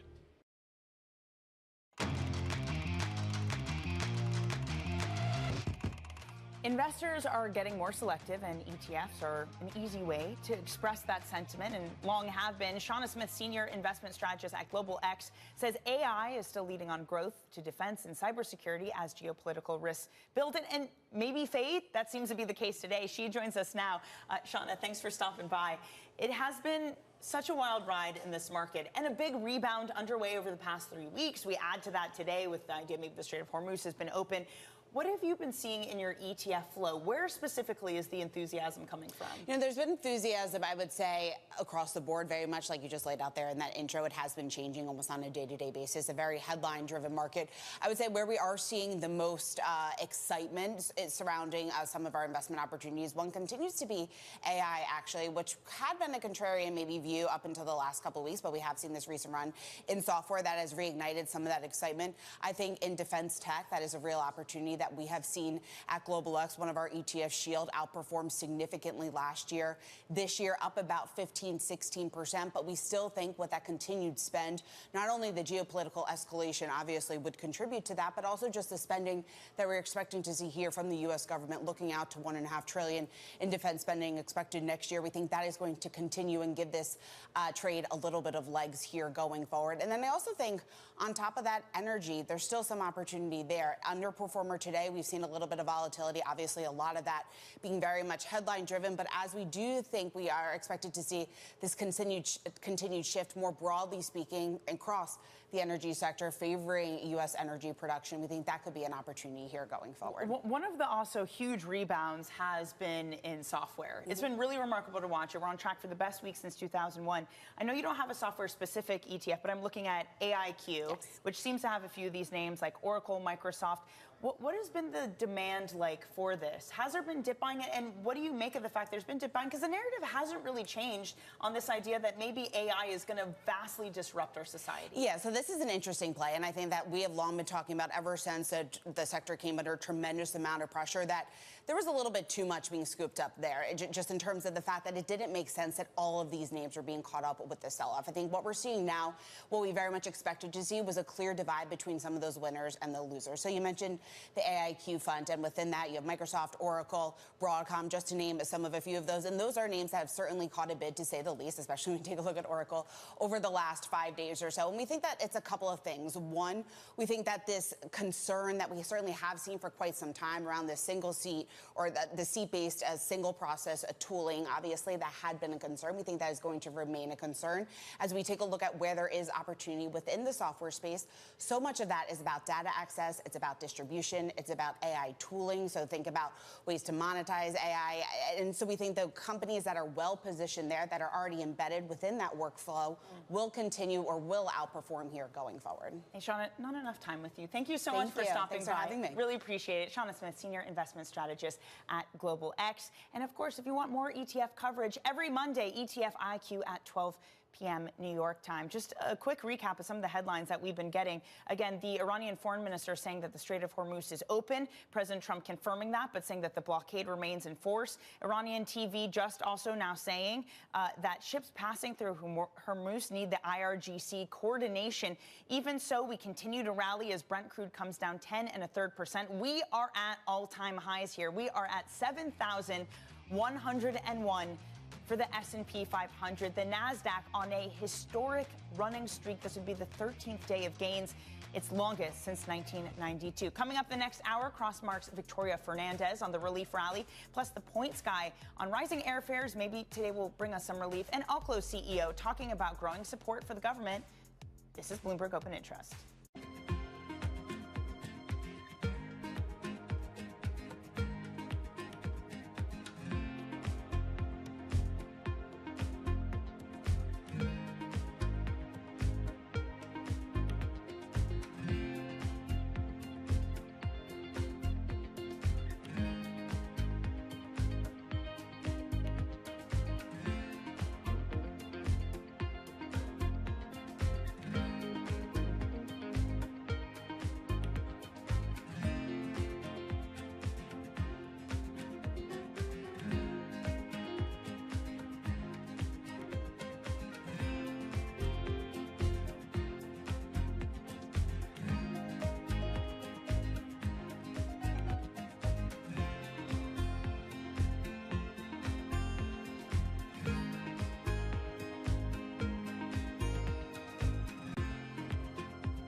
cidade estava sitiada.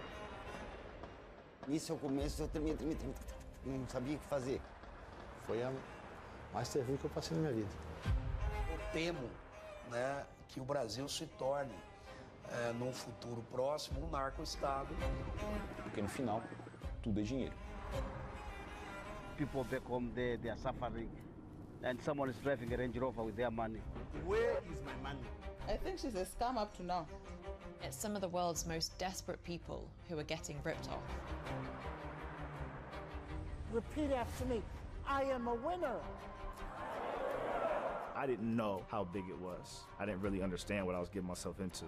If you tell me you have a vision of being $1 billion business, then you're going to have to do what it takes. And if you're not going to do that, everybody's going to suffer.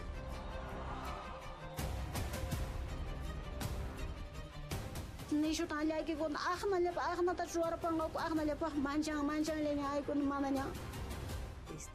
batalla a muerte. Money can do a lot of good. It can really transform people's lives, but it can also hurt them.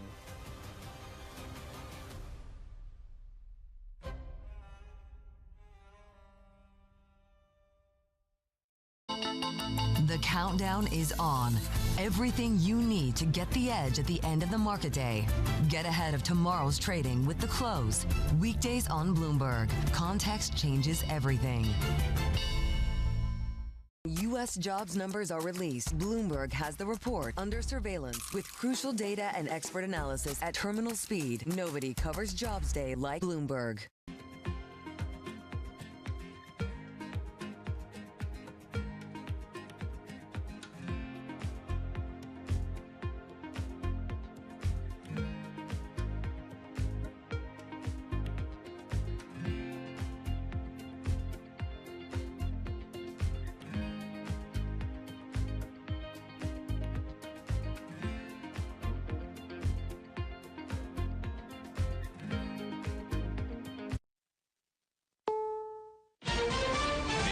CBS News on the Hour, your home for original reporting.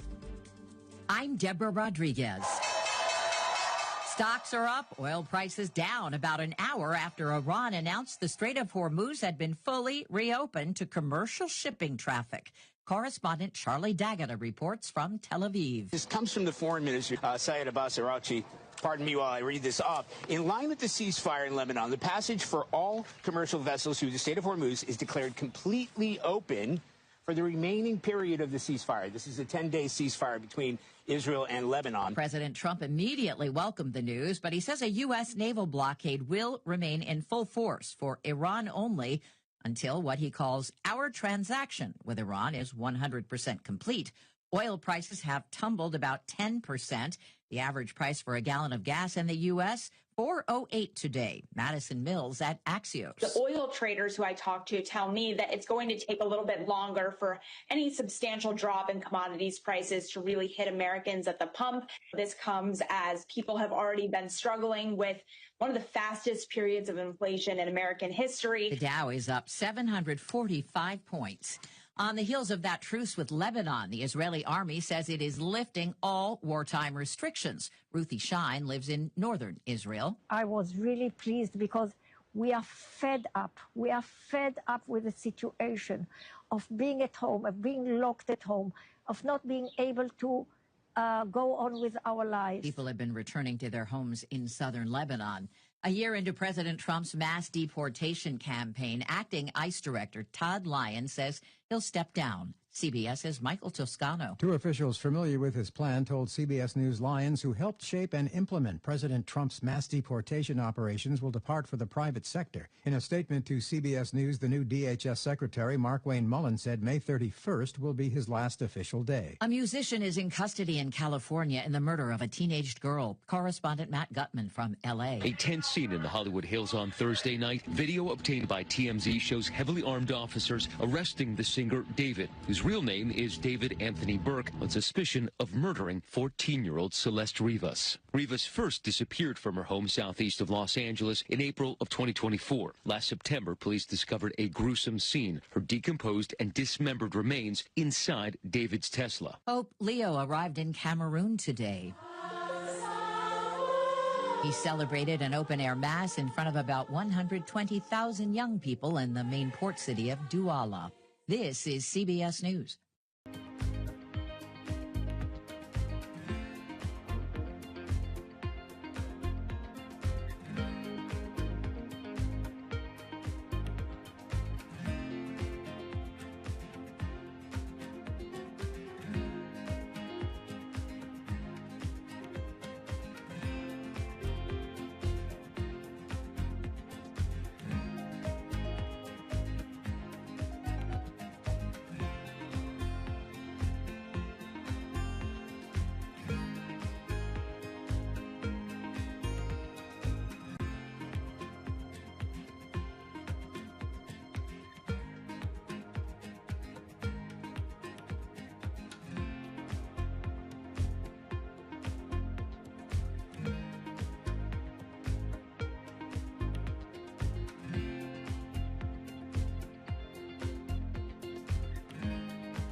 National Public Radio's gotten a new financial lifeline. Connie Ballmer, who leads the Ballmer Group with her husband and former Microsoft executive Steve Ballmer, donated $80 million to NPR. It's the largest donation the network has ever received from a living donor. Ballmer says democracy requires strong, independent journalism. An anonymous donor gave NPR another $33 million.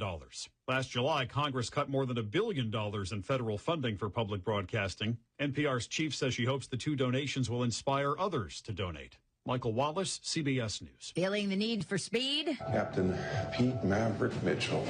Tom Cruise will head back into the danger zone for Top Gun 3. Our parent company, Paramount Skydance, made the announcement at CinemaCon in Las Vegas. 2022's Top Gun Maverick grossed $1.5 billion at the box office. No word yet on when the new Top Gun will debut in theaters. Deborah Rodriguez, CBS News. This is Bloomberg Intelligence with Scarlett Fu and Paul Sweeney. How do you think the Fed is looking at tariffs, the uncertainty of tariffs? Let's take a look at the sectors and how they performed. A lot of investors getting whipsawed every day by news events. Breaking market headlines and corporate news from across the globe. Could we see a market disruption, a market event? Are people just too exuberant out there? You see some so-called low-quality stocks driving this short-term rally. Bloomberg Intelligence with Scarlett Fu and Paul Sweeney on Bloomberg Radio, originals and the Bloomberg Business app. Good Friday morning from the Bloomberg Interactive Broker Studio in New York City. To our worldwide audience, we are streaming live as well on YouTube and at Bloomberg.com. Scarlett Fu and Paul Sweeney with you here. This is Bloomberg Intelligence program for the next 2 hours. Markets are on the move. Looks like we've got some movement forward in kind of settling down the Middle East here, and we'll have coverage of that going forward for the next 2 hours. Coming up, we're going to check in with Margie Patel, Senior Portfolio Manager at Allspring Global, to get her thoughts on the market. Mark Champion, Bloomberg Opinion columnist on the latest from Iran. Don't blink because the news is flowing today. Jake Bleiberg, the Bloomberg News cybersecurity reporter on Mythos. The White House works to give U.S. agencies anthropic mythos. Mythos? Okay. Originator of the model calls it mythos. That's what Ed Lobo told me. May I interject? Alexis Christophorus here, your resident Greek. Thank you. Thank you. Mythos that's right. is, you would say, that's the Greek way to say it, is mythos. Like there's the mythos beer in the green bottle. Yes. All right, I'm going But for us, you, if you say it the American way, it's mythos. Mythos. Exactly. Go the Greek way. Exactly. Yeah, Mark Douglas, Mountain President, he can give us some thoughts on those Netflix numbers. Stock is trading down about 11% here. And Randall Williams, Bloomberg Business and Sports reporter. There's a lot to talk about there in the world of sports. So a lot coming up over the next 2 hours with markets on the move. Let's get right to it. Alexis Christophorus with the Bloomberg Business Manager. All right, we've got stocks on fire. Oil is sliding after Iran said it would open the Strait of Hormuz for the duration of a 10-day ceasefire between Israel and Hezbollah in Lebanon, and that's just increasing the prospect of perhaps a wider peace deal here. S&P 500 up more than 1% or 73 points at 7114. So again, at a near record high. The Dow Jones Industrial Average up more than 1.5% or 820 points at 49,000. 400. NASDAQ Composite also back in record territory, up better than 1% or 288 points at 24,390. As for the oil pits, Brent crude is down 11%, 88.54 the barrel. Haven't seen that in a while. West Texas Intermediate down more than 11% now at 84.21 the barrel. And the Bloomberg Dollar Spot Index losing ground and now down 0.5% at 1188.24. The 2-year yield is at 3.69%, down 7 basis points. 10-year at 4.23%. As oil slides, so are energy companies. No big surprise there. We've got shares of Chevron, ExxonMobil, and BP all trading sharply lower. And also lower today, Netflix, down about 9.5% after the streamer reported disappointing guidance and said chairman and co-founder Reed Hastings will step down from the board after his term expires in June. For on-demand news 24 hours a day, subscribe to Bloomberg News Now wherever you get your podcasts. I'm Alexis Christoforous. That's a Bloomberg Business Flash. Paul and Scarlett. All right, Alexis, thank you so much. We appreciate that. Scarlett Fu and Paul Sweeney. We're live here with you in Bloomberg Interactive Broker Studio in New York City, streaming live on YouTube and Bloomberg.com. As Alexis was just reporting, stocks on the move big time. Let's take a look at some of the individual game stock movers here today. We can do that with Bloomberg's Avalon Purnell. Avalon, what are you looking at these days? Well, we can go ahead and start off with probably the biggest one today, Netflix. That's ticker NFLX, sliding now about 9.5%. That's after the streaming company's second quarter outlook came in weaker than expected. Wall Street expected the second quarter earnings per share guidance to be about 84 cents. Netflix came in at just about 78. And also worth noting that the chairman and co-founder, Reed Hastings, also said that he plans to step down after nearly 30 years at the company. Bloomberg Intelligence is also writing that the lack of a raise to Netflix's full-year guidance, despite avoiding the M&A costs to that failed Warner Brothers deal, may also be sparking investor concerns. All right, let's move on to another company that's on the move today, United. Oh yeah, United Airlines now currently up about 10%. That's ticker UAL. That's after a tweet that we're attributing to Iran's foreign minister said that the Strait of Hormuz will remain open to all commercial vessels for the remaining period of the ceasefire in Lebanon. Very important to mention that jet fuel accounts for nearly a third of airlines' fuel costs. So airline stocks have taken quite a beating this year as investors continue to question how these companies will manage those costs and also keep margins in check amid all of these geopolitical concerns. But that move is also making United Airlines one of the top performers on the S&P 500 today. Scarlett, did I tell you that I'm a million-mile flyer? Every day. Every day. Okay. He's so proud of it. All right, I'm gonna bring in my little medallion they gave me and show it off to you and Alexis. So absolutely, very cool. Do it. Okay, RCL. Yes, Royal Caribbean Cruises. Also jumping 10%. That's also because of the Iran war update that we got this morning.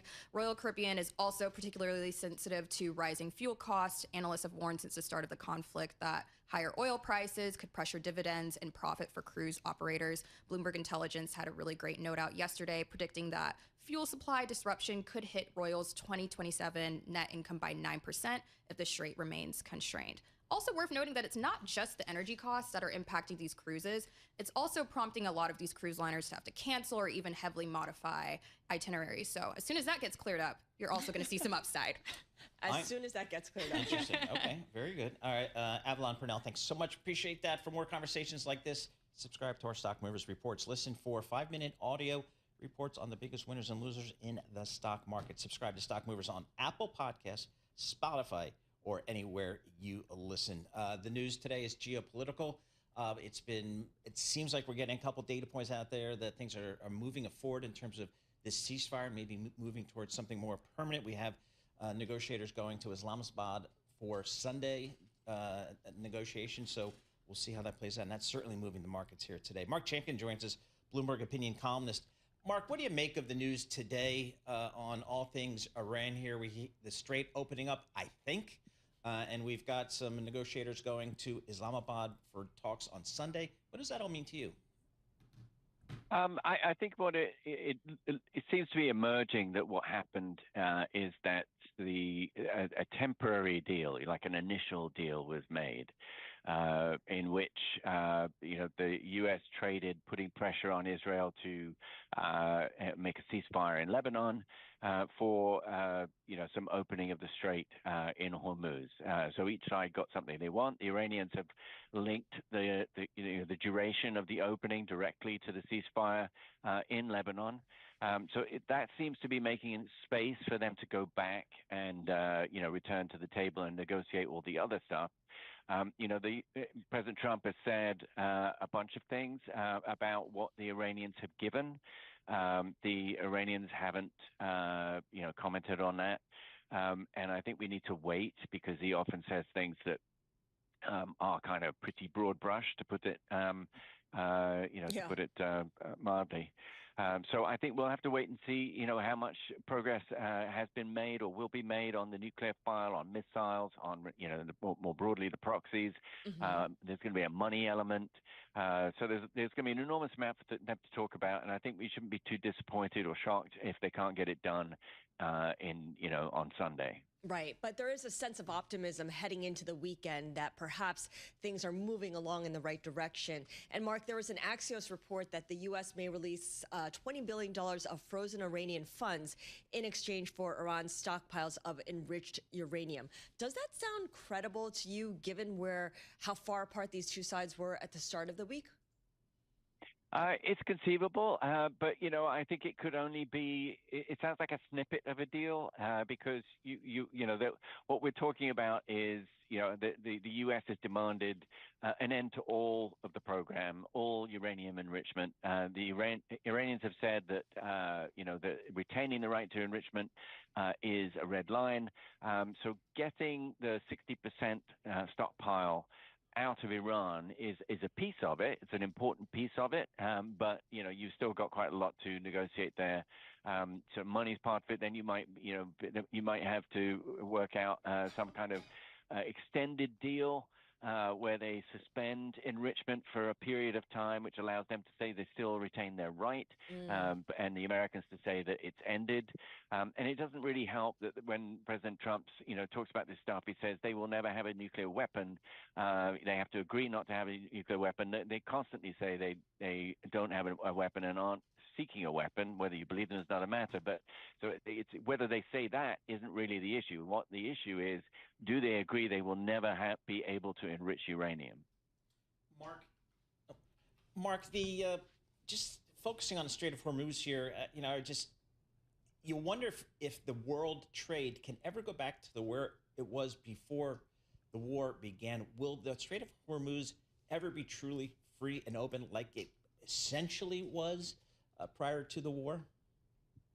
Well, I would have to, my guess would be no. It's unlikely. The Iranians have, found that they have a kind of physical control, and they will want to use that. I imagine they'll want to find a way to monetize it. They're going to be in desperate need of cash after this war ends. They were in need of it before the war, but even more so now. So that would be my guess. And if you look carefully, they've said that Hormuz is open, but they've also said that, it has to be done in coordination with the IRGC, the Islamic Revolutionary Guard Corps, and so ships will have to coordinate. They will have to follow a route that is set by the Iranians.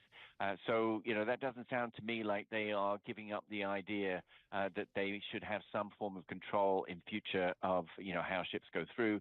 That's something the United States and the Gulf allies will resist very strongly. They wouldn't want the Iranians to have any form of control. But, these are the things that are going to have to get worked out. What will you be listening for, Mark, in terms of the headlines that kind of flow out of whatever meeting does happen in Islamabad on Sunday? Well, I think, the key is if they can find a formula that allows both sides to claim victory on the nuclear issue. If they can get that done, then I think the others are easier to take care of. There's a negotiation over money, how that's phrased. It's not going to be reparations as the Iranians are demanding, but there may be an exchange of money, the release of frozen funds, some arrangement for like pilot fees in Hormuz, which is something that happens in the Bosphorus Strait for Turkey. There are lots of different possibilities, but I think the one that really will sort of allow them to announce a deal. That is finding a sort of meeting place on the nuclear file, and so that's really what I would be looking for first. Mark, thanks so much for joining us. Really appreciate it. Mark Champion, he's a columnist for Bloomberg Opinion based in London. Again, some news flow here with the presumably a partial opening, I guess, is what we're coming to learn here Scarlett, because again, it's not fully open where ships can freely transit.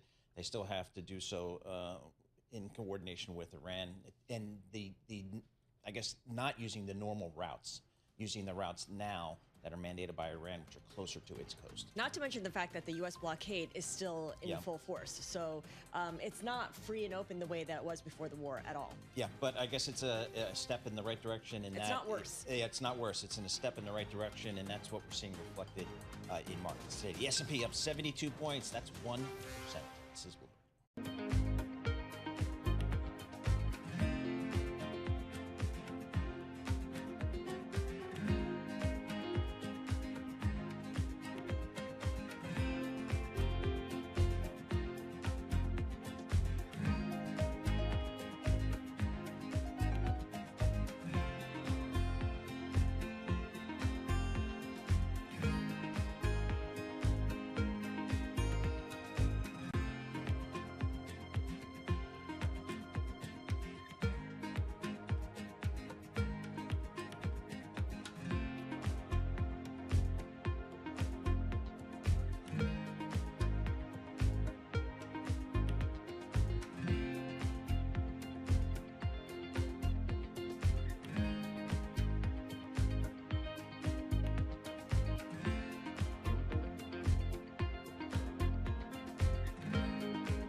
Markets, headlines, and breaking news 24 hours a day at Bloomberg.com, Bloomberg Television, and the Bloomberg Business app. This is a Bloomberg Business Flash. 10:22 on Wall Street. I'm Alexis Christophers from the Bloomberg Interactive Brokers Studio. A powerful rally underway on Wall Street after Iran announced the Strait of Hormuz is now completely open for commercial traffic, and that's prompting traders to take on more risk after an extraordinary rally. The S&P 500 up about 75 points at 7116. That's a record high. Dow Jones Industrial Average up 915 points. NASDAQ Composite also in record territory, up 288 points, now at 24,390. Brent crude down more than 11% at $88 a barrel. West Texas Intermediate down about 12%, now at $83.40 the barrel. As for stock news, television shopping network QVC has filed for bankruptcy. It's part of a plan to cut more than $5 billion of debt caused by declining viewership and a shift to online retail. Shares of QVC down nearly 14%. Airlines as a whole are rallying today as oil slides. Of course, jet fuel being one of the biggest costs for the carriers. But we're taking a look specifically at JetBlue. That stock is down nearly 10%, or up rather 10%. It launched daily nonstop summer seasonal service between Boston and Barcelona. Also, Spirit Airlines says it could halt operations within days as fuel costs rise. And analysts say if that were to happen, JetBlue could be a beneficiary. So again, JetBlue up about 10%. And it has been a roller coaster ride for investors in all birds. Shares are now up 12%. The shoemaker made a surprise pivot this week to artificial intelligence, which caused its stock to jump nearly sevenfold on Wednesday. Then the stock shed more than 35% yesterday, at least for now. Shares of Allbirds up about 12%. And that's your Bloomberg Business Flash. Scarlett and Paul. All right. Thank you so much, Alexis Christoforous. And as Alexis mentioned, a powerful stock market rally underway. This week's price action really showed investors ready to look past the uncertainty of the war that is now entering its 50th day. And for those who got in early, it may very well have paid off because you're looking at oil prices plunging today with WTI now below $85 a barrel and Brent falling to $87 a barrel at the moment. Margie Patel is Senior Portfolio Manager at Allspring Global Investments, and she joins us now from Boston. Margie, for those who were ready to look past the uncertainty of the Iran war and have now been vindicated with the headlines that the Strait of Hormuz, according to Iran, is fully open, even though we know in actuality there are still some limitations there. What is it about the fundamentals of the market that look attractive to investors? Well, I think as far as energy goes, when you look particularly at the gas side, there's still secular demand for gas growing because of the need for LNG. So we think that'll continue.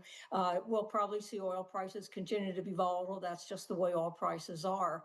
But underneath that, really, if you look out a year or so, it looks as if that even supply demand for oil is going to be rather tight, even putting aside the war that we've had here. And really, when you look at the fundamentals of the U.S. economy, it actually looks quite good. We've just started first quarter earnings, and even the 10% or so companies we've seen have looked pretty good. It looks like profits are really close to 15% gain for the first quarter.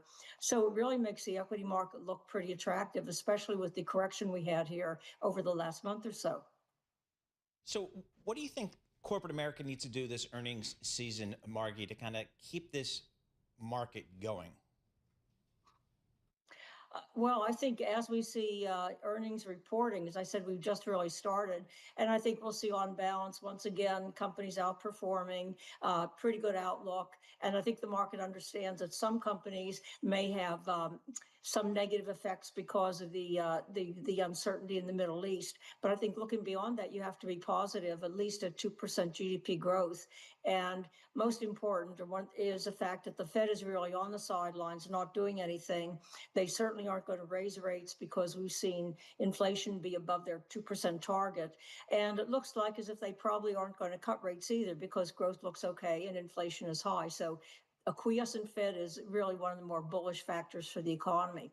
And if you look at the average PE of the stock market right now, it has compressed a little bit, maybe one turn. So it actually looks like a reasonable entry point, I think, for a year of good growth and maybe even a little bit of PE expansion over the course of the year. Margie, how willing do you think corporate management will be to raise forecasts? It seems to me, and I'm just using Netflix as an example here, they're still fairly cautious in providing guidance because there's still so much that's uncertain and the headlines keep changing day in and day out. And they know their expenses are something that they need to keep a close eye on. Yeah, well, that's true. And I think corporations have been cautious reporting. That's why the percent of companies surprising earnings on the upside is a continuing trend. So I think we'll continue to see profits surprise on the upside over what they might have thought from management. The other important thing is really companies have been able to maintain their profit margins, and I think that's really key.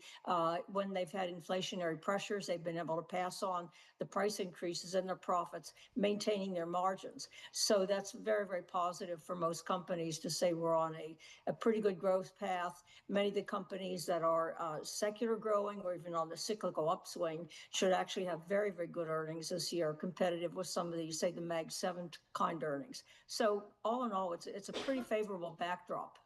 Hey, Margie, what are we doing in the fixed income market this year? Are we clipping coupons, or is there anything else that can be done in terms of total return?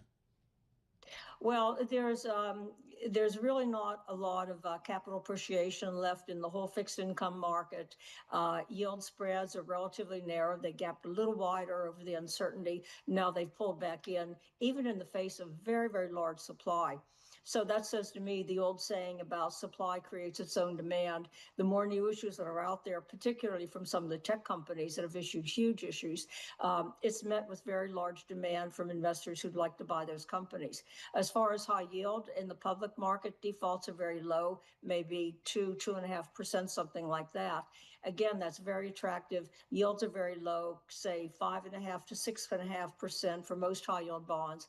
Most of those bonds are trading above their face value, meaning little capital appreciation. What you get is more income than a money market and less volatility than stocks, but not much capital appreciation. So for what it is, it's not bad, but compared to equities, it's really a pretty low bar for equities to do better. So we think equities will outperform all parts of the bond market. And I think the problems in the private credit market are going to stay more or less hermetically sealed away from the public high yield market. They really have developed into two different markets. And what happens there is not going to roll over into the public high yield market. So fundamentals are great. Margie, thank you so much. Margie Patel is Senior Portfolio Manager at Allspring Global Investments. Well, we know that there is scheduled to be another round of peace talks in Pakistan this weekend between the U.S. and Iran. Perhaps there's going to be peace talks of a different kind in Washington as well, because Anthropic CEO Dario Amodei is meeting with Susie Wiles, the Chief of Staff of the White House, today. And of course, there's a lot of tension between the U.S. government, the executive branch, and Anthropic, the AI startup, AI monster at this point. I feel like startup kind of undersells it. Let's bring in Jake Bleiberg right now. He is Bloomberg News' cybersecurity reporter, and he's been talking to us, and he's been doing a lot of reporting on what the White House is doing when it comes to Anthropic's latest AI model, Mythos, or Mythos, as Alexis told us. Alexis is very good. I approve. Mythos. Okay. Jake, it's official. It's Mythos, not Mythos. Tell us a little bit about the backstory here of Mythos, because it's the latest AI model. It's very powerful for Anthropic, but Anthropic also has a testy relationship with this White House. That's all right. So Mythos is this model released by Anthropic, not to the public, but we learned about it publicly a couple weeks ago when the company gave a select group of government organizations and banks and cybersecurity firms sort of special, tightly held access to it because the company believes it's this enormous threat and has sort of vastly more ability to find holes in computer systems that might let hackers get in and do malicious things. If they're limiting access, why are they allowing the government to have it?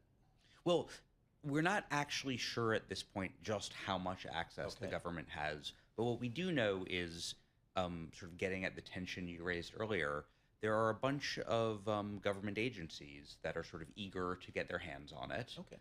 And top government officials, the Secretary of the Treasury, Chairman Jerome Powell at the Fed, they've been urging banks and financial sector organizations to use this tool to plug their own holes. And that seems to be out of a worry that once this type of tool is out there in the public, those might become vulnerabilities. So they want them to kind of stress test their own systems using Mythos before Mythos is released to the public.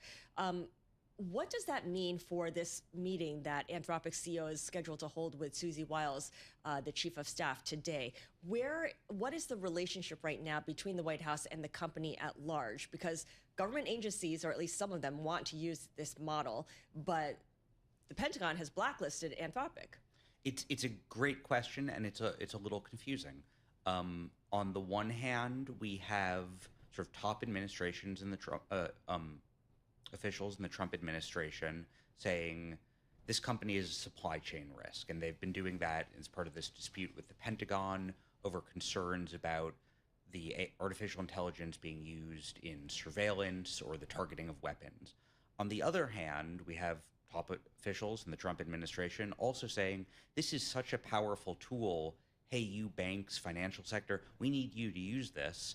And this email that we got yesterday, my reporting colleague Margie Murphy and I, actually says the federal chief information officer is working on building guardrails, technical guardrails, so that the top cabinet level agencies in the government could begin using this tool.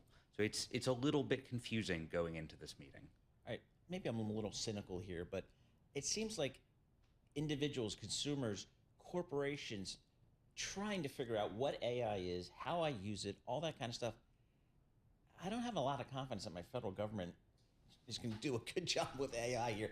To what extent do we know that the various government agencies are trying to incorporate AI into their workflows?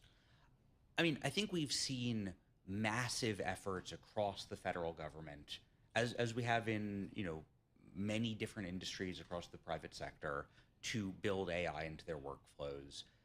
This tool is a little different, or at least we think it's a little different based on what we've heard from the limited number of people and organizations using it, in that it poses risks of a type that we haven't really seen taken this seriously before. We've been talking to people who are using it, and one of that is, okay, AI used to be able to do the digital equivalent of picking a lock. Well, now it can pull off Ocean's 11, right? Now it's doing full heists. Oh, I like that analogy. Yeah, I'm going to steal that, by the way. Okay, so the capabilities it has is kind of a different order of magnitude than what we've seen so far. What kind of AI does the federal government use right now? What do we know in terms of the application? So different parts of the federal government use all sorts of AI tools, including ChatGPT, or the same types of large language models you or your colleagues or many people in many different sectors might consult to find a quick answer to a question, or look up where they should stay in a trip. Jake, thank you so much. Jake Bleiberg is cybersecurity reporter here for Bloomberg News. And of course, the government has fewer people than it did in the past. So I guess AI is a good tool for that, right? Doge. That's right. There you go. This S&P, is Bloomberg. We have the S&P 500 up 1.2%.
Markets, headlines, and breaking news 24 hours a day at Bloomberg.com, Bloomberg Television, and the Bloomberg Business app. This is a Bloomberg Business Flash.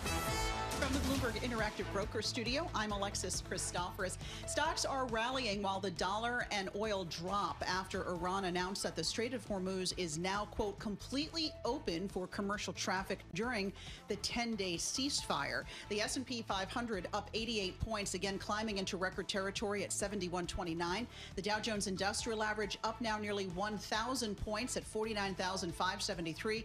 And the NASDAQ Composite racing ahead 353 points, again in record territory at 24,458. The Russell 2000 is up more than 2%, or about 62 points at 2781. We've got Brent crude down 12.5%, 86.89 the barrel there.